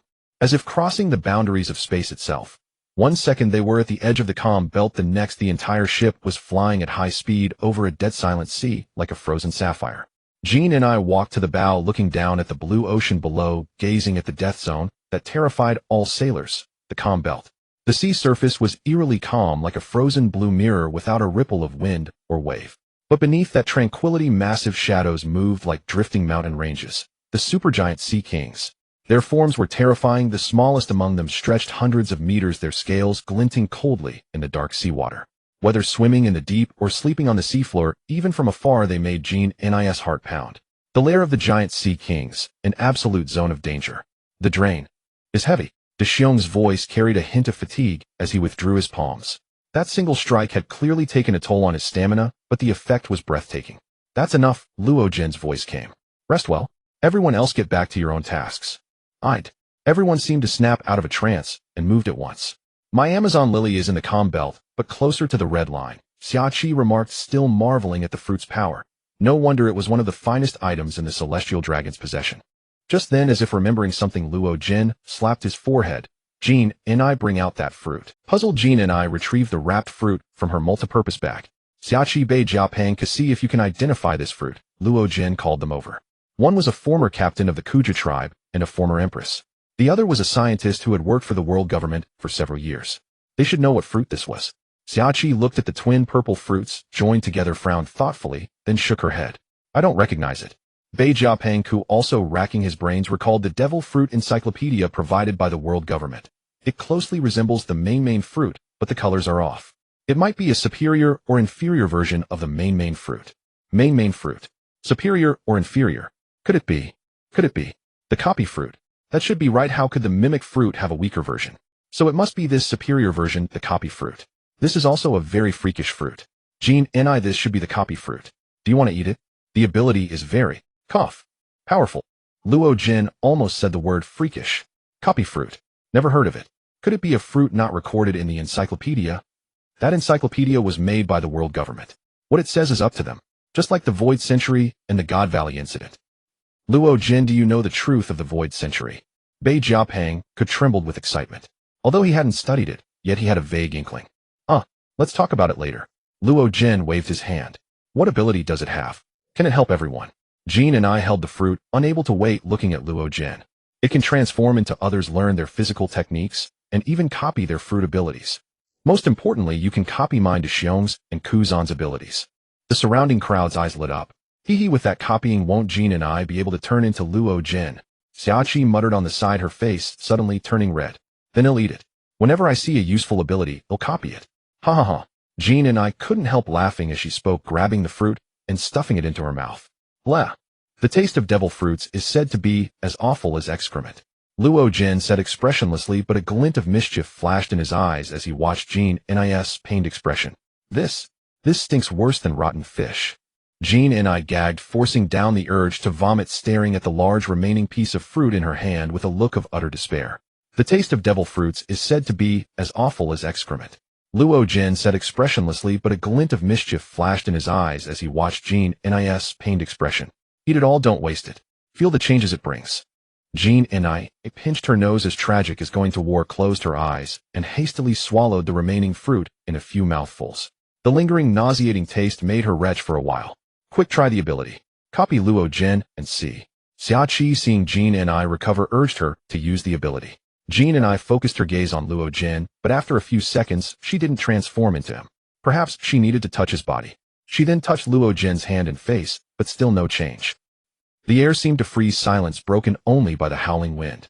Wah! Luo Jin, this doesn't seem to be the copy fruit. What should we do? Jean Ni panicked, breaking the silence. This? Luo Jin frowned. Not the copy fruit. That shouldn't be, but why? The Ho fruit was a time travel gift from the system, so it should be able to copy appearances too. Try copying Kuzan's ability. Jean Ni pouted and nodded, then tried touching Kuzan's shoulder. After a moment, Jean Ni's body transformed into Kuzan's appearance. It changed. Kuzan. Jean Ni jumped up excitedly. Such an amazing fruit. Why didn't it work on Luo Jin? So powerful. I could knock out a king, transform into him, and take the treasure. Jean Ni's tears turned to laughter. Try the freezing ability. Luo Jin looked at Kuzan. Jean Ni placed her hand on the deck. What's it called? Ice seal. Cold air emanated from her palm, freezing a small area. So weak. Why isn't it as powerful as Kuzan's? Jean Ni looked disappointed. Idiot, Paramecia-type fruit abilities need training and development to become strong.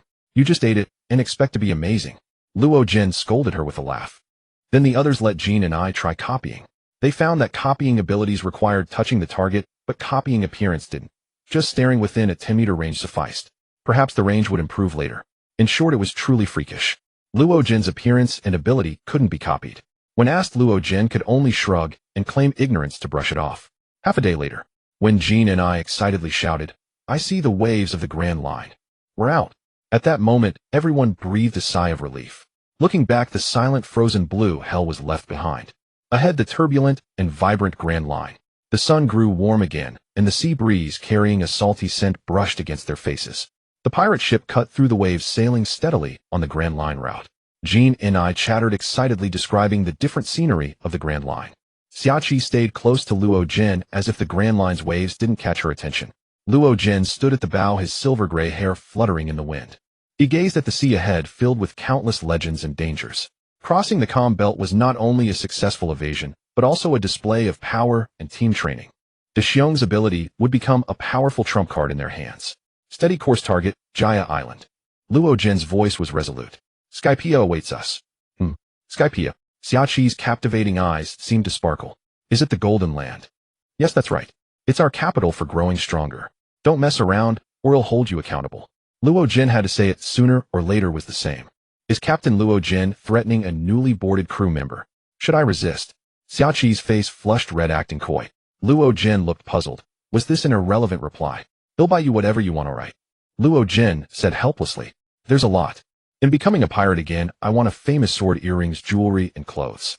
Xiaoqi approached Luo Jin as she spoke, lowering her voice. And I want pretty lingerie and swimsuits.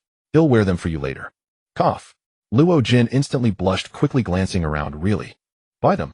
One of every color. Oh, so you do have a reaction after all. Xiaoqi teased with a mischievous grin. Luo Jin took a deep breath, staring at the endless sea, ignoring Xiaoqi. The ship of the Ghost Horn pirates officially sailed into the raging waves of the Grand Line.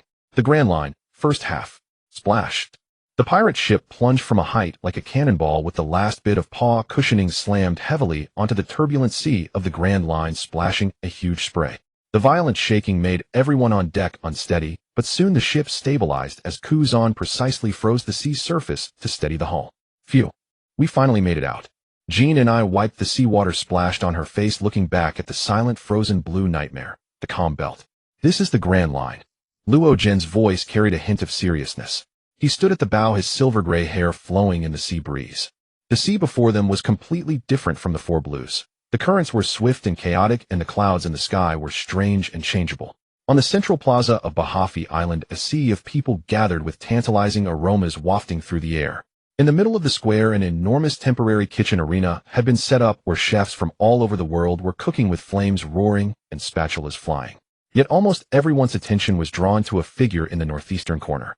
She was a woman of the long-legged tribe, beautiful with fair skin, her hair tucked neatly under a chef's hat. She stood over 3 meters tall, her astonishingly long legs accounting for 2/3 of her height.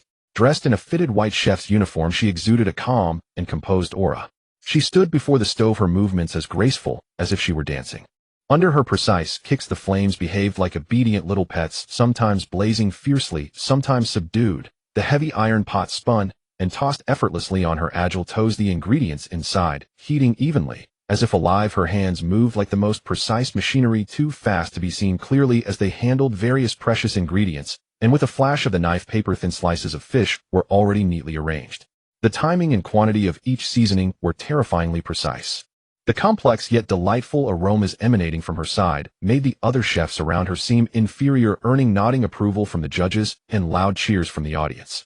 That's her, the tempest-legged chef, Shimi Nual of the long-legged tribe. I heard from locals that her culinary skills are as formidable as her race's kicking techniques. Jean and I pointed at the figure from below the stage, whispering excitedly to Luo Jin, her eyes fixed intently on the target. It turned out that Luo Jin and his group had docked at a port 2 days earlier to replenish supplies and also to purchase, borrow, a permanent pointer. However, the news that the island was hosting a chef god competition attracting chefs from all over the Grand Line had piqued the crew's interest. Good. Luo Jin's silver-gray eyes locked onto Shimi Nual like a hunter spotting rare prey. I'm not bad at all, one with long black hair ahem. Purely from an appreciative perspective. Wait until her competition ends. Kuzan, keep an eye on the surroundings. The chef god competition reached its climax as Shimi Nual finished her final dish, the symphony of 100 flavors lava steak. After tasting, the judges declared her the champion with almost no hesitation. Amid deafening cheers, Shimi Nual bowed slightly in gratitude, a tired but satisfied smile on her face. However, just as Shimi Nual stepped off the arena ready to receive congratulations, an unexpected incident occurred. Several burly men in black uniforms with fierce eyes and bulging waists parted the crowd and surrounded her. The leader, a man with a scar on his face and a gold chain, blocked Shimi Nual with a fake smile. Congratulations, Chef Shimi Nual. The scar-faced man's voice was syrupy with obvious menace. Our boss, Lord Black Weasel, greatly admires your skills. He sent us especially to invite you to cook at his private banquet. The pay is negotiable. Shimi Nual frowned, her long legs slightly apart, her stance shifting instantly from an elegant chef to a warrior ready for battle. Thank you for Lord Black Weasel's kind offer, but I've just finished the competition and need to rest. Her voice was calm, but firm in refusal. Obviously, she knew that Black Weasel was the underworld boss controlling the black market and smuggling on Bahafi Island, and the so-called private banquets were often coerced, and he might have his eyes on her as well. Rest. The scar-faced man sneered, his hand on the gun at his waist. Our boss' invitation cannot be refused. Be smart and come with us. Don't ask for trouble. The thugs behind him also brandished their weapons, and the atmosphere instantly became tense. The surrounding audience, seeing this, retreated in fear. At this critical moment, a silver-gray figure shot through the crowd like a ghost, placing himself between Shimi Nual and the scar-faced man. Luo Jin calmly looked at the scar-faced man, his eyes utterly devoid of emotion. This beautiful chef said she needs to rest. Do you not understand human speech? What little brat asking for death? The scar-faced man, enraged by Luo Jin's attitude, drew his gun and fired without thinking. Bang! The gunshot rang out. But the bullet, still a foot away from Luo Jin's face, was caught steadily by a palm. The fingers clenched, and the hard bullet was crushed like putty. When escaping from Gray's men, Luo Jin had already developed a rudimentary form of observation Haki. After consulting Xiachi, he had successfully mastered it. What? The scar-faced man and his thugs were instantly terrified. Kuzan, Luo Jin said calmly. Understood, came Kuzan's voice from outside the crowd. At the same time, the ground beneath the scar-faced man and his thugs suddenly froze into a slick layer of ice. Ouch! Thud! Crack! Cries of pain and sounds of falling immediately erupted. Several thugs caught off guard stumbled and fell, dropping their weapons. The scar-faced man, slightly more agile, managed to land on one knee unsteadily, both shocked and furious. Who are you people? The scar-faced man stared in terror at Luo Jin, then at the curly-haired young man outside, who was emitting cold air. Luo Jin ignored him, turning instead to the long-legged tribe chef, who was initially surprised, but quickly composed herself. Chef Shiminu, I've heard much about you.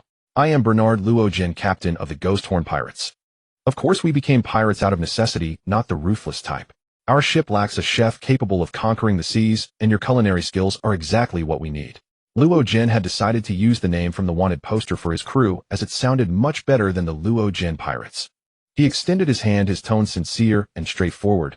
Join us, and your stage will be the entire Grand Line and the world, and you will be free. Shimi Nua looked into Luo Jin's clear yet sharp silver-gray eyes, then at the hand that had effortlessly crushed a bullet, and at the boy outside who had unleashed the cold. She also recalled the introduction of the Ghost Horn Pirates, and their high bounty from the world government. Her gaze swept over the disheveled black weasel thugs on the ground, then returned to Luo Jin's outstretched hand. The long years of being watched and pressured by various factions, and the power displayed by this young captain, along with his promises of a stage and freedom, clashed fiercely within her heart. After a moment of silence, Shimi Nua's face broke into a smile more genuine than when she won the competition. She extended her long, strong hand and clasped Luo Jin's. I'm tired of being threatened. If you can provide the stage and freedom you promised, and protect me, then my spatula and my foot techniques are at your disposal, Captain Luo Jin. She glanced at the scar-faced man on the ground, and added, however, before we leave, it's best to deal with Black Weasel's tail. He has considerable influence on this island. Don't worry, Luo Jin said with a grin, looking at the scar-faced man and his men struggling to get up. Kuzan, clean up. Yes.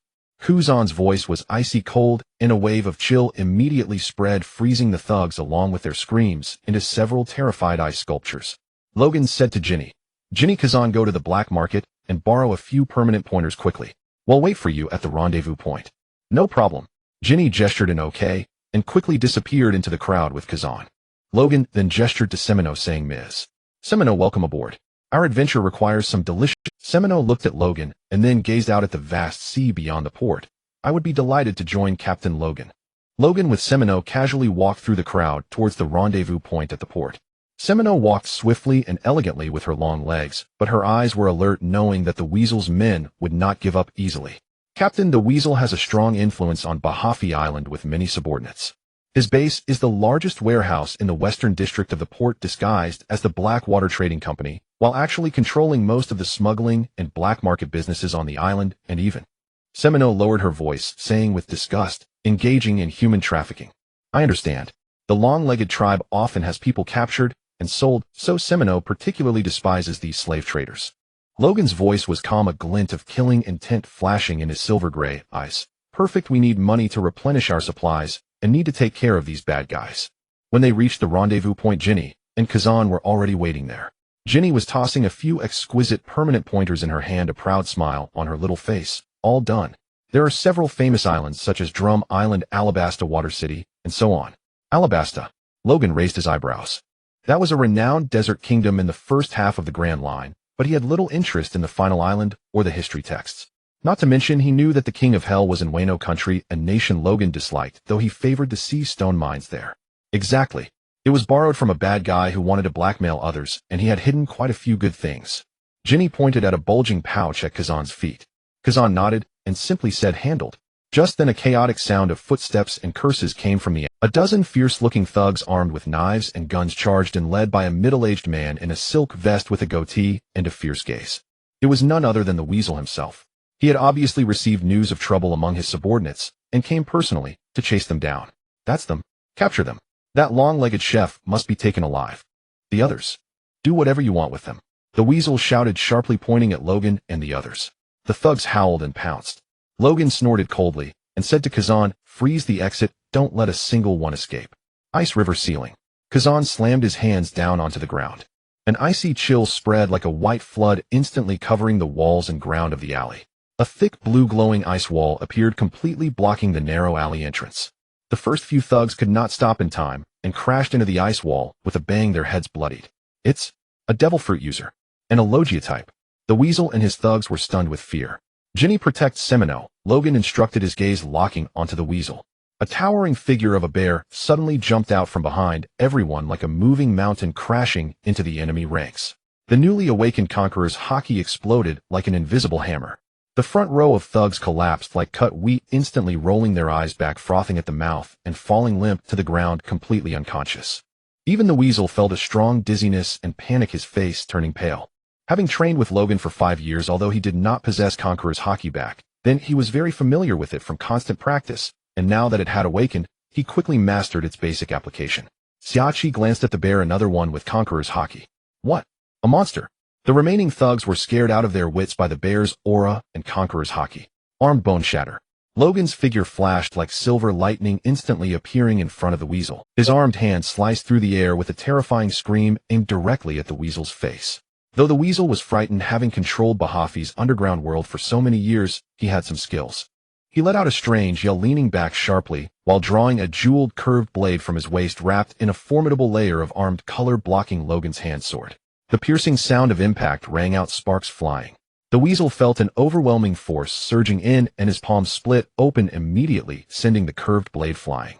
He felt like he was struck by a giant hammer, spitting blood as he was sent flying back, crashing heavily into the ice wall created by Kazan.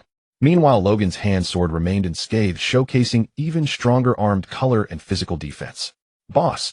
A few loyal thugs attempted to rush in to save him. Pressure cannon, continuous fire. The bear's massive hand swung repeatedly. Bang, bang, bang. Several highly concentrated shockwaves instantly struck their targets. Those thugs were like being hit by invisible cannons, screaming as their bones broke, embedding into the ice wall, or ground, unsure if they were dead or alive. The battle began in a very short time, and ended in an even shorter time. Except for those knocked out by Conqueror's haki, and the ones sent flying by the bear, the remaining thugs were already scared out of their wits, throwing down their weapons and kneeling in surrender.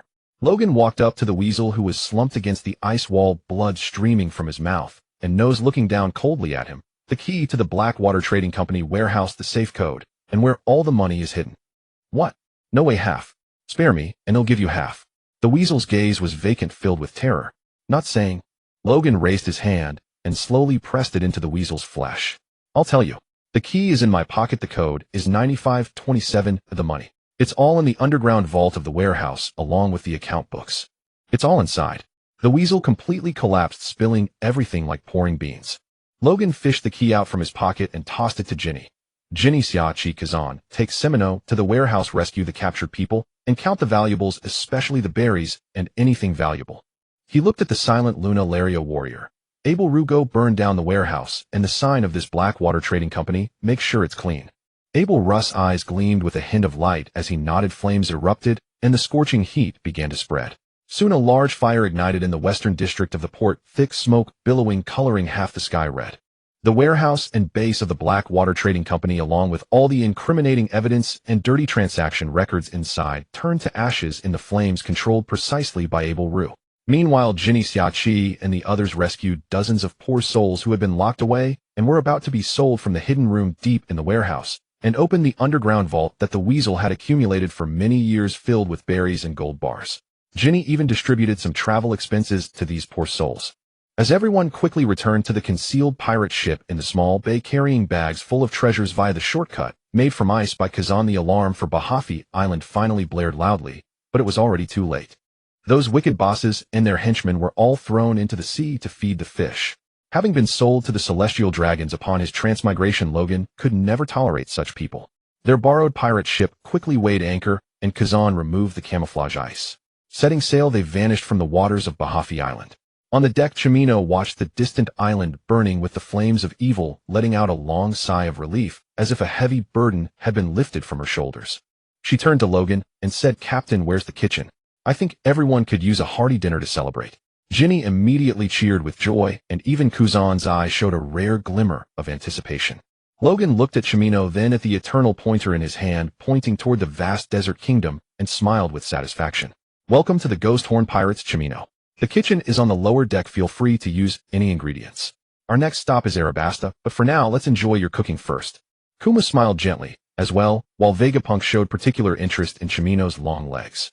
Abel leaned against the ship's railing, watching the burning Blackwater Company slowly shrink into a small red dot on the horizon. Logan, call me next time you have something like this. Haki held a gem-studded curved blade, unwilling to let it go. Amid laughter and cheer, the ghost horn pirates sailed toward Arabasta, following the pointer's direction, laden with rich spoils and a new companion. The borrowed pirate ship cut through the salty waves of the Grand Line. Below deck, the once simple and messy kitchen had become the brightest and most vibrant place on the ship. Chimino, the newly joined Longleg tribe culinary goddess, commanded her domain like an elegant maestro, showcasing her formidable skills. Her exceptionally long legs had become the most extraordinary cooking tools. With a light tap of her toes on the stove switches, flames came alive. Sometimes gentle blue licks caressing the pot's bottom, sometimes roaring golden fire. The heavy iron wok, controlled by her agile toes, spun and flipped weightlessly, cooking the ingredients evenly with a satisfying sizzle. Her hands moved at a blurring speed, processing fresh seafood, vegetables, and premium meats supplemented from Bahafi Island. The sharp knife gleamed like silver in her hands. A fish scales flew, meat was diced, everything precise, swift, and dance-like in its elegance. The air brimmed with a medley of aromas, a symphony that made mouths water. Wow, so fragrant. Chimino is amazing. Ginny clung to the kitchen doorway, her eyes sparkling like stars, drooling. Flustered, she was shoot out. Although Kuzan still wore his usual cold expression, he stood not far away, his gaze drifting toward the kitchen from time to time, his throat shifting subtly. Even the taciturn Abel couldn't help sniffing the air, a flicker of longing for normal food passing through his eyes. Leaning against the stairway to the kitchen, Logan watched Chimino's fluid movements, a satisfied smile on his lips. This new crew member's value had been evident from the moment she boarded. It wasn't just about pleasing the palate, it concerned the team's morale and cohesion. A delicious meal prepared by a top chef could dispel battle fatigue and ignite new fighting spirit. Long legs, and quite pretty too. Your eyes are about to pop out, a teasing voice suddenly chimed in. Damn it. You're like a ghost, always appearing out of nowhere. I was just appreciating. None of your business, Logan retorted, startled, blushing with annoyance as he looked at Haki. Dinner's ready. Chimino's crisp call interrupted them. Vibrant, aromatic dishes were placed on the makeshift dining table at the center of the deck. There was also a large pot of steaming, fragrant seafood chowder. Even the staple bread brought out by Chimino using her incredible long legs had a crispy crust and soft wheat-scented interior. Everyone, introduce yourselves. From now on, we're comrades. Bernard Logan, the Captain, Logan said, clapping his hands and raising a glass of fruit wine. Ginny, treasurer and intelligence officer. Ginny declared, acting as if all treasure belonged to her. Bartholomew, Kuma said gently in a low voice. Kazan smiled too, looking at the feast, and raised his fruit wine. Abel coolly lifted. Vegapunk, a scientist, Vegapunk said with his oversized head. Chimino, the cook, and I also know kick fighting. From the Longleg tribe, said Chimino with her long black hair and long legs, raising her glass. Everyone turned to Haki. Tucking a strand of hair behind her ear, she said, I'm Haki. All right, let's drink to our new comrade. Cheers. As Logan finished speaking, the clear clinking of glasses echoed across the deck. Ginny couldn't wait. She downed her fruit wine in one gulp and attacked the pan-seared sea fish steak with knife and fork. The crisp crust cracked softly, mingling with her satisfied sighs, making others swallow in anticipation. Kazan picked up a piece of roasted rib. The spices bloomed in his mouth with a perfect smoky char and rich meaty flavor that brightened his eyes. He said nothing, but showed his appreciation through action, bite after bite, unhurried, yet unceasing. Abel, rarely breaking his silence, ladled a generous portion of seafood chowder. The warm soup carried the fresh sweetness of shrimp, crab, and shellfish, with a hint of warm spice that seemed to dispel the gloom from his brow. He looked up at Chimino, still wordless, but the recognition in his eyes spoke louder than words. Vegapunk was gesturing with a piece of bread, muttering, the Longleg tribe's kicking techniques can precisely control the fermentation pores in dough. Chimino, could I borrow your legs for research? Stop your weird talk at dinner, Vegapunk. Ginny protested with her mouth full of meat, but Chimino silenced her with a smile and another piece of bread. Kuma watched everyone gently dividing vegetable salad onto his plate. The crunchy nuts and fresh greens blended in his mouth, and he said softly, it's been a long time since I've had such a wonderful meal. Chimino stood by the table, seeing the satisfaction, either evident or veiled, on each face, her smile deepening. She stretched her long legs and lifted her chin proudly. If it's not enough, just tell me. There's plenty more. With Zaminuo's arrival, the monotonous life at sea became much more interesting. Not only did she captivate everyone's stomach with delicious food, but her formidable kicking skills also allowed her to spar with Kujan and Abayerlu, becoming a unique sight on the ship. Under Luo Jin's advice, De Xiong began to explore deeper into the abilities of the pawpaw fruit. Luo Jin, meanwhile, used the voyage to continue his rigorous training. In a relatively open area at the stern, he repeatedly practiced harnessing the power of his full beast. Massive beast claws tore through the air with sharp whooshes. His tail coated in armament Haki slapped the sea, sending up towering columns of water. His flying ability was also used repeatedly. The silver-gray giant sometimes skimmed low over the waves, sometimes soared into the sky, adapting to flight and combat in different environments. The lesson from his battle with Vice Admiral Galay was too profound. He needed greater strength, faster speed, and sturdier defense. He could wield both wind and fire, but the golden lightning coiled around his horns remained uncontrollable. Yet through relentless practice, he finally managed to release a finger-thick bolt of lightning, which he used to electrocute fish. Xiaoqi basked in the sun reading newspapers and drinking wine. Sometimes she watched Luo Jin train, other times she whispered secrets with Jin and I. Abiru and Ku Zhan occasionally sought Xiaoqi's advice on Haki and physical combat. With the ample food intake, both boys noticeably grew taller and stronger. Ku Zhan occasionally sparred with Abiru using cold to create obstacles or imaginary enemies. Though the process was not always smooth, sometimes flames would go out of control and scorch the deck, which Ku Zhan quickly froze. Abiru's gaze grew increasingly focused, completely immersed in improving his strength. Vegapunk meanwhile was lost in the research born from his own imagination. He attempted to analyze Deshiong's paw ability, Ku Zhan's ice Abiru's flames, and so on. He even developed a keen interest in the first shed by Luo Jin during training, but Jin and I sternly warned him not to approach the captain's training area. His large head was crammed with dense data and wildly imaginative ideas. 1 week later, Luo Jin looked, a massive desert. Jin and I stood atop the crow's nest, lowering her telescope, both excited and astonished as she pointed ahead. On the horizon, an endless expanse of golden yellow gradually filled the entire view. The scorching sun baked the air, distorting the distant scenery. It was a vast, ancient, mysterious, and harsh desert kingdom, Alabasta. Zamenuo strode to the bow on her long, sleek legs, gazing at the golden desert. The port city of Arolu is just ahead. That's not our destination. Luo Jin's voice was clear and firm. He took out the eternal pose. The needle inside the crystal ball pointed steadily toward this desert. Bahafi Island didn't have a Jaya eternal pose, only Alabastus. The next island is Jaya. There should be merchants there selling eternal poses, allowing us to accurately find Jaya and then search for the way to Skypea. Let's make a brief stop at Arumalu to replenish freshwater food and especially supplies that can be stored for a long time. Arumalu Port. This gateway city of Alabasta was filled with exotic vibes and bustling trade. Hot winds carried the scents of sand, spices, baked flatbreads, and camels. Streets were lined with earthen yellow houses, and vendors hawked brightly colored fabrics, pottery, dates, and various spices. Ships from all over the world docked at the port, laborers toiling under the scorching sun. Zamenuo, Jin and I, and Ku Zhan, who wore a hat, strolled through the lively market to buy food. Jin and I scanned the nearby bulletin board and the Navy's notice area. Sure enough, the new wanted posters for their ghost horn pirates were prominently displayed. She also spotted an inconspicuous clock shop and bought all the eternal poses inside, haggling the price down to 150 berry each. I've bought the poses.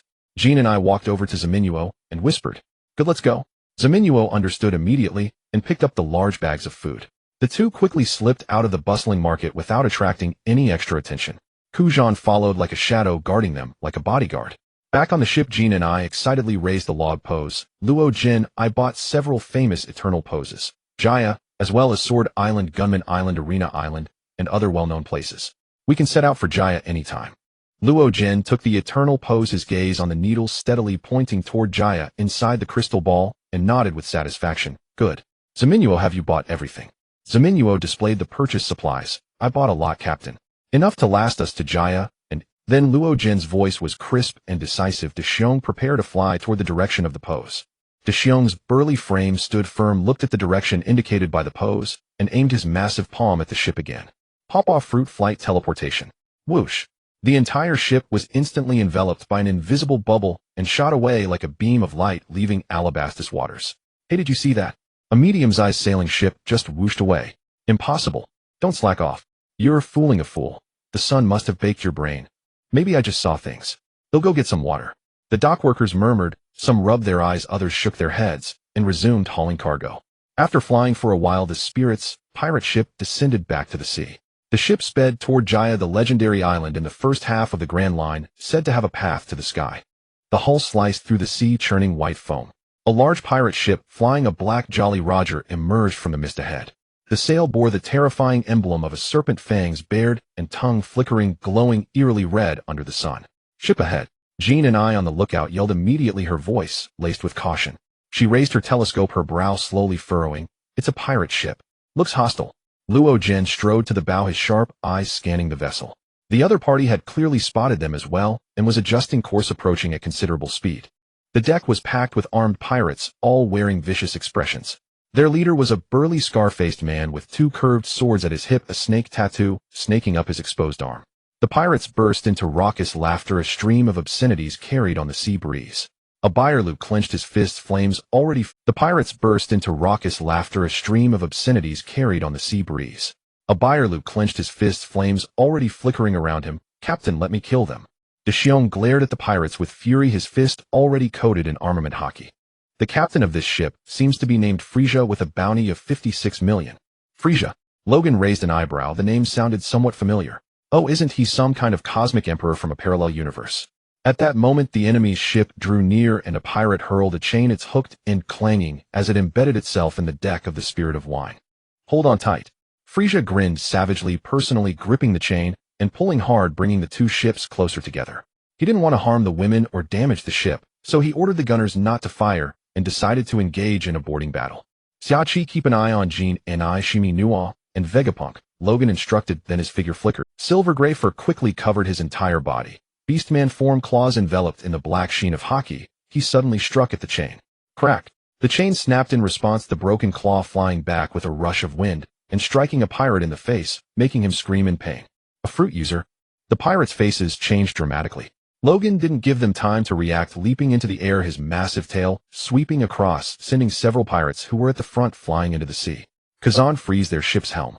Got it. Kazan raised his hand, a blast of cold air shot towards the enemy's helm, instantly forming a thick layer of ice, freezing the large ship in place. Abelru spread his wings onto the enemy's deck, his fists igniting with roaring flames. Try this.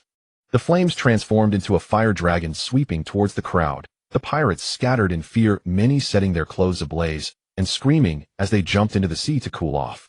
Shimi Nua stood at the cabin door, appearing calm, but her foot was slightly raised, ready to deliver a fatal kick. Just moments ago, a pirate had attempted to sneak attack from behind, only to be sent flying by her sidekick, still drifting in the sea. Xiaoqi changed her position while sipping her drink, occasionally glancing at the battlefield. Seeing Logan and the others gaining the upper hand, she lowered her head to read the newspaper she had just picked up, as if the fight before her was merely ripples stirred up by the sea breeze.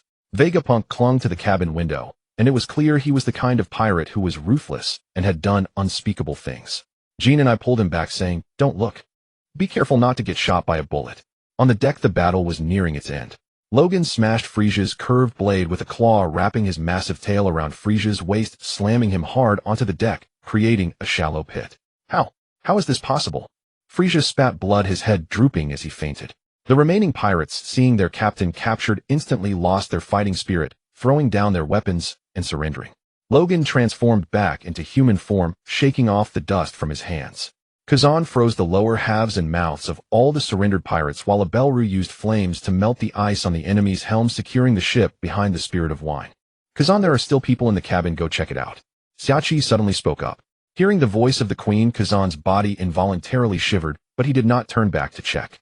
It was the shadow of being beaten up while recently learning Haki and martial arts. After a moment, Kazan appeared with a cold expression. "Captain, there are a few women who are injured and unconscious, and a girl who looks like she was just captured." "What? I want to kill these trash." Hearing this, Kuma stepped forward, ready to smash the debris. "Kuma, wait a moment." Logan pulled Kuma back.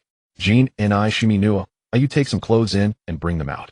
Kuma stopped upon being held back, trusting Logan. Jean and Shimi Nua took the clothes inside and emerged with 3 well-dressed women, followed by a little girl who looked around 7 or 8 years old, clutching Jean and like a frightened fawn.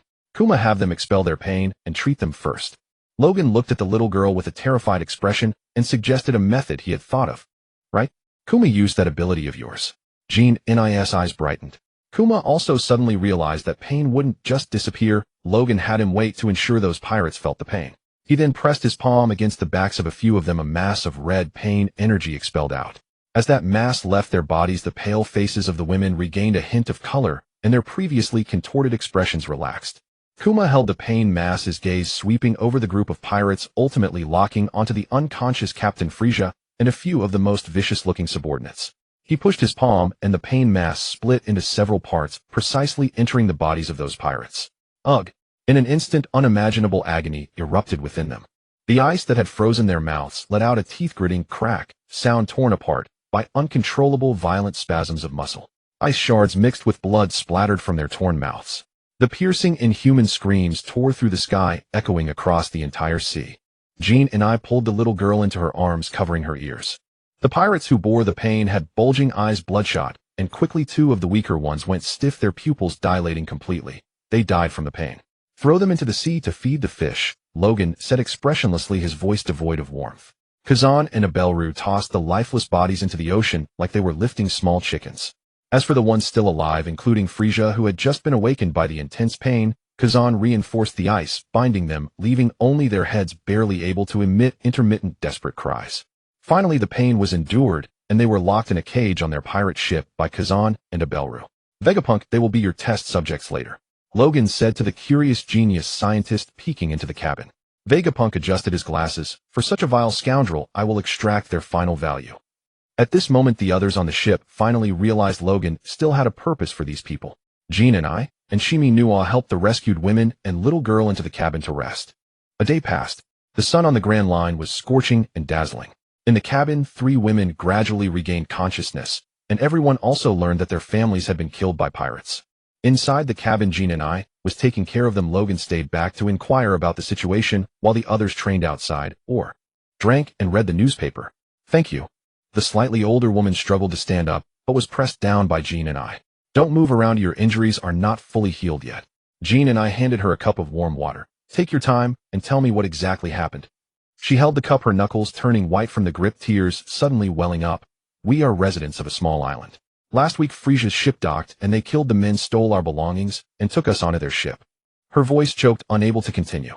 Another young woman took over the conversation, her arm wrapped in thick bandages, still trembling as she spoke. "They locked us in the cargo hold, and every day someone was dragged out. Only the 3 of us are left, those beasts." She gritted her teeth, hatred burning in her eyes. "My husband and son were both killed by them." Luo Jin fell silent for a moment, his gaze shifting toward the 3 women. "You are safe now. Where do you wish to go? We can escort you there." She shook her head, tears streaming once more. "Our home is gone. I don't know where else to go." She looked at the little girl. "Linya's parents were also killed by them." "I'll stay for now then.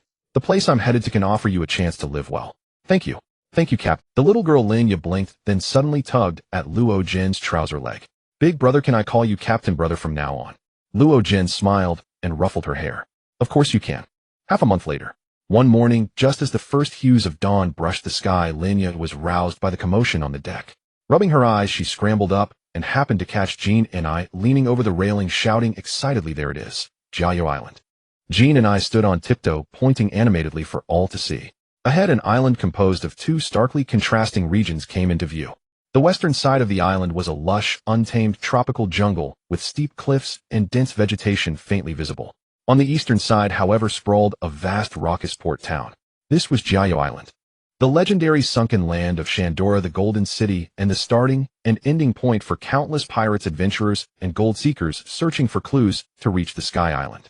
As for Shi Tianjiding, Luo Jin neither knew of it nor wished to waste time searching. He simply planned to fly up directly from Jiaya Island, a place he was familiar with. Emogu Town. Kuzan stood beside Luo Jin, his eyes sweeping over the noisy eastern port, a faint frown creasing his brow. The air carried not only the scent of the sea, but also the thick smell of alcohol, gunpowder, and undisguised malice. That place was a paradise for pirates and outlaws, the very embodiment of chaos. "Captain, shall we dock directly at the port and head into town?" Shimino straightened her attire, her long legs steady. She was more interested in the source of ingredients, yet she understood the primary objective of this journey. Linya tugged at Luo Jin's trouser leg, tilting her little face upward. "Captain Brother, can I go into town too?" Luo Jin patted her hair, about to speak. Lina, nearly 30 years old, emerged from the cabin, holding a bowl of freshly cooked warm congee. "Linya, don't be difficult. The town is far too disorderly." Luo Jin accepted the congee, his gaze sweeping across the island's eastern and western halves before finally resting on the depths of the western jungle. There hidden lay the secret of the rising current, the knock-up stream, and the ancient legend connecting Sky Island to the Shandiya. He slowly shook his head. "We won't go. Kuzan, take Shimino to buy provisions and fresh water.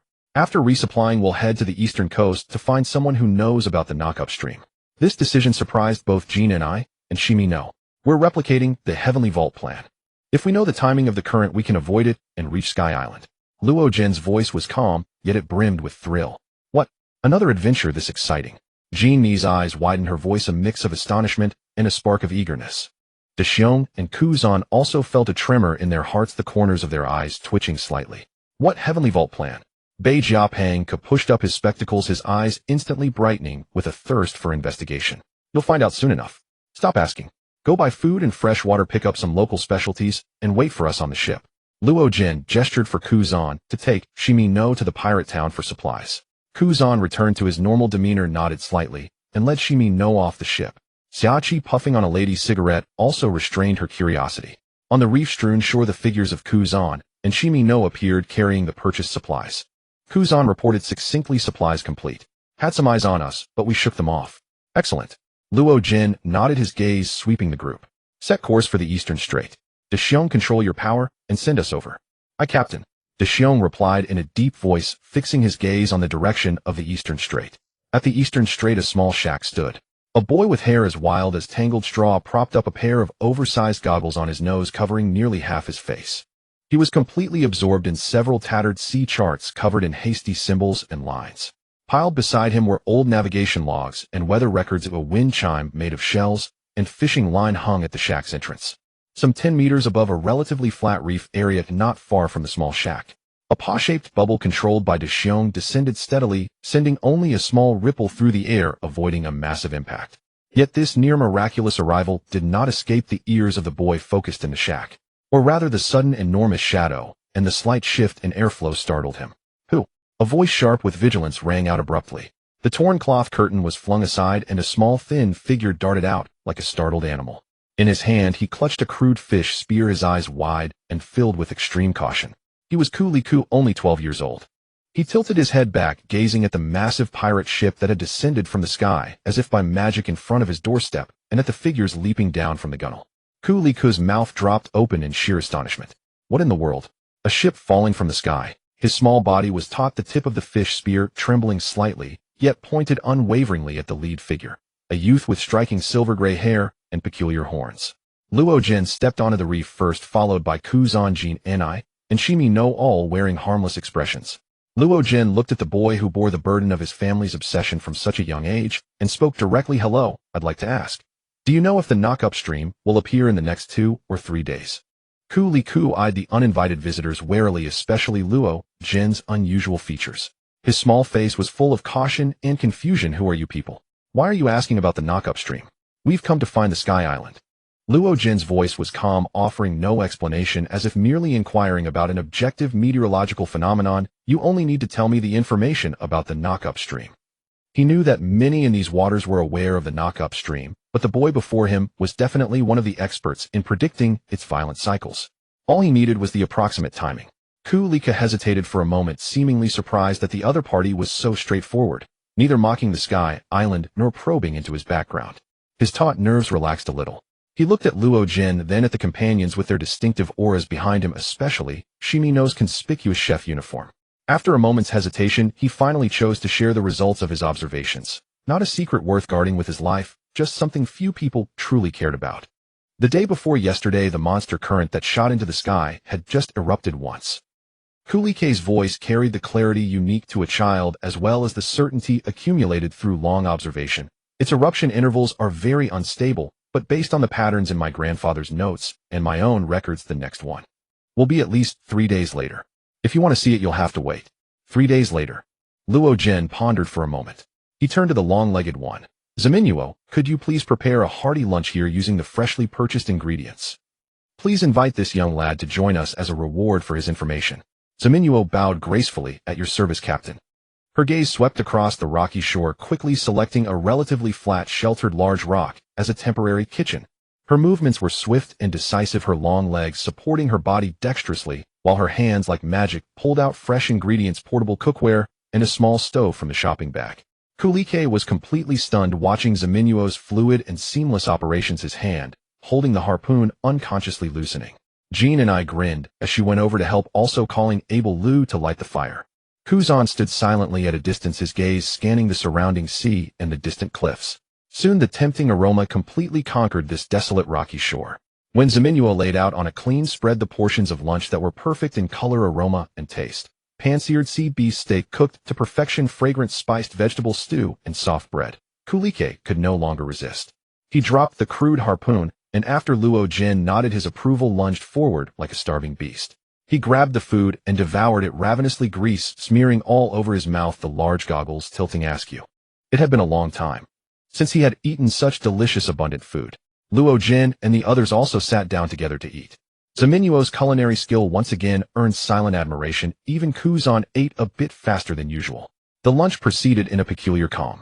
Kulike focused solely on stuffing himself, while Luo Jin and the others had no intention of engaging in much conversation. The information had been obtained, and the reward had been given. After the meal, Luo Jin stood up looking at young Kulike, who was still licking his fingers with a rare flush of satisfaction on his face. "Thank you for the information. Until we meet again." Kulike looked up, his eyes shifting from Luo Jin to the miraculous pirate ship. His lips moved as if he wanted to say something about New Orlando and Kong Dao. But in the end he just nodded and murmured, "Thank you for the meal." Luo Jin said no more, turned and waved, board the ship, set sail. Everyone quickly returned to the ship, hoisted the sails, and set off. All that remained on the rocky shore was the thin little boy clutching half a loaf of bread and the lingering scent of food in the air. The pirate ship sailed for a distance until the outline of Jaya Island completely disappeared below the horizon, leaving only the boundless blue sea and sky around. Descendant. Luo Jin stood at the bow, his silver-gray eyes fixed on the vast and awe-inspiring sky, his voice steady and resolute. "Use your power just like when we crossed the Hongta continent. Send us flying vertically upward, the higher the better." The words were clear, the target pointing straight to the clouds beyond ordinary reach. "Understood, Captain." Descendant replied in a deep voice, his massive frame walking to the center of the cabin, his feet planting into the deck as if taking root. Descendant took a deep breath, slowly raised his hand, and with his palm aimed at the center of the ship, struck with. On his broad palm, the special ball-shaped ability organ began to emit a faint glow, the surrounding air seeming to be drawn and compressed by an invisible force. A vast yet precisely controlled repulsive force surged from his palm, like an invisible giant hand steadily lifting the entire pirate ship from below.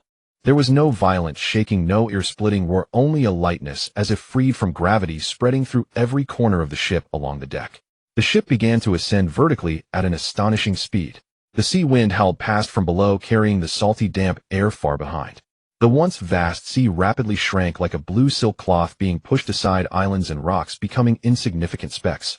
Luo Jin stood at the bow, his robes flapping loudly in the strong wind, his silver-gray eyes fixed on the sea of clouds above that was drawing ever closer. Sunlight pierced through the clouds, casting a long silhouette behind him. You can fly like this. Amazing." Zamenhof tidied her wind-tossed black hair, gazing in awe at the feat of vertical ascent. "Truly an extraordinary voyage, an eye-opening experience." Jean and I held Linya, watching the world below grow smaller, occasionally letting out crisp exclamations. The abilities of Bear Cub and Luo Jin are really convenient.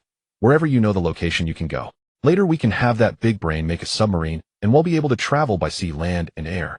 The little one had been yelling with eyes closed from the start, but gradually relaxed under Jean's soothing, opening his eyes to look at the rushing clouds with excitement. Kuzan leaned against the mast, a faint mist swirling around him, his gaze calmly fixed on the sea of clouds ahead. He had already witnessed all this before. Lina and the other two widened their eyes. At first, when going to the strait, they thought it was the propulsion system, but now they realized it was the ability of that tall young man. Truly amazing. The pirate ship, like an arrow from a string, burst through layer after layer of clouds, charging straight toward the legendary Kong Dao Sky Island. Clouds sped past on both sides of the ship's, sunlight filtering through the gaps, casting dappled shadows. As the altitude increased, the air grew thinner, but the faces of everyone on board showed no trace of fear, only boundless anticipation for the impending adventure. Luo Jin's gaze grew sharper. He knew that according to the information provided by Kulike, it was not the time for the sky-shattering current to erupt, so there was no need to fear danger. As for the great sea factor of the by sea, Luo Jin was not afraid. He would simply take the ship through the by sea directly. This was not relying on the power of the current, so Luo Jin had already prepared for the possibility of not breaking through the by sea. This is the Celestial Vault plan. Flying. Bei Jia Punka looked at Descendant's ability with a thirst for. This ability is amazing. It can repel pain, randomly fly to a fixed point, compress air for attacks, and teleport. Who knows what other abilities can be developed? Is this how we flew over the Hongta continent to the New World last time? Xiachi blew a smoke ring, clicking her tongue in amazement. Almost. Luo Jin looked at the approaching clouds. Captain, there is a large cloud above. Is that the so-called cumulonimbus frontal cloud by sea you mentioned? Kuzan shielded his eyes with his hand. Oh, so fast, not bad, not bad. De Xiong's ability is getting quicker. Luo Jin nodded and gave instructions to everyone. This by sea has the great sea factor. Ability users, and you all sit tight. Xiachi Zaminuo and Abel Lu help tie them securely to the mast. Xiachi Kiemino and Abel Ru help tie Big Bear Jean and I, and others to the mast with ropes. Get ready, this white sea is quite shallow, we'll pass through it soon. Just make sure the bindings don't come loose. As soon as Logan finished speaking, a giant meat paw charged into the white sea with a whoosh, creating a loud splash. Logan watched as the meatball fruit lost its momentum due to the white sea's obstruction, then transformed. Cat fruit, mythical type, hound form. Full beast transformation. A colossal beast 26 meters tall and still growing, with swirling golden electric arcs around its hound horns, its mane behind its head resembling burning flames, and faint golden flames flickering between the gaps of its thick armored scales. Its body was covered in heavy scales of silver gray gleaming with a metallic luster.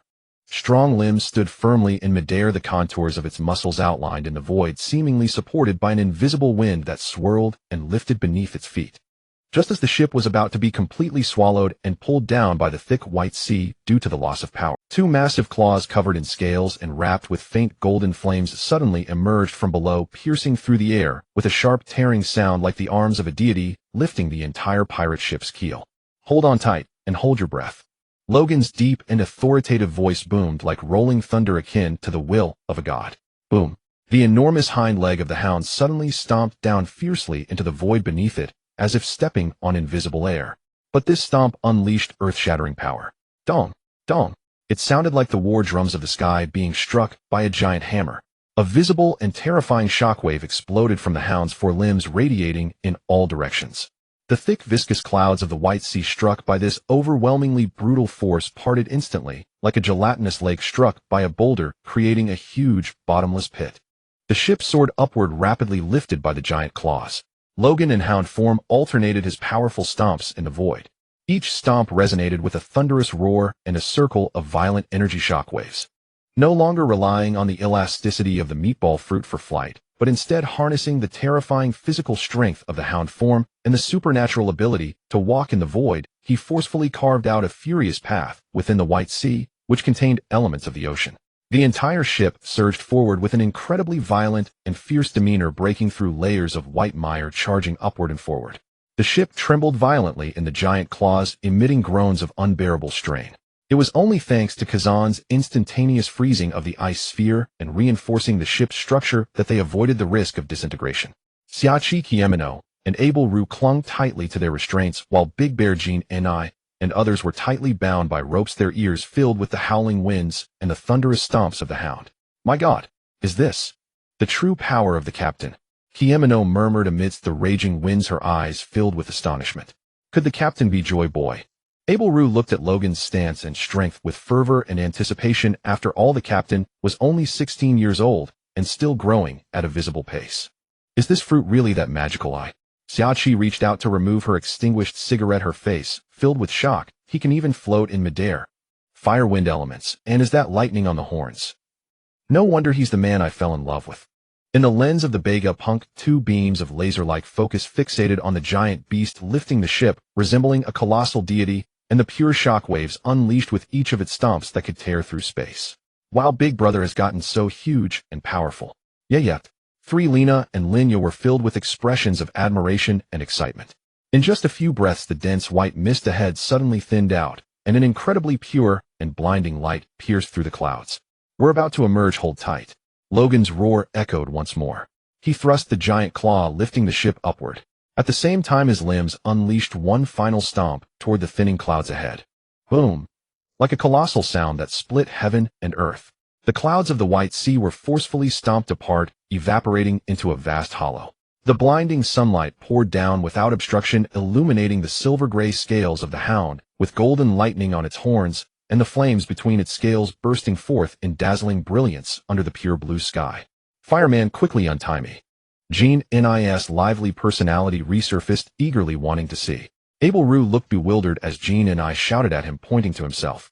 Jean Ni nodded affirmatively. Abel Russ face fellow, what a name. Then he and Kiemono untied the ropes. What? Jean and I was the first to break free from the ropes like a bird just released from its cage, leaping to the side of the ship and letting out a deafening cheer. Her eyes widened, pupils swirling with excitement, greedily surveying this sky world she had only heard of in legends. The sky, truly the sky, we're really above the sky. Her voice trembled with excitement as she pointed below. Clouds, all clouds, like a white ocean. Kiemono and Abel Rue followed closely, their faces also reflecting shock. Kiemono adjusted her chef's hat that had been blown askew by the wind, took a deep breath of the crisp, thin air unique to high altitudes, and gazed at the startled sky fish and sky sharks. Incredible. Is this the essence of Sky Island? The flying fish of the sky. I wonder what kind of flavor they possess. Abel Rue silently gazed at the boundless white sea of clouds, feeling the purity of this environment. The darkness that had imprisoned him for many years seemed to be slightly dispelled by this vast light. Come look, Lena. It's a different kind of sea. Jean and I waved, lifting Linya up. Linya extended her small hand, as if trying to touch those clouds, her little face illuminated by sunlight, smiling brighter than the light above. Li Shi and the others were like children who had never seen the world, shouting in excitement. Big Bear slowly stood up, his burly figure casting a long shadow in the sunlight. He looked towards the vast ocean made of pure white clouds ahead, and then at the silver-haired figure at the bow who had returned to human form and was moving its arms. Kazan withdrew the chilling aura that maintained the ice sphere and walked over to Logan. He gazed at this ethereal world, a faint smile curving at the corners of his mouth. We did it, Captain. Logan responded as he surveyed his surroundings. The white sea was beneath their feet, and they were currently suspended above a cloud sea at an altitude of 7,000 meters. The air was thin and the sunlight intense. His strong physique made him feel no discomfort. This is the White Sea, and above it is the White Sea, the true location of Sky Island. What a wonderful view. It seems that following you not only heals ailments, but also allows me to enjoy a different kind of scenery. Xiachi lit a cigarette, watching the flying fish occasionally leap from the White Sea. Logan glanced at Xiachi. Of course he'll take you to see the moon someday. Vegapunk glanced at the magnificent sea of clouds, his eyes behind the lenses lighting up with a gleam of research fervor. The composition of the sea of clouds changes in atmospheric pressure biosphere composition. Perfect, a natural laboratory. Abel. Logan calmly interrupted the group's excitement. Fly out and find the location of the Gate of Heaven. After we enter, we can use the specialty creatures of Skypiea to quickly reach the 10th 1000-meter high Sky Island. Understood. Abel replied in a low voice, his wings spreading behind him. With a light push from the gunnel, his figure shot up like an arrow from the bowstring, transforming into a streak of light as he swiftly vanished into the depths of the sea of clouds. Logan, you seem to know a lot. Shaki leaned in curiously, bringing a whiff of fragrance. I know even more, like the true king of the world. Want to know? Logan teased her, igniting her curiosity. Tell me, hee I won't tell you, ha ha. He burst into laughter, mimicking Ivankov's playful tone. You're so cheeky, daring to mess with me. Take this punch. Logan dodged left and right skillfully, using his observation haki. The others were already accustomed to Logan and Shaki's antics. It was through such practice that Logan's observation haki continued to improve. After some time, the ship fell silent, with only the sound of wind in the sails and the flow of the White Sea. Suddenly, the flapping of wings came from the sky, and Abel's figure descended, landing steadily before Logan, his wings slowly folding behind him. Captain found it. Northeast direction, about 10 minutes flight distance, there is a huge gate structure built on the edge of the clouds. He paused and added, behind the gate is a massive cloud waterway stretching upward endlessly, seemingly leading to a higher place. At the entrance of the waterway, some huge shrimp-like creatures gathered their shells hard, apparently used as transport. Logan took the simple sketch drawn by Abel. Captain, shall we go straight? Straight ahead. Logan nodded. Bear, adjust the course, target the Gate of Heaven. Yes. Bear steadily turned the helm, adjusting the direction. The ship cut through the soft sea of clouds, sailing smoothly toward the direction Abel had indicated. As the distance closed, those with the best eyesight on the ship could clearly see the legendary gate. It was a huge white arch, and beyond it the scene was even more breathtaking. Is that the road to Skypiea? Shimino gazed up at the river to the sky, unable to hide her awe, her long legs steadying her body, eyes beneath the chef's hat sparkling with amazement. So magnificent and long, Jenny murmured. Beside the arch, inside a huge hollowed-out pumpkin, sat a woman wearing glasses and simple floral clothes, cross-legged. She held a pen and notebook, slowly drawing something, and showed a flicker of surprise at the ship suddenly appearing at the gate, as no one had come for a very long time. This is the Gate of Heaven. I am the supervisor, Amazon. The woman looked up, pushed up her glasses, and spoke in a slow, rhythmic voice. Are you here for a trip? The entry fee per person is 1 billion IK, or leave behind something important. 1 billion. Ginny exclaimed, her face scrunching up. This person is robbing us. We don't have that much money. Shaki and Shimino also frowned. Vegapunk, however, leaned out curiously, examining Amazon in the pumpkin and the surroundings, muttering, cloud solidification technology. Interesting. Logan's mind turned. Going to someone else's Skypiea to demand territory in the Golden City, they wouldn't just hand it over. It would have to rely on strength. The Scypians wanted land to grow fruits and vegetables. The Shandians wanted to live in their homeland, protect the historical text, and fulfill their promise. Although 1 billion IK is equivalent to 1 berries, Logan currently had no money. Well, temporarily no money, but soon he would. Logan stood at the bow calmly, gazing at Amazon. We don't have IK, and we won't leave anything important. We still need to enter Skypiea. Amazon closed her notebook, a meaningful smile crossing her face. Oh, no IK and unwilling to leave anything. So you're troublemakers, invaders. As her words fell, a group of figures silently appeared on both sides of the gate of heaven. They were short but sturdy, wearing white uniforms with sheaths on their backs.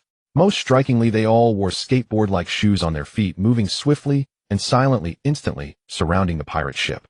Divine soldiers, take them down. The will of God shall not be defied. The leader of the divine soldiers let out a sharp cry, and the others immediately moved their wavers, emitting jets of air, suddenly accelerating. The long blades in their hands gleamed coldly in the sunlight.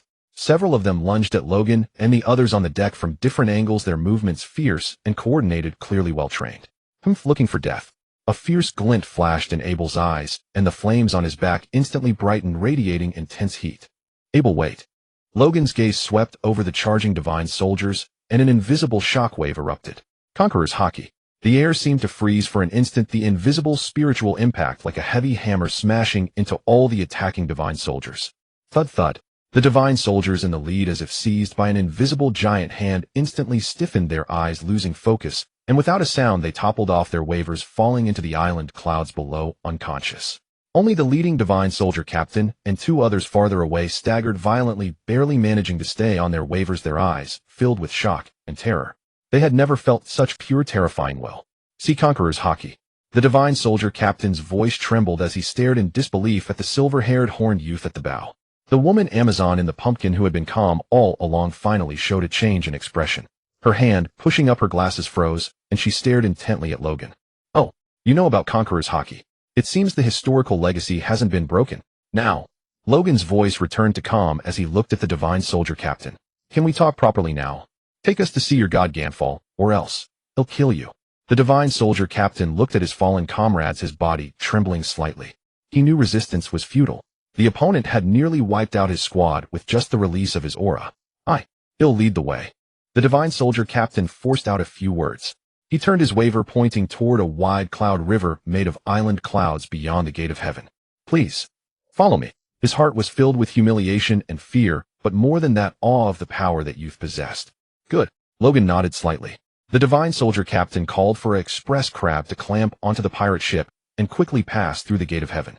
Amazon sat in the pumpkin, saying nothing more, just watching Logan's back with her eyes, wondering what would become of Sky. Jean and I made a face at the enormous pumpkin. Shimino looked around with curiosity at the sea of clouds. The cold aura at Kazan's fingertips quietly dissipated, though his gaze remained vigilant. Under the divine soldier captain's guidance, the ship sailed along the winding river of clouds. Along the way, strange houses built upon the clouds could be seen, ancient in style, adorned with shells and wind chimes. The inhabitants of Skypiea cast curious and fearful glances at the large, unfamiliar ship led by the divine soldiers.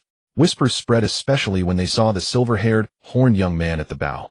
Is that the divine soldier captain? He looks. That ship is huge, and the people on it look strange. That silver-haired one with horns. He looks terrifying. Look, that person has black wings. A Bay Air Lu frowned as he observed the small white wings on the backs of the Scypians, instinctively touching his own black wings. Bei Jiapang was completely absorbed in observation. How are the structures of these cloud houses so stable? The inhabitants' wings seemed to have degenerated. After sailing for a while, a vast expanse of magnificent cloud-built architecture appeared ahead. It stood upon an exceptionally broad sea of clouds, the buildings appearing both solemn and ancient, with a towering shrine at the center. Above flew a flag bearing a peculiar sun pattern. This was the sacred land, Angel Island, the dwelling place of the god, the shrine. The divine soldier captain halted on a spacious cloud plaza below the shrine, pointing upward. God, Lord Gonfuer, is inside the shrine. Please, wait a moment, I will go inform him. He spoke with reverence, a faint tremor betraying his unease. Luo Jin nodded without stepping off the ship, standing at the bow and gazing at the lofty shrine. He could sense a not insignificant aura observing them from deep within the shrine. After a moment, the shrine's great doors slowly swung open. A figure riding a spirited pink-winged horse. Bird slowly descended onto the cloud plaza. The newcomer was tall, dressed simply yet with authority, wearing a strange gem-studded helmet. His face was resolute, eyes sharp as an eagle's, and he bore a thick black beard. He held an ancient-looking spear whose tip gleamed coldly. This was Skypia's current god. His gaze immediately locked onto Luo Jin at the bow, then swept over his diverse companions, lingering especially on a bay air Lu's black wings. Gonfuer dismounted the bird Pai Yi air, letting out a crisp cry. The divine soldier captain immediately knelt on one knee. Lord Gonfuer. They. Gonfuer raised a hand to silence him, his eyes blazing as he fixed them on Luo Jin. His voice was deep and resonant, carrying the dignity of a god and a hint of inquiry. Guest from the blue sea, in the name of God, I ask you here, why have you come? Will the peace of this sky be shattered by your arrival? The shrine's shadow loomed over the cloud plaza, the Scythian god's gaze like a tangible probe, clashing fiercely with the silver-haired youth's eyes in the thin, clear air.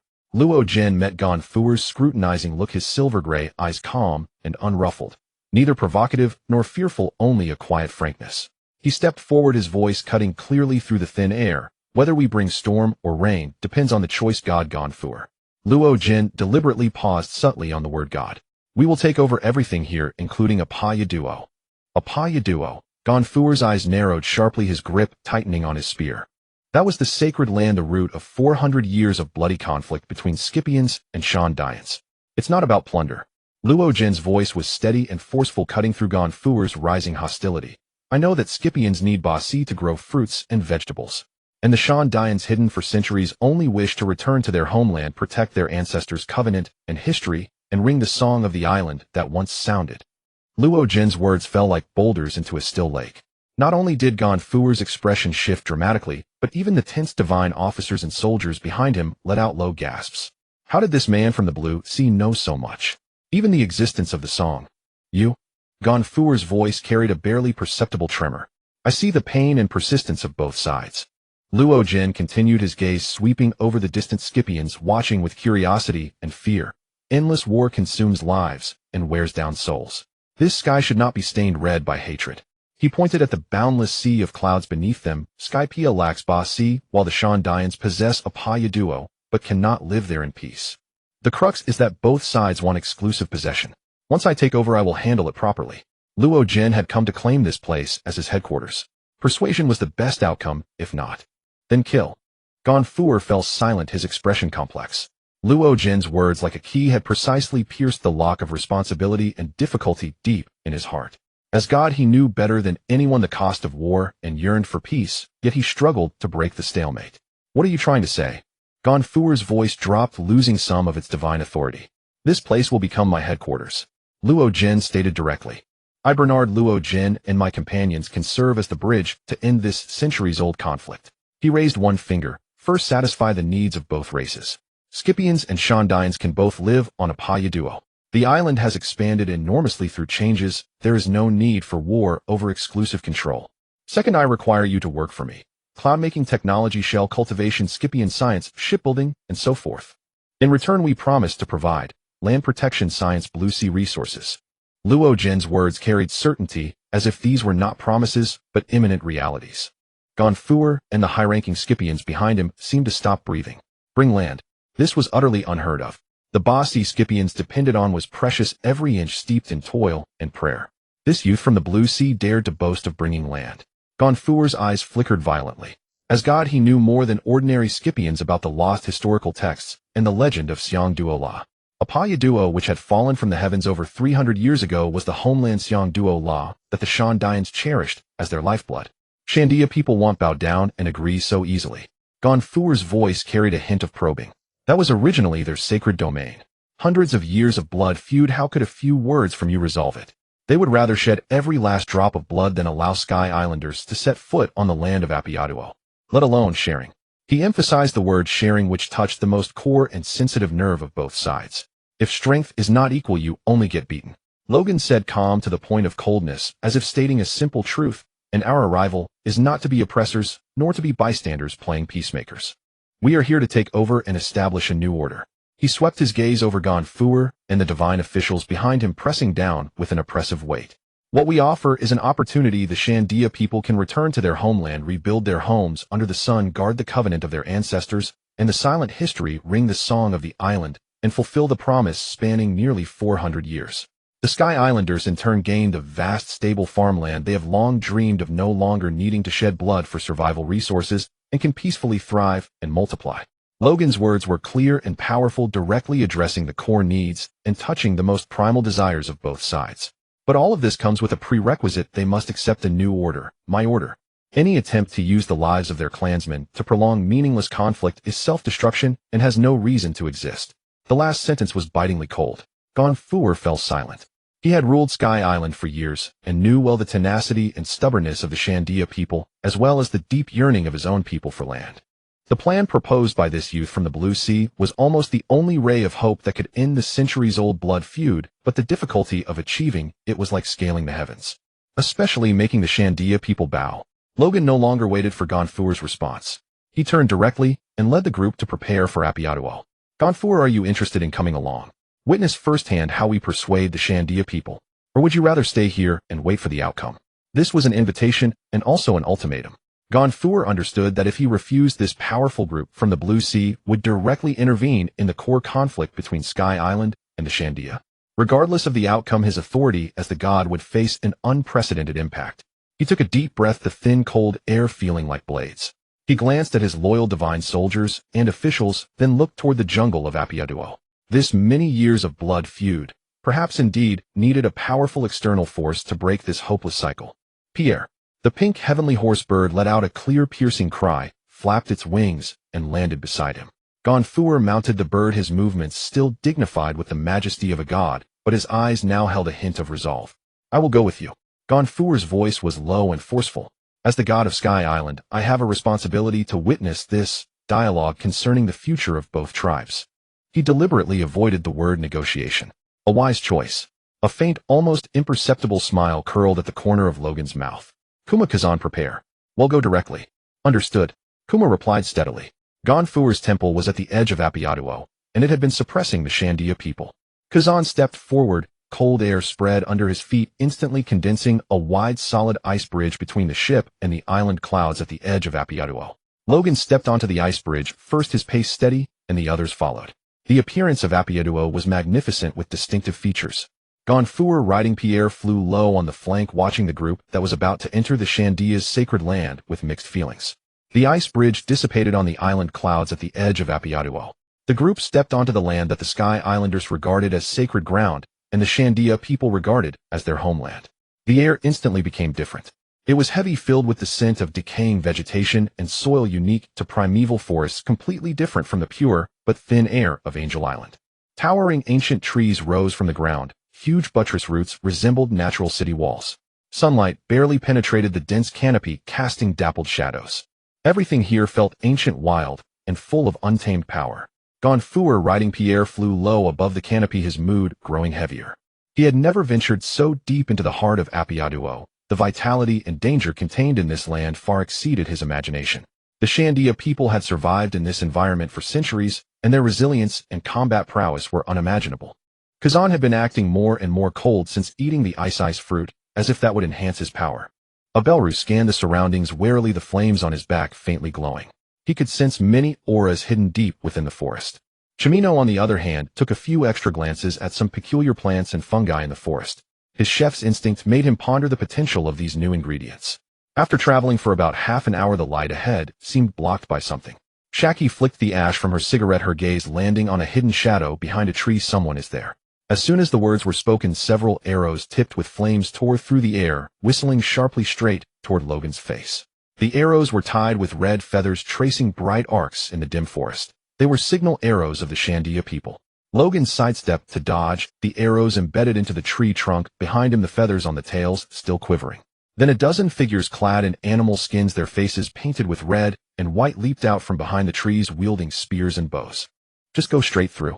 What Logan needed was intimidation to make the other side understand the disparity. Shaki, Kuma, Kazan, Abelru, and Chimino followed closely. Gonfuer hesitated for a moment, then urged Pierre to land beside Logan. Their actions immediately touched the most sensitive nerve of the Shandia people. Woo! A sharp, urgent, and piercing bone whistle suddenly sounded.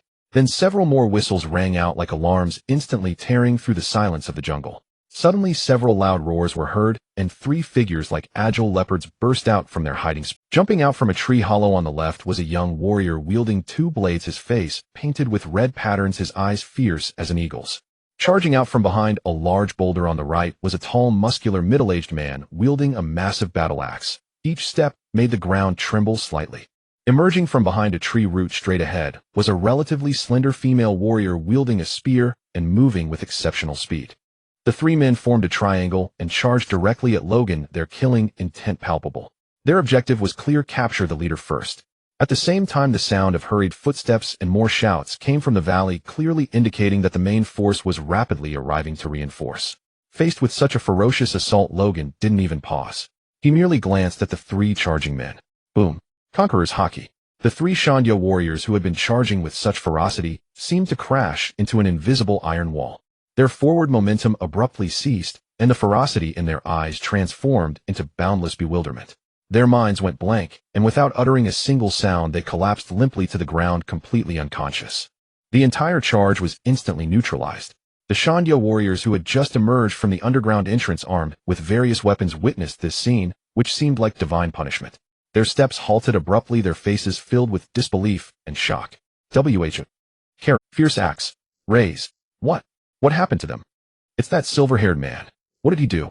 Fear like icy vines instantly coiled around the hearts of all the Shandia warriors. With just a single glance, he had felled three of their tribe's formidable warriors. Gonfuer, riding on Pierre's back, was equally shaken by a tidal wave of shock in his heart.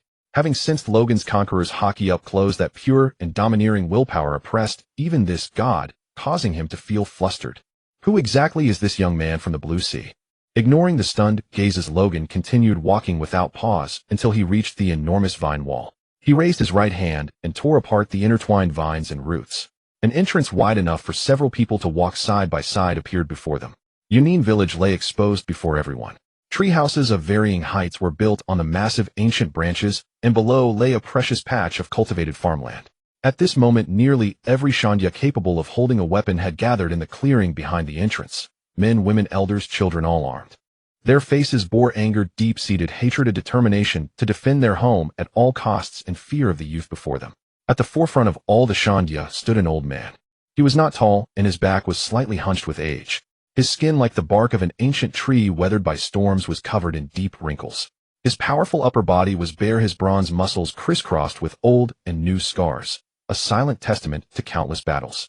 In his hand he leaned on a uniquely shaped spear, and beside him stood several middle-aged warriors of equally fierce demeanor, their skin adorned with ancient tribal patterns, the core pillars of the tribe.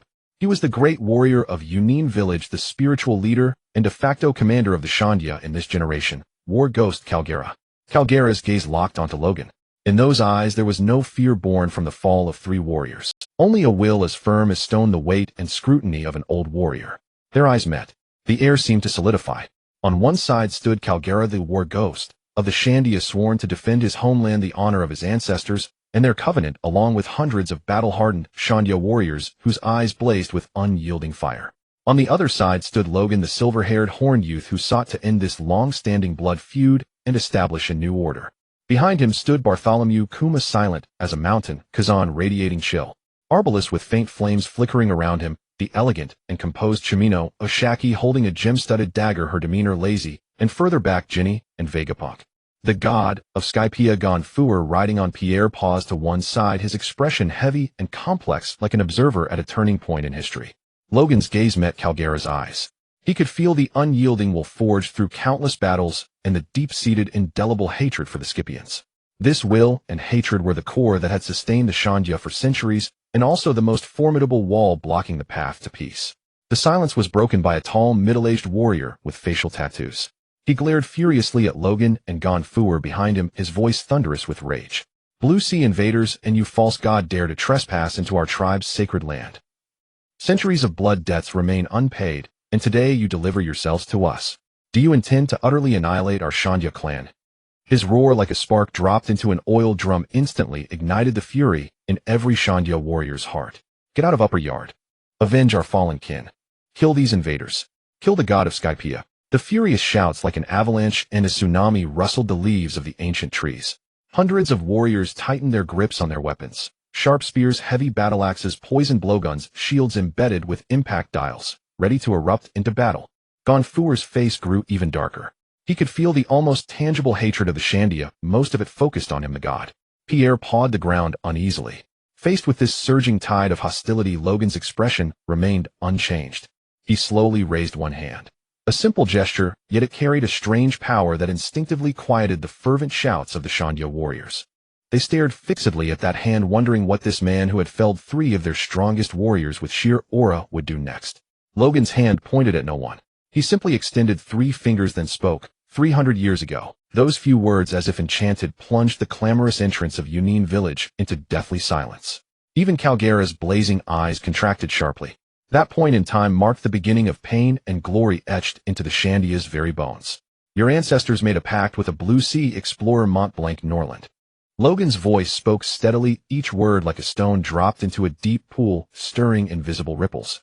He promised to return and prove that the Shandora you guarded was no lie. You guarded your homeland, the covenant of your ancestors, and the poneglyphs that record history, awaiting the rekindling of the promised beacon.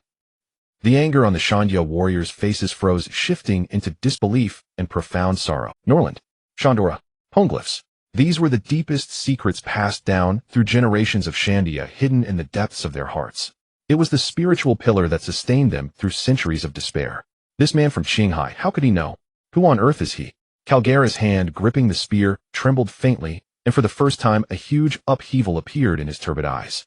He stared at Luo Jin, as if trying to pierce through his soul and see the truth in his words. What you waited for was not Norland, but the sacred land hurled into the sky by the colossal current. The god of the Sky Islanders, centuries of war and the loss of your homeland. Logan's voice carried a trace of gravity. You lost your homes and were forced to live in the shadows while the Sky Islanders gained land, but lost peace in endless warfare. His gaze swept over Gonfor and returned to Calgara, his tone becoming firm. This war has no victors, only endless depletion and sacrifice. It must end. End. The totem warrior who had roared earlier burst out again, his voice hoarse with agitation. How do we let these thieves who stole our land keep occupying our home? Let us Shandia people forever hide like rats under the clouds. Unless we all die, never. The glory and covenant of our ancestors cannot be defiled. Never. Blood for blood. The Shandia warriors erupted in furious shouts again, but this time a barely perceptible trace of confusion and wavering mixed into their anger. Logan's words were like a key prying open the door in their hearts that had never been opened to outsiders. Luo Jin completely ignored the roar of the Shandia warriors. If he hadn't wanted to establish a foothold in the Sky Island and needed some manpower and cultivation of cloud shells, he wouldn't be wasting his breath here. His gaze locked onto Calgara, sharp as a sword. May I ask the name of this Shandia warrior? Calgara, the great warrior of this generation. Calgara, great warrior of the Shandia. Tell me, what is it you truly desire? He paused, his voice hammering each word into everyone's heart. Is it to keep watering this land stained with hatred with your tribesmen's blood? Or to return to the sunlight, rebuild your home on your ancestral land, and safeguard your history? To fulfill the covenant that spans centuries, strike the beacon, let the island's song resound across the sky, and tell Norland's descendants that Shandora is here. The waiting and perseverance were not in vain. Strike the beacon. Tell Norland's descendants. Shandora is here. Logan's words exploded like thunder in the hearts of the Shandia warriors. This was the deepest, most intense longing hidden in the hearts of nearly every Shandia warrior, the spiritual pillar that sustained their fighting and suffering. Many warriors' eyes blazed with sudden fervor, their hands unconsciously loosened their grip on their weapons, and their breathing grew heavy. Returning home, ringing the golden bell, lighting the beacon, fulfilling the covenant, guarding the poneglyph. Wasn't this exactly what their forefathers had dreamed of for generations?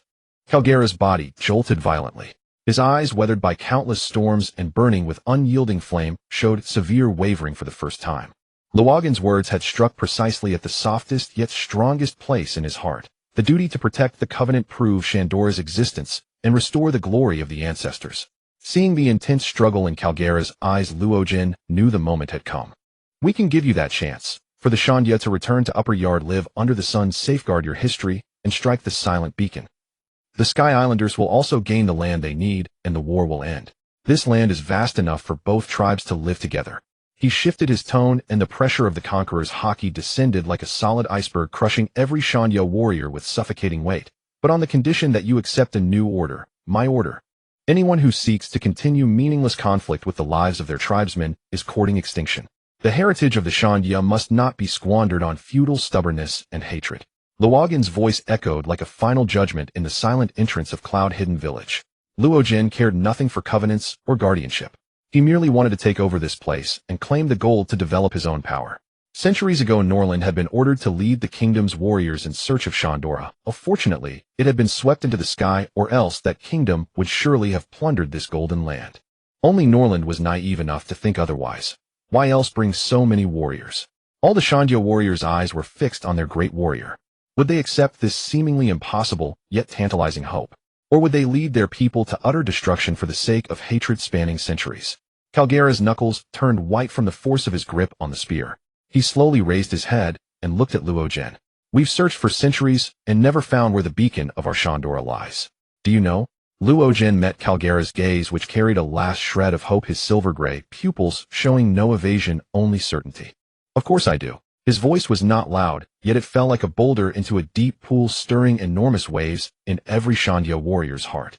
You know, Calgara's voice suddenly rose, trembling with disbelief. The Shandia warriors behind him gasped sharply, some even unconsciously leaned half a step forward, their confusion replaced by burning hope. That was a desire stronger than hatred, a light that had sustained them through centuries of darkness. Wait for me a moment. I'll fetch the beacon. Xiachi, keep an eye on them. As soon as he finished speaking, Luogen took a single step and was already midair. Bones cracked, muscles bulged. A 26-metal mythical beast, the Ho, suddenly appeared in the sky. Its enormous body floated in the air, its four powerful legs planted firmly on invisible steps, as if space itself trembled. Roar, a low cry as if from an ancient era, not a threat, but a display of power. The sound carried Conqueror's Haki and spread like a true wave. In truth, a half-beast form could also use the ability, but Luogen deliberately displayed his power to make them understand the vast difference in strength. Below both, the Shandia warriors who had just risen and gone for a stride, Pierre felt a powerful tremor and awe reverberate in the depths of their souls. Calgara's turbid old eyes fixed on the colossal beast that blotted out the sky, his clenched fists trembling faintly. This was an instinctive shock in the face of power beyond comprehension. Gamfer's face turned pale. At last he truly understood what kind of being he was up against. Logan's massive scaled limbs suddenly stomped fiercely into the sky. Boom. It sounded like ancient war drums echoing in the clouds, unleashing a visible wave of terrifying shock from beneath its feet. Its colossal body transformed into a silver-gray lightning bolt, tearing through the sky with an unstoppable ferocity, heading towards the visible apex of the gigantic vines above. The speed was so immense that it left only a fleeting shadow in the eyes of the onlookers. Boom. In an instant it vanished from sight. At that moment Logan had already appeared on a cloud island, a blinding golden light shining unobstructed before him. The golden light was dazzling, the perfect sculpture as if crafted by the hands of deities. The entire bell was made of pure gold, gleaming brilliantly under the sunlight. Countless intricate, ancient, and powerful reliefs and patterns were carved on the bell's body, symbolizing the glory of the ancestors of the Shandia people, the glorious history of Xiangwala, and an indelible mark transcending time. Logan stepped into the air, reaching the golden beam, his massive claws gripping it tightly, as he exerted all his strength, veins bulging, as he lifted the entire historical text embedded in the golden base. Then he took off, occasionally controlling the wind to slow his descent. Xiachi sensed Logan's aura with her observation, Haki smiling slightly. But soon upon seeing the gigantic golden bell, her eyes nearly turned golden, and her expression shifted. We're back. This is the light. Idiot, why didn't Logan say it earlier? Xiangwala, the golden bell. It really, truly exists. The legends of our ancestors are real. The anger, hatred, and vigilance on the faces of the Shandia warriors were abruptly replaced by overwhelming shock, ecstasy, and a near-divine fervor. Many were so moved that tears streamed down their faces, their bodies trembling from the emotional impact. Hundreds of years of perseverance, hundreds of years of waiting seemed to have received a clear response at this moment. Kaljala's body suddenly shook. This great warrior who had experienced countless battles with a spine that had never bent now found himself needing to lean on the spear in his hands to stand firm. His eyes fixed on the light in the giant beast's grasp, murky old tears flowed uncontrollably down his wrinkled face. The light of Xiangwala, is right there, he whispered. Everyone's eyes were glued to the sky, their pupils reflecting the increasingly closer giant beast and the ever brighter, ever holier golden light. Kaljala's hunched body straightened. He no longer needed the spear for support, as the glory of his ancestors seemed to transform into real strength flowing into his body. He raised his arms high, his voice raspy, yet penetrating, reverberating across the quiet Yunin village, the light of Xiangwala.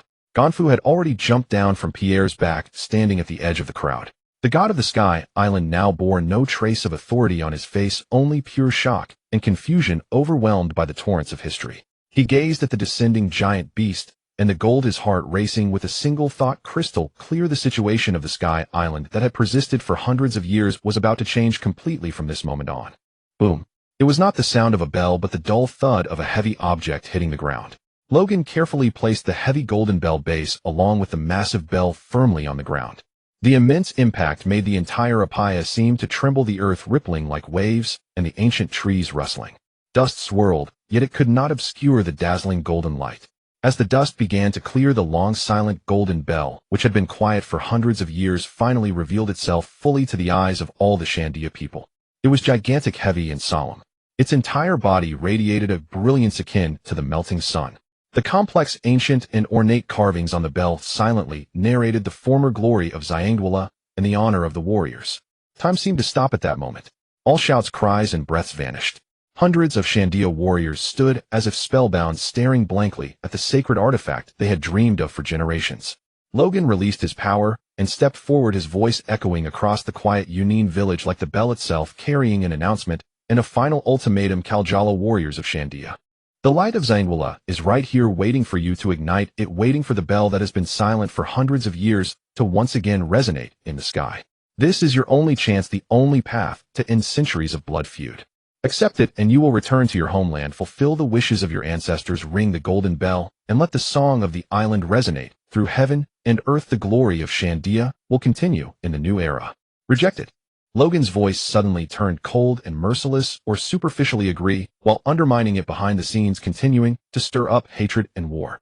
Then, the name Shandia will forever vanish from history, and your ancestors' pact will be buried forever beneath the ruins, unknown to anyone. Will you fulfill the great promise that spans hundreds of years, or will you cling to meaningless hatred and stubbornness, completely destroying the glory and waiting of your ancestors? The choice is in your hands. Now tell me your answer, Kaljala. Tell me the choice of Shandia. A deathly silence ensued. Only the sound of the wind high above and the pounding hearts of hundreds could be heard. Kaljala's hunched body trembled violently, his calloused hands gripping the spear representing the honor of warriors tightly, the knuckles turning white. He slowly raised his head, his gaze sweeping over the faces behind him, both young and old, each filled with complex emotions. There was a mad longing for the golden bell, a confused yearning for peace, a reluctance to let go of hatred, and a deep fear of Logan's terrifying power. Finally, his molten gaze returned to Logan. In that gaze, struggle, humiliation, and reluctance were ultimately replaced by a heavy determination, as if he bore the future of the entire tribe. He released his grip on the spear, letting the weapon that had accompanied him in battle for half his life fall to the ground. Then this great warrior of Shandia, under the astonished and complex gazes of countless tribesmen, slowly and heavily knelt on one knee before the silver-gray-haired boy. His knee touched the blood-soaked land of his ancestors. Shandia accepts the new order. Kaljala's voice was hoarse like a worn-out bellows. For Xiangwala, for the song of the island. For Xiangwala, for the song of the island. After a brief silence, a roar like a mountain flood erupted from the throats of hundreds of Shandia warriors. They all dropped their weapons like dominoes, pushed down, kneeling one by one towards Logan. The posture of kneeling might carry reluctance and humiliation, but in their eyes burned an infinite desire to return to their homeland, ignite the light, and fulfill the promise. This desire overwhelmed the blood feud that had persisted for hundreds of years. Ganfu, riding on Pai years back, gazed at the astonishing scene before him, his heart filled with complex emotions. The centuries-long deadlock between the Sky Island and Shandia had been completely shattered in such a short time by this youth from the Blue Sea, through forceful means and the precise grasp of their core needs. It was humiliation, yet also the beginning of rebirth. Luo Jin's silver-gray hair fluttered in the... He looked at the prostrated Shandia warriors, at the great warrior who had lowered his proud head with no trace of pride in his eyes, only a heavy sense of responsibility. Sky Island, a Paya duo. These two tribes that had suffered so much. Very well. Luo Jin said calmly, like the tolling of a bell proclaiming a new era. Remember your choice. From this moment on, a Paya duo will welcome a new master, a new order. Kirjiala nodded, then moved. He stood up and walked, not running but step by step with great solemnity toward the golden bell. Each step was heavy, as if treading on the backs of his ancestors on centuries of blood, tears, and waiting.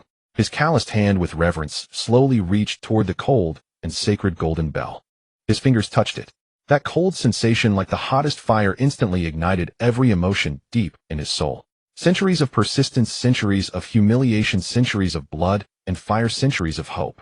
At this moment, like a bursting dam, they violently broke through the last defenses of this iron-blooded warrior.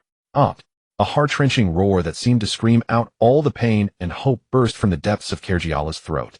He was no longer the composed great warrior, but a child who had finally found a lost treasure, using all his strength to smash his forehead heavily again and again against the hard golden bell.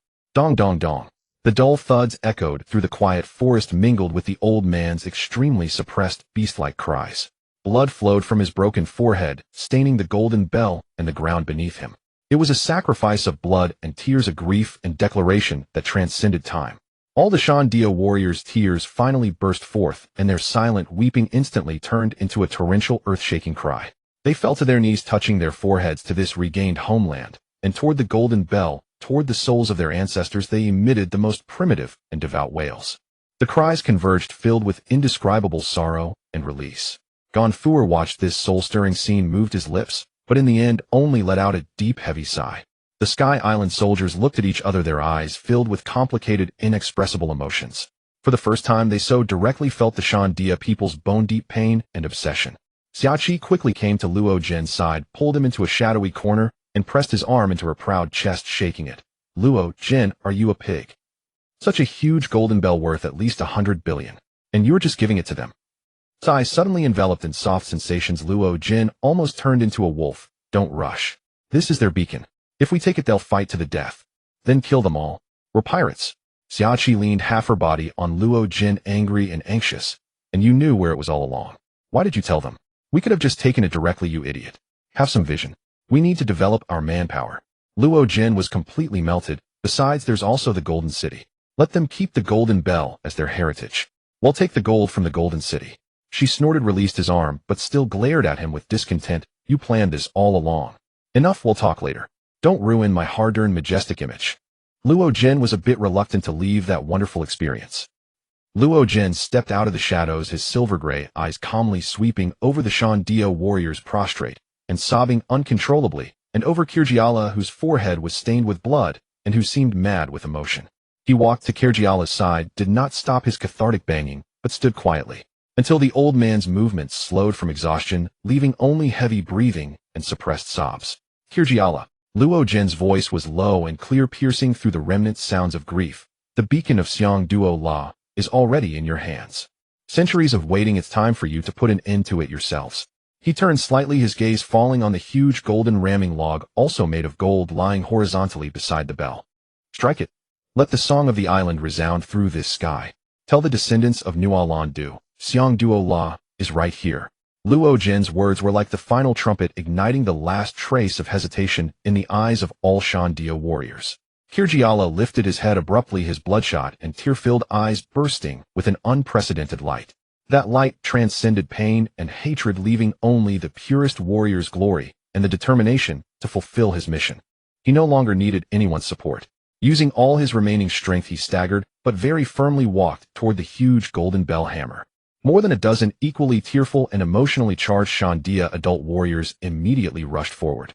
Without a word, with great tacit understanding, they held the heavy ramming log and firmly placed one end into the bleeding hands of their great warrior.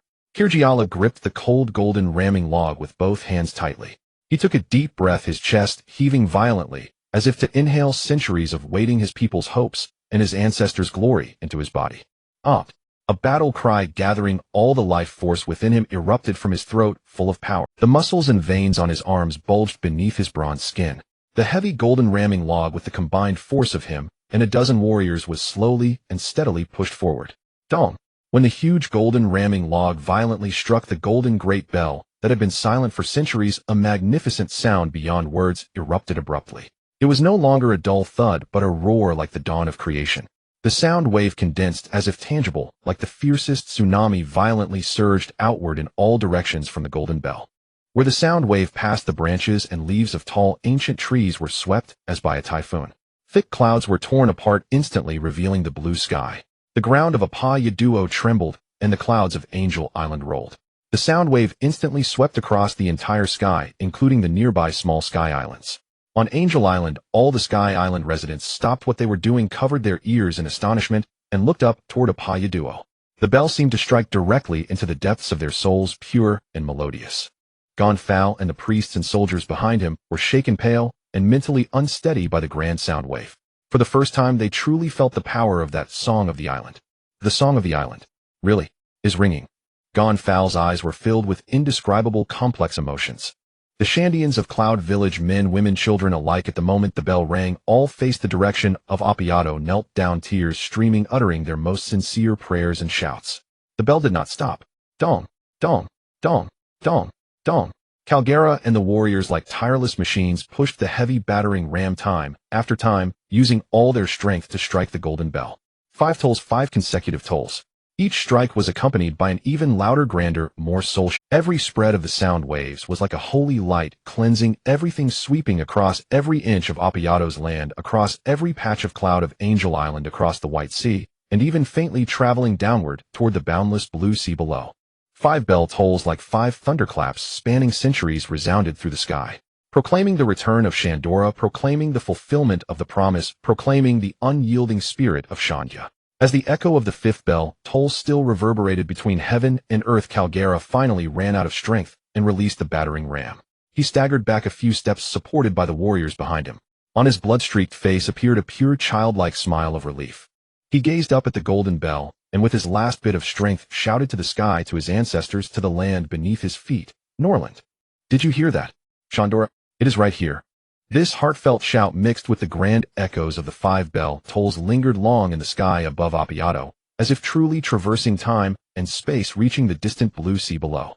In Mock Town on Jaya Island, countless pirates and residents looked up in astonishment, searching for the divine sound that seemed to come from the heavens. In a shack on the east coast of the strait, a chestnut-haired boy wearing goggles, studying an old sea chart helix, suddenly froze. The pen in his hand dropped with a clatter. He rushed out of the shack, ran like mad toward the seaside cliff, gazed up at the sky, so high it seemed hopeless, and tears burst forth. Ancestors! Grandpa, did you hear that? The bell. It's the golden bell's toll. Shandora truly exists. In the sky. Your adventure, ancestor, is not a lie. Kulik shouted with all his might at the sky, his voice filled with immense joy and endless grievance. The next day, Malord, ahead is the most important part of the Shandora ruins. Calgara stopped and pointed at an entrance. Reyes and Kamachili stepped forward, and together they pulled away all the branches blocking the entrance. Sunlight suddenly shone in, fully illuminating the interior. What everyone saw was not the mountains of gold they had imagined, but a vast ancient ruin. The foundations and broken walls were made of gold, shining with a dignified and sacred light under the sun. Although most of it was covered by dense vegetation, one could still see how magnificent it once was. Broken large golden pillars lay scattered everywhere, carved with ancient patterns and reliefs in the same style as those on the golden bell, silently telling of past glory. The ground was paved with huge golden bricks, with moss and small grass growing out of the cracks. The entire ruin area was covered with gold, so dazzling it left one speechless. Wow! Ginny was the first to be unable to hold back, letting out a loud exclamation. Her eyes were wide, her mouth formed an O, and she kept looking at every corner that gleamed with gold. Gold, so much gold, my God. We're rich, Sister Xiachi, we're really rich. She jumped up and down. A big ship, an intelligence room, a soft big bed, even the bathroom made of gold. She grew more excited. Tisk, Xiachi also took a deep breath, her eyes darting around without stopping. How much is this worth? They couldn't spend it all, truly couldn't. Zimino was also stunned, speechless by this ancient ruin made entirely of gold. Vegapunk adjusted his Askew glasses, his eyes behind the lenses suddenly widening. Now he wouldn't have to worry about research funding. Ha ha.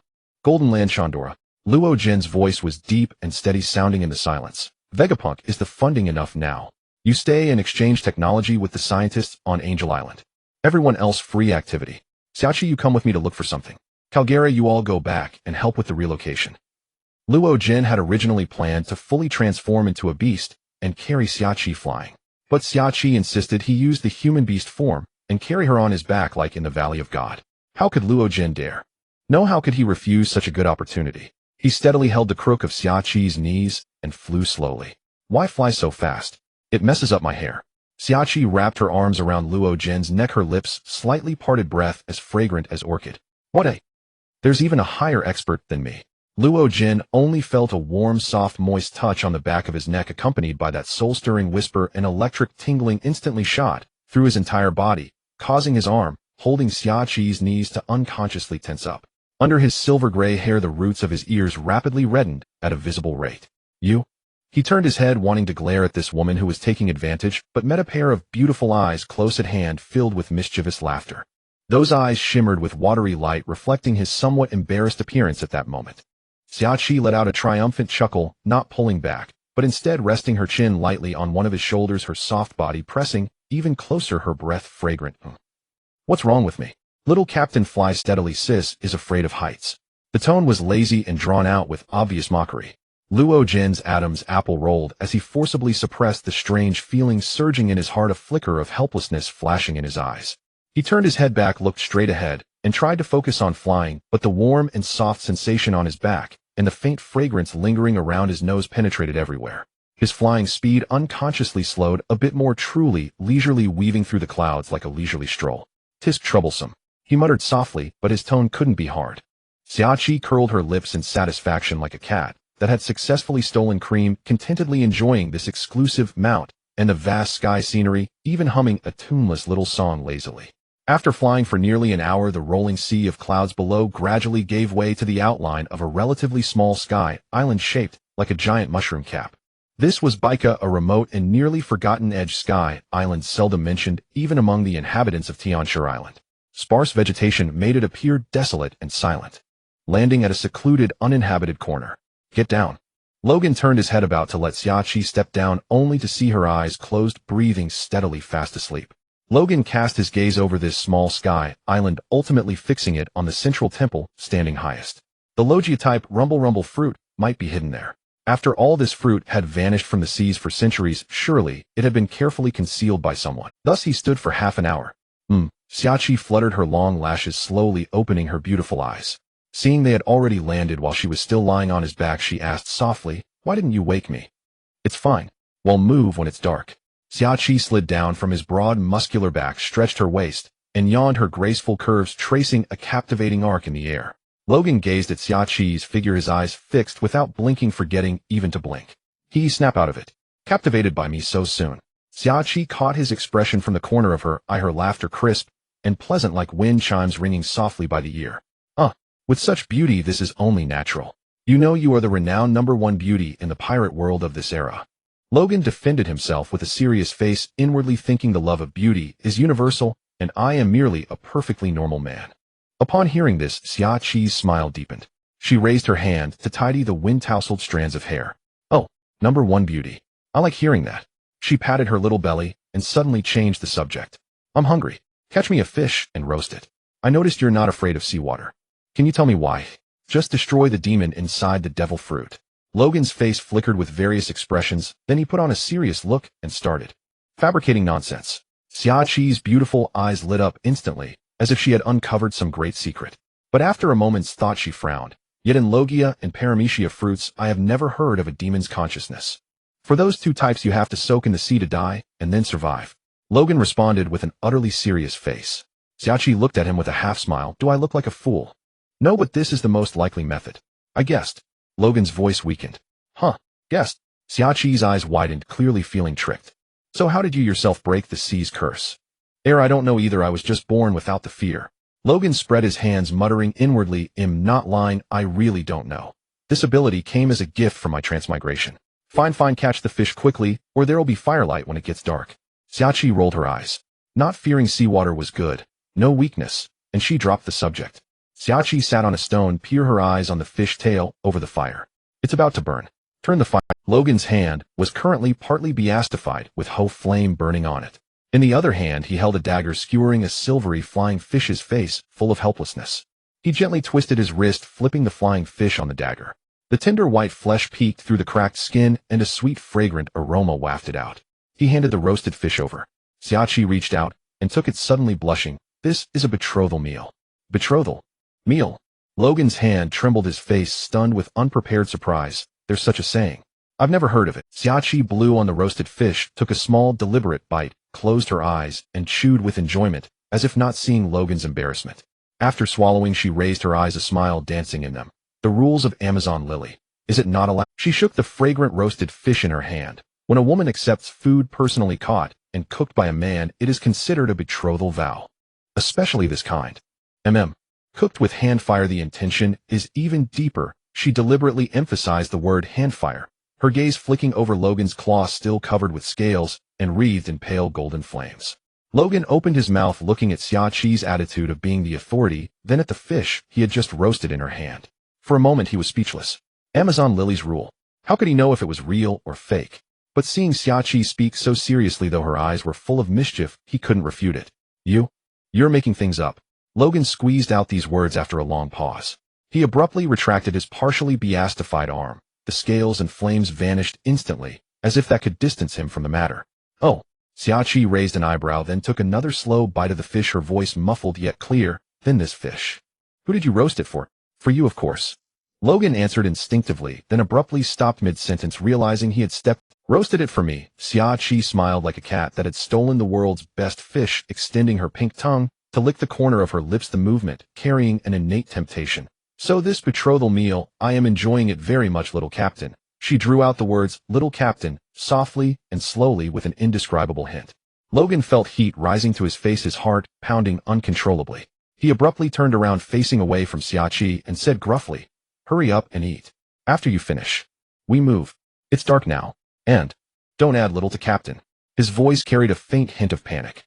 Xiaqi looked at his stiff back and crimson ears. Finally unable to hold back, she burst into laughter, crisp as wind chimes echoing across the beach. Xiaqi contentedly savored the tender, delicious roasted fish, but the smile in her eyes could not be concealed. The clouds had already turned pitch black, with only a few scattered stars embedded in them, like someone had casually tossed a handful of crushed diamonds. The stone door of the temple had long rotted. A gentle push made it creak open. Inside was darker than outside. Logan looked at the temple, as clean as if raided by locusts, and turned his head to Xiaqi. Xiaqi also furrowed her brows. Her observation Haki suddenly seemed to detect something, and she walked toward a corner. She pointed at a stone slab engraved with patterns on the ground. There's a hidden chamber below. Logan bent down, pressing his half-beastified palm on the stone slab, and gave it a sudden heave. The slab flew open, revealing a dark, gaping hole from which drifted the musty smell of old dust. Logan's eyes lit up. He jumped down first, with Xiaqi close behind. The underground chamber was small, with decayed bookshelves and a workbench against the walls. On the floor indeed sat two chests. Luo Jin's gaze was instantly drawn to the chest. He stepped forward and opened the wooden chest. Inside, as expected, were piles of blueprints. The paper yellowed and brittle, covered with strange mechanical structures. There was also a map of Bika Island marked with several symbols he had never seen before. These are... Xiaqi leaned in to look, her brows furrowed. Never mind, Luo Jin said as he had already opened another chest. Inside, the fruit lay quietly, entirely golden. The wrinkles on its surface truly resembled streaks of lightning, shimmering with a strange luster under the dim light. Xiaqi's pupils contracted. You're looking for a devil fruit. What ability is this? Luo Jin picked up the fruit. It felt slightly cool in his hand, the skin carrying a strange texture. Let's go. Luo Jin tucked the fruit into his bosom and also gathered the blueprints. Xiaqi's observation Haki stirred slightly. She whispered, someone's coming. Chaotic footsteps were already approaching the temple entrance. The torchlight flickered and swayed beyond the broken stone door, casting several elongated shadows inside. Quick! The noise just now came from this broken temple. Go in and check. It was the patrol guards of Bika. Judging by the sounds, there were at least 7 or 8 men bustling and clamoring to flood into the temple. Whoom! An invisible, formless, yet overwhelming pressure like a collapsing mountain erupted explosively. Conqueror's Haki. A spiritual shockwave as tangible as substance swept away like a tidal wave in an instant. The expressions on several guards instantly froze. Their eyes rolled upward, turning white. Without even a groan, they collapsed limply to the ground, completely losing consciousness. Luo Jin glanced at the unconscious guards, then turned.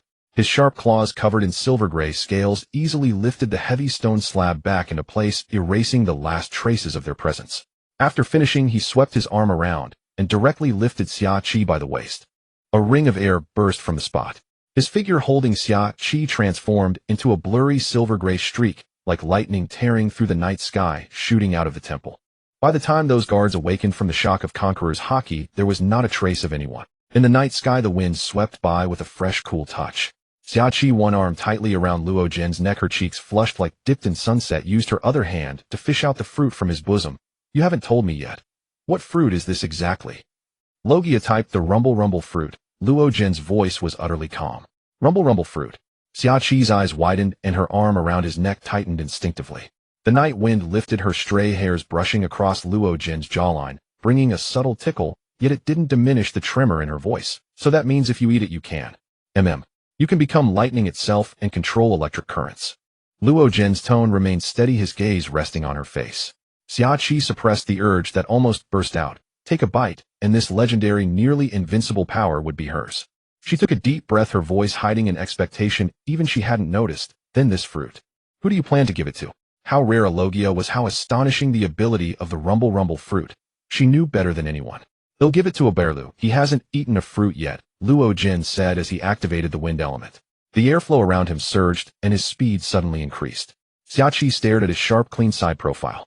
Even though she was still securely held in his arms, her heart felt as if gripped by an invisible hand. A Berlu. She murmured, repeating the name. Luo Jin seemed completely unaware. He glanced down at her. He always wants to get stronger quickly. This fruit suits him perfectly. The heat in Xiaoqi's eyes surged like a tide. She hurriedly turned her face away, looking into the dark night sky. The originally bright stars seemed shrouded in a layer of mist, blurred into a dim, hazy light. She opened her mouth. The words, "What about me?" had already reached the tip of her tongue, yet she forced them back down, leaving only a tight, bitter sensation in her throat. So in his heart, did she not need this power? Or did she weigh less in his heart than that young boy? Even if they found it together, given Luo Jin's strength, he could have fought without her. Her heart was full of him.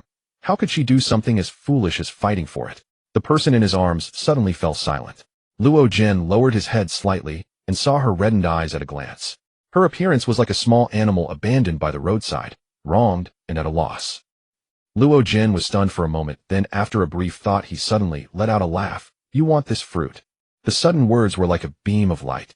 The sudden words made Xiaoqi's eyes light up. She looked up at Luo Jin and nodded vigorously. Luo Jin deliberately drew out his tone, his voice laced with strong temptation. If there were a fruit that could make you stronger and also grant eternal youth and immortality, would you still want this rumble fruit? Xiaoqi jerked her head up, eyes wide as saucers, her voice cracking. There's a fruit like that. Luo Jin, is it true? Then of course I want immortality. That way when you grow up I want age, and I can still stay with. She stopped mid-sentence, the light on her face instantly fading. That would mean Luo Jin would grow old, leave, and in the end only she would remain living alone in the long passage of time. What's wrong? Don't like it? Luo Jin, hearing her trail off, chuckled and interjected a hint of teasing in his tone. It was when you said you missed me and asked me, am I very old, that I started thinking about finding this fruit for you. No, that's not it. Xiaoqi shook her head anxiously, her eyes reddening further, but her voice was exceptionally earnest, bravely expressing her love. Then what will I do when you grow old and die? I don't want eternal youth. I want to grow old together with you. Ha ha ha. Luo Jin suddenly burst into hearty laughter, his laughter echoing through the night sky. He pulled his arm tighter, holding Xiaoqi even closer, so tightly it seemed he wanted to melt her into his bones. I thought you didn't like it. Don't worry, I won't die of old age. The night wind remained, but it seemed to carry warmth, swirling with his laughter, enfolding her heartbeat, moving forward under the brilliant starry sky. The next day, after a good rest, Luo Jin gathered the crew of the Demon Horn pirates together. He first handed the blueprint of the Ark's oracle to a puzzled Vegapunk. The latter took it and flipped through casually, then suddenly his face lit up with excitement. This is a blueprint for a flying ship. Without paying attention to Vegapunk, Luo Jin looked at a Berlu. Your name is too long. From now on you'll be called Belu. Oh, Belu, suddenly renamed, responded with a stunned expression. Luo Jin took out the rumble fruit and looked at Belu. This is the rumble fruit. It suits you well. Belu's gaze never left the fruit as it appeared, his breathing quickened slightly, and his black feathers trembled faintly with excitement. Logan held the thunder fruit out to Belu. Eat this. It will grant you the power to command lightning, intertwining your flames with thunderbolts to unleash even greater might. Belu looked at the fruit Logan offered, then at those eyes brimming with trust. He swallowed hard. Without a moment's hesitation, he extended both hands and solemnly accepted the thunder fruit. The fruit was cool to the touch, its wrinkled surface possessed a peculiar texture. Thank you, Captain. Belu's voice carried a faint tremor, a mix of excitement and yearning for the power to come. He opened his mouth and took a huge bite. Ugh! Even bracing himself, the indescribably awful taste struck his taste buds, instantly twisting his face into a grimace. Yet he did not stop. Forcing down the bizarre flavor that assaulted his senses, he swallowed the entire thunder fruit in 2 mouthfuls. As the fruit entered his stomach, a sudden transformation began.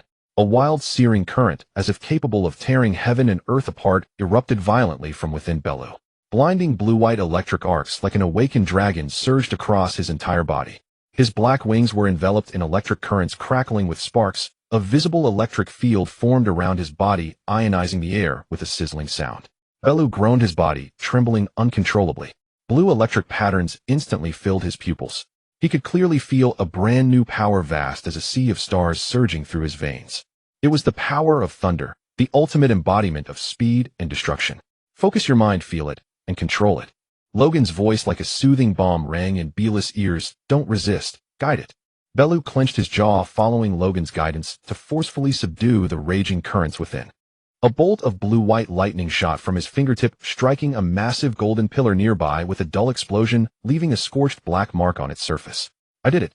Bellu panted, staring at his fingertips, a flicker of excitement and disbelief in his eyes. He could sense the lightning power obeying him like an extension of his arm. Logan watched this scene and nodded with satisfaction. The thunder fruit had become his comrade's strength. When observation Haki awakened, coupled with this fruit, it would reach island scale, granting teleportation and ultra-long-range strikes, and the electromagnetic force could even block Den Den Mushi. Congratulations, Bellu. Jean and I hopped forward, her small face full of curiosity. Quick, try to see if you can be as fierce as the lightning in the sky. Deshiong revealed a gentle smile, his eyes resting on the electric arcs swirling around Bellu with a look of satisfaction. Xiaoqi, after last night's conversation under the stars, also wore a broad smile, her gaze filled with curiosity about how formidable the long-lost fruit could be. In truth, Logan understood the sentiment. Better to have it oneself than to rely on others. Kuzan and Shimi Nua both showed surprise at the changes in Bellu. Kuzan murmured, the lightning fruit, such a troublesome ability. Shimi Nua, on the other hand, studied the dancing currents with keen interest. Bellu took a deep breath, closed his eyes again, and felt the surging power within. This time he was more composed. The blue lightning under his control slithered around him like a docile silver serpent, emitting a pleasant sizzle. It was far smoother than Kuzan's experience, but that was only natural. After all, Abel Bellu had endured countless gladiator battles and experiments, granting him superior physique and stamina, whereas Kuzan had been an ordinary man without any training. Bellu knew that from this moment onward his life would be forever transformed. And all of this stemmed from the captain before him. Thank you, Captain. Bellu spoke again, his voice filled with gratitude and determination. Logan waved his hand. This is just the beginning. Now that you have new strength, train hard and awaken your Haki soon. Yes, Captain. The group replied in unison, their voices brimming with unprecedented vigor. Holy Land, Mariewa. What happened with the punk hazard incident? Have we tracked them down? Saturn Saint Warcury, seated in the middle of the three-seater sofa, asked as he looked at Saturn Saint. We haven't tracked them yet. Some kids appeared out of nowhere, captured the last Lunarian and the scientist we recruited a few years ago. Saturn Saint sat on the single sofa, leaning on his cane. The Lunarians are almost extinct, so losing the sole survivor is nothing. But that scientist discovered the bloodline factor, didn't he? Is it dangerous? Mars Saint looked at the documents in his hand. Saturn Saint, resting on an ornate cane, spoke with a tone of utter indifference, had only uncovered a scrap of surface knowledge when he got targeted, and he fled in panic with a few people. The leader of those we recruited hadn't even submitted any decent experimental data. What harm can he possibly? He was the god of science and defense. He understood the thresholds of such research all too well. Without an endless stream of funding and manpower, it was nothing. The so-called bloodline factor was mere paper talk. For all anyone knew, the scientist might have been executed in a fit of anger. Come to think of it, I forgot to take a nail clipping from that kid to make a Vivre card.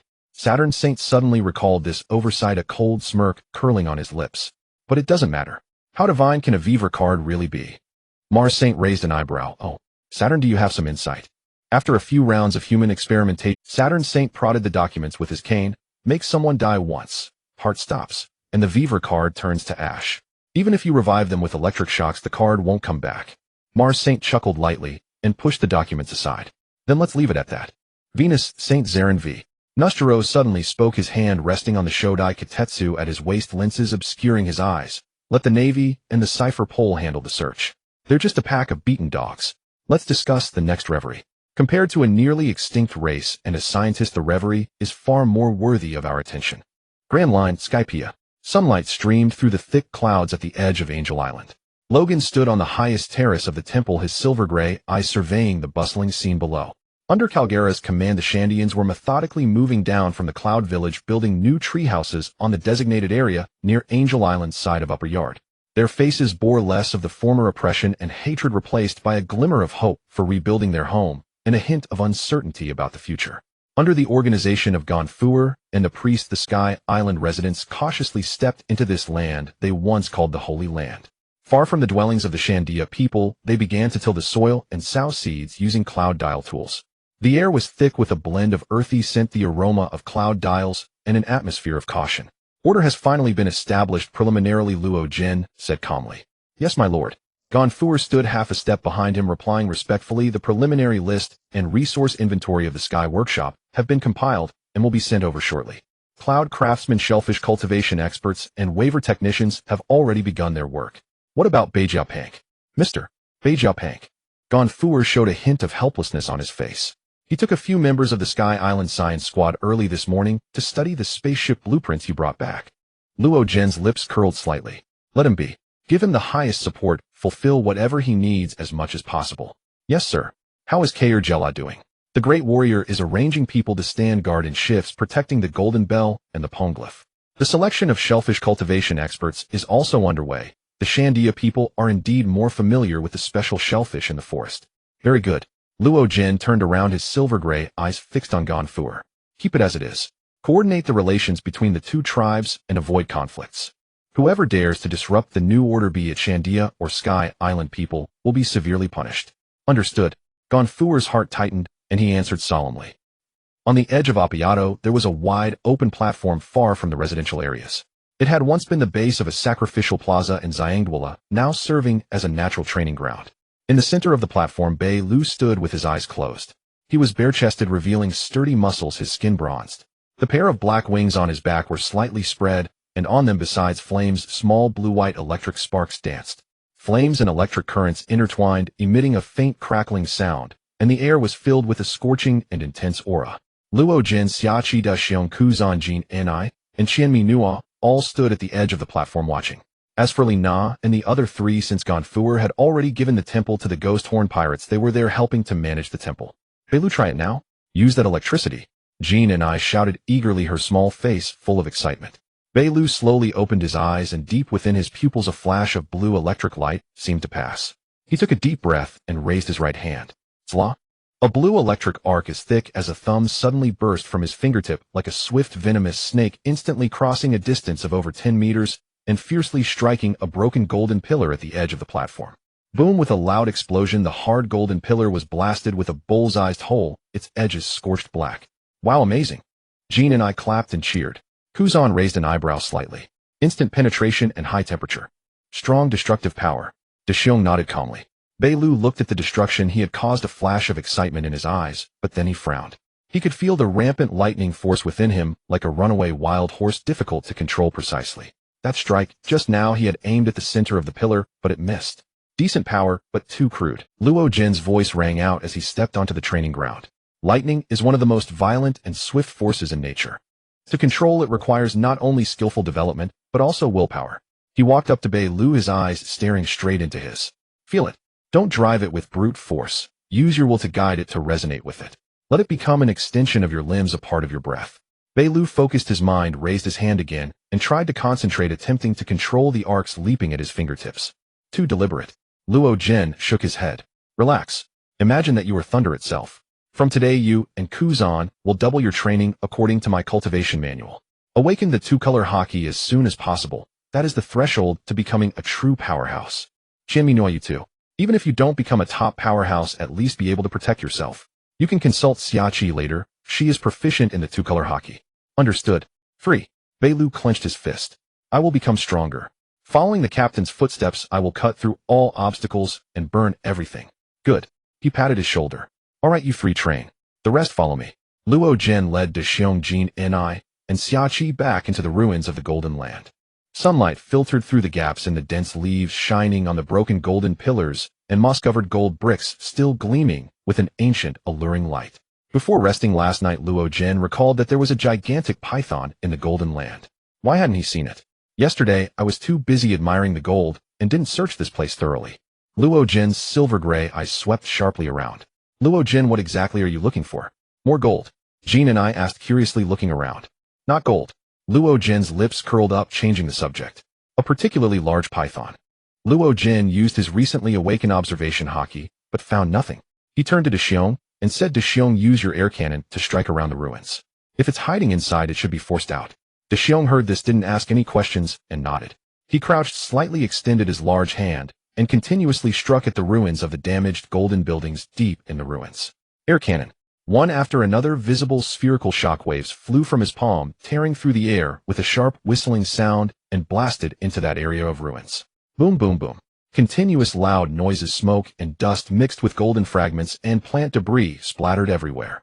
Amid the relentless attacks, a hissing sound, the sound of a snake flicking its tongue, suddenly rang out. A massive golden base and a pile of stones in one area were suddenly crashed open and sent flying by an unimaginably huge force from within. In the midst of the swirling dust, a shadow so large it took one's breath away slowly emerged from the ground. What kind of head was that? It was as large as a boat, with a pair of cold, merciless vertical pupils that suddenly lit up like two huge yellow lanterns in the dust, fixing their gaze on Luo Jin and the other three. On its head were a pair of whiskers, and its forked crimson tongue, like a giant whip, brought a foul, fishy wind with every exhalation. The part of its body that was exposed was already frighteningly huge. It was impossible to guess how long it was, as most of it was still hidden in the dark crevices of the earth. Heavens! Oh my! So huge, Jean and I gasped, and her high-pitched scream echoed through the gold. Xiachi, there's quite a bit of gold in its belly. Luo Jin turned to look at Xia. His tone tinged with temptation. Knock it out, and it'll split half with you. How about it? Gold, in its stomach. Xiachi's hand, holding a cigarette, froze, her normally languid expression vanishing instantly. Her beautiful eyes lit up as if she had heard the most delightful words. Oh my, such a well-behaved big snake, how could there be gold in its stomach? It must have swallowed it by accident. This is terrible. ITLL, get an upset stomach. Xiachi's tone suddenly grew exceptionally concerned, as if the colossal beast before her was merely a small animal in need of help. After all, in New Uruguay, snakes were companions to many. Xiachi had once had a snake companion while with the 9 Serpent pirate crew, and after leaving, she had let it return with the crew to New Uruguay. But her actions contradicted her words entirely.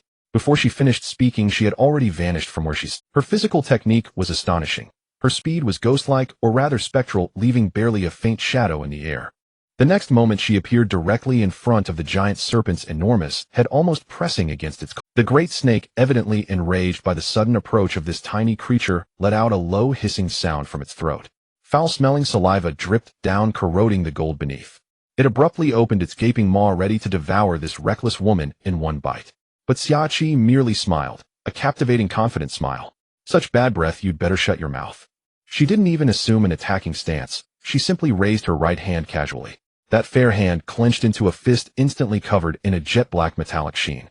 It was armament Haki. Without any earth-shattering momentum or chaotic airflow, Xiachi's fist cut through the air like a heavy hammer, smashing squarely into the center of the serpent's forehead. The giant snake's massive body shuddered violently. Its raised head seemed to lose all strength in an instant. The ferocity and coldness in its eyes vanished, replaced by emptiness and dilation. It didn't even let out a proper cry. This Sky Lord, which had ruled the Sky Island for untold years, went limp as if its bones had been removed. Its eyelids rolled back, and the enormous head crashed down heavily onto the golden rubble below, emitting a dull thud and kicking up a cloud of dust. Throughout the entire process, Xiachi didn't even muss her hair. She executed a light backward flip, landing silently like a feather, and even smoothed out the non-existent wrinkles on her cheongsam. Done. She clapped her hands as if she had casually swatted an annoying fly rather than a mountain-sized snake. Then her eyes sparkled with greed as she looked at the serpent's limp belly, rubbing her hands together with an expectant, miserly expression. Now then, it's time for the fun treasure chest opening. Logan, standing nearby, watched Xiachi's expression change faster than flipping a book and her effortless defeat of the beast. The corner of his mouth twitched involuntarily. Deshiong rubbed his eyes, then stared dumbfounded at the fallen serpent, then at Xiachi.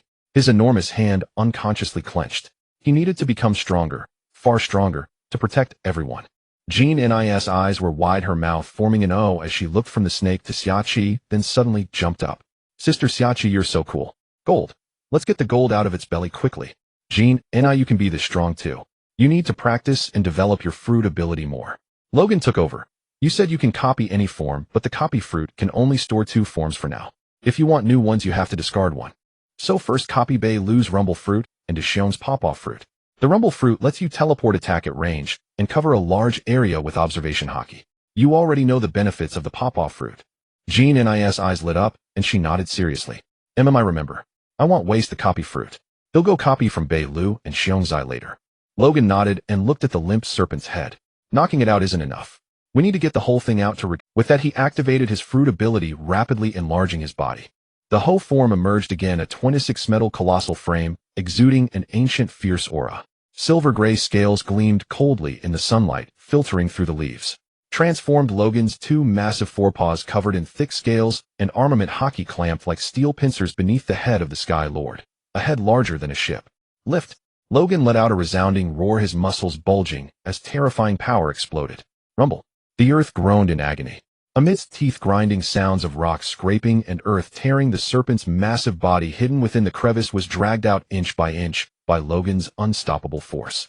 The sight was tremendously shocking. The serpent's body was even thicker than they had imagined, nearly 200 meters in length. Where it was dragged, a deep, chaotic trench remained.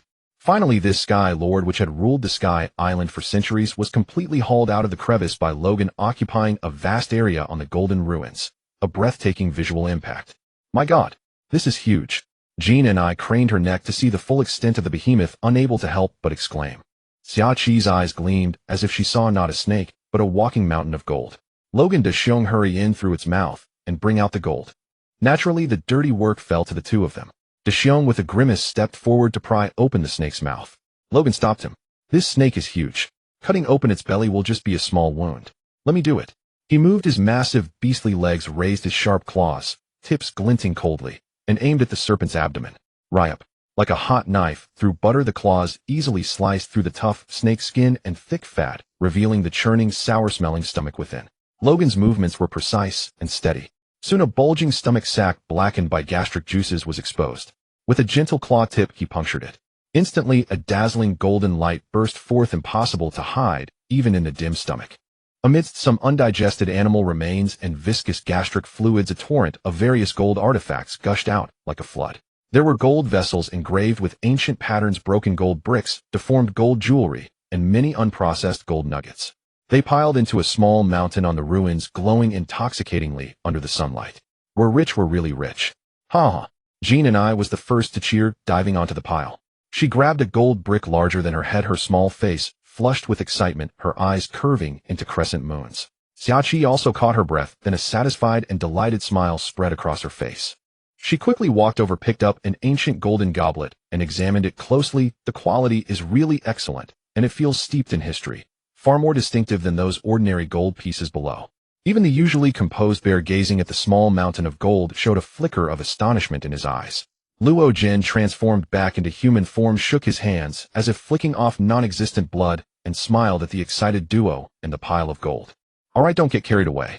Xiaqi, half of this is yours. Count it and store it yourself. The rest will serve as our development fund. He paused, looked toward the slumbering golden land, and added, with this we have the funds for Vegapunk's lab, our future new ship, and the plan to arm the Sky Islands. Fantastic. Jean and I cheered. I want a communication room with all kinds of din mushy, a super soft cloud bed, a bathroom that stays warm all the time, and also, hee hee, you little gold digger. Xiaqi smiled and gently tapped Jean Nis' forehead. Then she turned to Luo Jin, winked, and said, thank you for your generosity, Captain. But for now, keep the gold with you. It'll come to you when I need it. Xiaqi secretly schemed in her heart that this way she could find excuses to visit Luo Jin anytime. Suit yourself. Luo Jin nodded indifferently, then looked at Bear. Bear, go find Calgera and have a team carry this gold to the dwelling near the shrine. Understood. Bear replied steadily, and his massive figure immediately turned to relay the order. Vegapunk's oversized head was almost buried in a stack of yellowed blueprints.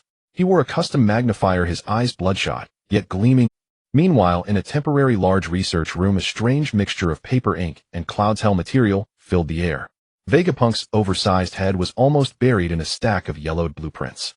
He wore a custom magnifier, his eyes bloodshot, yet gleaming with excitement behind the lens.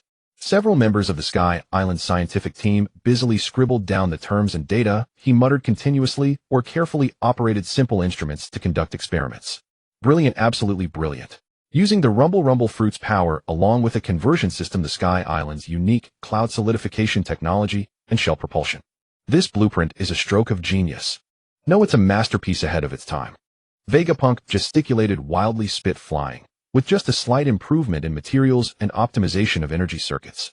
We can build true flying warships, or even the prototype of a starship. Vegapunk. Luo Jin's voice echoed at the door.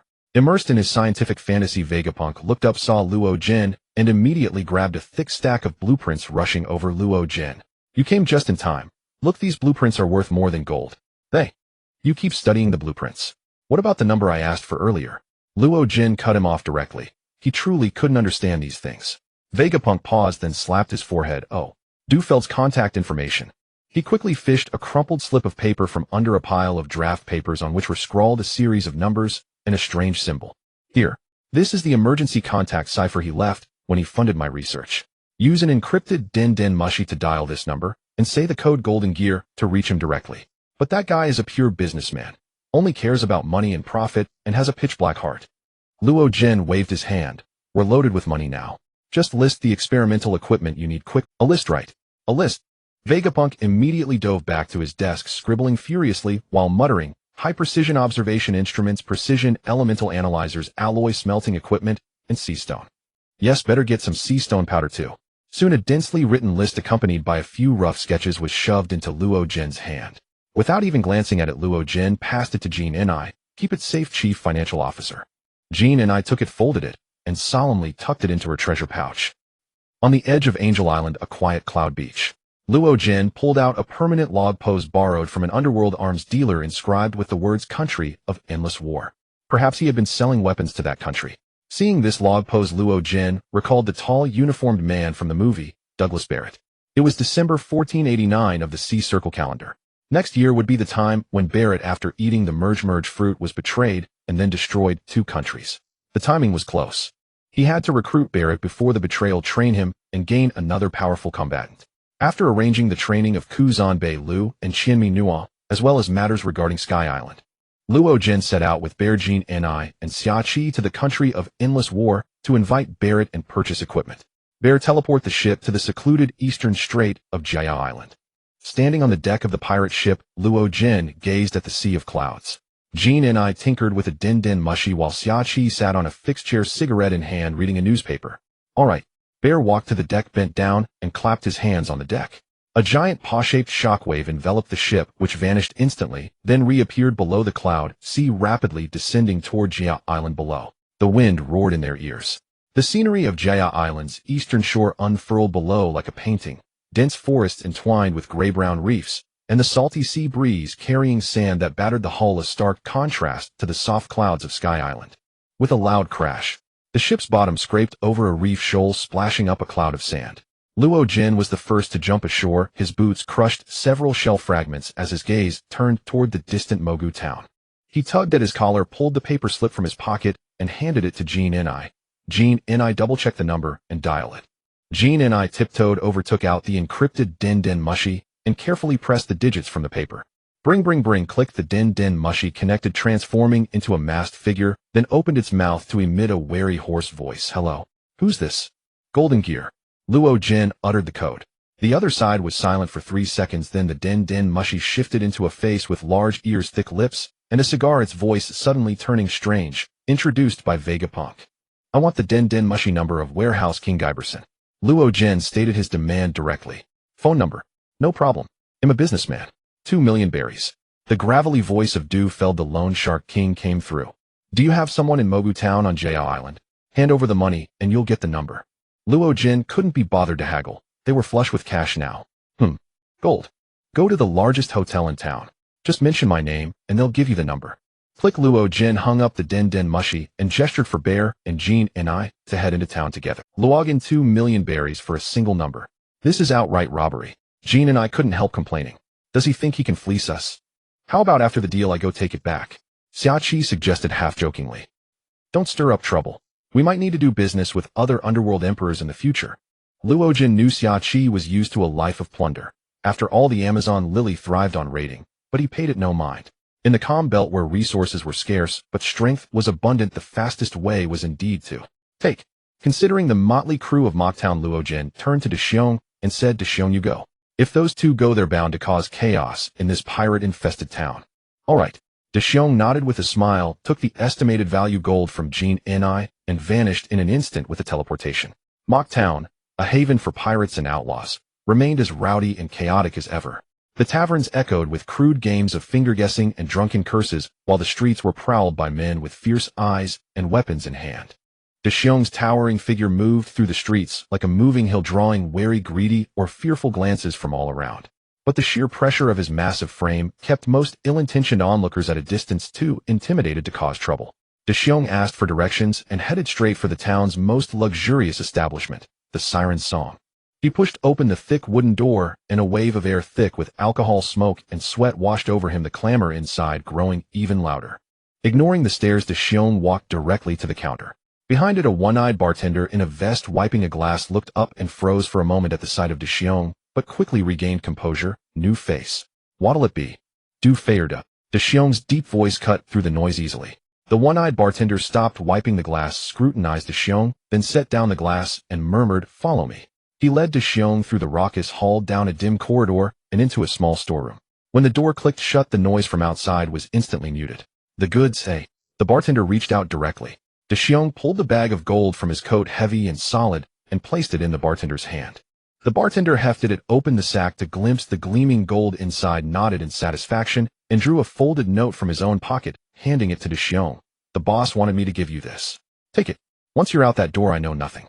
Xiong took the note without glancing at it, nodded, and turned to leave the storeroom and the hotel with decisive. When he reappeared on the streets of Mock Town, a few shady-looking men who had been lingering outside the hotel exchanged glances and began trailing him stealthily. Xiong seemed oblivious, maintaining his unhurried pace toward the eastern shore. When he turned into a deserted alley, the footsteps behind him quickened. "Hey, big guy, hand over everything valuable." A scar-faced pirate brandishing a cutlass blocked his path, backed by 4 or 5 others, all wearing malicious grins. Xiong stopped slowly, turned around, and gazed at them calmly. His usually gentle eyes now struck an inexplicable unease into the pirates' hearts. "Get lost if you want to live." Xiong's voice was low and menacing. "You think you can scare us? Die." The scar-faced pirate in rage shouted and swung his blade, his comrades charging forward simultaneously.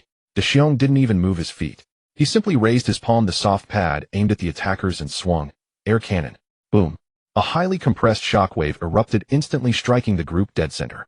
Thud thud. The leading scar-faced pirate and 2 others had paw-print indentations on their chests. They felt a crushing pressure in their chests. Their vision went black, and they collapsed without a sound. The remaining 2 turned to flee in terror, abandoning their comrades. Xiong gave a light tap with his palm. 2 thinner shockwaves struck the backs of their necks with precision. Both went limp and crumpled to the ground. The entire sequence was quick and clean, unnoticed by anyone on the distant streets. Xiong didn't spare a glance at the fallen pirates. He strode out of the alley as if he had merely swatted away a few annoying insects. When he returned to the rocky beach on the eastern shore, Luogen and the others were lounging in cloud-reinforced deck chairs. "Got it." Luogen looked up. Xiong nodded steadily, handing the folded note to Luogen without mentioning the small incident. Luogen unfolded the note, and Xiachi and Jean Ni curiously leaned in to look. On it was a single string of numbers, exactly the Den Mushi number they needed. In truth, Luogen had already asked Xiachi if she knew the number, but she had no idea. 2 million berries for just a number. Jean and I still grumbled a bit sore about the cost. "It's worth it." Luogen tucked the note away. "With this number, we can directly contact the Storage King. For example, those forbidden research materials Vegapunk needs, we can buy them from him. That's far more efficient than fumbling around the black market ourselves. We could also buy from the Lone Shark King. He once provided resources for Vegapunk's research, but why let a middleman take a cut for nothing?" Xiachi blew a smoke ring. All right, you say it's worth it, so it's worth it. So next we call directly, or first let's leave this place." Luogen stood up, glancing at Mock Town in the distance. "Find a quiet spot to make the call." The Burning Spirit slowly sailed away from Jaya Island, anchoring behind a secluded cluster of reefs. The sea glittered with rippling light, and the only sound was the gentle lapping of waves against the rocks. Luogen took out the encrypted Den Mushi and slowly dialed the number from the note. Brew, brew, brew. Clicky. The Den Mushi connected, its eyes opening to mimic a square-nosed, neatly trimmed middle-aged man, the Storage King Guyberson himself. A composed male voice came through. "Hello. This is Guyberson." Luogen said calmly. "Vegapunk referred me to you. I'm here to discuss a major deal." There was a few seconds of silence on the line. "Vegapunk.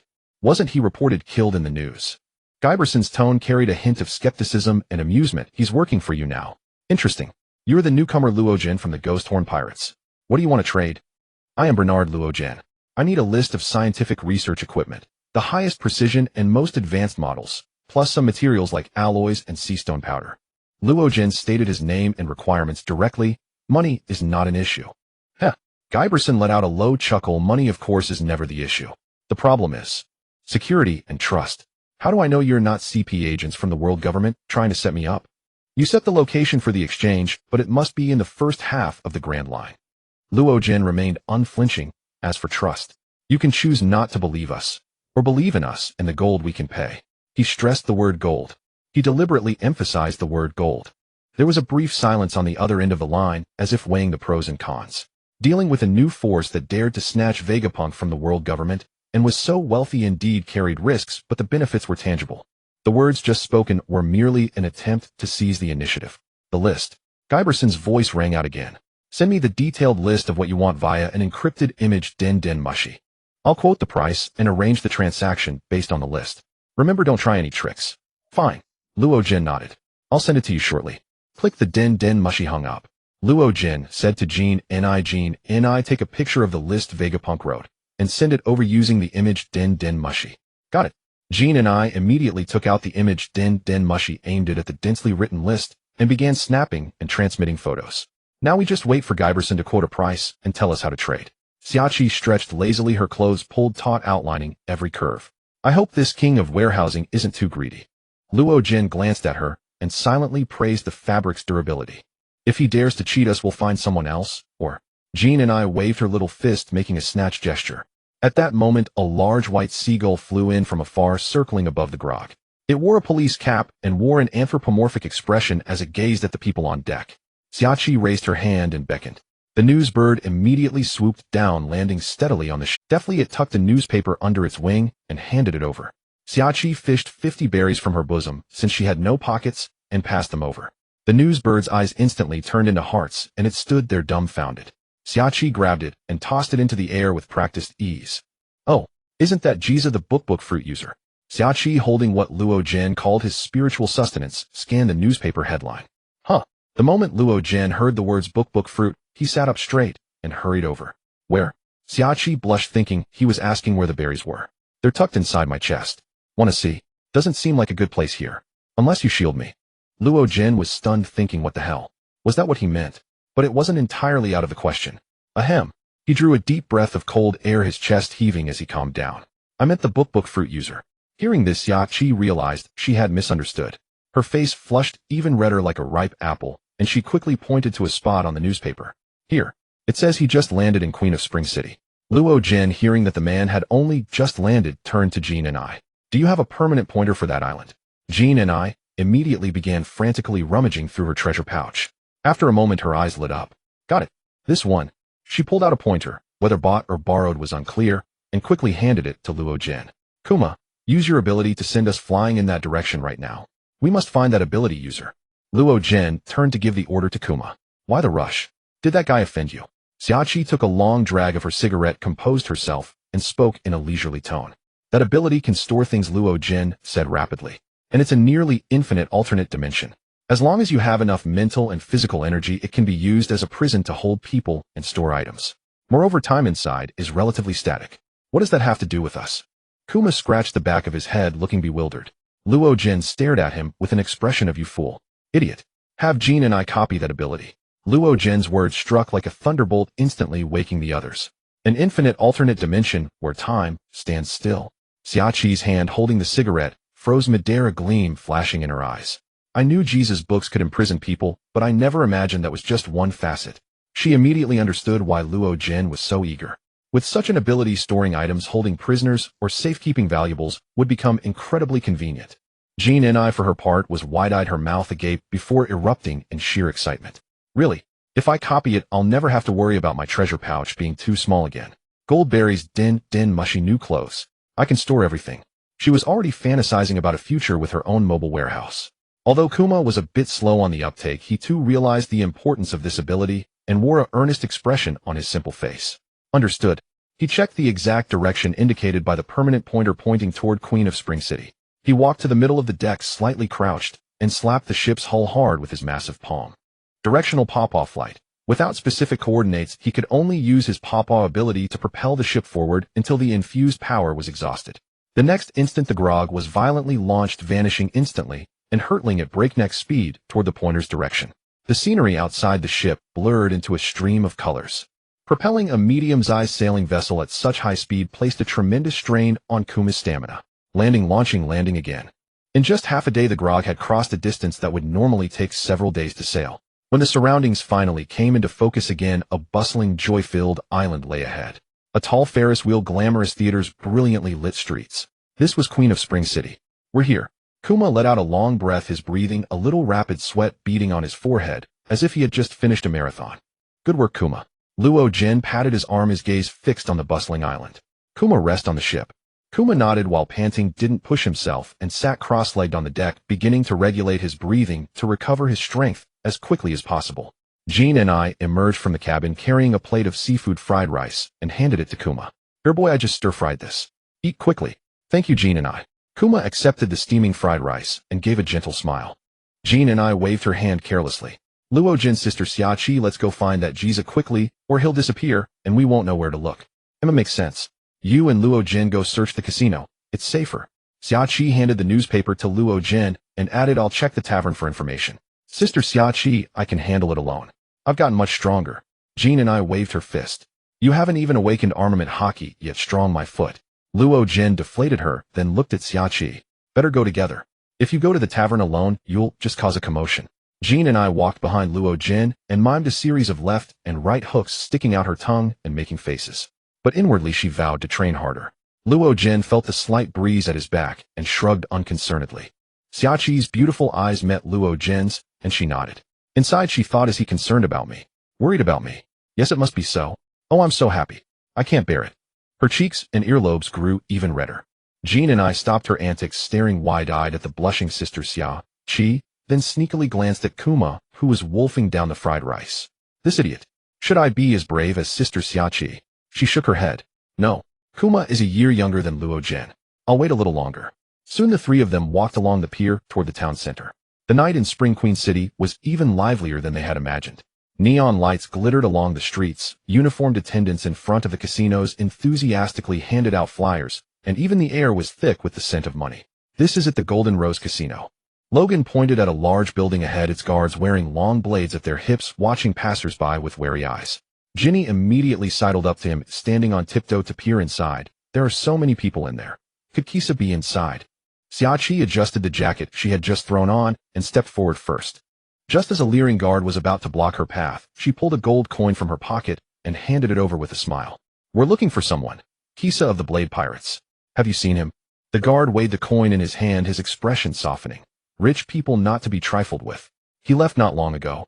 He gambled 3 rounds of dice with our boss, won a hefty sum, then took his men to the Drunken Whale Tavern to celebrate. The Drunken Whale Tavern. Where is it? Logan chimed in. Keep walking down this street, take the 3rd left turn. There's a whale lantern hanging at the entrance. The guard finished and stepped aside. Ginny, hearing that the man hadn't gone far, immediately tugged Logan's sleeve and sprinted down the street. Quick, don't let him get away. Dragged along by her, Logan turned back helplessly and smiled at Xiaoqi. Take it easy, careful not to fall. Xiaoqi followed behind, watching their retreating figures, and unconsciously smiled before hurrying after them. The streets were crowded, nobles in splendid attire and heavily armed pirates alike. Ginny ran for a while, then suddenly stopped and pointed ahead. Look, a whale lantern. Sure enough, a large whale-shaped lantern hung at the tavern's entrance, its lights streaming through carved patterns and casting dappled shadows on the ground. From inside the tavern came raucous singing and the clinking of glasses audible from a distance. This should be the place. Logan slowed his pace and gestured for the two to keep their voices down. Once we're inside, locate the target first. Ginny nodded, a faint blue-white electric spark unconsciously gathering at her fingertips. Xiaoqi, looking completely at ease, adjusted the gem-studded blade at her side and pushed open the tavern door. The tavern was thick with smoke and heavy with the smell of rum and roasted meat. The bar was packed, and at a large table in the corner, over a dozen pirates with blade tattoos were making a racket. The man at the head wore a captain's hat and clutched a thick black book tightly in his hand as he tipped his head back to drink. It was Blade Kisa with a bounty of 72 million belly. The moment Xiaoqi entered, she drew countless eyes like a pearl dropped into murky water. That woman is gorgeous. My heart's pounding. That woman's mine tonight. A drunken pirate lackey rolled his eyes and shouted, "Get lost. Come keep our captain company with a drink, and then, hee hee, or else you'll regret it." The other pirates joined in with crude remarks and roaring laughter. Logan's eyes turned cold, a flash of murderous intent flickering across them. Kisa, annoyed by his men's ruckus, turned his head impatiently. When his gaze landed on Xiachi, it instantly transformed into infatuated heart-shaped eyes. But the more he stared, the more familiar she seemed.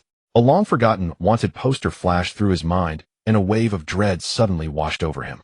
You're Scarlet Charm, Xiachi." Kisa's face drained of color, and the cup in his hand slipped, shattering on the floor with a sharp crack. This was none other than the legendary empress of the pirate world, a titan, with a bounty of 920. Hearing Kisa's startled exclamation, Xiachi shrugged at Logan. Her reputation still carried enough weight to intimidate pirates with bounties under 100 million. It's Queen Xiachi. No wonder she's so beautiful. It's really her. I adore her so much. My room is plastered with her posters and wanted posters. She's my goddess. Every night Shut up. You idiots, do you realize what you just said?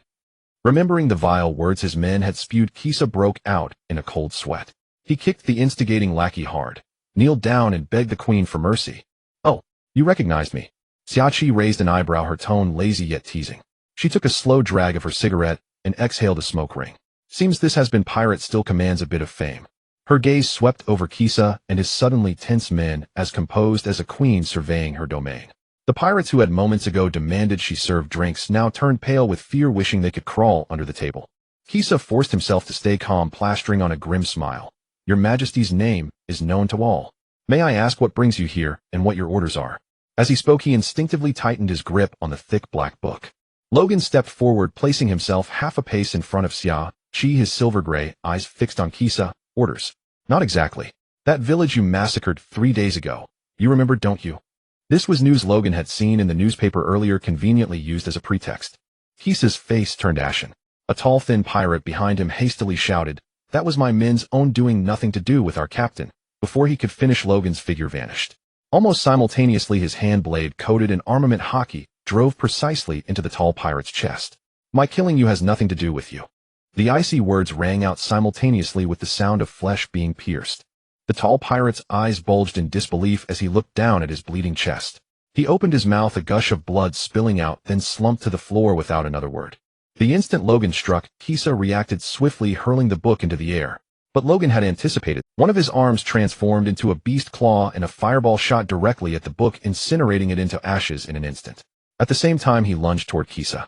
"Nani, Dachi, damn it all together, kill them." The other pirates snapped out of their shock, shouting to bolster their courage as they drew weapons and charged at Xiachi and Jinny. Xiachi was about to draw her blade, but Jinny leaped forward excitedly. "Sister Xiachi, let me." A flash of blue-white electricity flickered in her eyes. The Thunder Fruit ability she had copied from Belu earlier. "He'll fry you all. Discharge million volt." ZZZT. Blinding blue-white lightning burst from Jinny's hands like frenzied silver serpents, engulfing the charging pirates. "Yuah." Screams erupted one after another as the pirates convulsed, hair standing on end, foaming at the mouth, collapsing in spasms. Some even lay stretched out stiffly. On the other side. "No. Impossible. How do you know my weakness?" Kisa let out a desperate roar of disbelief. Logan had already rushed before Kisa. Without answering his question, he simply delivered a heavy punch coated in armament Haki, shattering Kisa's hastily erected defense and slamming into his stomach. Ugh! Kisa's eyes bulged and blood-mixed wine sprayed from his mouth. His body arched like a boiled shrimp before collapsing limply to the ground, completely unconscious. The bar suddenly fell into deep silence, leaving only the faint scent of ozone in the air and the tense breaths of the patrons. Logan shook his hand and returned to his normal form. He looked at Jinny and nodded. "Nice work." Jinny raised her chin triumphantly and withdrew her ability. Shaki stepped over the broken bottles and surveyed the mess of overturned tables and scattered drinks. She bent down to pick up an unbroken bottle. "What a waste. By the way," she suddenly flashed a mischievous grin. "Jinny, Kisa is still waiting for you." "That sounds a bit weird." Jinny didn't overthink it. Smiling, she nodded and quickly walked over to Logan, crouched before the unconscious Kisa, and placed her hand on his back. Copy fruit ability copy." 3 seconds later, a strange sensation surged within Jinny, and her eyes seemed to flicker with phantom images of countless pages turning rapidly. During the process, she discarded the previously stored pop-off fruit. Now she stored the rumble fruit and the new book fruit. "Done." Jinny whispered happily, withdrew her hand, and flashed a success gesture at Logan.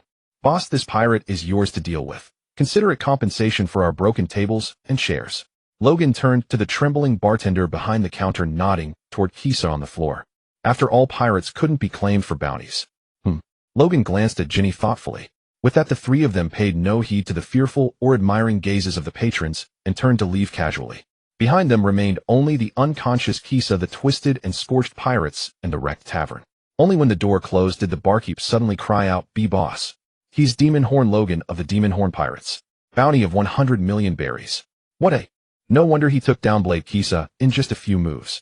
But Enchantress Queen is truly beautiful. Low murmurs arose, and the silent bar grew lively again. Scenes of fights leading to fame and exclamations were common in taverns and gambling dens. Meanwhile, in a corner, an inconspicuous patron held a camera, Den Mushi, having surreptitiously snapped photos of Logan and Ginny in action during the chaos.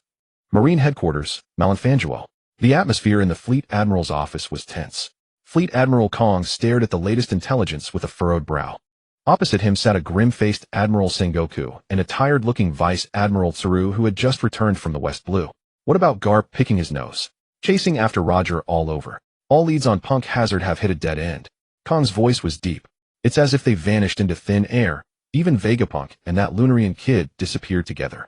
CP0 mobilized many undercover agents, only finding vague information about the elimination of Black Weasel on Bahafer Island, possibly linked to a mysterious and powerful pirate crew, but unable to confirm. At the port city of Rape Blossom in Alabaston a week ago, someone reported a strange ship briefly docking, and the people on board closely matched the description of the Demon Horn Pirates in Gray's report.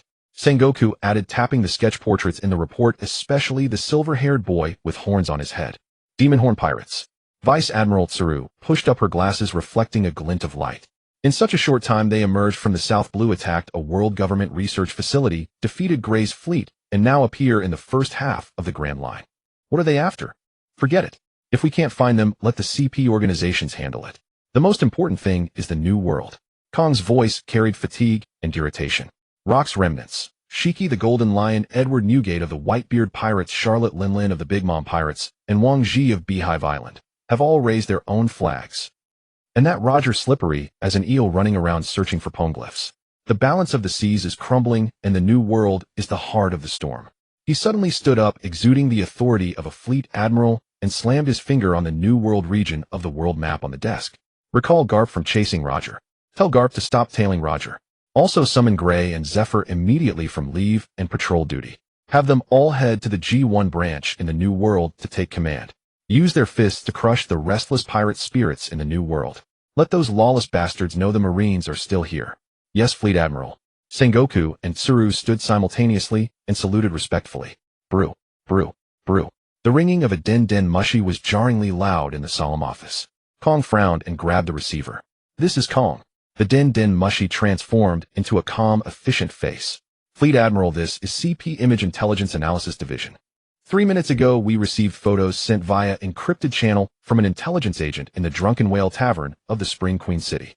As he spoke the facts, Den Mushi on the side began working, spitting out a just-developed photo. The photo was somewhat blurry and a fangle, clearly taken surreptitiously in the chaos. But the two figures in the center were clear. A silver-haired boy with horns pulling back his fist with a composed expression. Beside him, a pink-haired girl with dazzling blue-white lightning leaping from her hand, electrocuting a group of pirates. Sengoku's eyes widened instantly. He grabbed the photo. Demon Horn Logan. And that pink-haired girl. They're in Spring Queen City. Vice Admiral Tsuru immediately walked to the world map, her finger tracing quickly. Spring Queen City. After leaving Alabaston, they didn't follow the usual route, but instead detoured here. What's their plan? The image comes with a brief intelligence note. The voice on the Den Mushi continued. They clashed with the Blade Kisa pirates. Apart from the captain, the entire crew was neutralized. The reason for the conflict is unknown, but the two targets displayed overwhelming power, especially the pink-haired girl who is suspected to be a Logia-type Rumble Fruit user. Rumble Fruit. Kong's voice shot up, filled with disbelief. That top-tier Logia fruit that vanished for centuries. Manifesting in a young girl. How is that possible? Beside him, Sengoku's expression turned grim. It seems we've severely underestimated the danger and growth rate of this Demon Horn Pirates. Not only do they have bizarre ability users, but they've also acquired such a powerful Devil Fruit ability in such a short time. Admiral, he was rapidly processing the information. The Kingdom of Spring, prosperous, filled with mixed messages, and a vast underground trading network. They are definitely not just going there to deal with a pirate worth 72 million berries. Are they procuring supplies, trading information, or is there a deeper purpose? Even the clever admiral he thought in the wrong direction. No one could have anticipated the existence of a copy fruit that was not listed in the Devil Fruit Encyclopedia, nor could they have imagined that Logan and the others were pursuing Kisa's ability. Even Logan couldn't help but react, as this was far more practical than the walled fruit, pocket fruit, or mirror fruit. We can't let them continue like this. The voice of Marshal Kong thundered throughout the office. Sengoku. He notified all naval bases in the first half of the Grand Line to search for the whereabouts of the Oni Corner pirate crew with full force. Additionally, inform Gray to halt all his current missions immediately and assemble a special pursuit fleet. Equip them with the latest warships and reconnaissance equipment. No matter the cost, we must capture this group of lawless brats. Kong paused for a moment before adding, also update the bounty notice immediately. Not only should the amount be raised, but the bounty photo of the person using the thunder fruit must also be replaced with the latest shot. Marshal, what would be an appropriate bounty increase? Sengoku replied earnestly, also seeking guidance from Marshal Kong, as Kong was the superior, and respecting leadership was the mark of a good subordinate. That girl with pink hair mentioned 100 million berries. She is using the thunder fruit, so give her the nickname Lightning Princess to let everyone know she is dangerous. Raise the bounty of the others by 20 million berries. Understood, Marshal. The salty sea breeze swept over the deck of the strong drink, and the noise and lights of the Kingdom of Spring faded into the distance. The ship sliced through the waves of the night sea. On the deck, Ginny was closing her eyes, trying to sense the power of the book fruit within her body. 10 seconds, 30 seconds. The corners of her originally smiling mouth slowly drooped, and her brows furrowed tightly. She suddenly opened her eyes and looked at Logan, who was chuckling beside her, a bit puzzled. Hey, why is there still no reaction? Logan, do you know why? Ginny, don't rush. The clear laughter of Xiaoqi came. It's normal for someone who just gained the power of a devil fruit to be like this. Think about it. When Kisa used her ability, what was she holding in her hand? What is the name of this fruit? This remark instantly awakened Ginny, her eyes lighting up as her fist struck her other palm. Right, it's the book fruit. I need to have a book for it to work. She quickly pulled out a small notebook from her bag of treasures, her fingers moving to activate her ability, and a faint light surrounded the notebook as it transformed into a miniature world within a book. Ginny aimed the notebook at the treasure bag, and a sudden pull occurred, causing the bag to shrink and be sucked into the... At first she was a bit unsteady, but soon she mastered the method. Items continuously disappeared from her hands and reappeared from the book at her will. This is so convenient. Ginny couldn't stop playing, her face filled with the excitement of discovering a new toy. Don't get too excited. Logan's timely voice poured cold water on her. This fruit is afraid of fire. If you get too excited and release lightning burning the notebook, you won't have time to cry. Ginny paused for a moment, but still defiantly puffed out her chest. I want. When we return to Sky Island, I will collect all the gold from the temple into the notebook. Our treasure, I will definitely protect it closely. As she said this, she patted her chest, causing a wave of rippling motion. Bear was quietly watching Ginny's performance, and upon seeing her movements, his face turned red, and he looked away. Logan, with clear eyes, turned to Xiaoqi and shrugged, as if to say, she always acts like this in front of us, as if we are family. For over 5 years, Logan had long regarded Bear and Ginny as family. He knew that the older Ginny had developed feelings for Bear at some point, quietly waiting for him to grow up. Back in the original world, in 7 or 8 years, Ginny would propose to Bear. But Bear, fearing that being a Bacanian would bring trouble to Ginny, rejected her. Later, Ginny did not leave Bear, and even joined the Self-Defense Forces, the predecessor of the Revolutionary Army, with him. Until she was captured by the Celestial Dragons, forced to become a slave-like wife, enduring humiliation before being used as an experimental subject by Satan, contracting the Jade Scale disease. Ultimately, she was abandoned and gave birth to Bonnie during her escape, dying in pain. But now Logan had arrived in this world. He would make this gentle man accept Ginny and ensure that Bear would no longer fear the world government and the Celestial Dragons. He would not allow Ginny to be captured by the Celestial Dragons or suffer such a fate. Unless Logan. This was the promise he made when he first arrived in this world, after Bear shared all the food he had scavenged, saying, you must eat well to survive. If others knew, they would say Logan was foolish, but Logan didn't care. This kindness he would remember for a lifetime. A day later, the new bounty notice, accompanied by newspapers, was sent across the seas and the Grand Line by countless news seagulls. In the new world on Misty Island, the Roger pirates were holding a banquet, and the crew members were drunk. The seagulls overhead, starving for news, spotted plenty of roasted meat at the banquet, and with a glint in their eyes, they eyed the last newspaper in their beak. Quietly stealing a piece of meat from a great sea beast, they dropped the latest newspaper as a trade. Hey, you little thief. Don't run. The 6-year-old Bok Shanks immediately shouted and chased after the big bird. Ha ha ha, it traded for the newspaper, so let it go, little Shanks. Jabba picked up the newspaper and waved it. A blue-haired red-nosed child holding a large bowl of beast milk laughed at Shanks, who was still chasing. Silly Shanks, can you fly up to catch it? Come drink some beast milk, it's really good. Roger, this figure looks like Xiachi.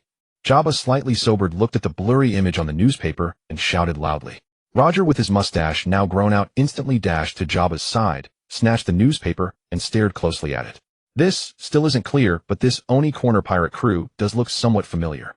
Immediately Roger showed a disappointed expression. Spencer leaned in with a barrel of wine. It's the new pirate crew that attacked the world government some time ago, the Oni clan, with a bounty of 100 million berries for their first reward.